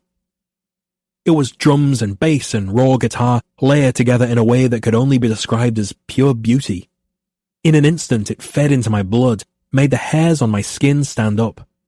The music was wonderful, full and rich, clean bluesy guitar and precise drums with vocals that astounded me. I knew at the end of the night my ears would ring and Ruby would need to shout into my brain to be heard. But it was a kind of magic I'd never imagined. I felt the music as a physical presence, all along my skin and inside me. Ruby hadn't said anything about what to expect, and maybe she'd assumed I'd done this before, but the truth was, I'd never had. I'd seen the symphony, the ballet, and endless musicals with Portia over the years in the London theatre scene, but never had I experienced anything as visceral as this. The lead singer's voice in one song was smoke and rough pavement, and then in another was honeyed and smooth. The lyrics made my imagination do things I'd never expected, made things like regret and guilt, anticipation and relief bloom thickly in my chest. I felt oddly nostalgic for my wasted years of misery and massively hopeful about what life could be, starting from this very point in time and onward. It was nearly too much, too intense with the lights bursting across the crowd and Ruby lifting her arms over her head and singing along to every word of the song. In front of me, she danced in a hip-swaying, shoulders-dipping move that had me mad for her, wild to grab and pull her backside directly against my lengthening cock. My fingers gripped her hips, my eyes rolled closed, and I relished the sound penetrating every inch of space in the room, relished the seductive movement of her against me. Her hands reached up behind her, tangling into my hair and pulling my face to the side of her neck. I sucked and bit, groaned into her, and then, when I began to harden, my mind turning away from the song and focusing solely on the gorgeous creature in front of me, I had to decide whether to pull her into one of the many tiny alcoves or let her remain here to enjoy the music. I stood up straighter, deciding to simply let the moment wash over me. The band tore through the set, barely stopping to greet the crowd or take a sip of the beers precariously perched on their amps. It was unlike anything I'd seen or heard, and I felt as if I was getting a glimpse into Ruby's heart, her love for energy and adventure, spontaneously nabbing tickets to see her favorite band in an unfamiliar city. I admired the trust she put in her own instincts bringing me here. She knew all along that my reaction to the music and the lights and the pulsing rhythm of 100 people jumping all around me would be profound. At nearly 6'7", I'd grown accustomed to bending to hear others speak, to instinctively ducking through doorways, to standing on the outside of circles to not feel as if I was crowding anyone away. But on the subway home, as we stood rocking with the motion of the train, I could tell Ruby wanted me stretched to my full height, holding the bar overhead so she could lean into me, wiggling and practically climbing me in her post-show excitement. Her belly rubbed my cock again and again, while her hands slipped beneath my open coat and under my shirt so she could press her cold hands to the flat of my stomach. Fingertips teased at the hair on my navel, at the buckle of my belt. I felt her slip an index finger just below the waist of my jeans. And fuck, she knew exactly what she was doing to me. I could see it in the mischievous twinkle in her eye. Her smile was a sly thing, sliding in from the side, pushing her lips out into a flirty smirk, and I listened to her chatter on about the show, the crowd, various songs, my mind bending with each scratch of her nails down my stomach, with every press of her soft body to my hips. I weathered the torture in silence, eyes never leaving her face, absorbing the treasure offered with each giddy word. With every jolt of the subway, every sway along the tracks, I mentally calculated how long it would be until I could devour her. We rose from the station, and she seemed to pause for air, long enough, in fact, that I could press her against the wall of a building just down from our hotel, bend to inhale the honeyed rose of her skin, and hiss, "What are you doing to me?" She stretched, cat-like in my arms. Where is the order in my brain? Where is my sense that I need to tread carefully with you? You don't. You're muddling my every thought. We were doing so well taking our time. Her hands slid up around my neck, pulling me into a kiss so intimate, I felt something turn over in my chest. The soft slide of her mouth shattered me, the way she offered up her lips and tongue so earnestly, her quiet whimper when she felt me licking her bottom lip, sucking it between my teeth. We're still doing so well. I won't make love to you until it is love for you, she said. No, not said, reassured. She was telling me that she knew she'd stolen my mind, possibly my heart, and would treat both things with care. Somehow this promise that we wouldn't make love until I was sure only heightened my delirium. I drew away, pulling her down the street. 2 seconds inside the hotel room, and I jerked her coat off, thrown mine across the room, and had her flat on her back just inside the door. Her trainers landed somewhere near the bed. Her jeans were roughly tugged down her legs and tossed aside. I'd never known a hunger like this. My skin was tight and practically vibrating. Ruby stared up at me, washed only in the streetlight coming in the window, her eyes wide with thrill. Her expression of anticipation and the rigid ache of my cock pressed equally in my thoughts. Somewhere far in the back of my mind, I knew I needed to temper myself, but in the moment, with my heart drumming so hard I could hear it in my ears, I couldn't be fucking bothered to slow down. "What are you?" she began before I shoved my own jeans to my knees and fell heavily over her, my boxers and her knickers the only thing keeping me from taking her for the first time on the floor. Between her legs, my cock pressed against where I could enter her through the thin material, and I felt how slick she was beneath the satin. Groaning, I thrust my hips against her again and again, hurried and desperate, shoving her top and her bra up over her breasts to grip her, plump her in my hand. I could imagine how it would be, how it will be, her legs around my waist and her eager hips pressing up and around, meeting every single one of my greedy thrusts. Ruby's hands gripped my backside, urging me faster, crying out. I held my weight from her, perched on my elbows, but kissed her madly, too frenzied. My teeth slid over her skin, mouth sucking at her tongue, her lips, her neck. She didn't seem to mind my recklessness. It seemed to thrill her, rather. And her sounds and lips and grabbing hands made me feel bloody savage. I was close so soon, too soon, but I could take my time with her after. I needed relief from the wildness that built in me being so near her, tasting her, feeling her under me. Aching relief gathered in my back, shooting electrically down and building until, with a deep rock of my hips forward, I came, shouting into the dark room. Ruby gasped, hands in my hair as I immediately pulled away, jerking the satin down her legs and off, bending to press my mouth to the sweetest slickness, burying my tongue between her legs. Oh, the relief of it, of taking her, of tasting her this way. Her cry came out choked. Her hips left the floor, and somewhere in the back of my mind, I knew I needed to be gentle and loving. But as I spread her open with my fingers, sucked her and fucked her with my tongue, she only grew more frantic. Niall. My name disintegrated into a gasping, breathless cry. She tugged at my hair, pulling my mouth from her. Put me on the bed, she managed. Let me watch you. I stood, kicking out of my pants and pulling my shirt over my head before lifting her, carrying her to the mattress and helping her out of the tangle of her rumpled top. My body had slowed enough that I could stop and gaze down at her, kissing her neck until she pulled me up to her face. I love this, she whispered between kisses, repeating my words to her the other night, our first intimate night in her hotel room. Love to taste myself on your tongue. I felt her goosebumps beneath my palms and closed my eyes, let myself enjoy the sweet sucking kisses she gave me, the way she took my hand and let it down her body and between her legs.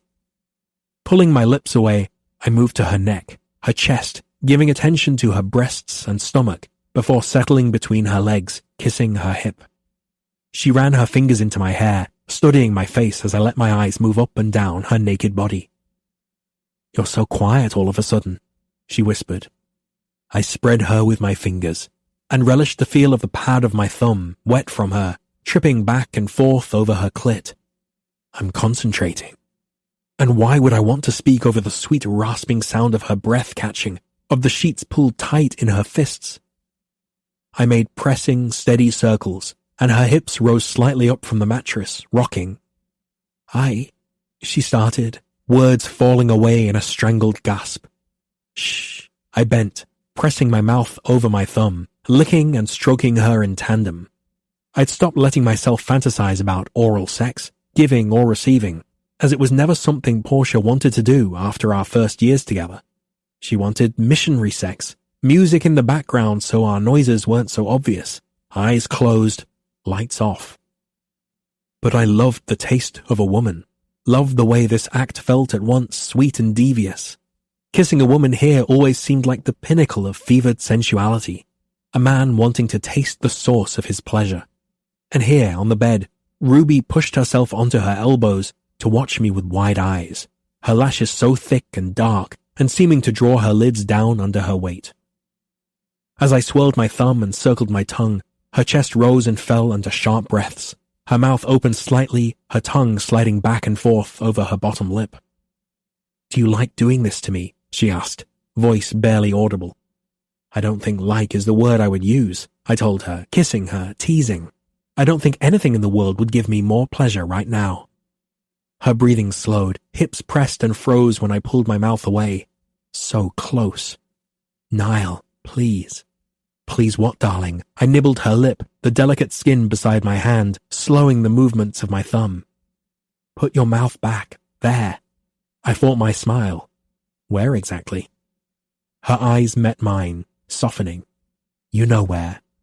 Your cunt, darling, I whispered. She squirmed under me. I need it.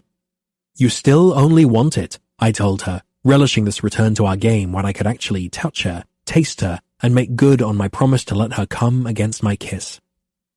I saw her lips shake before she trapped it between her teeth, her eyes pleading with me. It was so easy to bring her here to this point.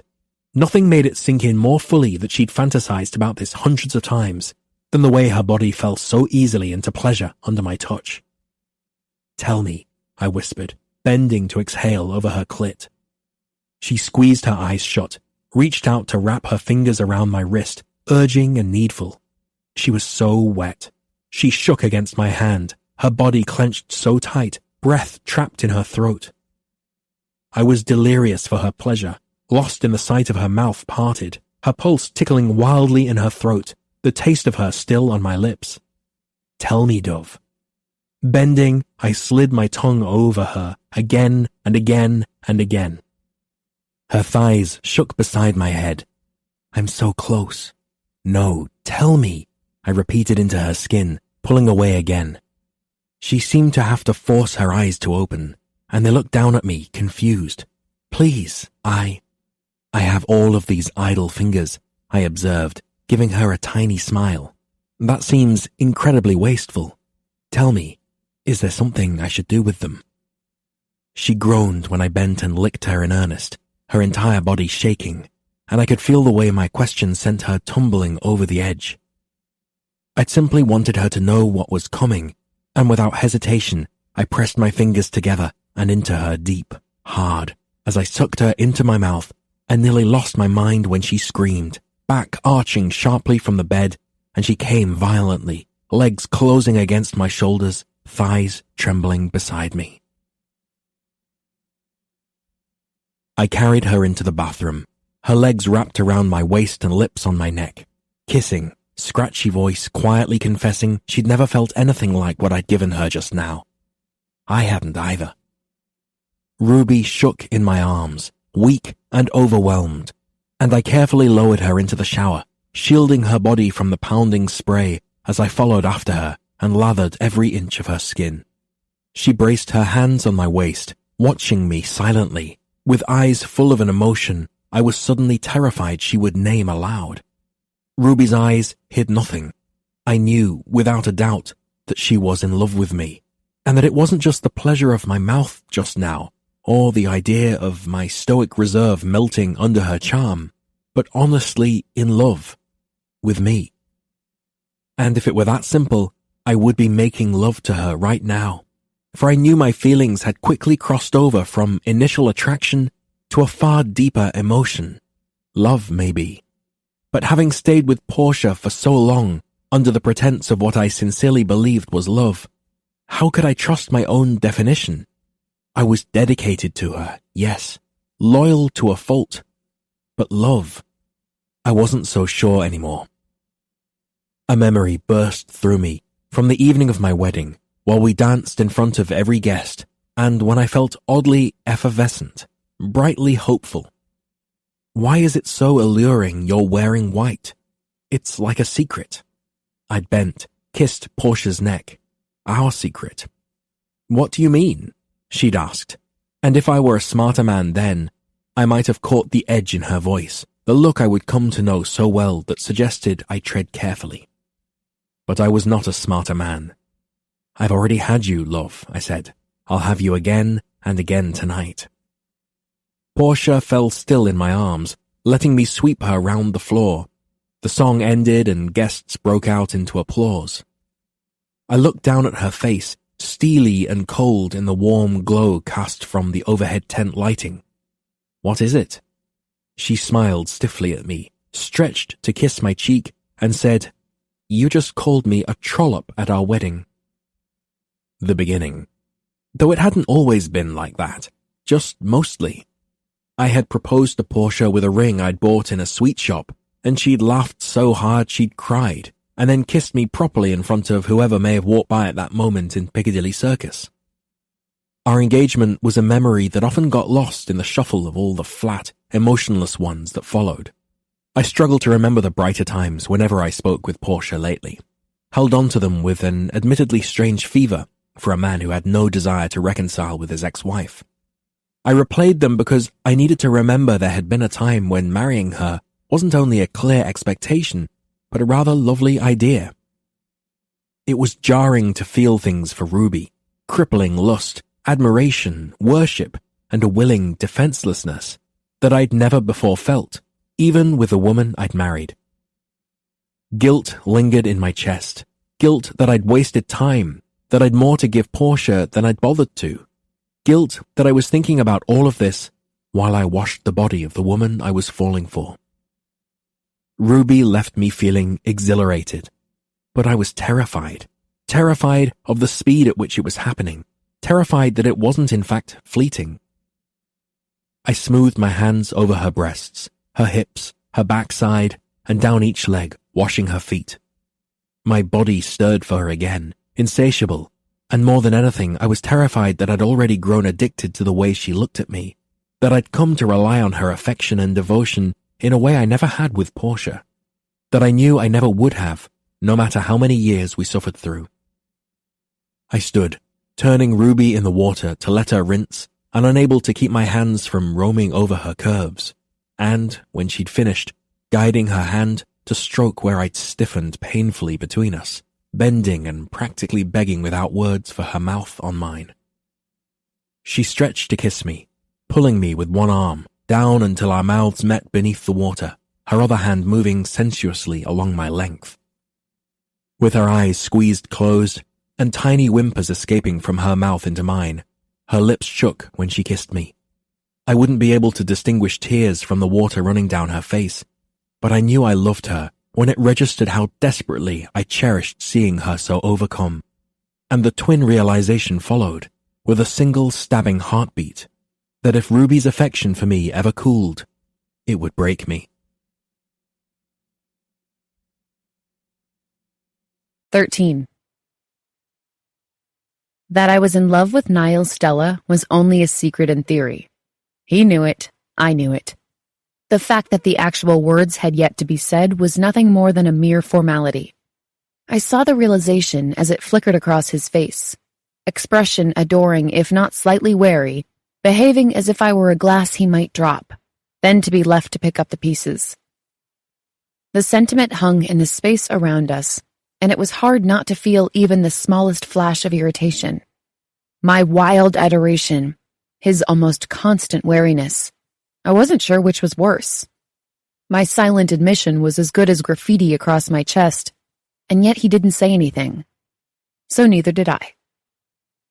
Niall had toweled us both off, and we'd fallen almost immediately into bed. His? Mine? I wasn't even sure anymore. Did it matter? My orgasm had left me boneless, but I was still wide awake. If you could be anywhere right now, where would you be? We'd been quiet for a while now, lights off and only the sounds of traffic, or the occasional bump or voice from down the hall to break into our thoughts. He'd assumed the position, stretched out on his stomach, pillow clutched tight, and looked up at me in the dark. I loved that I knew how he slept now. It was such an intimate thing, to know the way a person arranges themselves to depart at night, and a part of me delighted that I was one of the very few who knew this tiny, secret thing about him. And you can't say right here, I added, running a finger along the back of his arm. His skin was smooth and still warm from the shower. I dug in a little, kneading the muscle, and he sighed in pleasure. Anywhere else? The moon was high in the sky, and a swath of light cut across the bed, angling up and over his body. I watched him frown in thought as he considered my question. I wasn't even sure why I'd asked. It might have been that I was feeling vulnerable after our shower, and that tiny seed of doubt was making me homesick. Maybe it was the wall I felt had been knocked down tonight, seeing him lose himself to the music and the crowd moving all around us. Or maybe it was just my way of trying to get inside that maddeningly complicated head of his. I didn't even know. Anyway. I nodded from my spot next to him. The sheets were cool against my naked body, but I could feel the heat of him next to me. Why can't I say right here? He asked, reaching out to brush the tip of my nose. I shrugged, and he moved his leg, hooking it over mine to bring me just a breath closer. It was a tiny thing that had me smiling into my pillow. When we were small, our dad had a friend who worked at Elland Road, the football stadium in West Yorkshire. Max was old enough to drive, and sometimes he'd bring me with him, the irritating little brother.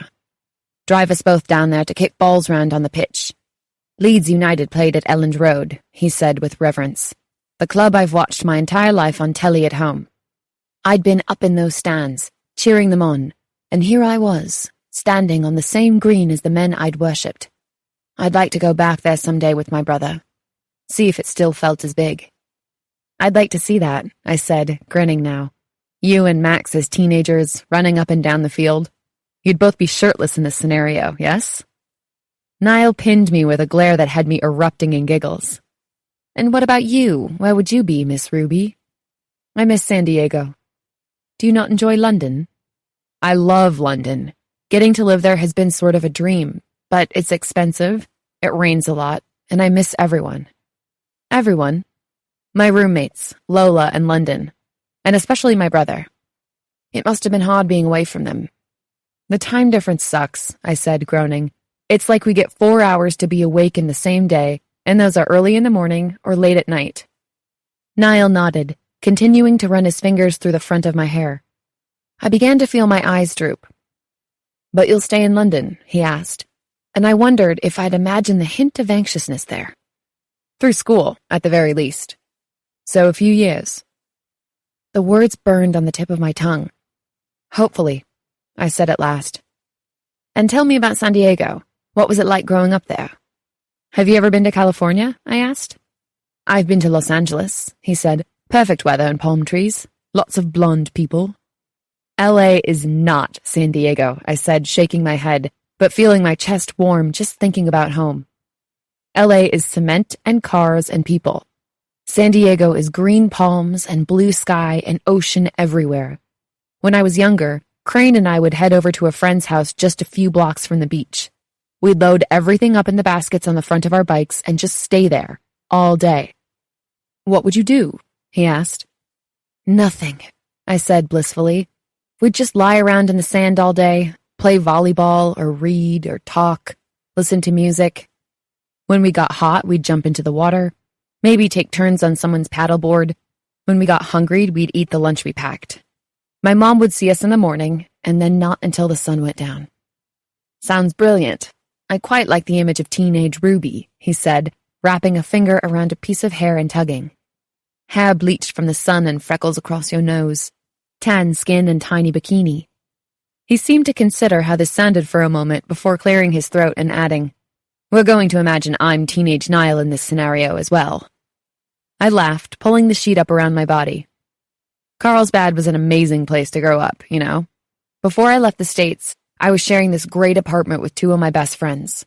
We could see the ocean from our dining room window, I said, missing them so much in that moment, it was like a physical ache. Between our work schedules, it felt like we hardly saw each other, but when we finally managed to all be there at the same time, we'd make cappuccinos so we could stay up late and talk, sometimes watching the sun come up over the marina. Maybe that's why it was so easy to leave. We'd all grown so busy we barely saw each other anymore. Maybe. Or perhaps you knew something bigger was on its way, waiting for you. I looked at him for a long time when he said that, wondering if he meant school and work or more. You should go there someday. Lie on the beach, go to Disneyland, ride Space Mountain. Niall scrunched up his nose in distaste, but I leaned in and kissed him anyway. Disneyland?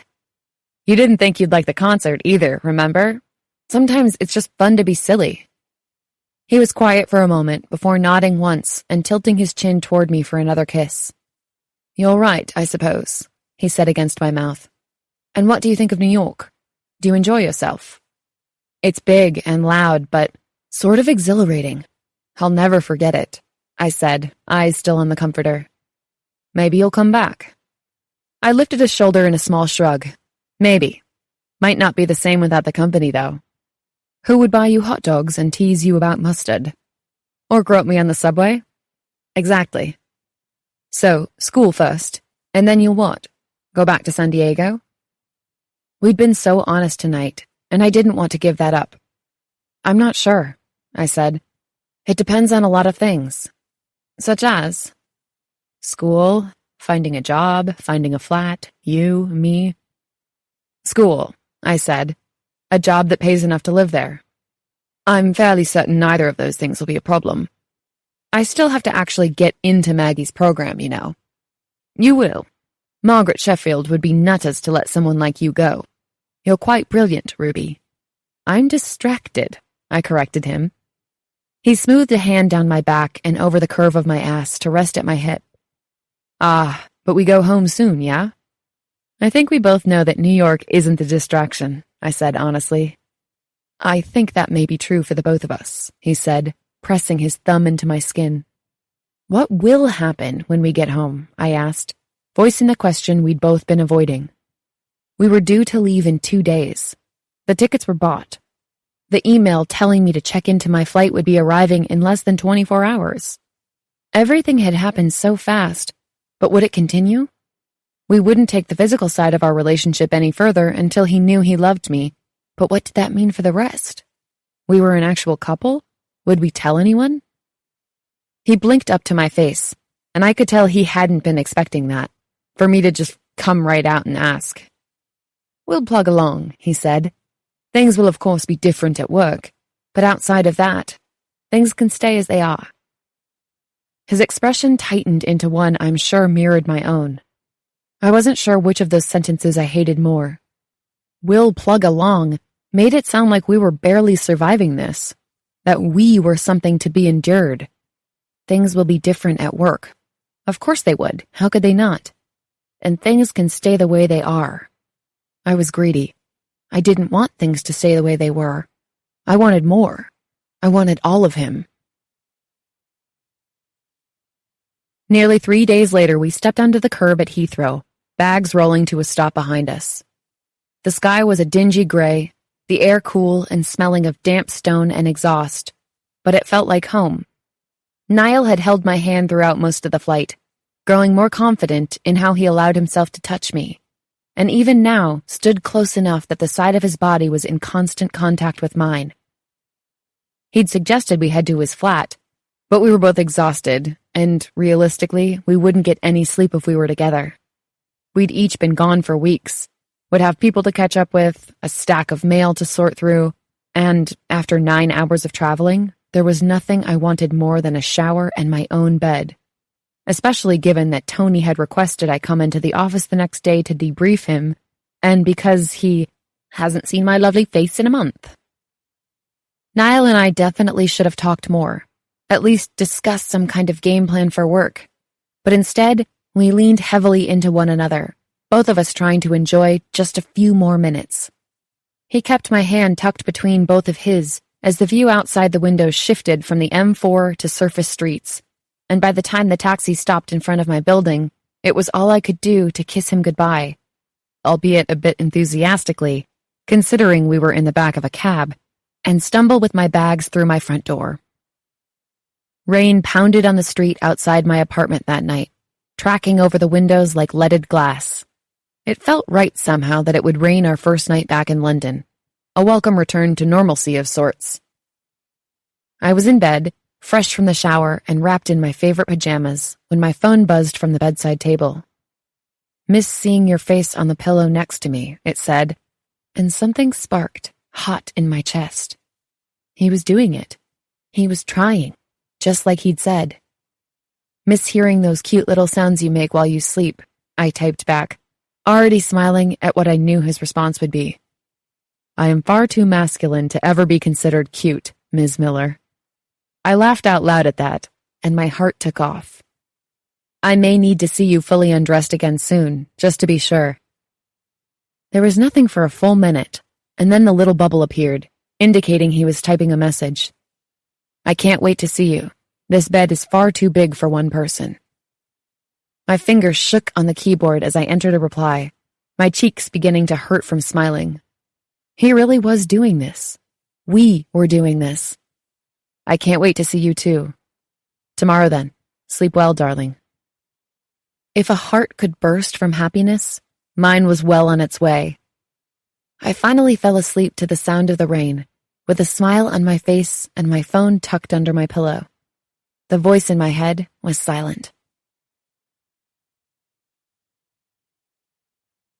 14. It's fascinating how quickly the human mind incorporates new habits. Even though we were back in London, even though she'd never shared this bed with me, waking up without Ruby was odd.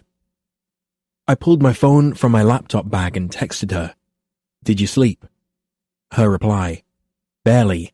I may need someone to stand behind me and move my arms and mouth for me at work. I'll see you at the office, my beautiful puppet." I finished breakfast, read the paper, dressed, and left. It could be any other day, except it wasn't. My life felt about 7,000 times bigger. Ruby was in her small shared space when I arrived. I usually got in before 8, but doubted I had ever once beat her to the office. This morning I tried, though. I wanted even just one moment alone with her, unguarded before reality descended. Unfortunately, it was not to be. The offices already buzzed with Monday morning activity, and I could only manage a small smile, a wink, and a glimpse at her wet pink lips. "Hey," she mouthed to me.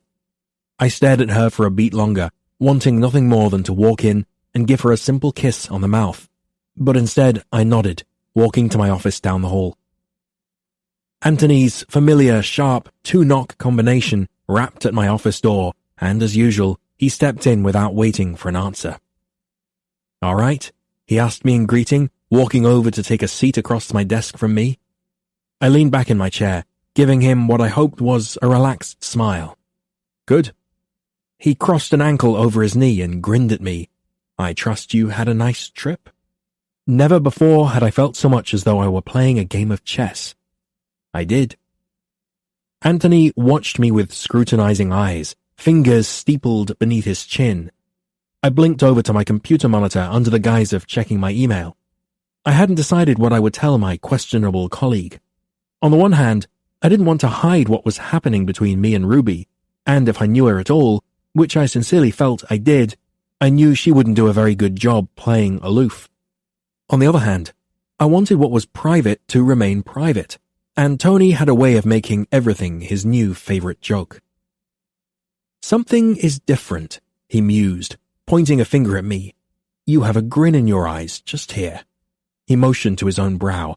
"A twinkle, a little spot of sunshine over your head, I think." "Do I? You get knobbed in a New York City titty bar?" His crudeness fell like a weight dropped in the room. "Honestly, Tony," he hummed. "Bang a rockette? Frigging hell." He paused, giving me another once-over, then smiled.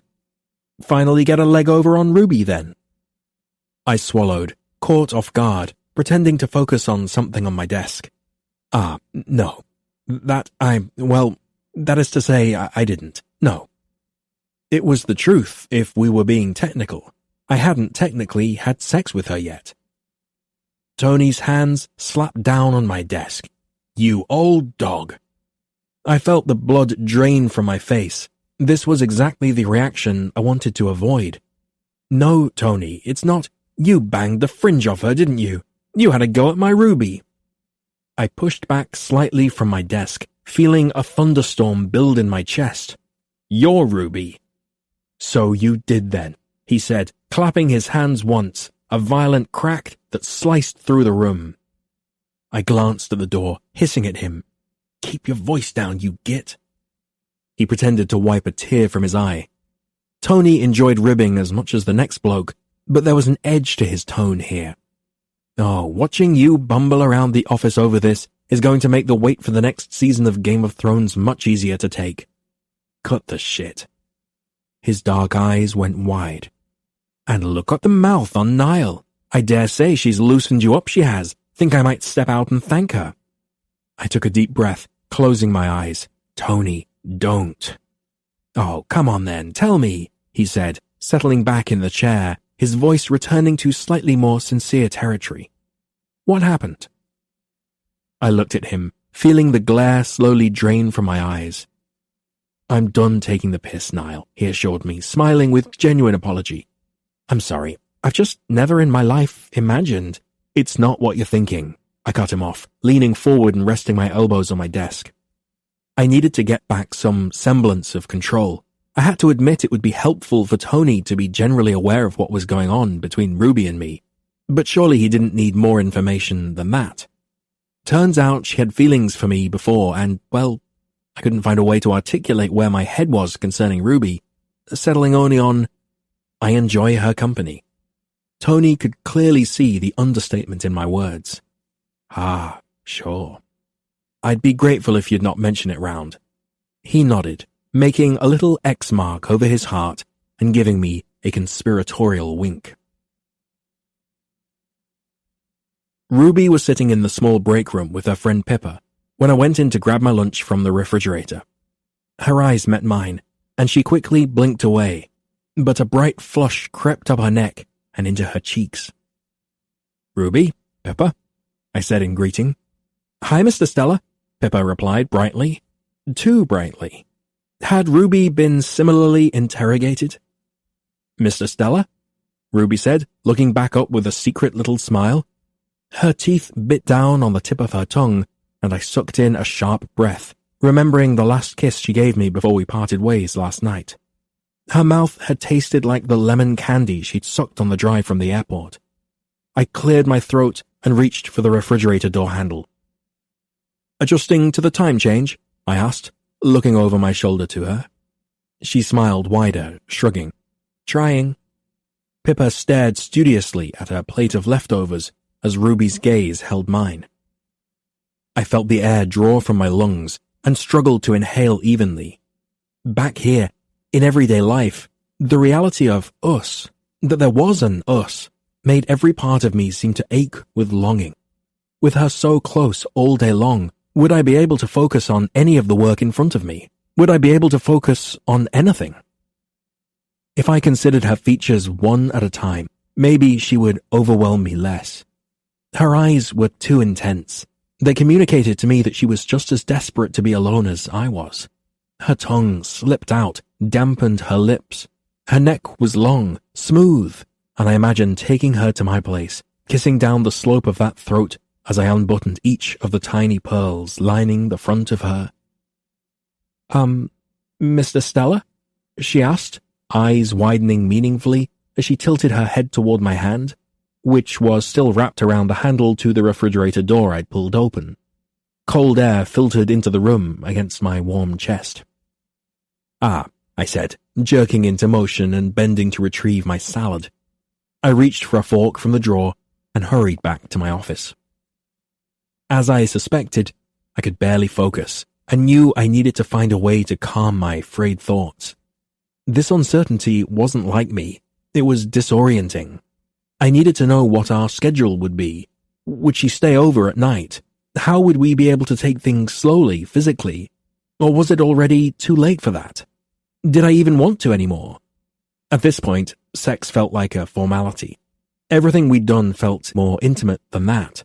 But as soon as I had the thought, I knew that being with Ruby in that way would mean more to me than a simple next step in our physical relationship. Did I want that? And when I did have sex with her, would I be able to maintain any sort of cage around my heart, in the event I wasn't what she needed me to be down the road? I'd assumed Portia was the love of my life, but from the first moment Ruby had stretched and kissed me with such bravery, I knew I'd been wrong. My phone buzzed on my desk, pulling me out of my obsessive analysis. "Are we doing dinner at my place or yours tonight? And before you answer that, remember I have a roommate and a small bed and am the worst cook in the history of bad cooks. P.S. Stop thinking." Laughing, I replied, "In that case, there is no other option but for you to come to my flat. I live alone, have a large bed, and am perhaps slightly more capable in the kitchen. Only slightly, perhaps I will order takeaway." Just outside my office, I heard a short clip of a cartoonish voice yelling, "Bottom!" and then the same cartoon giggles.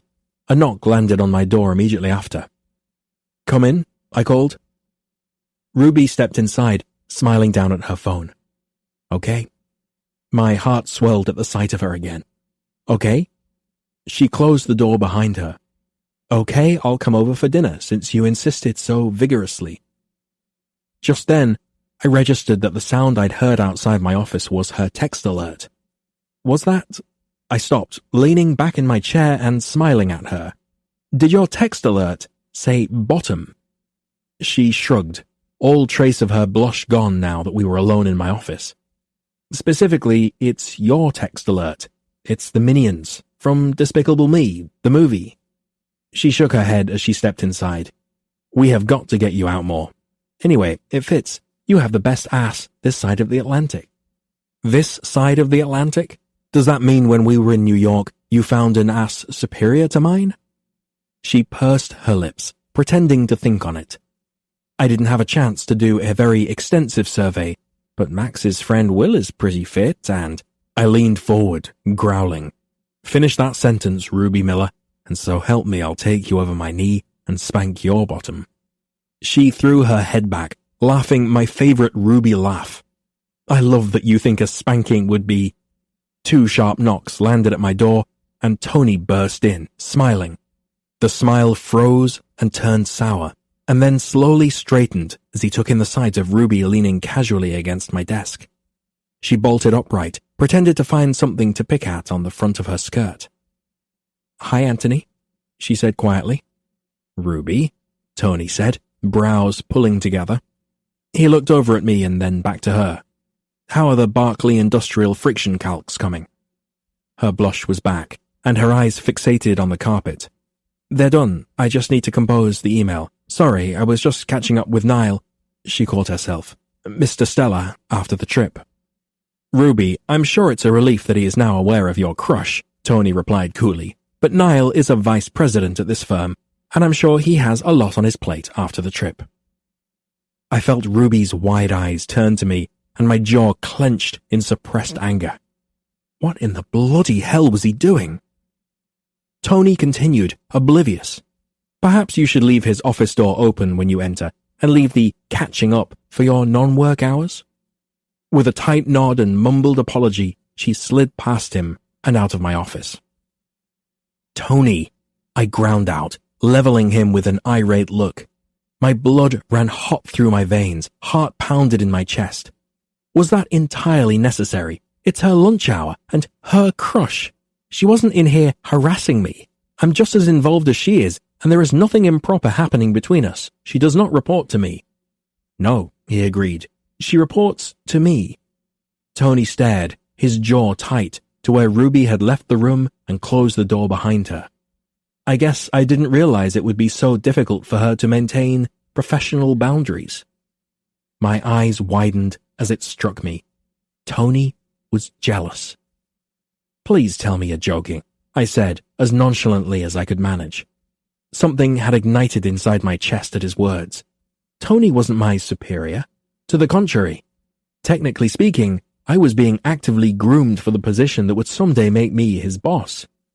You, the one who suggested I get a leg over, who called Ruby fit, who said, and I quote, all legs, great tits, who seems to hire only the best-looking interns for the Oxford program.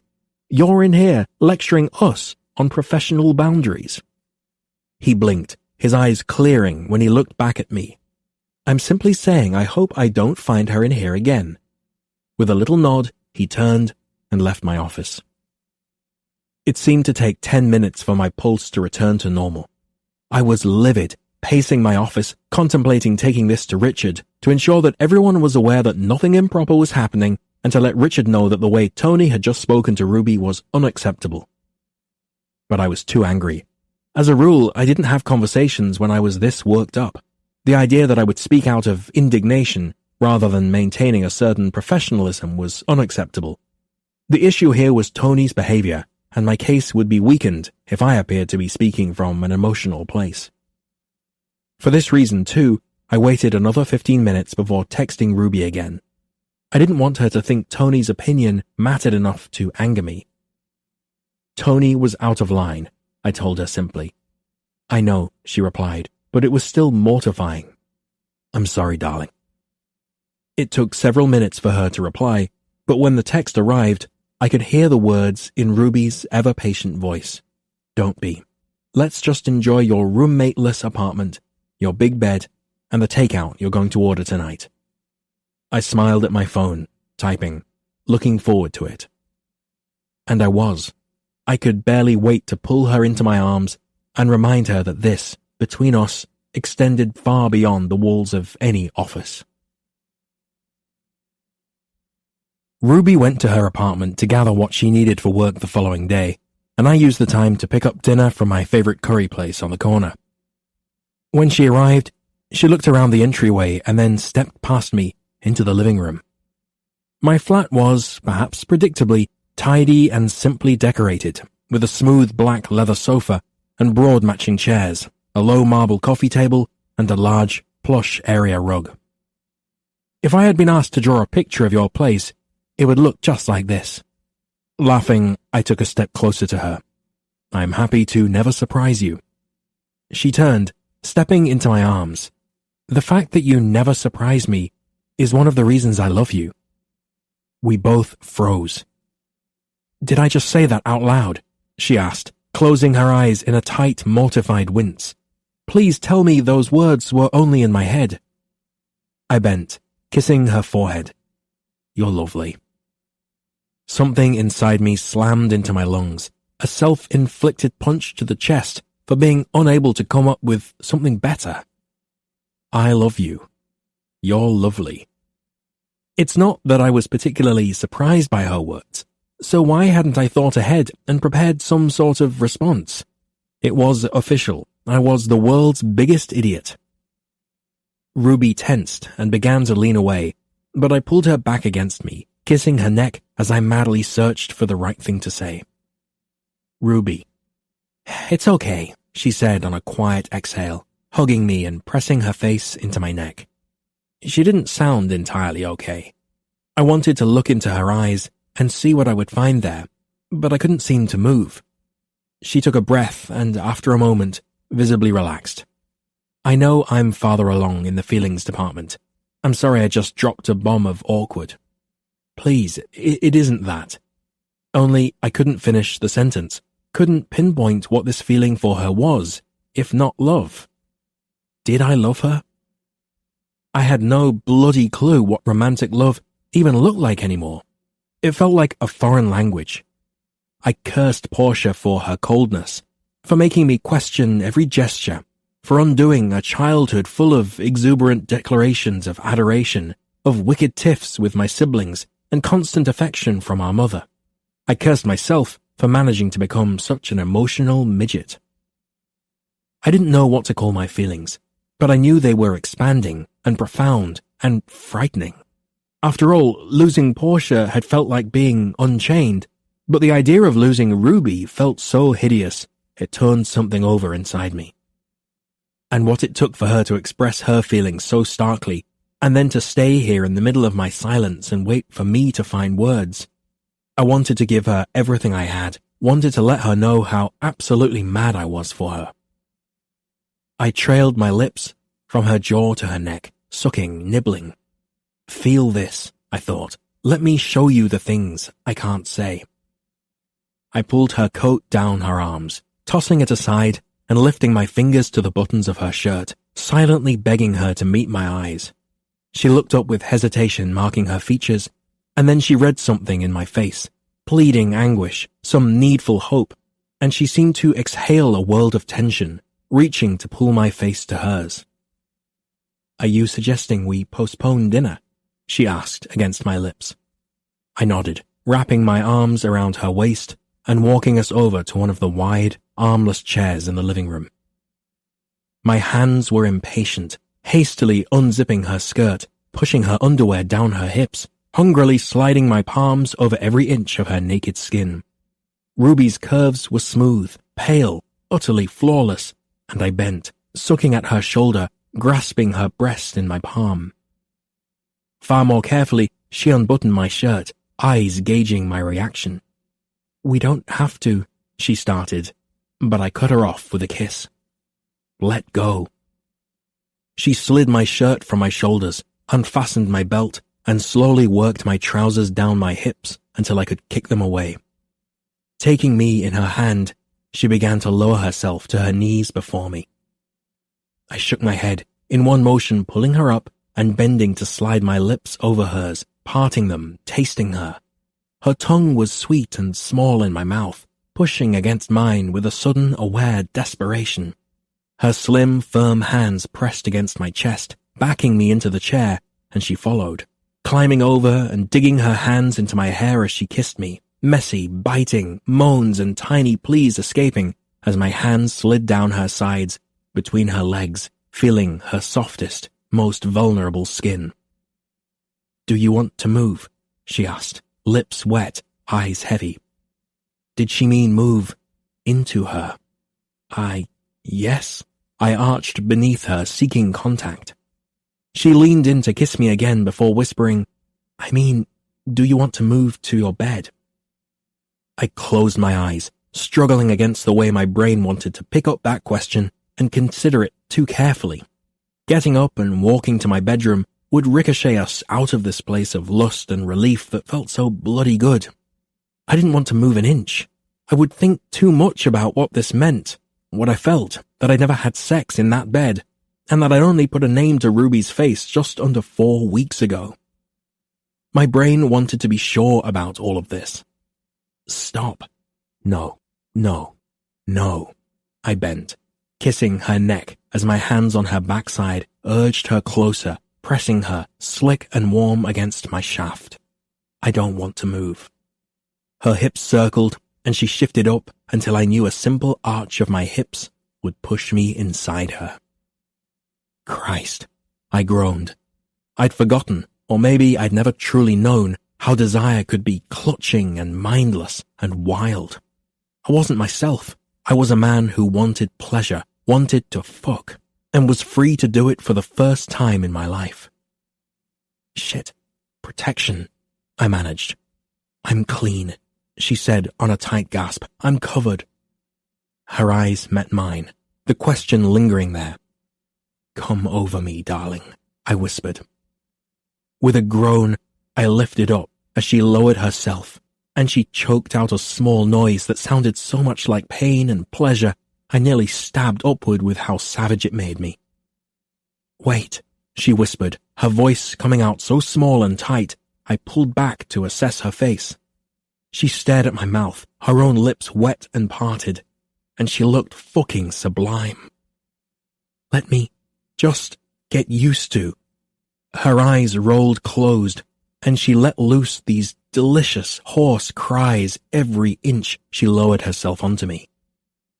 I struggled to remain still, my thoughts obscured by the silken feel of her body tensing so tight around me, her splintered gasps, the way her hands urged my head down to her chest. When I was fully inside her, she began to shift in perfect, tiny, maddening circles. Her nails dug into the back of my neck, and she squeezed me, breasts pressed to my face, whispering her broken thoughts right into my ear. "Niall, oh God, I won't. It's so..." She was getting off, using my body, and began to rise more each time, push harder onto me in her return. Her fingers slid higher and gripped my hair, her hot mouth sucked and scraped at my neck. The smell and taste of her, the warmth of her thighs and her breasts as her skin brushed across mine, the decadent slide and suction of her along my length. It was like being submerged completely, not needing or wanting to come up for air. And her sounds, oh, I'd never heard such honest expressions of pleasure, tight and sharp right against my ear. The sound and feel of her, the fucking bliss she allowed herself, chipped away at my foggy notion of sex, my frankly laughable experience to date. This was for her pleasure, just as much as mine, and the reality of it, what sex should be, an intimacy to be shared rather than endured, made a fever tear through me, burning across my skin. I'd also never been so hard, or greedy to grab and feel and consume. Just when I thought there couldn't possibly be more, she moved forward or leaned back, taking me further, drawing me in. I pulled her nipple into my mouth, sucking and cupping the other breast in my hand, wild for her to ride me recklessly, but wanting her to continue to chase the euphoria I could see all over her face to get there before I would lose it. Because I knew, with Ruby, I would. I could feel the tension building in my thighs, the need to shove up and fuck and take and let go. I could feel this raw beast clawing out of me, wanting sex like I'd never had but always needed, uninhibited and sweaty and hard. Ruby's movements became irregular, and she pulled my mouth to hers, lips parted and pressed to mine, simply rocking over me, feeding me her moans and gasps and jagged exhales as she fucked me. Her hips faltered, hands clutching at me, and I felt her tighten just before she arched away, crying out as she came. Her warmth, the slick feel of her stuttering on top of me, and finally, fucking finally, the way she rode me hard as her orgasm began to peak, unleashed the last bit of my control. The pleasure for me was impossible, and I bent, pressing my teeth into the firm swell of her breast, groaning into her skin. She collapsed into my chest, and in a breath I lifted her, lowered her back to the plush carpet, and pulled her hips off the floor, sliding into her with a long, rough stab of my hips. Ruby's breath caught. She was so tight, a fist around me, and she watched as I began to lose my mind, lose my heart. I didn't know myself in this moment, this man who kneeled between her legs and held her hips in my hands to keep from fucking her across the floor. I hardly recognized the man who told her, "Watch, look right where I'm fucking you. You're soaked, so wet, so soft. Fucking hell, you're so warm and wet you feel so fucking perfect." Pleasure cascaded down my back, clawed out of me, and she was reaching between us, touching me where I pulled from her with every stroke, begging me with her eyes to let go, to show her how good it felt.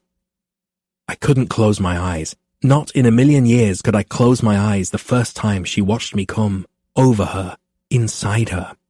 My thrusts were coarse, exhales sharp, and harshly pulling grunts of exertion from my throat. I gave in to the spiral, losing my rhythm as I bellowed into the quiet room. Never before had I known a pleasure so intense. I stilled, chest sweaty and heaving as I looked down at her. Her breasts were flushed and glistening, cheeks splotchy and lips parted as she struggled to catch her breath. "Niall," she said, running a shaking hand up my chest. Instinct kicked in, a panicky sense of obligation. I pulled from her, standing on shaky legs and jogging to the bathroom to retrieve a cloth, hold it under the warm tap.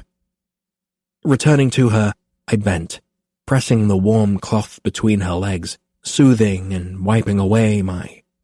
"Niall," she said, stilling my hand with her fingers around my wrist.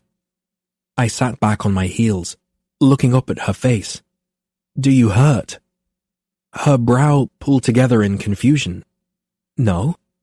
She took the cloth from my hand and pulled me back over her. "You didn't have to run off to clean me up. I wanted to enjoy some post-coital kisses. I want to be messy because of you." Embarrassed, I winced, bending to kiss her lightly on the cheek. "Right. Sorry." "Don't be. Seriously, kudos, sir." Her legs slid around my hips, and I propped myself on my elbows above her. "Missionary is clearly your superpower." "Noted." I smiled. "It should be. It's all I did for 11 years. Honestly, having you on top." I stopped, feeling my stomach fall into an abyss when I registered what I'd just said. Beneath me, Ruby fell immediately still. Bloody hell, Ruby. That was a terrible thing to say, and at the most inopportune moment. I am an imbecile. She ran her hands up the back of my neck, lifting to kiss, possibly in an attempt to shut me up. "It's okay." "It's not," I said into another kiss. "It is," she insisted, her voice uncharacteristically stiff. "I'm sure it's weird to be with someone for the first time after only having been with her before." "It's not that," I began, and then trailed off, leaving the thought unfinished. I needed to fix this. It was bad enough that I'd gone mute when she said she loved me. I couldn't let this be a disaster too. "Ruby, my timing may be horrendous and I apologize for that, but I feel I need to explain how different this is for me. She nodded, relaxing a bit beneath me. As I searched for words, I struggled to hold on to the clarity of only minutes before, when I felt completely joined to her, knowing her. She'd given me something so rare, true insight into what it was to make love, and I'd fucked it up immediately. At some early point in our relationship, Portia read some article explaining that men needed sex at least once a week in order to not cheat. It was bollocks, but it became part of her mental relationship canon. Sex once a week. No more, no less. She was very organized, you see, I said, hoping to add a bit of levity. Staff meeting Mondays, sex with husband Tuesdays, rubbish pickup Thursdays. Her eyes went soft with sympathy. Ouch. It wasn't so bad, I said, and then tilted my head, considering this. It simply wasn't very good either. I met her eyes, swallowing thickly as the words took shape in my mind. And see, that, right there. Please understand I feel uncomfortable even saying this much, particularly given our current circumstances.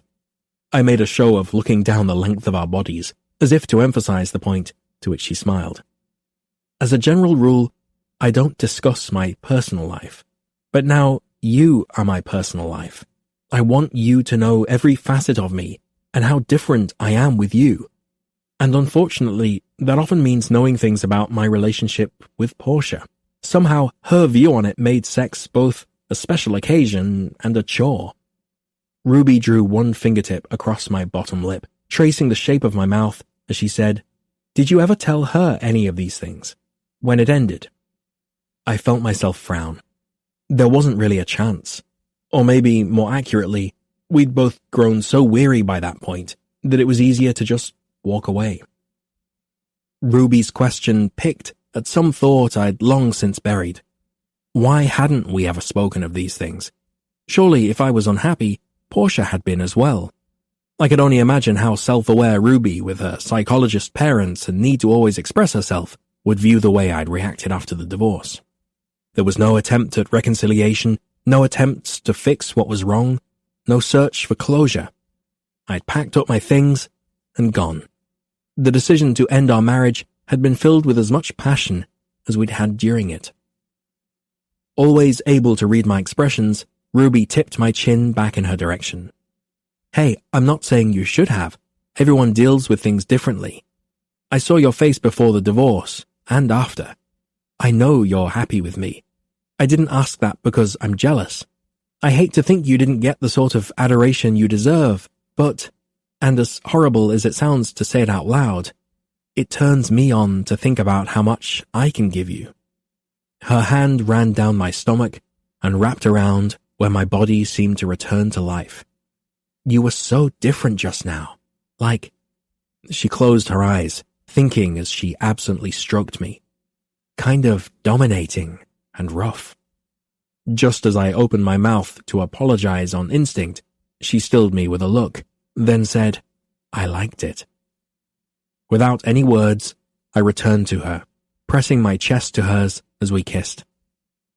I felt her reach for me, guide me into her again, and just like that, we were moving together frantically, vocal, grasping. I tried to restrain myself, tried to remain gentle, but the tightness in my chest over her admission made me feel demanding, possessive, and desperate to deserve her. 15. I opened my eyes and blinked in confusion at the walls and ceiling, at the soft, dark sheets wrapped around me. Everything looked completely foreign. For a moment, I was wildly disoriented. I wasn't in the hotel room in New York. I wasn't in my own flat.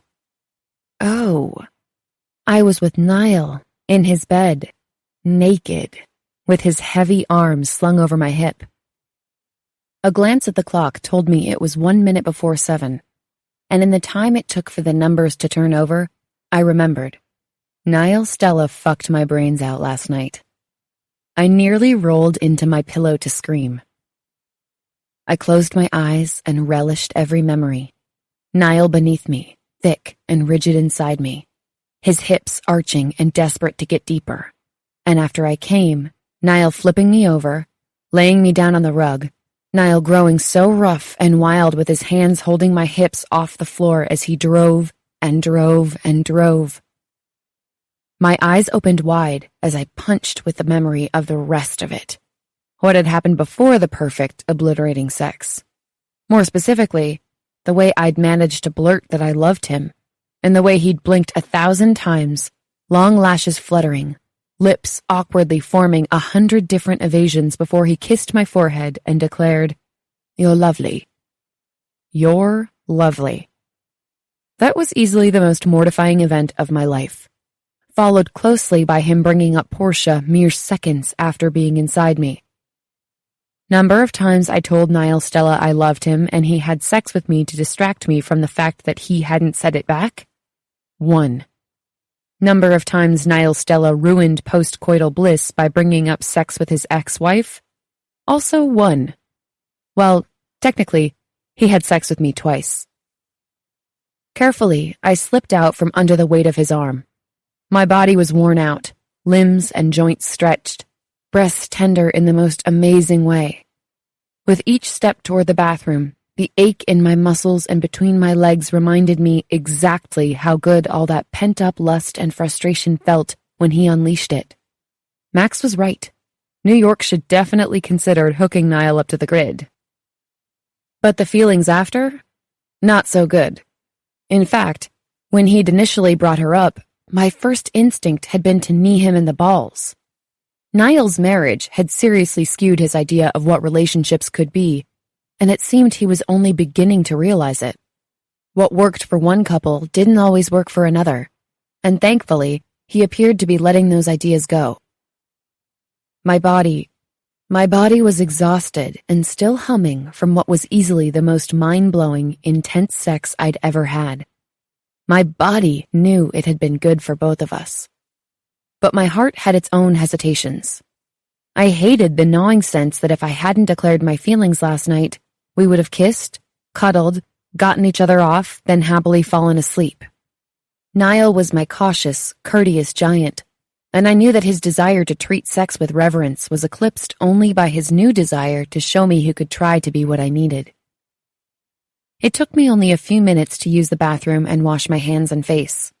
The soap, the towels, the entire room smelled like Niall. I'm sure if I were to press my nose to my skin, I'd find that I smelled like him too.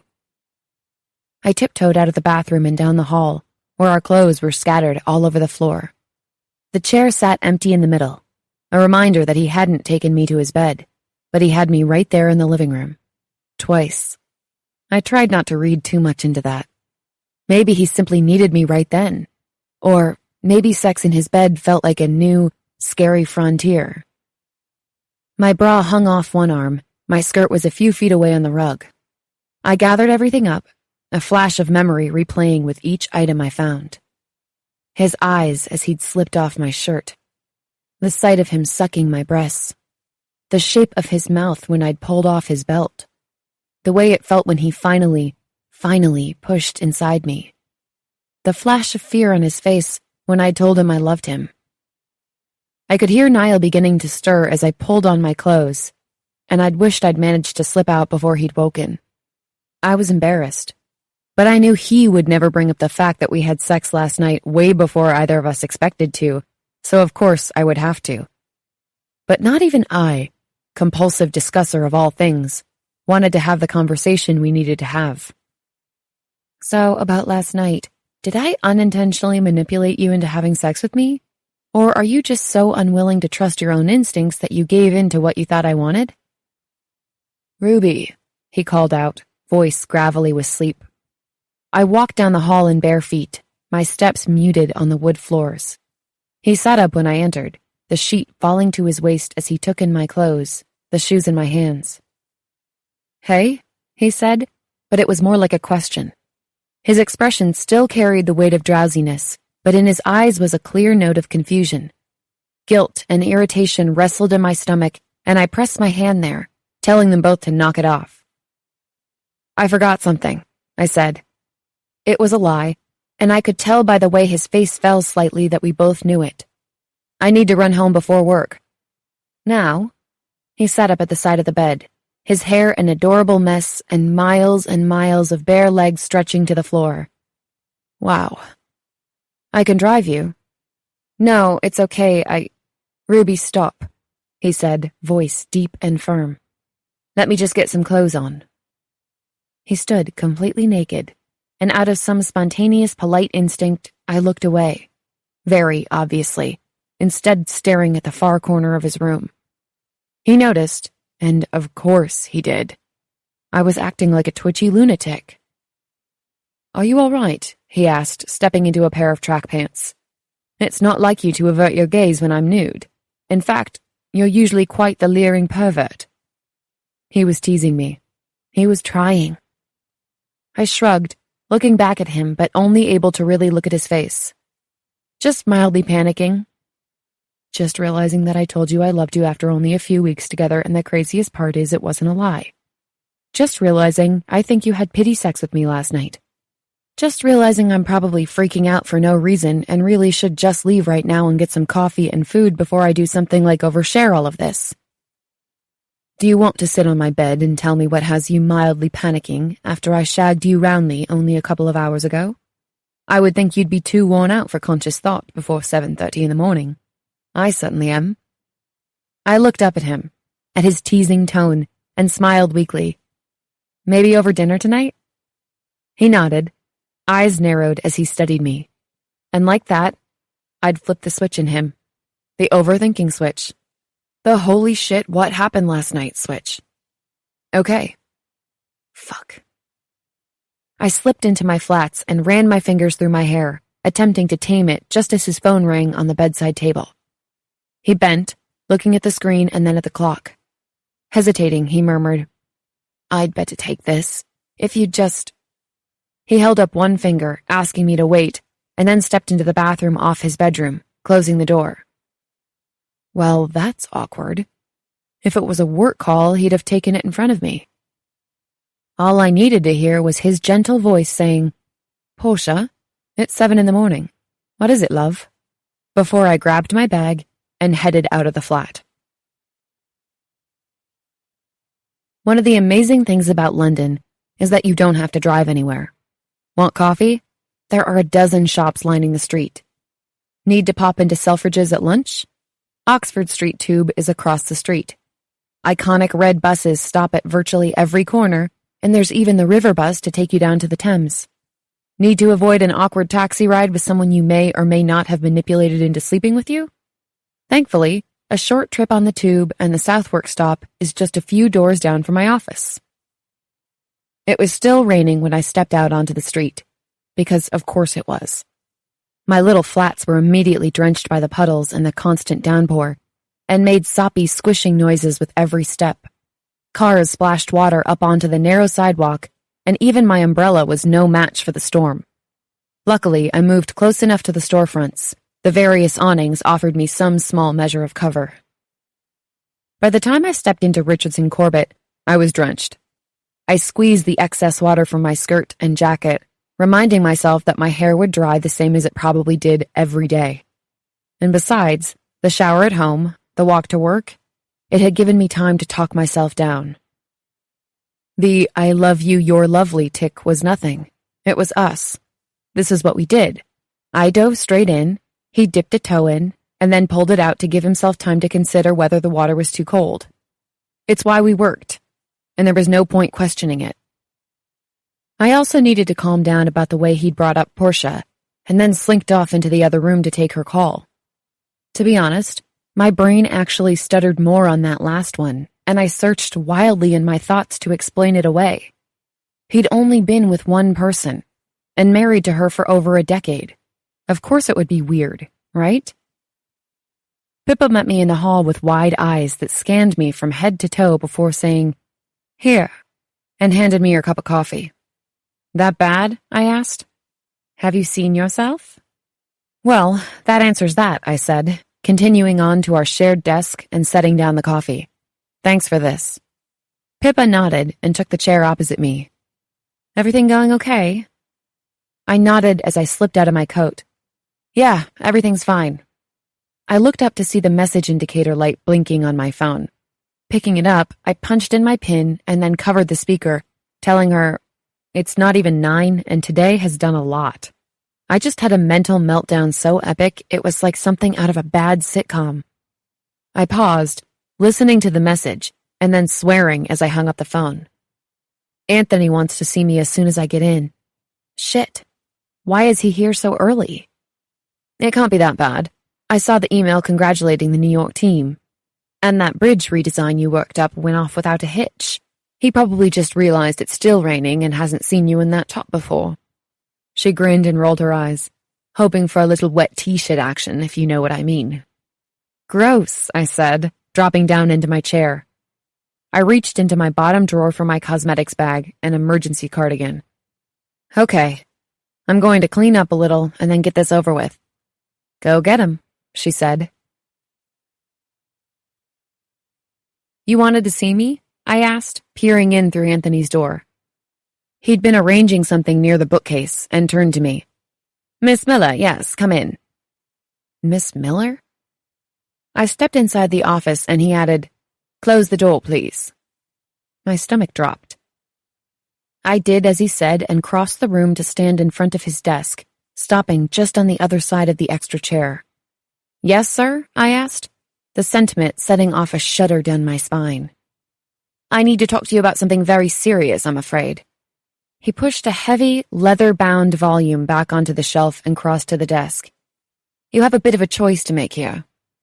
I'd seen Anthony like this before, serious in an oddly coy way, trying to get me to draw the answer out of him. I stood across from him, smiling. What is it, Anthony? He looked up at me, eyes narrowed. Mr. Smith is probably best. I choked on the words I wanted to say.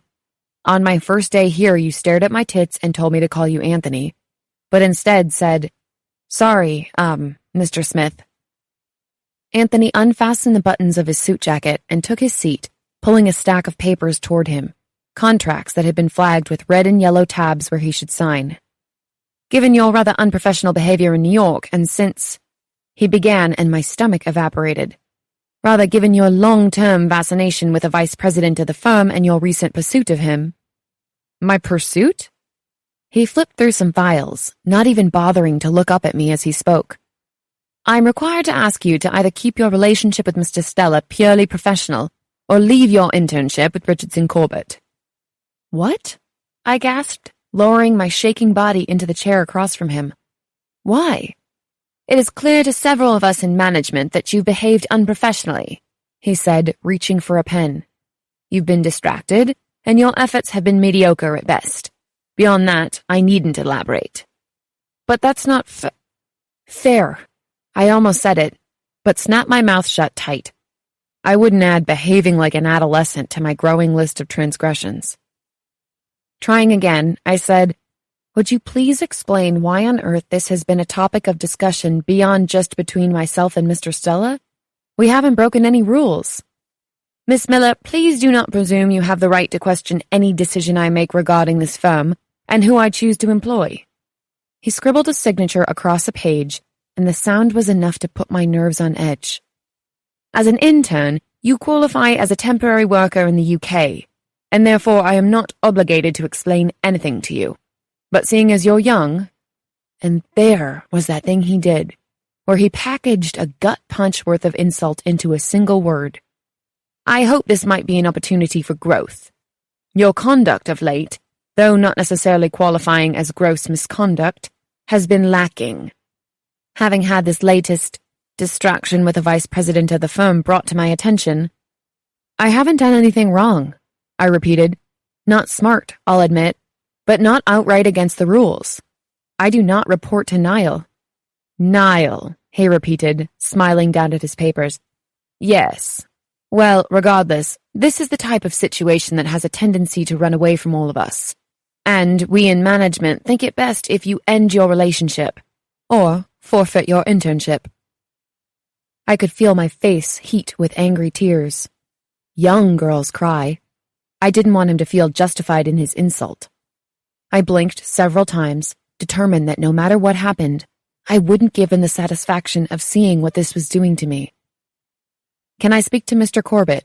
I said as smoothly as possible. I think I need someone else to explain what's happening. Richard has given me the power to make any and all decisions affecting my department. Fire lashed through my blood. I couldn't hold it back. So, to be clear, you urged Niall to get a leg over on me, and now you're firing me because you think he has. Anthony's head whipped up, eyes full of blazing authority. I dare you to say that again. Clearly, I said, seething, I choose to leave the internship. This has been one of the most unreal conversations of my life. In that case, he said absently, scribbling another signature, I'll put a letter in your file. I'll see that you have a copy before you leave. The rain had stopped, and I took a walk to clear my head, far enough away that I could hear the chimes of Big Ben in the distance. Out of instinct, I reached into my pocket to find my phone, only to realize it wasn't there. I'd left it on my desk before talking to Anthony, thinking I was just going down the hall, but then rushing out before I could get it. I wondered if Niall had made it in yet, if he'd come looking for me, if he'd called. And that's when I realized how far this had gone, and that maybe there was a kernel of truth to what Anthony said. My first thought wasn't about my job, or the fact that I was 5,000 miles away from home. It wasn't where would I live, how would I buy food or pay the electricity bill. It wasn't about my fucking spot at Oxford either, or how long and hard I'd worked, or how much I'd sacrificed to get there. It was about Niall Stella. The object of my attention was pacing in his office when I returned and made my way down the hall toward my cubicle. He jumped when he saw me, reaching out to pull me inside. Where have you been? He asked, closing the door behind us. I must have looked even worse than I thought, because his eyes moved in a circuit from my wet hair and pale face to my damp clothes and broken expression. That depends on what you mean, I said. First, I walked to work in the rain because I wigged out in your flat thinking I'd inadvertently manipulated you into having sex with me. He started to speak, eyes wide and incredulous. But I held up a hand to bid him wait. Then, I was in Anthony's office being berated, and most recently, I was out for a walk. We'll talk about the manipulation thing later. Honestly, Ruby. He inhaled, taking a step closer to me. What's this about Anthony berating you? Nothing I want to talk about here. What I want to do is go home, get a little day drunk, nap, and then have dinner with my boyfriend. He winced. About that. Niall wiped a hand down his face and then met my eyes. I'll need a rain check, I'm afraid. I slumped down into one of his plush chairs near the window. I didn't want to talk to him here about quitting and why, and I most certainly didn't want to be alone in my head after all this. Really? There's no way you can cancel? I need to freak out, with your rational brain on hand. He sat opposite me, looking. Okay, if I was being honest, he looked petrified. What is it? I asked. He swallowed and looked up at me. You left this morning when Portia called. Yeah, I said, wincing. That was part of the freakout. Completely understandable, darling, he began, leaning toward me a little. It's just that it may have been a good thing that you left. The conversation went on for some time. Is everything okay? He didn't answer immediately, and I felt my heart squeeze painfully. I'd initially been upset that he didn't say he would call her back. He must have heard the front door close and didn't even bother to come after me. But it occurred to me only when sitting in his office that something awful might have happened while we were away in New York. Was Portia sick? Licking his lips, he said very quietly, She called because she wants to reunite. He pulled a face, like maybe I should commiserate over the awkward unexpectedness of this. But instead, my world stopped, split in half, and then splintered into a million pieces. I blinked several times. She what? She wants to reunite, he repeated, sighing heavily. I'm just as surprised as you are, believe me. She said she's had a lot of revelations and wants to talk to me. And? I started, feeling like my stomach was climbing into my chest, pushing my heart into my throat. You agreed? Not to reconcile, he hedged, but 11 years married is a long time. We were together when we were teenagers. After my conversation with you last night, and hearing you ask whether we'd ever actually discussed any of this, I feel obligated to at least hear what she wants to say." He paused to give me time to reply, but I honestly had no words in my head. None. "Given how things are between you and me, I felt I needed to tell you that I would be having dinner with her tonight," he continued carefully, "and make you aware that Portia wanted to talk to me about why she thinks she deserves another chance." "What chance does she have? An even 50-50? He laughed uncomfortably because what I'd said was awkward and sharp, but I couldn't regret the edge to my tone. "God, no, Ruby." "But you're going," I reminded him aghast. "I mean, we're talking 0 chance of reconciliation with your ex-wife, right?" His expression straightened, as if he hadn't really thought about it this way. Clearly, he'd only considered it a courtesy. But if it just was a courtesy, and there was no chance he would take her back, then why wasn't the answer too little too late? Why not just tell her that his girlfriend had just left his flat in a bit of a hysterical state, and she could fill him in later, over the phone? "Well, I can't imagine being with her again. So you're going only as a gesture?" He closed his eyes, exhaling a gust of breath. "It sounds terrible when you say it like that." "So you're not going just as a gesture?" "I don't. Just tell me," I cried, "because right now it sounds like you're telling me that you slept with me last night and tonight you're going back to your ex-wife?" I felt tears burn across the surface of my eyes, and by now I was too fucking tired to bother wiping them away. "Ruby, I'm not having dinner with her tonight to go back to her." "But you might." He closed his eyes. "I can't imagine that I would. No. But Ruby, I know you're young and that you've Don't," I said, my voice frightening even to me. Unconsciously, I had balled my hands into fists. I was at the dead end of my patience with his wishy-washy game. "Don't do that. This isn't about my age. I've never acted naive with you. I've only been understanding while you work through your enormous pile of baggage." He cleared his throat and nodded, looking appropriately contrite. "You're right. I'm sorry. What I mean is that it feels cruel to not even have the conversation I felt we needed to have for so many years. You, of all people, who are so good at expressing things, must understand this. It might relieve something in both of us to simply discuss things for once." My heart hurt so horribly that I could barely pull in a full breath. He leaned forward and took my hand, but I pulled it out of his grasp. The pain in his eyes was nearly unbearable. What was he doing? We had such a good thing. Had I scared him off this much? "Darling," he said calmly, and something in my brain crawled over the word, trying to excavate any condescension there. "I want to ease your anxiety somehow, but I don't want to be flippant about what it means to meet with my ex-wife to hear her out. I realize now it would feel dishonest if I told you it was nothing, and then I still went and listened to her with an open mind. Do you have an open mind?" His answer broke my heart. "I suppose I'm trying to. I owe her that, at least." I nodded, remaining silent. I could see his torment in this moment, and my heart hurt for him too, but it hurt more for me. He wanted to talk to her to ease something in him, to achieve closure. But I knew there was a tiny part of him, the part that couldn't hear her out over the phone, which also wondered if maybe she had changed enough, if they might be able to find something comfortable together, and better than what they'd had before. "I'll see you tomorrow then," he asked. "Perhaps we could do lunch." I nearly laughed at the absurdity of it, of doing lunch, almost like I would with a client.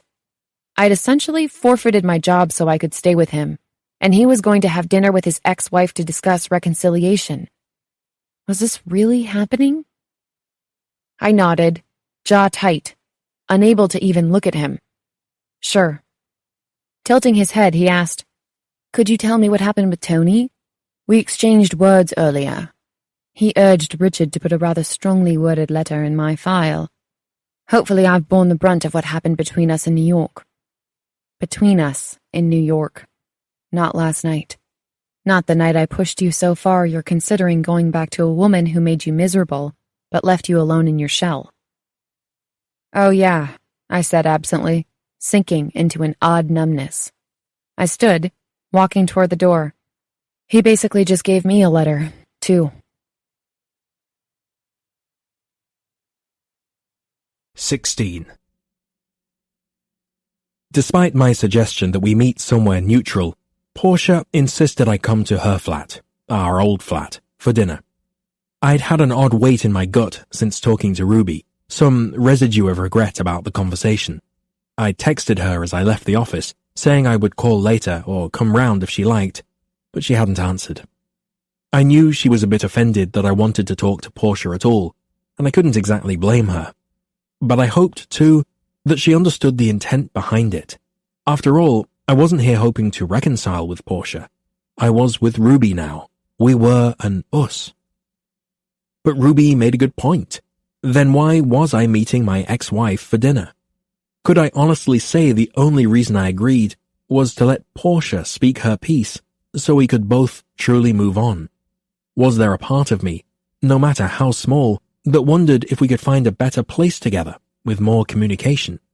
We knew each other's rhythms, after all. It would be easy to slip back to it. But the thought turned sour in my mind, and guilt clawed its way up my throat. I had truly moved on. I didn't look back on my marriage with longing or any type of ache. It had been lonely and passionless. It hadn't even felt like being married to a best friend. It had nearly felt like cohabitation with a colleague. What could I expect her to say that would change how I viewed any of that? Was I going just because, in my new happiness, I simply felt bad for my ex-wife? I wanted to call Ruby before I went to dinner, to tell her that no, Portia honestly had no chance, and maybe that was wrong of me to let her think she did by my coming, but a dark and furtive part of me was simply curious. Portia had never in our relationship sounded as open and pleading as she had on the phone that morning. It had thrown me enough to forget for a few minutes that Ruby had been waiting in my flat for me to drive her home before work. By the time I'd emerged from the bathroom, hand clutched over the receiver to beg her to wait just a minute more, she'd already left. Even on the steps, I could smell the pasta Portia cooked, my favorite, with sausages and peppers and thyme. I could hear the music playing, my favorite Vienna Philharmonic recording of Brahms. The front door was unlocked and still required the familiar shoulder shove, low kick combination to open. I bent to pet Davy as he ran across the floor to me, hopping on his hind legs and resting his paws on my knees. "That's a good boy," I said, scratching behind his ears. Hearing the clang of plates on the counter, I looked up. Portia stood barefoot in our kitchen, in casual cotton pants, a t-shirt, and an apron. I blinked, mouth agape. I'd rarely seen the woman without her pearls. When she turned to me, she wore her wide, dazzling smile. I was immediately on edge. "Hello," she said, picking up a second glass of red wine from the counter and walking to hand it to me. She placed it in my grasp and then stretched to kiss my cheek. "Welcome home." I nearly wanted to turn and leave right then. It was disloyal being here. I felt like my skin had been replaced with damp wool, and I itched all over. It was wrong, and I knew it. Ruby had known it. "You're home," I reminded her, putting the glass down carefully on the sideboard. "I live several tube stops away." She waved me off, returning to the counter where she was dishing up pasta into 2 bowls. "I've still not seen your flat." "There isn't much to see," I said with a shrug. Portia nodded to the dining room, and I startled slightly. I'd barely been here 2 minutes, and she was leading me to the table as if I'd simply come home from work. No reacquaintance, no small talk, certainly no playful banter. I followed her in. It was surreal seeing the table set with candles and flowers, the placemats we'd received from the Wynne family for our wedding, the candelabra her parents had given us for our 5th anniversary.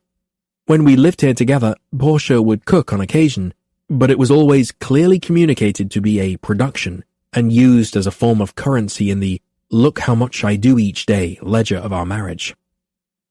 I felt for my phone in my pocket, now desperately wishing I'd called Ruby before coming here. We sat. Portia passed me the pepper and then set her napkin in her lap. Davy curled up on the floor, resting his head on my feet. Outside, cars drove by, their tires wet on the pavement. Inside, as always, silence reigned supreme at the dining room table. "How was your day?" she asked finally, looking down with interest at her bowl of pasta. "My day? How about my month, or better yet, the last 11 years of my life?" "It was—" I began, and then stopped. The revelation struck me with a nearly physical blow. There was no mystery to be unearthed here. There was no secret to the silent isolation of our marriage. It was, and would forever be, like this between us. Portia was lonely and having a hard time finding her footing in her new life. It had been true for me, too, in a way. I'd focused on routine, buried my free time in sport. I'd barely looked up long enough to see Ruby watching me, enamored, for months. And now Portia was watching, waiting for me to finish my thought. It was an odd day. It was a strange thing to say, the perfect opening for her to ask more, but the quiet returned, and I attempted to tuck into my meal.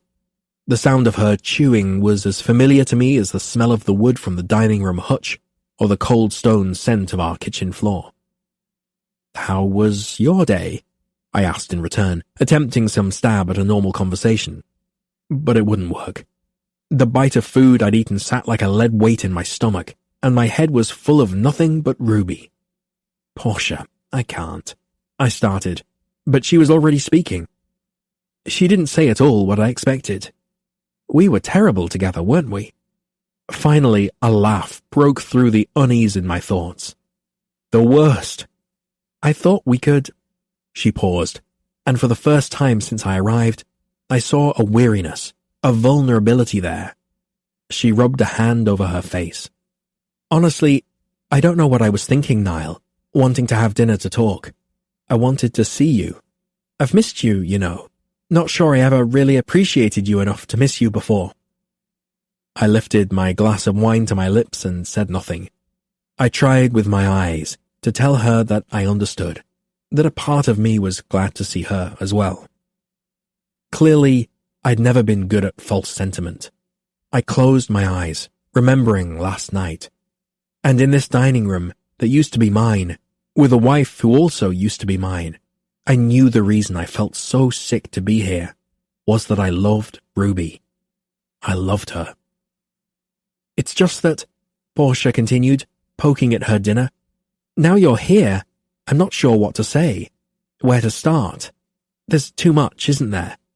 She looked up at me. "Too much habit, really, where we don't say very much at all." It was another needle in my thoughts. Ruby spoke of her feelings, her fears, her dreams and adventures. She wanted to hear mine. She took time to make it a habit of ours that we spoke, and I praised her for it. Told her I appreciated her honesty. I appreciated it even when it terrified me. Earlier she told me she needed to talk something out with me, that she needed me. I'd been unable to get out of my own head long enough to be there for her. "I don't even have to ask you what you're thinking to know your thoughts are elsewhere," Portia said quietly, pulling me from my revelation. "You're here out of courtesy." I didn't reply, but my silence was as good an answer as any. "I appreciate that. I do. I wasn't always a good wife to you, Niall. I know that now. And I was wrong to think we could go back. I wanted to think we could find something we didn't have before, but having you here now, looking so wary, I see it too. It's well and truly done between us." "I'm sorry, Portia," I said, putting down my fork. "I wanted to hear what you had to say because I felt I owed you that.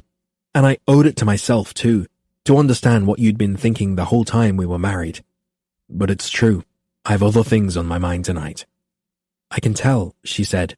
"It's quite a shock to see you looking so upset." I apologized again. It wasn't fair of me to. "Do you know," she began, cutting me off, "when you moved out, you never once seemed anything but completely sorted. The last thing you said to me when you left was, 'Cheers.'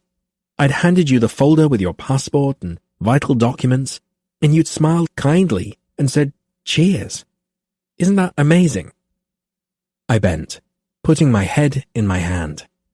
It wasn't sadness I felt at leaving our marriage, Portia, but I did feel something. I simply don't know what to call it, or how to express it. Failure, maybe, or regret. I looked up at her, admitting, also relief. "Oh," she said on an exhale, "I felt that too. And then guilt over being so relieved, and I've gone back and forth in the month since. How could I spend so much of my life with someone I was so relieved to leave when he did? How could I have made it better?" I smiled sadly, nodding in agreement. "Well," she said, folding her napkin and putting it on the table, "I, for one, wish, Portia, I'm in love." The words came out so suddenly and raw, I instantly wanted to pull them back in. I bent my head, wincing. It was several long seconds before she spoke. "Darling?" Without looking up, I could hear her swallowing, hear her finding breath. "Tell me she hasn't hurt you." "Quite the contrary. I believe I've hurt her." "Oh, Niall." I leaned my head back, staring at the ceiling. "I'm sorry. I didn't mean for that to come out so boldly. It loosens something in me to know you've moved on, even if it's emotional to hear it." She paused to take a deep breath. "I can hear it in your voice, see it in your eyes, this tightness and urgency. I could never have drawn this sort of reaction out of you. I was terrible to you at times, I know that, but you weathered it all with such calm stoicism. Do you imagine how that feels to know, truly, that it would be impossible to evoke a passionate response from you?" I looked back to this woman I'd been mistreated by. "I'm sorry, Portia." She gave me a wan little smile. "Don't be. It wasn't your fault." "Are you good, though?" I asked quietly. "In general, I am," she said. "It's been up and down. For the first few months after the divorce, I was a bit on the wild side, spending money frivolously, seeing men left and right." Nothing. I felt nothing when she said this. "Recently, I was seeing someone more seriously." She toyed with a small charm on her napkin ring. "I suppose that's what's had me panicking these past few days. It's hard to be with someone different. The fear of repeating past mistakes. We were together so long, Niall, that it felt wrong in a way to go off with someone else, like I was betraying you." I looked up at her.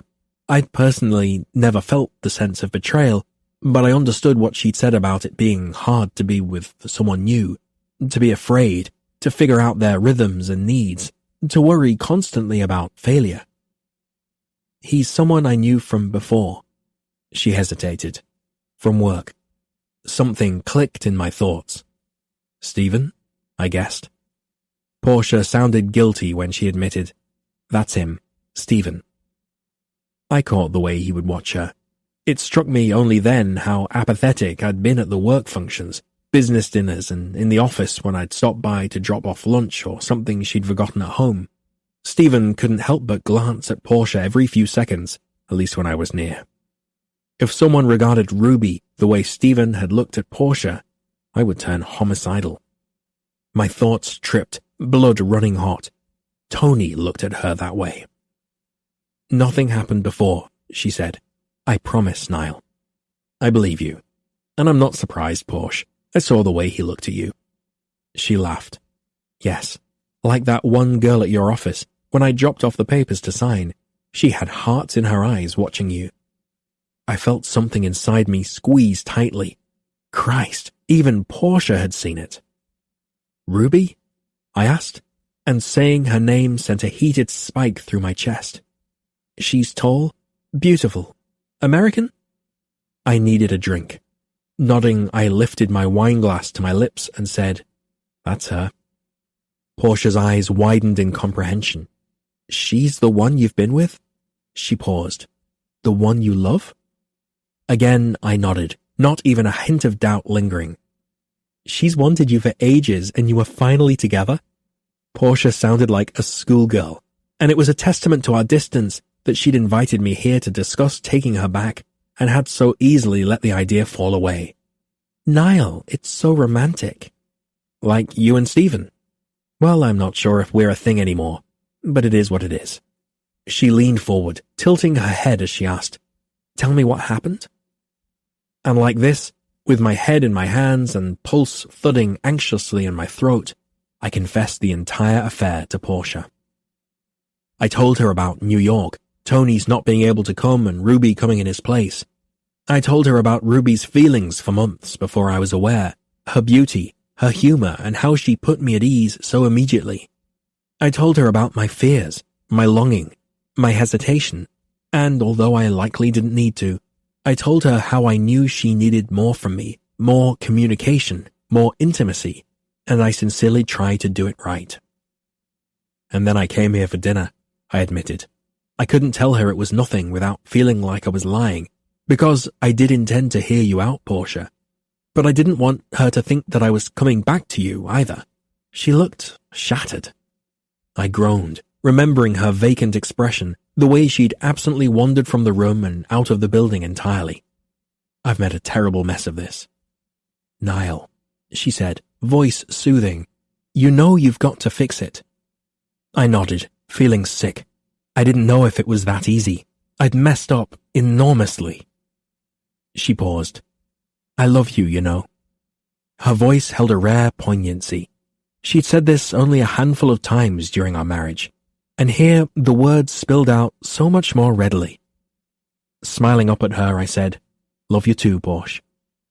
And then the familiar command returned. Fix it. I jogged down the steps to the street, already dialing Ruby's number. It rang and rang.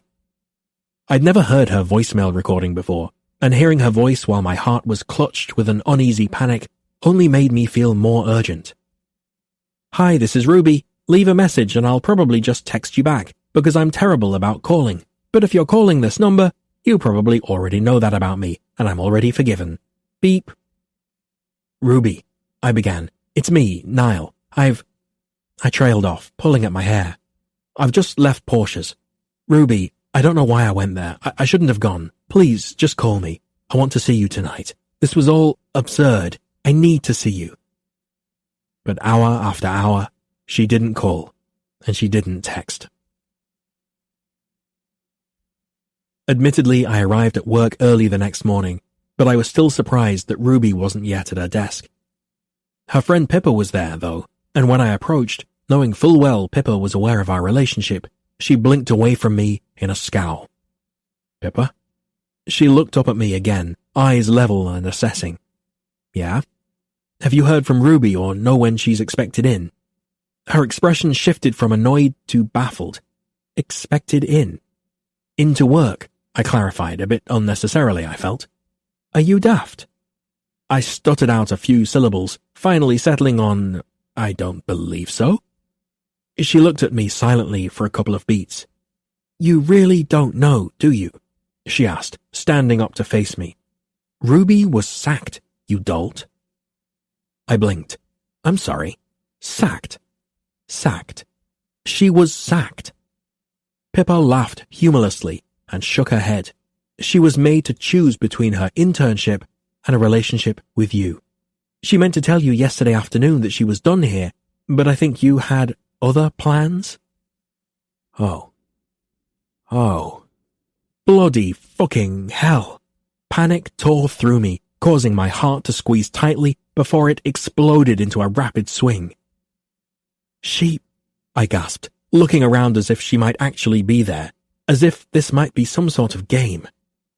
Tony made her choose between her job and me. She chose me. And as far as she was concerned, I chose Portia. I'm fucked, I whispered to myself. Pippa snorted. Too right. I stormed into Tony's office, eyes on fire. You have got to be bloody kidding me. He startled, standing abruptly.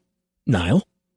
An intern I hadn't even noticed stood up from the chair across from him, smoothing her skirt and excusing herself with a quiet, pardon?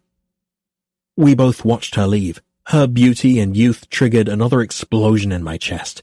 I barely waited for her to close the office door before I turned to him, voice low with fury. Give me a reason I shouldn't slam your head into that desk right now." Tony held up his hands.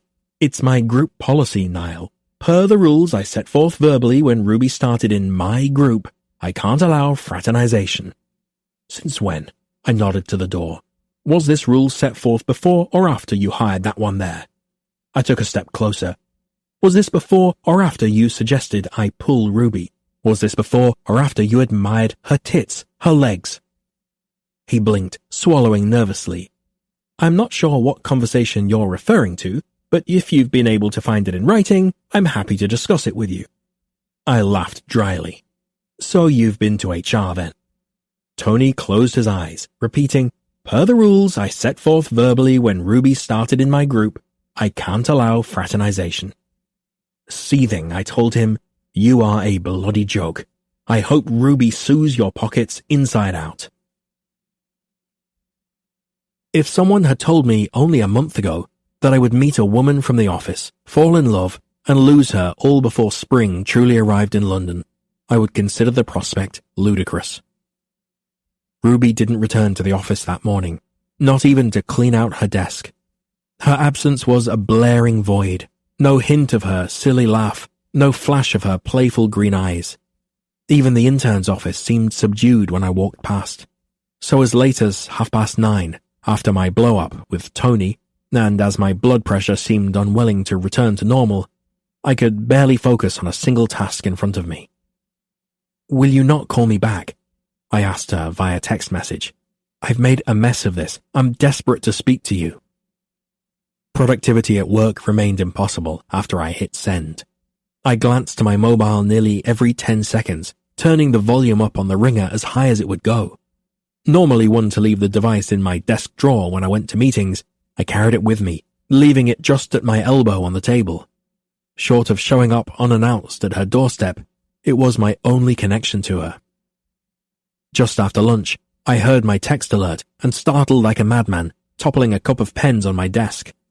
Hope bloomed, immediate and heavy, making it nearly impossible to breathe. It took no time at all to read it. My heart felt neatly punctured. Her message said simply, "Job hunting."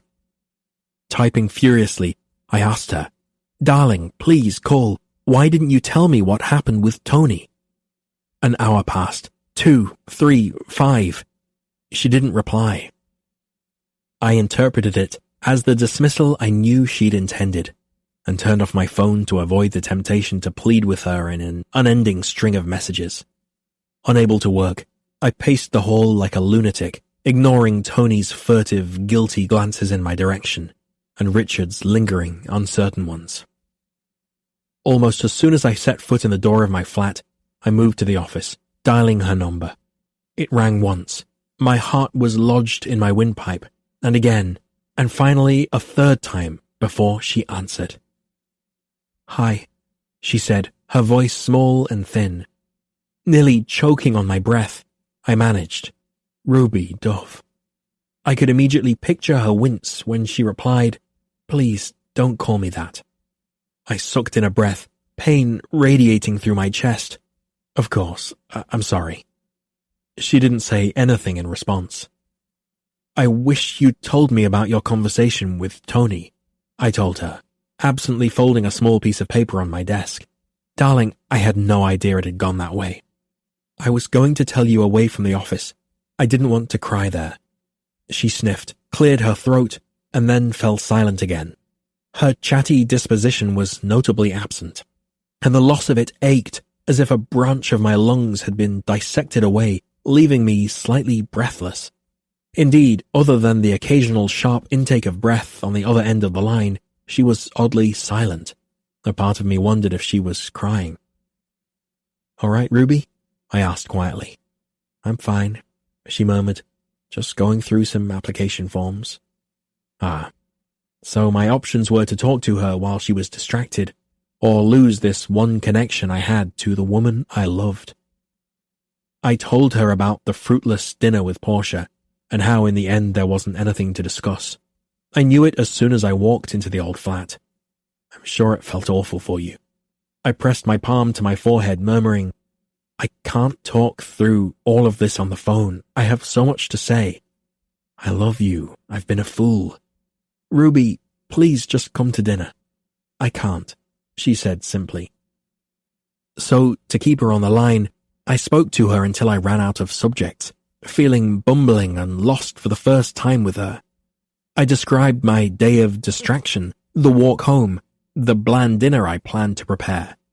I told her about my conversation with Max earlier in the day, that Sarah was expecting a second baby already. I kept talking until I ran out of the normal subjects and babbled on about nothing.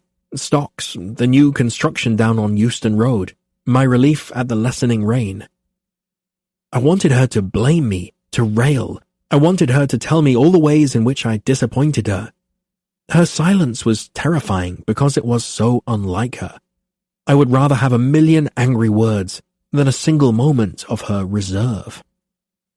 Her opinion and esteem were already fundamental for me, even after only a month. The simple truth was that I'd never felt both so known with her and so wandering even a day without. She was unlike anyone. But eventually, under the weight of her continued silence, I let her go, begging her to call me when she felt ready. 2 more days passed without word from her, and I was unable to get out of the house, craved nothing to eat, and imagined nothing could be better than sleeping for hours on end. I knew I was facing the type of blood-draining sadness I'd previously, or rather blissfully ignorantly, only imagined could be avoided by stoicism itself. Ruby was the only woman I would ever want, and the prospect of having her in my life for only these past 4 weeks was so depressing, it turned something sour inside me.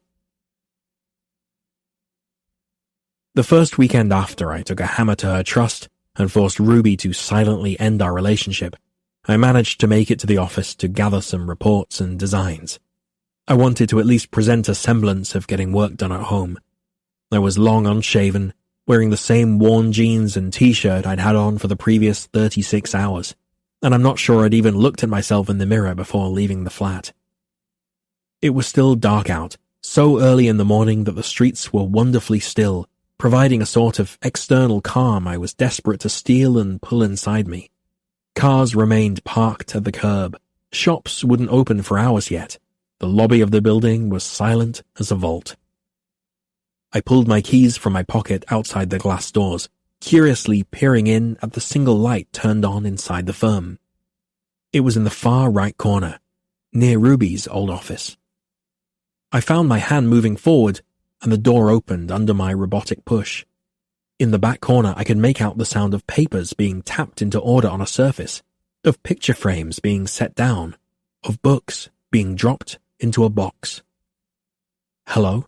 I called out, rounding the corner and freezing as I caught sight of her inside the intern's office, hand suspended in mid-air as she met my gaze. She'd had the same idea, come in early on a weekend, avoid everyone. But instead of picking up work to numbly sort through in the privacy of a living room, Ruby was packing up her desk.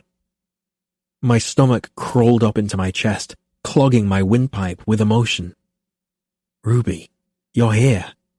She closed her eyes and turned back to her packing. "I'm almost done.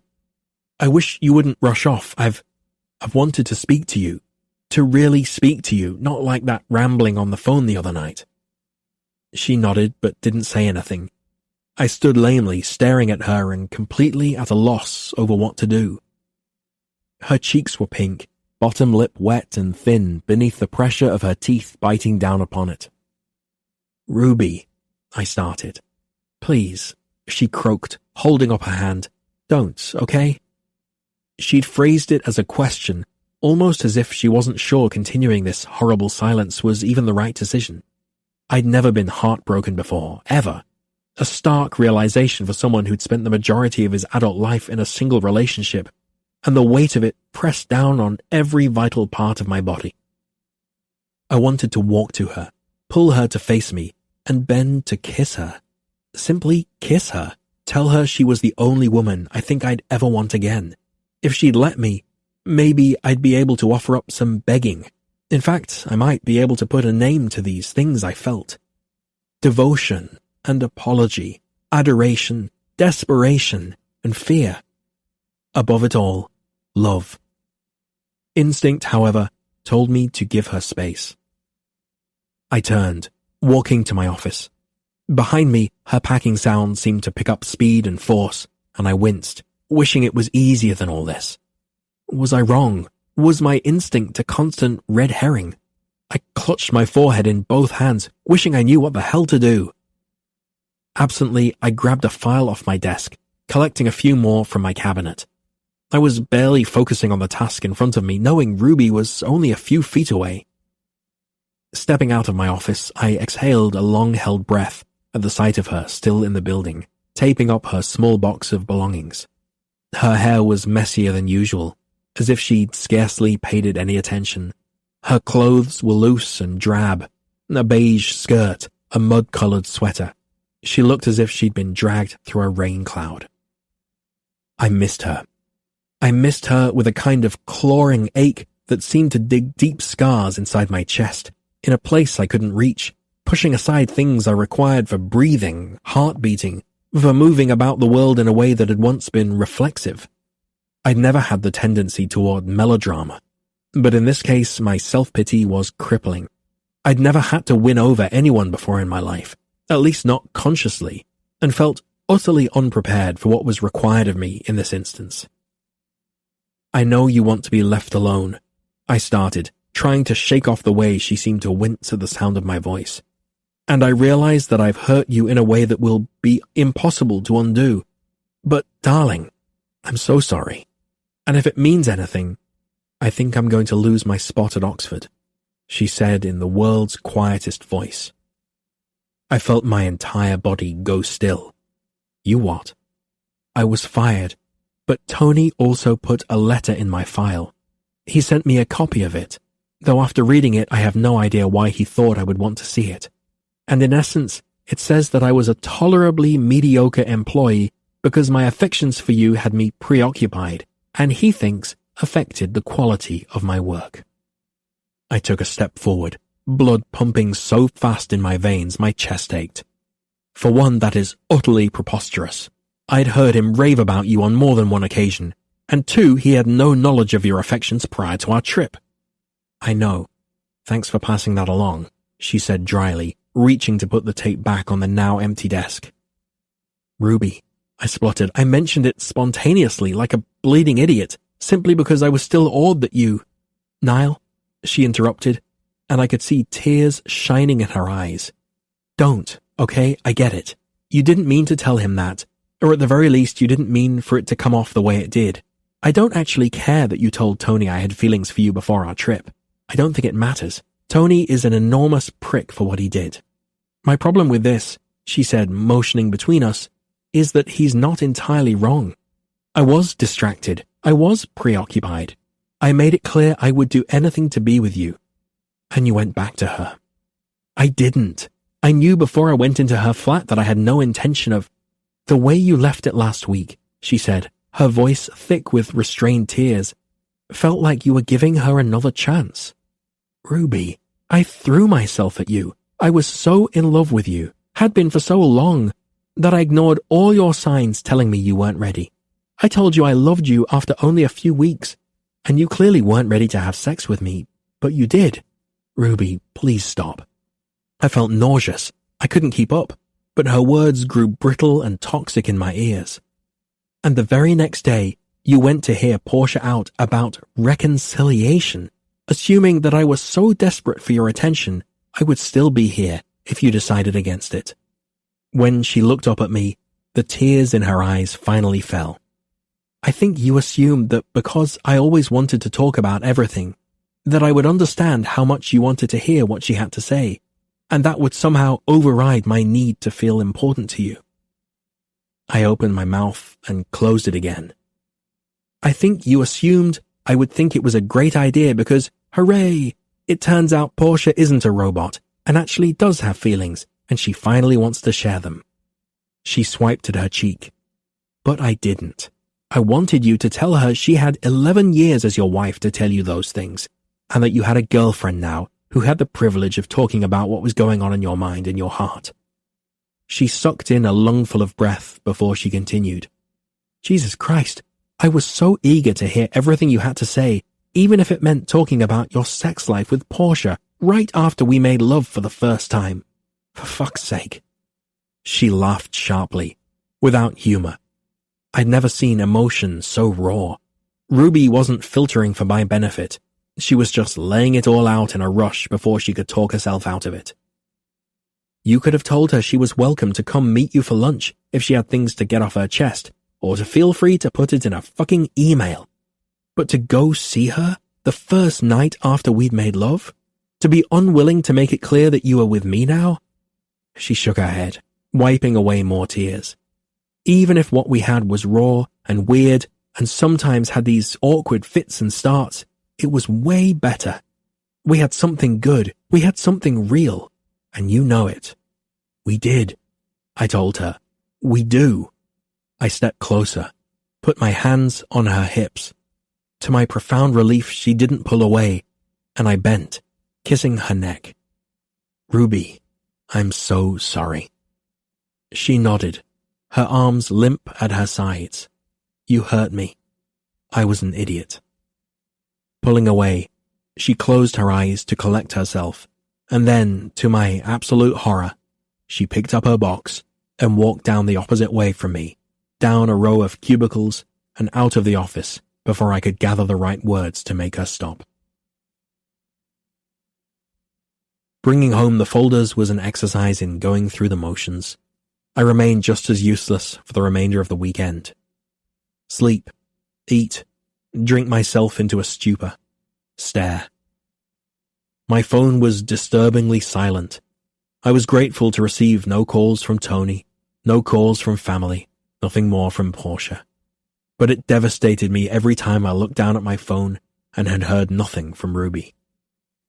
So when it began buzzing over where I'd hurled it a few hours before, on a throw pillow on the floor across the room, it took a few full rings for me to startle out of my trance and answer. I stumbled over and cursed down at the screen, answering it anyway. "Max. I talked to Rebecca earlier," he said by way of greeting. "Mum's in bits over this. Rebecca already told her she thinks Ruby's going to be the one." "My sister. She's never bloody met Ruby." "Oh, it doesn't matter, apparently." I spoke into my tumbler of gin. "At least you two never dive into anything headlong. You sound pissed." Staring into my drink, I told him, "On my way, and miserable." "Oh, come on then. Tell me what's happened." "Ruby ended things." Max fell silent for several beats. "She didn't." "Yeah, she did. Our affair in New York cost her her job, whereas I got a slap on the wrist. She thinks she might not get into Maggie's program now." He blew out a heavy breath.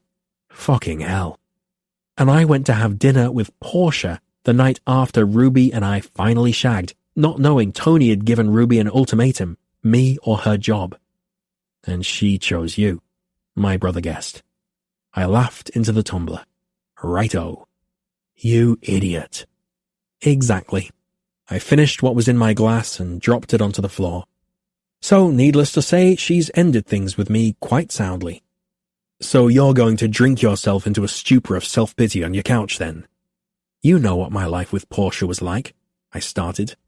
"And with Ruby, I'd never thought much before about children or finding what you have with Sarah, but I did with her." I stared out the window, at the sky and the new leaves as they shook in the early spring breeze.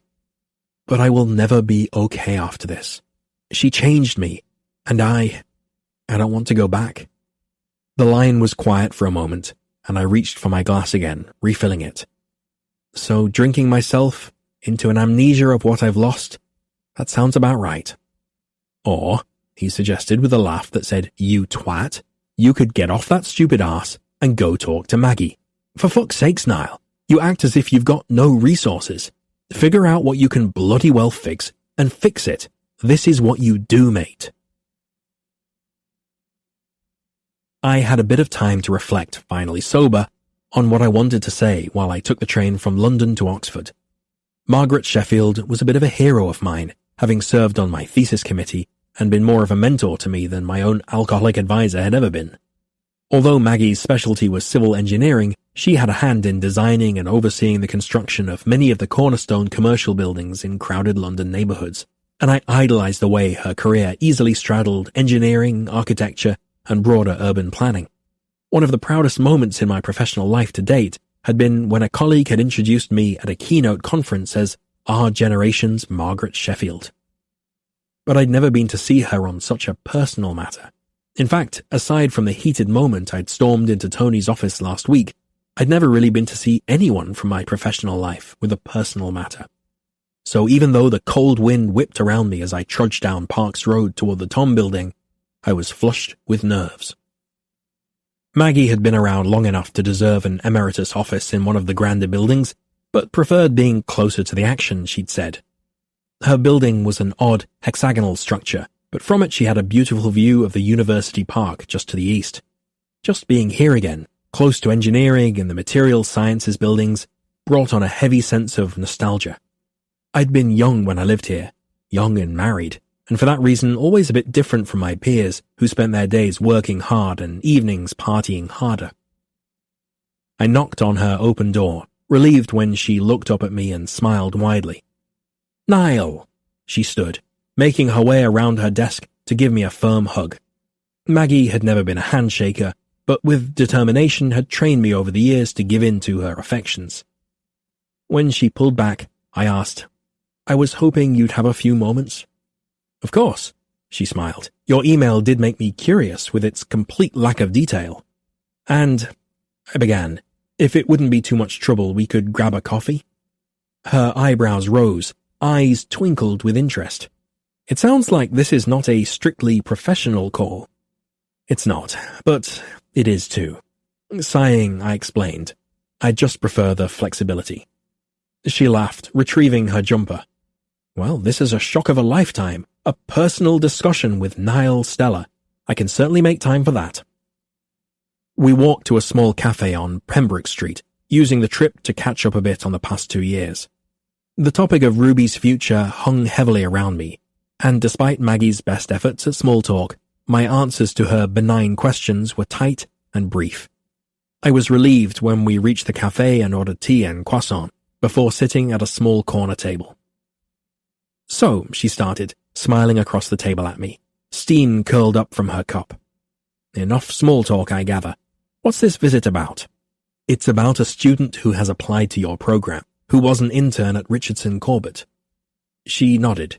"You mean Ruby Miller?"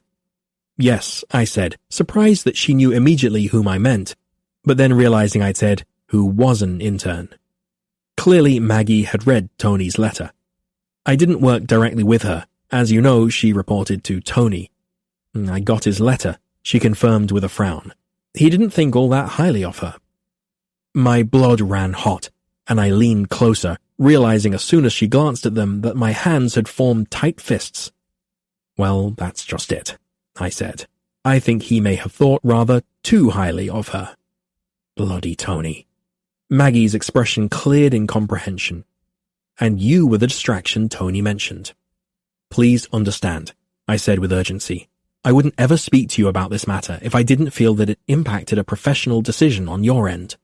Tony handled this terribly, as did I suppose. But in this instance, I worry that you would miss out on a wonderful student if you heeded Tony's advice. Ruby is bright and driven." Maggie studied me, sipping her tea. "May I ask you a personal question?" Swallowing, I nodded. "I've imposed on you simply by coming here. Of course, ask me anything. Are you coming here because Ruby deserves a spot in my program, or because you're in love with her?" I swallowed and struggled to maintain eye contact as I admitted, both.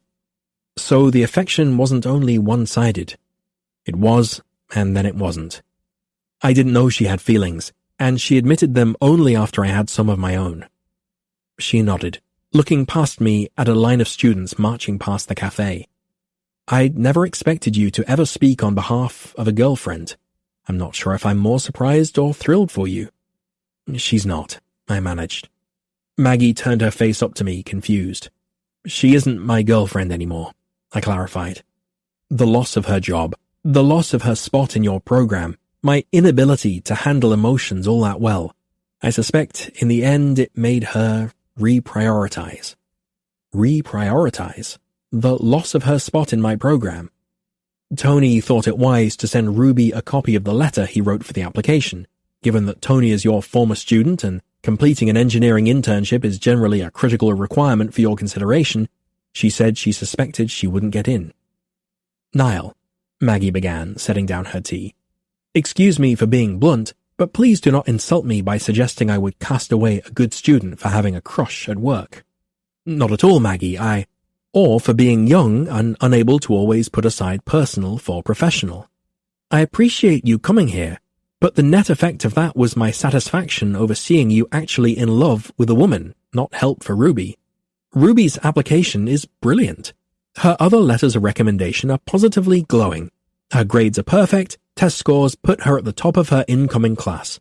Her personal statement was one of the best I've ever read. Leaning in, Maggie shook her head at me. You see, her spot was never jeopardized by Tony's letter. Do you think I've known a different Tony than everyone else these last 15 years? He's a brilliant engineer, but a complete arse. I closed my eyes, laughing. Touché. If I may drop the professionalism entirely for a moment?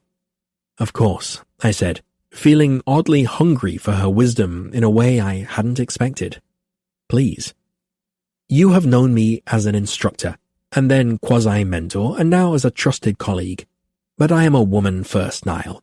I was married at 20 for 5 years, and then divorced. I married again when I was in my late 30s.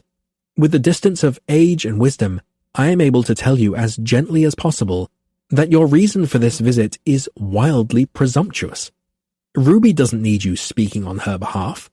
In addition to all these accolades I've already mentioned, she's also come to see me. Maggie's eyes smiled.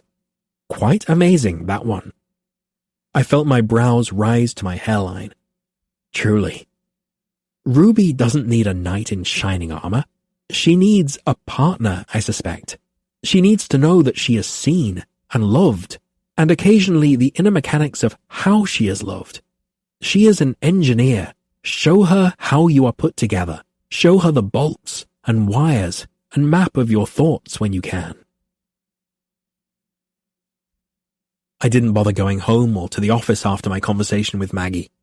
The hour-long train ride was a form of torture. I wished for the gift of flight or the ability to teleport. What Maggie had said was true and so obvious. I had to tell Ruby how I felt. I climbed the slate steps to her flat, hesitating outside the door for 100 pounding heartbeats before holding my breath and knocking. She opened the door, wearing a smart skirt and fitted sweater with a neckline that showed the top swell of her breasts. I can't imagine what my expression was when I took her in fully, but when I searched her eyes, I saw a tenderness there that surprised and thrilled me. Ruby, you okay? She asked, eyes searching. I tried to draw a breath deep enough to feel calm, but couldn't. No. You look terrible. I nodded, letting out a short, wry laugh. I'm sure you're right. She looked over my shoulder, face tight with anguish. Why are you here? Because I needed to see you. She looked back to me, her eyes scanning my face. Part of me wants to pull you in and kiss you like crazy. I miss it and can't pretend I don't still feel it. Then don't push me away, I begged her, taking a step closer. Ruby, I should have told you how I felt that night we made love. I felt it then. I just didn't know how to name it, or whether I trusted myself enough to believe it. She was shaking her head, eyes glassy with tears, and I could tell she didn't want me to say it, but I needed to. I love you, I whispered, urgency making my voice thin. I am desperately in love with you. Niall, I knew it at Portia's. I felt sick being there. I don't know why I went, but if nothing else, it clarified everything for me. Ruby laughed, a little humorlessly. It clarified things for me too. I groaned. Please, Ruby, forgive me. I want to. I really do. But I don't know how to move past that feeling of humiliation and this deep, exhausted frustration. All of it. Trying to figure out what you needed, trying to be everything for you in every moment, then telling you I love you, hearing you say you're lovely in return, losing my job, and then, the worst, being told you were going to have dinner with Portia to discuss your marriage. I just still feel really raw. I think I felt like I had to close this one door. I tried to explain. Or maybe I just had never heard Portia sound so emotional, and a very dark part of me was morbidly curious. But I didn't consider your feelings really until I went, and it was terrible of me. As soon as I got there, I knew there was no conversation to be had, no long-buried truths to be shared. I felt unfaithful to you just being there, because you were. I closed my eyes. It was shattering to see her like this. I'm so sorry. I know you are, she said, nodding. And I think I get it. But I can't help it. I'm mad at you. Wiping my hand across the stubble on my jaw, I whispered, please let me in. Looking up at me, she said very quietly, is it weird to feel like I need to say no? Like I need to make sure I can. I gave you time to work through every tiny hesitation. I tried to be understanding and patient, but as soon as you had the chance, you didn't give my feelings the same consideration. I lost myself somewhere in the last 6 months. I told you to trust me, to tell you where my limits are. This is a limit. You disregarded me, and so obliviously. She dropped her voice, looking straight into my eyes, and said, I thought that wasn't the kind of relationship you wanted anymore. This was a knife to my gut, and I pulled back, pained. And even though her lip trembled and her hands shook at her sides, even though I still saw every ounce of emotion in her eyes that she had only a week ago, she didn't take her sharp reprimand back, not with words or expression. I could push her. I saw it now. And another man, a more aggressive man, may have stepped closer, taken advantage of the pain in her eyes. If I kissed her right now, she would kiss me back. I could sense it in the way she watched my mouth, the way she continued to shake. Ruby still loved me as I loved her. I could press my way inside, put my hands on her body, peel away her clothes and give her pleasure, taste her sweat. With my mouth and hands and words, I may even have been able to convince her for a night that I truly did love her. But she was already struggling with how much she'd lost the sense of herself in her feelings for me. I couldn't manipulate her like that. I pulled at my hair, completely torn. Tell me what to do. If I leave, you'll think I don't feel for you. If I stay, I'm not listening to your wishes. Niall, she whispered, I can barely be this close to you without feeling like I give you anything. It's your turn to be patient. I swallowed thickly and stepped back, walking 2 paces without turning. Come to me, I said, begging quietly. When you're ready, I'll be waiting for you. Let me catch up in my time spent longing if you need me to. Distance from you won't extinguish what I feel. She nodded, eyes filling. Promise you'll come to me when you're ready, even if it just means you're ready to tell me it's truly over. Ruby nodded again. I promise. 17. April was hell, but May was worse. At least in April, I could replay again and again the memory of how Niall had looked coming to my flat, eyes wild and anxious. I could still hear how his voice sounded, so deep and hoarse and desperate, when he'd said he loved me. But in May, I hadn't seen him in a month, and it was nearly impossible to convince myself that his affection hadn't begun to dissolve. The number of days I needed Niall Stella to give me space? Unknown. I'd felt like the needy, frantic girl, waiting for him to have dinner with the ex and then decide if I was the better option.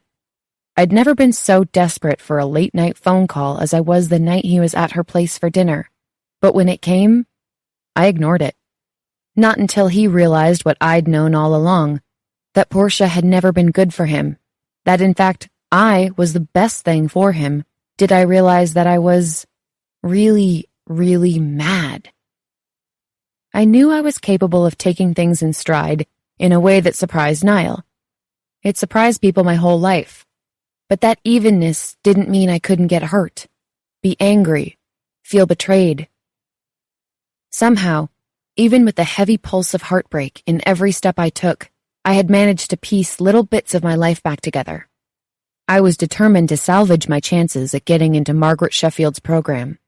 So, in early April, after days of sleep and silence, of nibbling sandwiches made from stale bread and hard cheese, and sleeping in my clothes, I'd pulled myself together and taken a train to Oxford. There, Professor Sheffield had assured me that Anthony's letter could only hold so much weight, that my grades and reputation from San Diego were impressive. But although she'd given me no indication that the distraction my former boss mentioned in his letter would lead to my rejection from the program, she hadn't said I was a sure thing either. While I waited to hear, I stayed in London. I was lucky enough to find a firm on the South Bank in need of an engineer to cover an early maternity leave. It was an easy solution and paid well, but on my very first day, I decided to walk home rather than take the tube, only to then realize I would pass just 2 blocks away from Niall's flat. Gut punch. So, of course, it became impossible to choose to take the tube rather than walk. Every day I felt my body tilt that way, as if pulled by some enormous heart magnet. And when I would press on, heading straight instead of right, it would hurt all over again. His distance and reserve really had been so impossible to take. Everything was logical to him. Portia was ready to speak, so he should listen. I had always encouraged him to communicate with me, and so of course that should apply to Portia as well. I feel obligated to at least hear what she wants to say. I suppose I'm trying to have an open mind. I owe her that at least. That day it seemed emotion hadn't come into play for Niall at all, until it felt too late. But for me, it was nearly impossible to get the echoing pain out of my head. Even when he'd found me in the office, packing up and begged me to forgive him. Even when he'd come to my flat and told me he loved me. I was an idiot for sending him away. I knew it at the time. But more than that, I knew that if I let him in that day, there would be a proud, resolved piece of myself I wouldn't ever get back. But the silence seemed unending. Number of days I'd gone without speaking to Niall Stella. 1, 7, 15, 32, 59. In June, I got my acceptance letter to Maggie's program at Oxford. The innocuous-looking envelope was there waiting for me when I got home from work. Some days, it was harder than others to resist the pull to walk towards Niall's flat. Other days, I could pretend to be absorbed in a song, or reading some news on my iPhone, and the knowledge that, if I wanted, I could go sit on his stoop and wait for him to get home was only a sharp jab between my ribs. But today, the mental debate had been torture. Was I over my anger? And if I was, and if I went to his house, would he open the door and regard me blankly, and then, with awkward apology, and then tell me I'd been right to end things? That he'd been impulsive to get involved with me in the first place? That his life was better in an ordered system than with such a wild, emotional girl? The problem was that I could see him rejecting me just as vividly as I could see him embracing me. I knew Niall's schedule, the facts of his life, and his preferences for food and coffee and clothing, but I wasn't sure I knew his heart at all. I tore open the envelope, heart pounding and unknotting in an odd sort of unison, and I read the letter 3 times, the paper clutched in my shaking hand. For what felt like minutes, I was unable to blink or breathe because it was happening. I was going to Oxford. I was studying with Maggie. That shithead Anthony hadn't ruined my chances. I read through the letter again for dates and filed through my mental calendar. Michaelmas term for the program began in September. This meant I could work through the rest of June, July, and into the beginning of August, and use the first part of the following month to find a new flat in Oxford. Of course, my first instinct was to tell Niall. Instead, I called my girl London. "Ruby, you are never going to guess what happened," I told her, feeling my smile for what had to be the first time in more than 59 days. "Harry Styles is your new roommate, and you've purchased a ticket for me to come visit?" "Very funny. Try again." She hummed, Well, you sound happier than I've heard in months, so I'm guessing that you finally called Niall Stella. He welcomed you with open arms, and now you're lying in a pool of postcoital bliss. And by pool of bliss, of course I mean... My chest ached sharply, and I cut her off, unable to play along. No. Her tone softened. But it sounded pretty good, didn't it? It did. But the prospect of seeing Niall couldn't be better than what I had in my hand. It couldn't, could it? But as soon as she'd said it, I knew that being back with Niall would be just as good. I wanted Niall just as much as I wanted to work with Maggie. And for the first time since I'd been fired, I didn't feel embarrassed for it, or that I was betraying some inner feminist thread by admitting how deep my feelings were. If I went back to Niall, some days he would be my entire life. Some days school would. Some days they would occupy the same amount of space. And that knowledge that I could find balance, that maybe I did need to separate my heart from my head after all, loosened a tension that had seemed to reside in my chest for weeks now. I got into Maggie's group, I told her. I just got the letter. London screamed, made clomping noises, which I think might have been dancing on the other end, dropped her phone, and then came back and screamed more. You're going to Oxford! I am! You're going to study with your dream lady! I know! She exhaled an enormous gust of air as if she'd just fallen backward on the couch and said, Ruby, I'm going to ask you a question, and you don't have to answer it. Though, let's be real, I've put up with your moping for months now, so I sort of deserve an answer. I groaned, knowing where this was going. Can't we keep talking about Oxford? Ignoring this, she asked, Was I the first person you wanted to call when you got the letter? I didn't answer, and instead focused on picking at the loose thread on my sweater. Why don't you just tell him? She asked gently. He would be thrilled for you. He might not even remember me. She laughed incredulously, and it turned into a growl. You make me insane. I walked to my couch and sat down. I'm just nervous. What do I say? Oh, hey, I'm over being mad. Still into all this? The, hey, I'm going to work with Maggie, got any tips conversation is a pretty good opener. Closing my eyes, I told her, even with everything I knew about him, I would have no idea how he would greet me if I called. You don't call, Jem.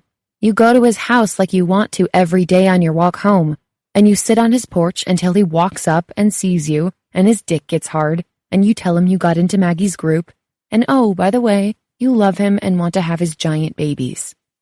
What if I went over there and Portia answered the door? She won't. Or, I don't know, he worked through everything I said and decided that, logically, I was right. Boop, beep, boop, emotions managed. Are you listening? She asked. There was a current of frustration in her voice, and I knew London well enough to know she was about to snap. It always took her a while to get there, but when she lost her patience, it was done. Yes, I am, but... London began hitting buttons on her phone, filling the line with loud beeps until I was forced to shut up and listen. Are you done yet? She asked when she returned. Yes. Then hear this. This is real life, Ruby. This isn't a movie where two single people come into a relationship with bad experiences that are actually completely hilarious and lighthearted and only made them stronger and healthier. In real life, relationships come with a side order of ex-wives and ex-husbands and stepkids and pets the other person hates. Sometimes people get hurt, and they don't have two parents who are shrinks to make sure they come out of everything okay. An ex-wife, especially one that left him feeling less than thrilled with himself, that's a lot to just get over. Swallowing, I told her. I know. God, I know. Then can you please forgive him for being a dick and wanting to get some closure? You know I'm always here to support you, and I'm head cheerleader of Team Ruby 99.4% of the time, but I think it's time to go see him, to figure out if you can be together or if you need to move on. You're in love with him. You're the one who left it in limbo. I know. He said he loved you too. She reminded me because I'd only told her about 700 times about the time he said it.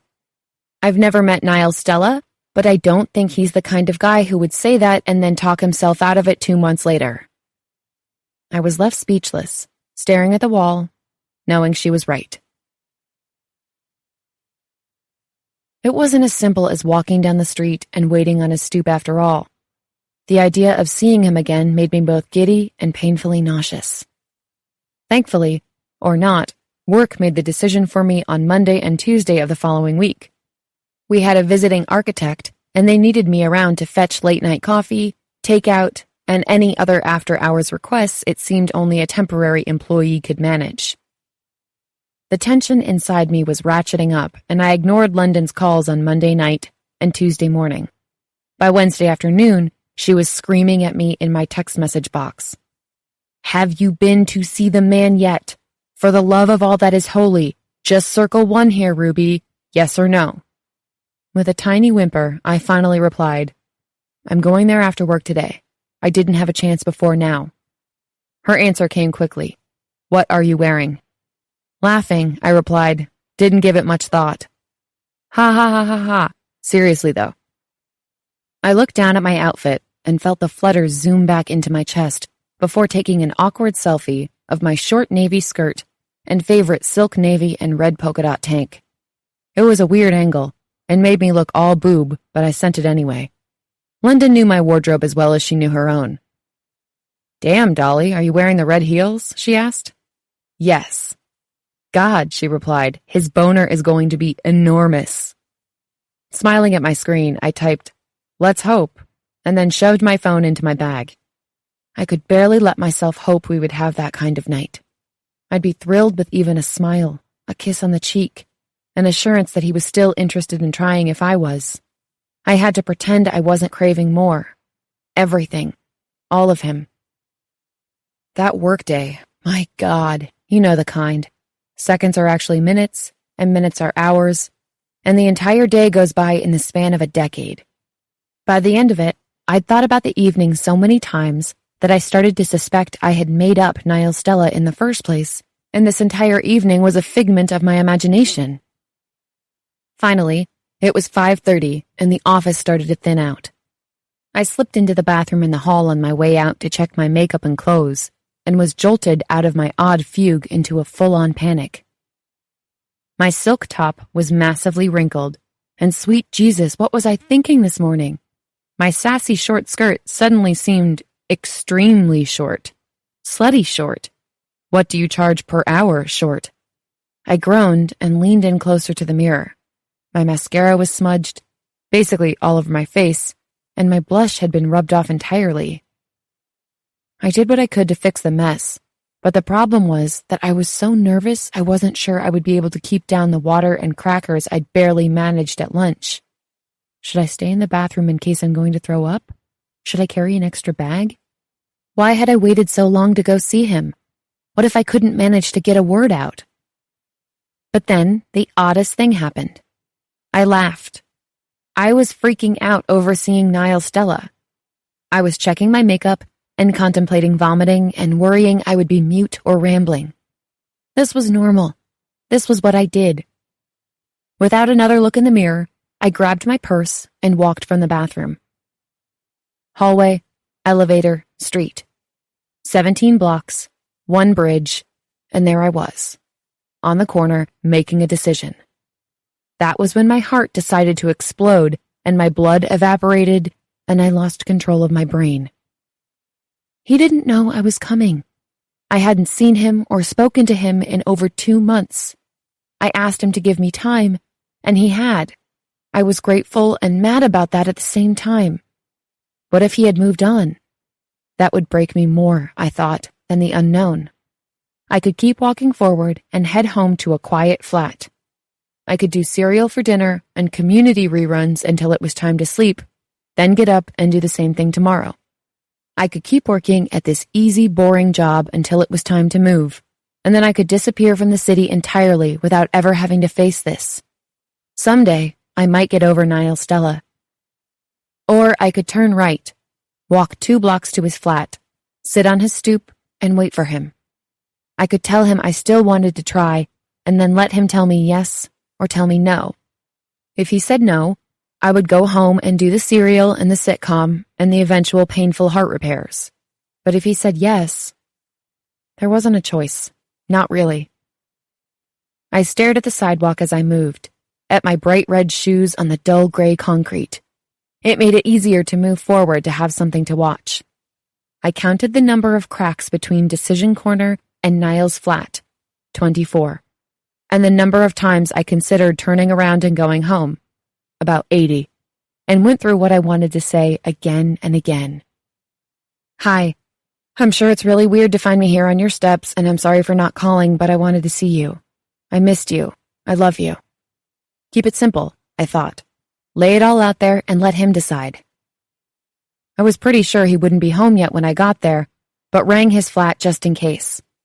When there was no answer, I stared blankly at the steps for a few breaths before sitting down, prepared to wait, repeating my opener.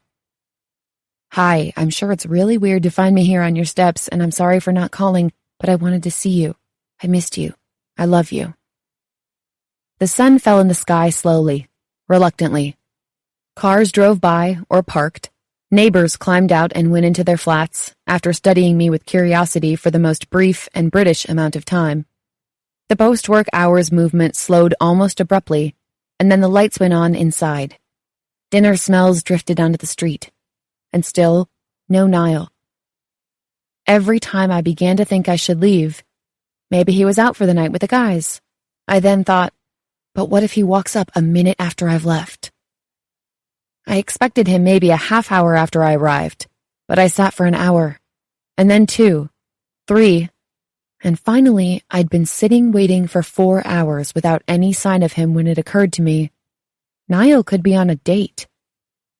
The thought was so sour I actually groaned. Resting my arms on my knees and pressing my forehead there, I focused on breathing in, breathing out. I may have stayed like that for another half hour or even 3 more. I don't really know. But when I looked up, it was because of some odd awareness, some change in the atmosphere. The sound all around me dipped, and then I could hear it.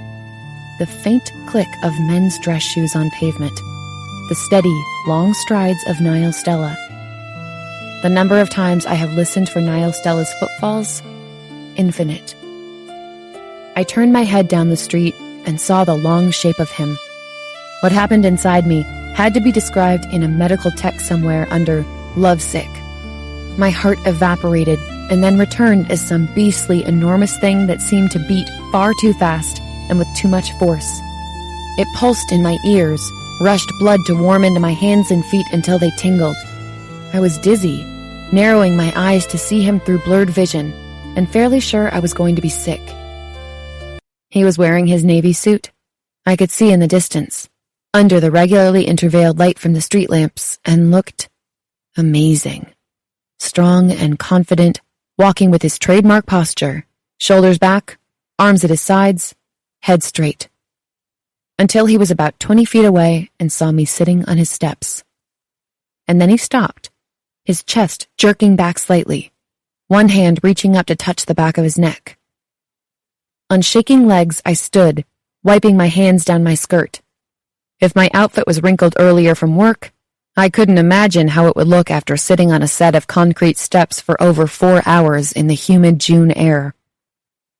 When he took a step forward, the movement was hesitant enough to make me move toward him, too. It nearly hurt to see him. I loved him so much. I loved his carved features and miles-long legs. I loved the wide expanse of his chest, his deep brown eyes, and the kissable, smooth lips. I loved his hands that were bigger than my head and his arms that could wrap many times around me. I loved that he looked freshly pressed after 10 at night, and that I could set a metronome by the pace of his stride. I wanted to run into his arms and tell him I'd had enough time, and I wanted him. Hi, I'm sure it's really weird to find me here on your steps, and I'm sorry for not calling, but I wanted to see you. I missed you. I love you. He moved slowly. I moved slowly. And then we were only a couple of feet apart, and my heart was beating so hard, I didn't know what could possibly be holding my ribs together. Ruby? Hi. Hi. He swallowed, and only now, up close, could I see that he looked a bit thinner, a bit more drawn.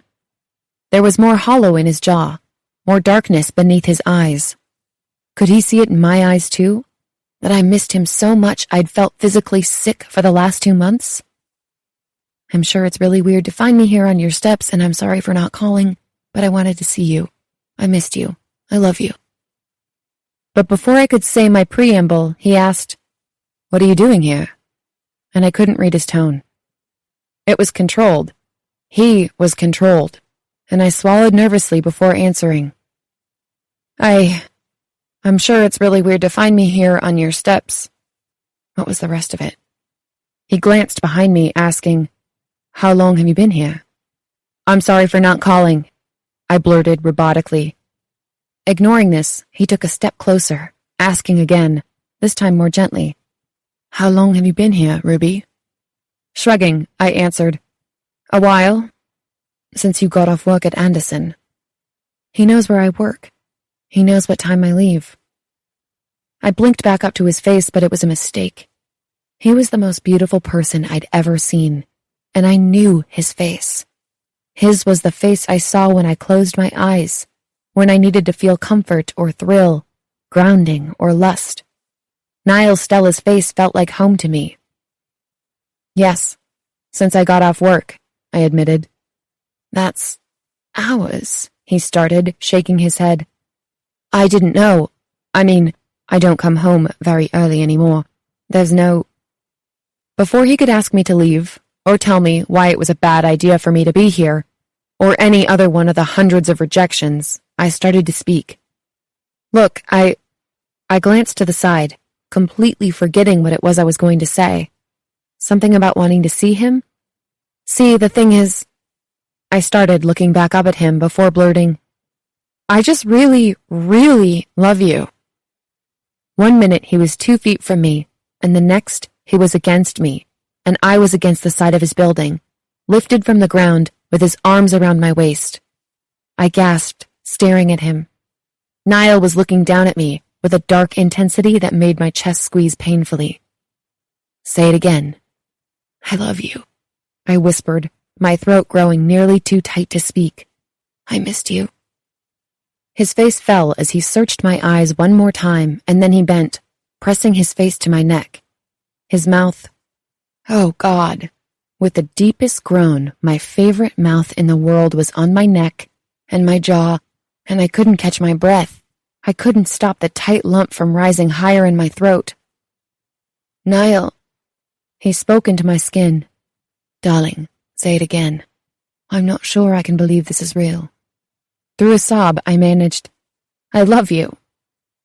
In a pulse of panic, I didn't know if this was actually happening either, or I had fallen asleep on his stairs and was having the world's best dream. But then his lips were moving again, on my jaw, my cheek, and then pressing to mine, the best kind of soft, the best kind of hard, and I choked out another cry as I felt his tongue slide inside, and his sounds vibrated against me as he groaned into his kisses. With a desperate sort of babble, he gave me his broken thoughts built of my name, and that he missed me so bloody much, that things had been hell, that he thought he'd never see me again. He cupped my face, and his kisses alternated between tiny and hard, soft and sucking, and then his thumbs were sweeping at my face, and I knew I was a sobbing mess, but I honestly couldn't find it in me to care. "You're coming inside," he growled, moving his mouth from mine and over to my ear. "You're staying with me." "Yes. Tonight, and every night after." I nodded, smiling as I pressed my face to his neck. "Well, until I move to Oxford." Pulling back, he let his eyes move over my face. "Yeah? You got your letter from Maggie, then?" "I got it last week. I wanted to call you." He smiled a little, seeming to be unable to stop looking at me, even to blink. "You should have. I figured I wanted to see you more, so I did that instead." With a little nod, he looked down, intertwining our fingers. "It's late. You've been sitting here for a long time. Are you hungry?" "Not really," I admitted. "I just wanted to get into my bed." His voice was a gentle growl. I whispered, "Yeah, unless you need to eat." "No, no chance I'm stopping to eat first." It was really that simple, and there wasn't even a trace of hesitation. I knew I needed to feel him. I needed to be covered in him. He turned and led me back to his steps, and I followed him inside, up the next flight, and to his front door. He pulled me in front of him, pressing my back to the door as he bent to kiss my jaw. "We'll talk later, yeah?" "Okay." His teeth scraped at my neck. "Good, because I know we need to talk, but right now I want to put my mouth on you and sing God Save the Queen." Finally, a laugh burst from my throat. Oh, the relief of this. I nearly started crying again. "I think you could lose your citizenship for that." "It would be worth it, though. Kissing you between your legs is like kissing your mouth, but softer somehow." I was tingling from my mouth to my toes. How was it so easy to get back to this place? Bonus, I orgasm when you kiss me there. Niall pulled back and gave me a look of mock scandal. "You mean to tell me you don't orgasm from my kisses to your mouth?" "It's been a while. Maybe you should try."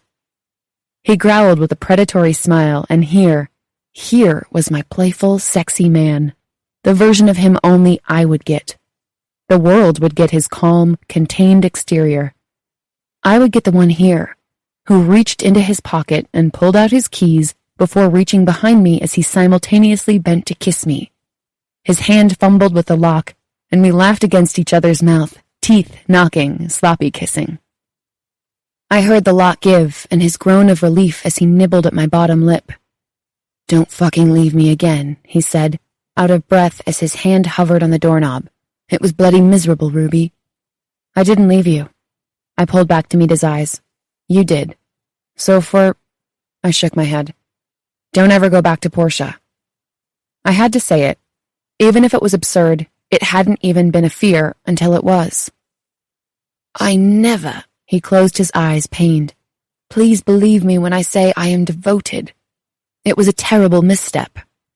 I gripped his tie and pulled him back down to me, brushing my lips over his. "Okay then." His arm slid around my waist, holding me to him so I wouldn't fall into his apartment when he opened the door.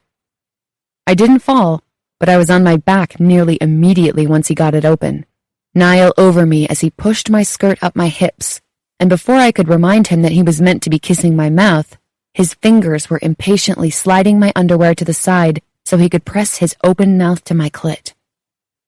Oh, the wet feel of him.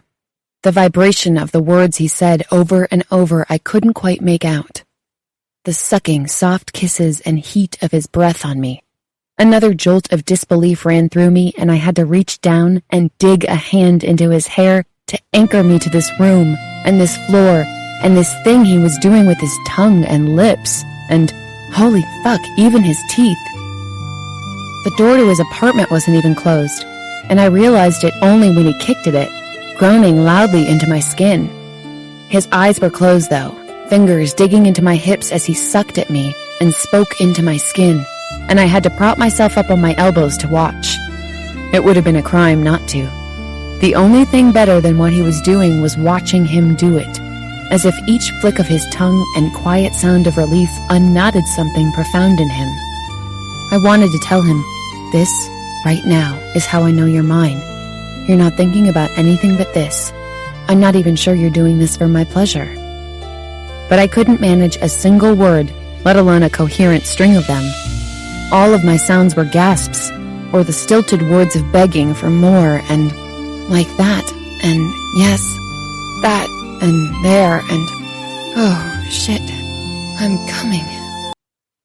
His groan in reply shook me, and the way he murmured, "I dreamt of the taste," made me lose any semblance of control.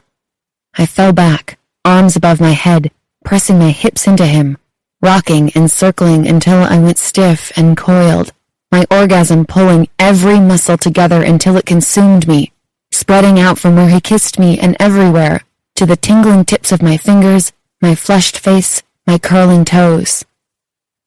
I clawed at the back of the suit jacket he hadn't even bothered to take off, and tried to find the collar to pull him up and over me. I needed him naked and inside.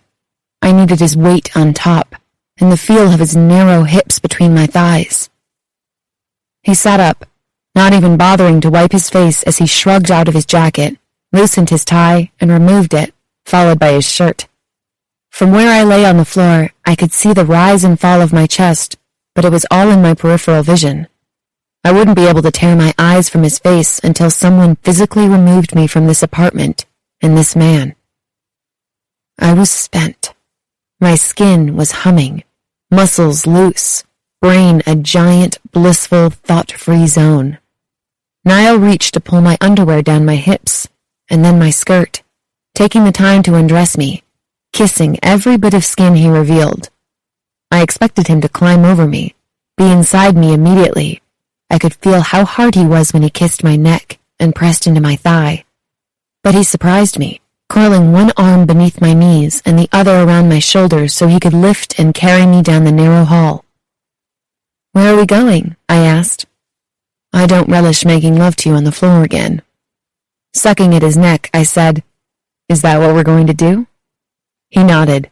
"All night, and a good portion of tomorrow."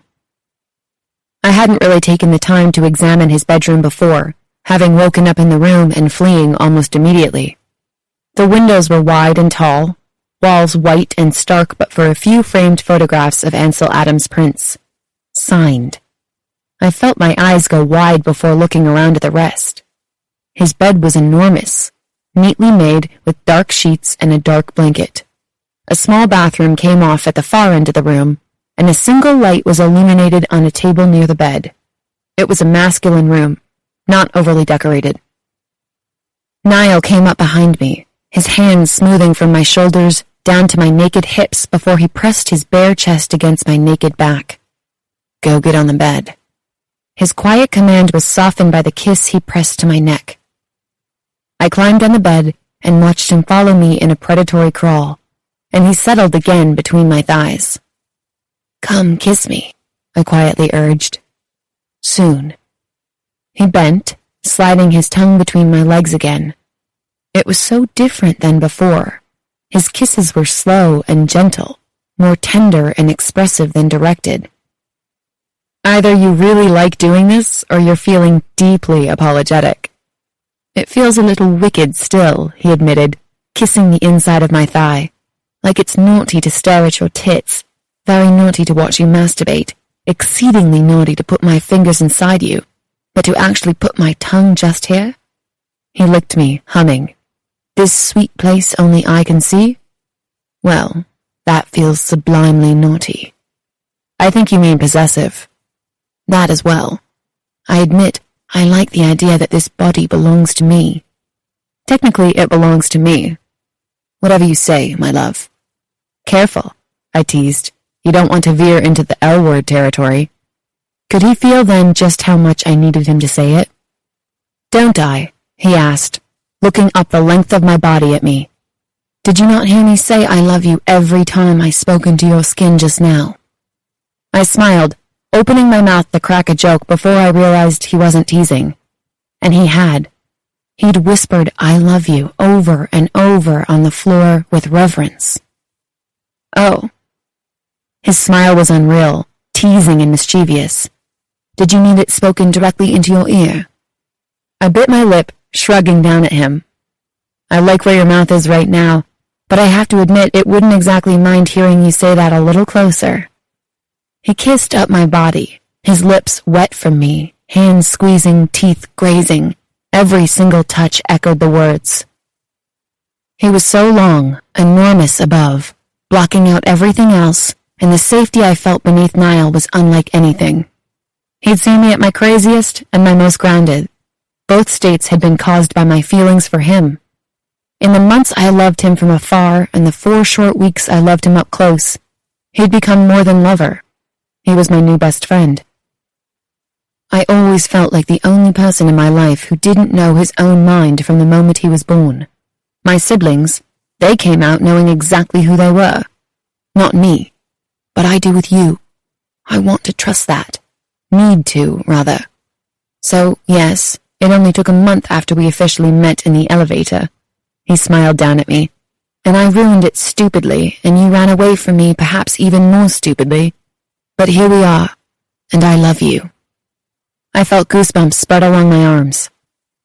"I love you," he repeated in a whisper and kissed my earlobe. "I adore you."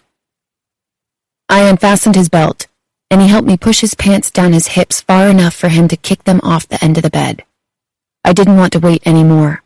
I'd had this flushed, aching need to be with him, filled of him. Wherever it touched mine, his skin was warm and smooth. The soft hair on his legs brushed against my thighs, his chest pressed against my breasts as he climbed over me. "You feel so good," I whispered. "I know, this—" He shook his head. "I feel like I didn't pay enough attention the first time we were intimate like this," he admitted, kissing me.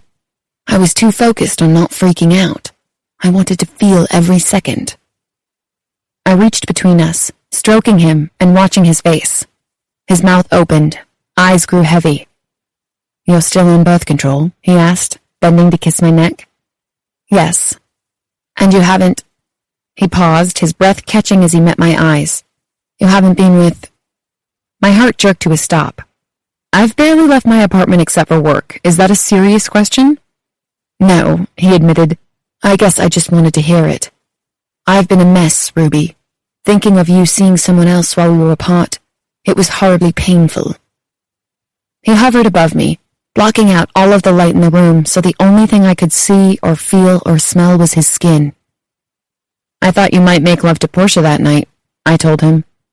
And why was this conversation so much easier when I could feel the warm, thick slide of him over me, just an inch from where he could slip inside? "I left your office, and it was the only thing I could imagine, that you would be with her that night. I don't think I've ever cried that hard. Ruby, it just took me a while to be able to get it out of my head, to not be mad or feel betrayed, to not worry that every time I was with you, I would need you to reassure me." He opened his mouth, but I stopped his words with a finger to his lips. "I don't need you to reassure me. You had a lot of history with her, and practically no history with me. I want to move on from that night." His voice came out thin and tight. "I wish I'd never gone there." "Me too." He winced and bent to press his face to my neck. "Ruby, fuck, sorry. I know we're talking, but I'm going to come if you don't stop stroking my cock." I let go of him immediately, barking out a laugh. "Oh my God, Niall! I've been being all serious and expecting you to listen while I'm giving you a hand job and rubbing you all over my—" He cut me off with a kiss that didn't even start sweet at all. It was immediately deep, searching, and the movement of his hips causing him to slide up and over my clit told me that the conversation was done.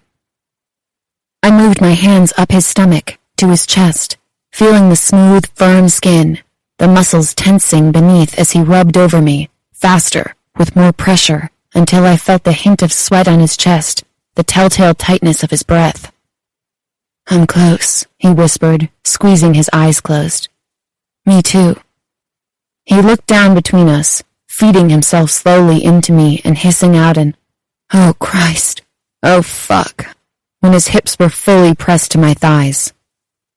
I'd forgotten how it felt, and held my hands on his waist, silently asking him to give my body a second to get used to him. "All right," he whispered, arms shaking where they were braced beside my head. "Yeah." I stretched to kiss his throat, and then rolled my hips under him, feeling my heart take off in a sprint as he pulled back and then started to move.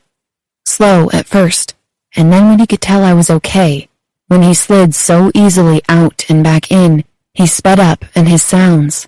Oh, the sounds.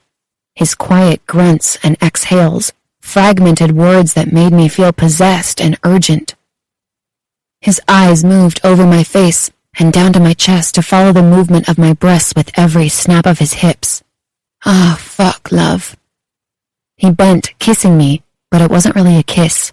It was his mouth, soft and distracted, open and sliding over mine. It was his breath, warm across my lips, my tongue. "I love you." I was in so deep with him. I felt like I'd been destined to love Niall Stella. His hand covered my breast, squeezing gently as he bent to suck before sliding his palm down my ribs to my hip, my ass, my thigh to pull my leg higher up his waist. He was impatient, clearly lost a sensation, with eyes open but so glazed over I felt high with the power of it. I squeezed him, and his eyes rolled closed as a deep groan fell from his lips. "Tell me," he gasped. "Tell me what to do. Faster."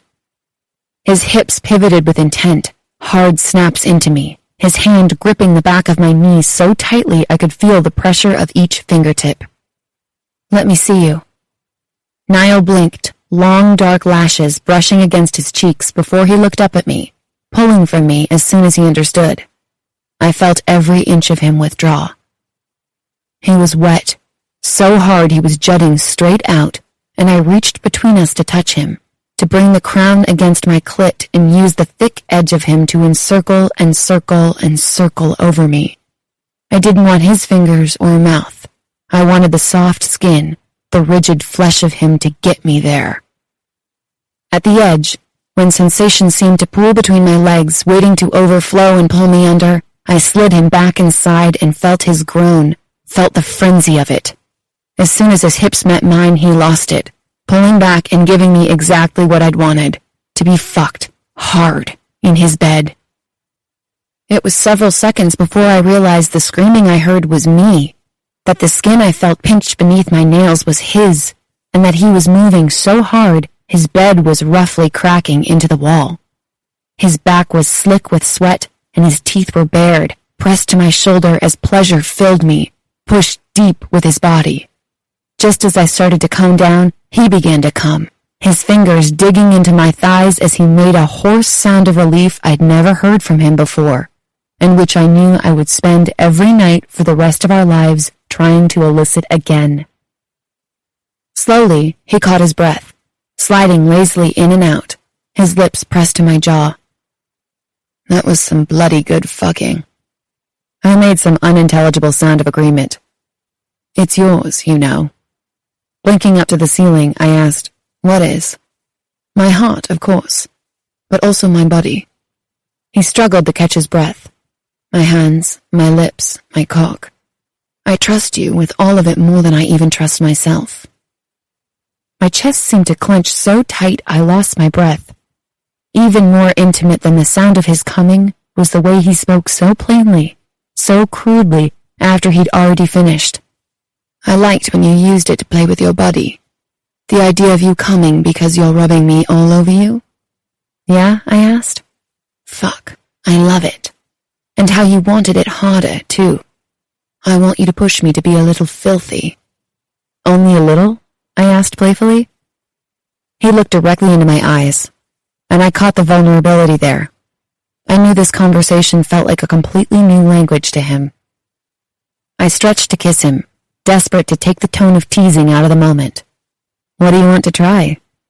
"Everything," he admitted in a whisper, "but I think mostly I'm a bit wrapped up in what it's like to be intimate while being in love. I don't want to hide from it anymore. This is so new to me, and it's a bit mind-boggling how different it feels." "You mean physically?" "I mean all of it. To speak openly while we're making love, the way it feels to make love." He was still over me, inside me, asking for what he needed, and for a long moment, I couldn't really catch my breath. We were doing this. He was all in. We were in his bed, in his flat, and he'd said yes. "What are you thinking?" he asked, kissing my neck. "Just so relieved that we're back together, I might explode. I rather like you in one piece, particularly beneath me, naked, and wet as a lake." I wrapped my arms around his neck. "Then I'll just have to keep you on top of me all night." He laughed and then kissed me. "I love you, Ruby." Number of times Niall Stella used my name when he said he loved me. 1, and counting. Epilogue. When I woke up, it took a full 3 seconds for me to register that I was indeed in my flat, in my bed. The mattress was bare, pillows jammed between the bed frame and headboard, blankets strewn across the floor. And Ruby was nowhere to be seen. I was stiff and exhausted, far more sore than I'd ever felt, even after being on the river for hours, or playing footy all afternoon. Sitting at the edge of the bed, I waited until my back stopped protesting before getting up to find her. Outside in the corridor, I smelled bacon and bread. coffee and the crisp, sweet smell of melon. And then I heard distracted, off-key humming coming from the kitchen. I walked slowly, quietly, eager to witness the scene without disrupting it. The feeling spreading from my chest up my throat, making it hard to breathe, was one I didn't even have time to consciously experience last night, when all I could manage was to devour Ruby in relief. It was hope, of course. Hope that the woman I loved was finally here to begin with me the life that I wanted. But more than that, it was a sort of bone-deep sense of unwinding. It was the anticipation of days still ahead of us, spent reading the paper in a sun-slanted living room, sipping coffee, quietly absorbed in our own thoughts. For meals together at my now bare table, sharing some masterpiece or disaster created in my neglected kitchen. For the hundreds of nights to come when we'd walk hand in hand to bed, or collide into a tangle as soon as we got home, sliding under the sheets in unison and coming together in heat and relief and urgency. It was the tingling, dawning realization that at long last I had exactly the life I wanted. Ruby stood at the sink, completely nude, rinsing a cutting board before turning to arrange breakfast on 2 plates. She dished up toast, bread, eggs, bacon and fruit, and then stood back, tilting her head as if considering it. She adjusted the toast on 1 plate and contemplated it again. "Looks perfect from here," I said, and she jumped with a squeak, turning to face me. "You were supposed to stay in bed." She didn't seem bothered to be found stark naked in the bright kitchen light, didn't care that her hair was a disaster, lips still swollen, and a trail of love bites wound its way down her neck to her left breast, didn't bother to cross her arms over her chest or curl her shoulders in. Rather, she put her hand on her hip and stared at me. "I woke up alone," I told her. I came to voice my displeasure. I let my attention drift to her breasts. At least that's what I think I came out here for. Now I'm not quite sure. She walked over to me, ran her hand down my chest, and only now did it register that Ruby wasn't the only naked person in the kitchen. "I was going to feed you breakfast in bed." "That sounds lovely." She shook her head a little, as if she'd just tasted something unpleasant. Different word. I laughed. Clearly I meant smashing. Ruby traced the shape of my collarbones from one shoulder to the other. "Well, first I was going to climb back into bed and wake you up with my mouth." I felt my smile straighten and a thrumming hunger grow in my chest. "And then curl up with my back all along your front," she said, bending to kiss my chest, "and beg you to take me from behind." I took her chin between my finger and thumb, tilting her face up to me. Is that right? We hadn't done that yet. I wondered if she guessed that I'd never done that. Her hand came down lower, wrapping around me. But then I realized the eggs might get cold. You think I care about the sodding eggs right now? Her giggle was a delighted thing, bursting from her throat. With a smile I bent, carefully kissing her top lip, the bottom one, and then both at once. The single kiss turned into another, and then more and faster, sucking and wet, gasping. A sort of frenzy took over us both as she backed up and I stepped forward, pressing her against the counter. Her skin was warm and smooth under my palms, soft and wet against my fingertips. Familiar. Spectacular. It was a fast fuck, with Ruby bent over and me behind, drawing in every second with wide, wild eyes. She came just after me. It was a miracle I managed to get her there at all, with a thrill of the sight of it, the difference in the feel making me rush too quickly. I was dizzy, pulling back carefully, hand still gripping the edge of the counter. She stood gingerly, turning in my arms, and asking simply, "Where will we live?" I hadn't let myself consider the question yet, hadn't let myself hope.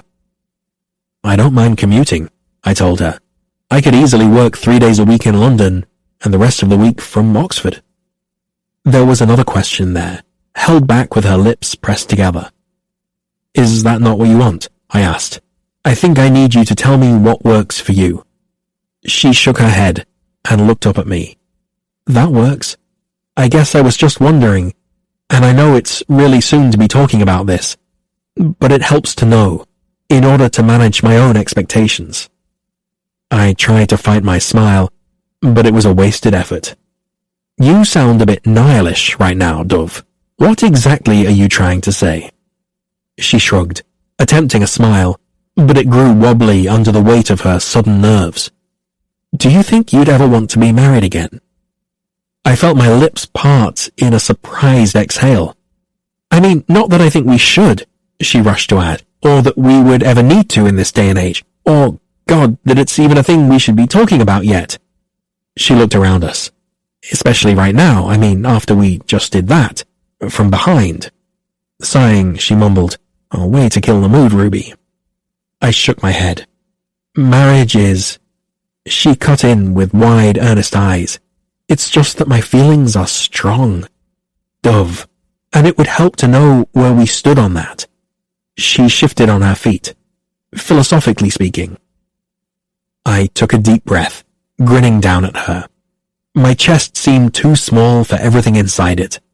She reached up, tucked her hair behind her ear, and this, a tiny, nervous remnant of the girl I'd first met in the elevator, tripped a tight, adoring string in my chest. If you had let me get a word in edgewise, I teased her, kissing the corner of her mouth, then I could answer. She laughed, sweetly self-deprecating, and stretched to kiss me. Sorry. Love, marriage, babies, a grand life. I bent, lifting her into my arms and carrying her down the hall. I rather assumed that was where we were headed.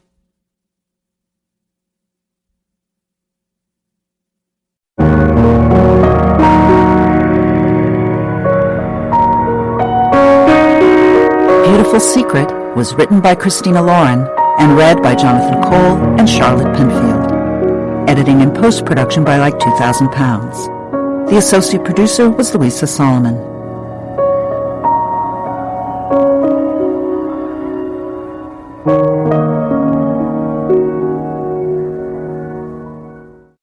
This has been a presentation of Simon & Schuster Audio. Beautiful Secret is available in print from Gallery Books. Also by Christina Lauren from Simon & Schuster Audio, Beautiful Beloved, read by Jonathan Cole and Grace Grant.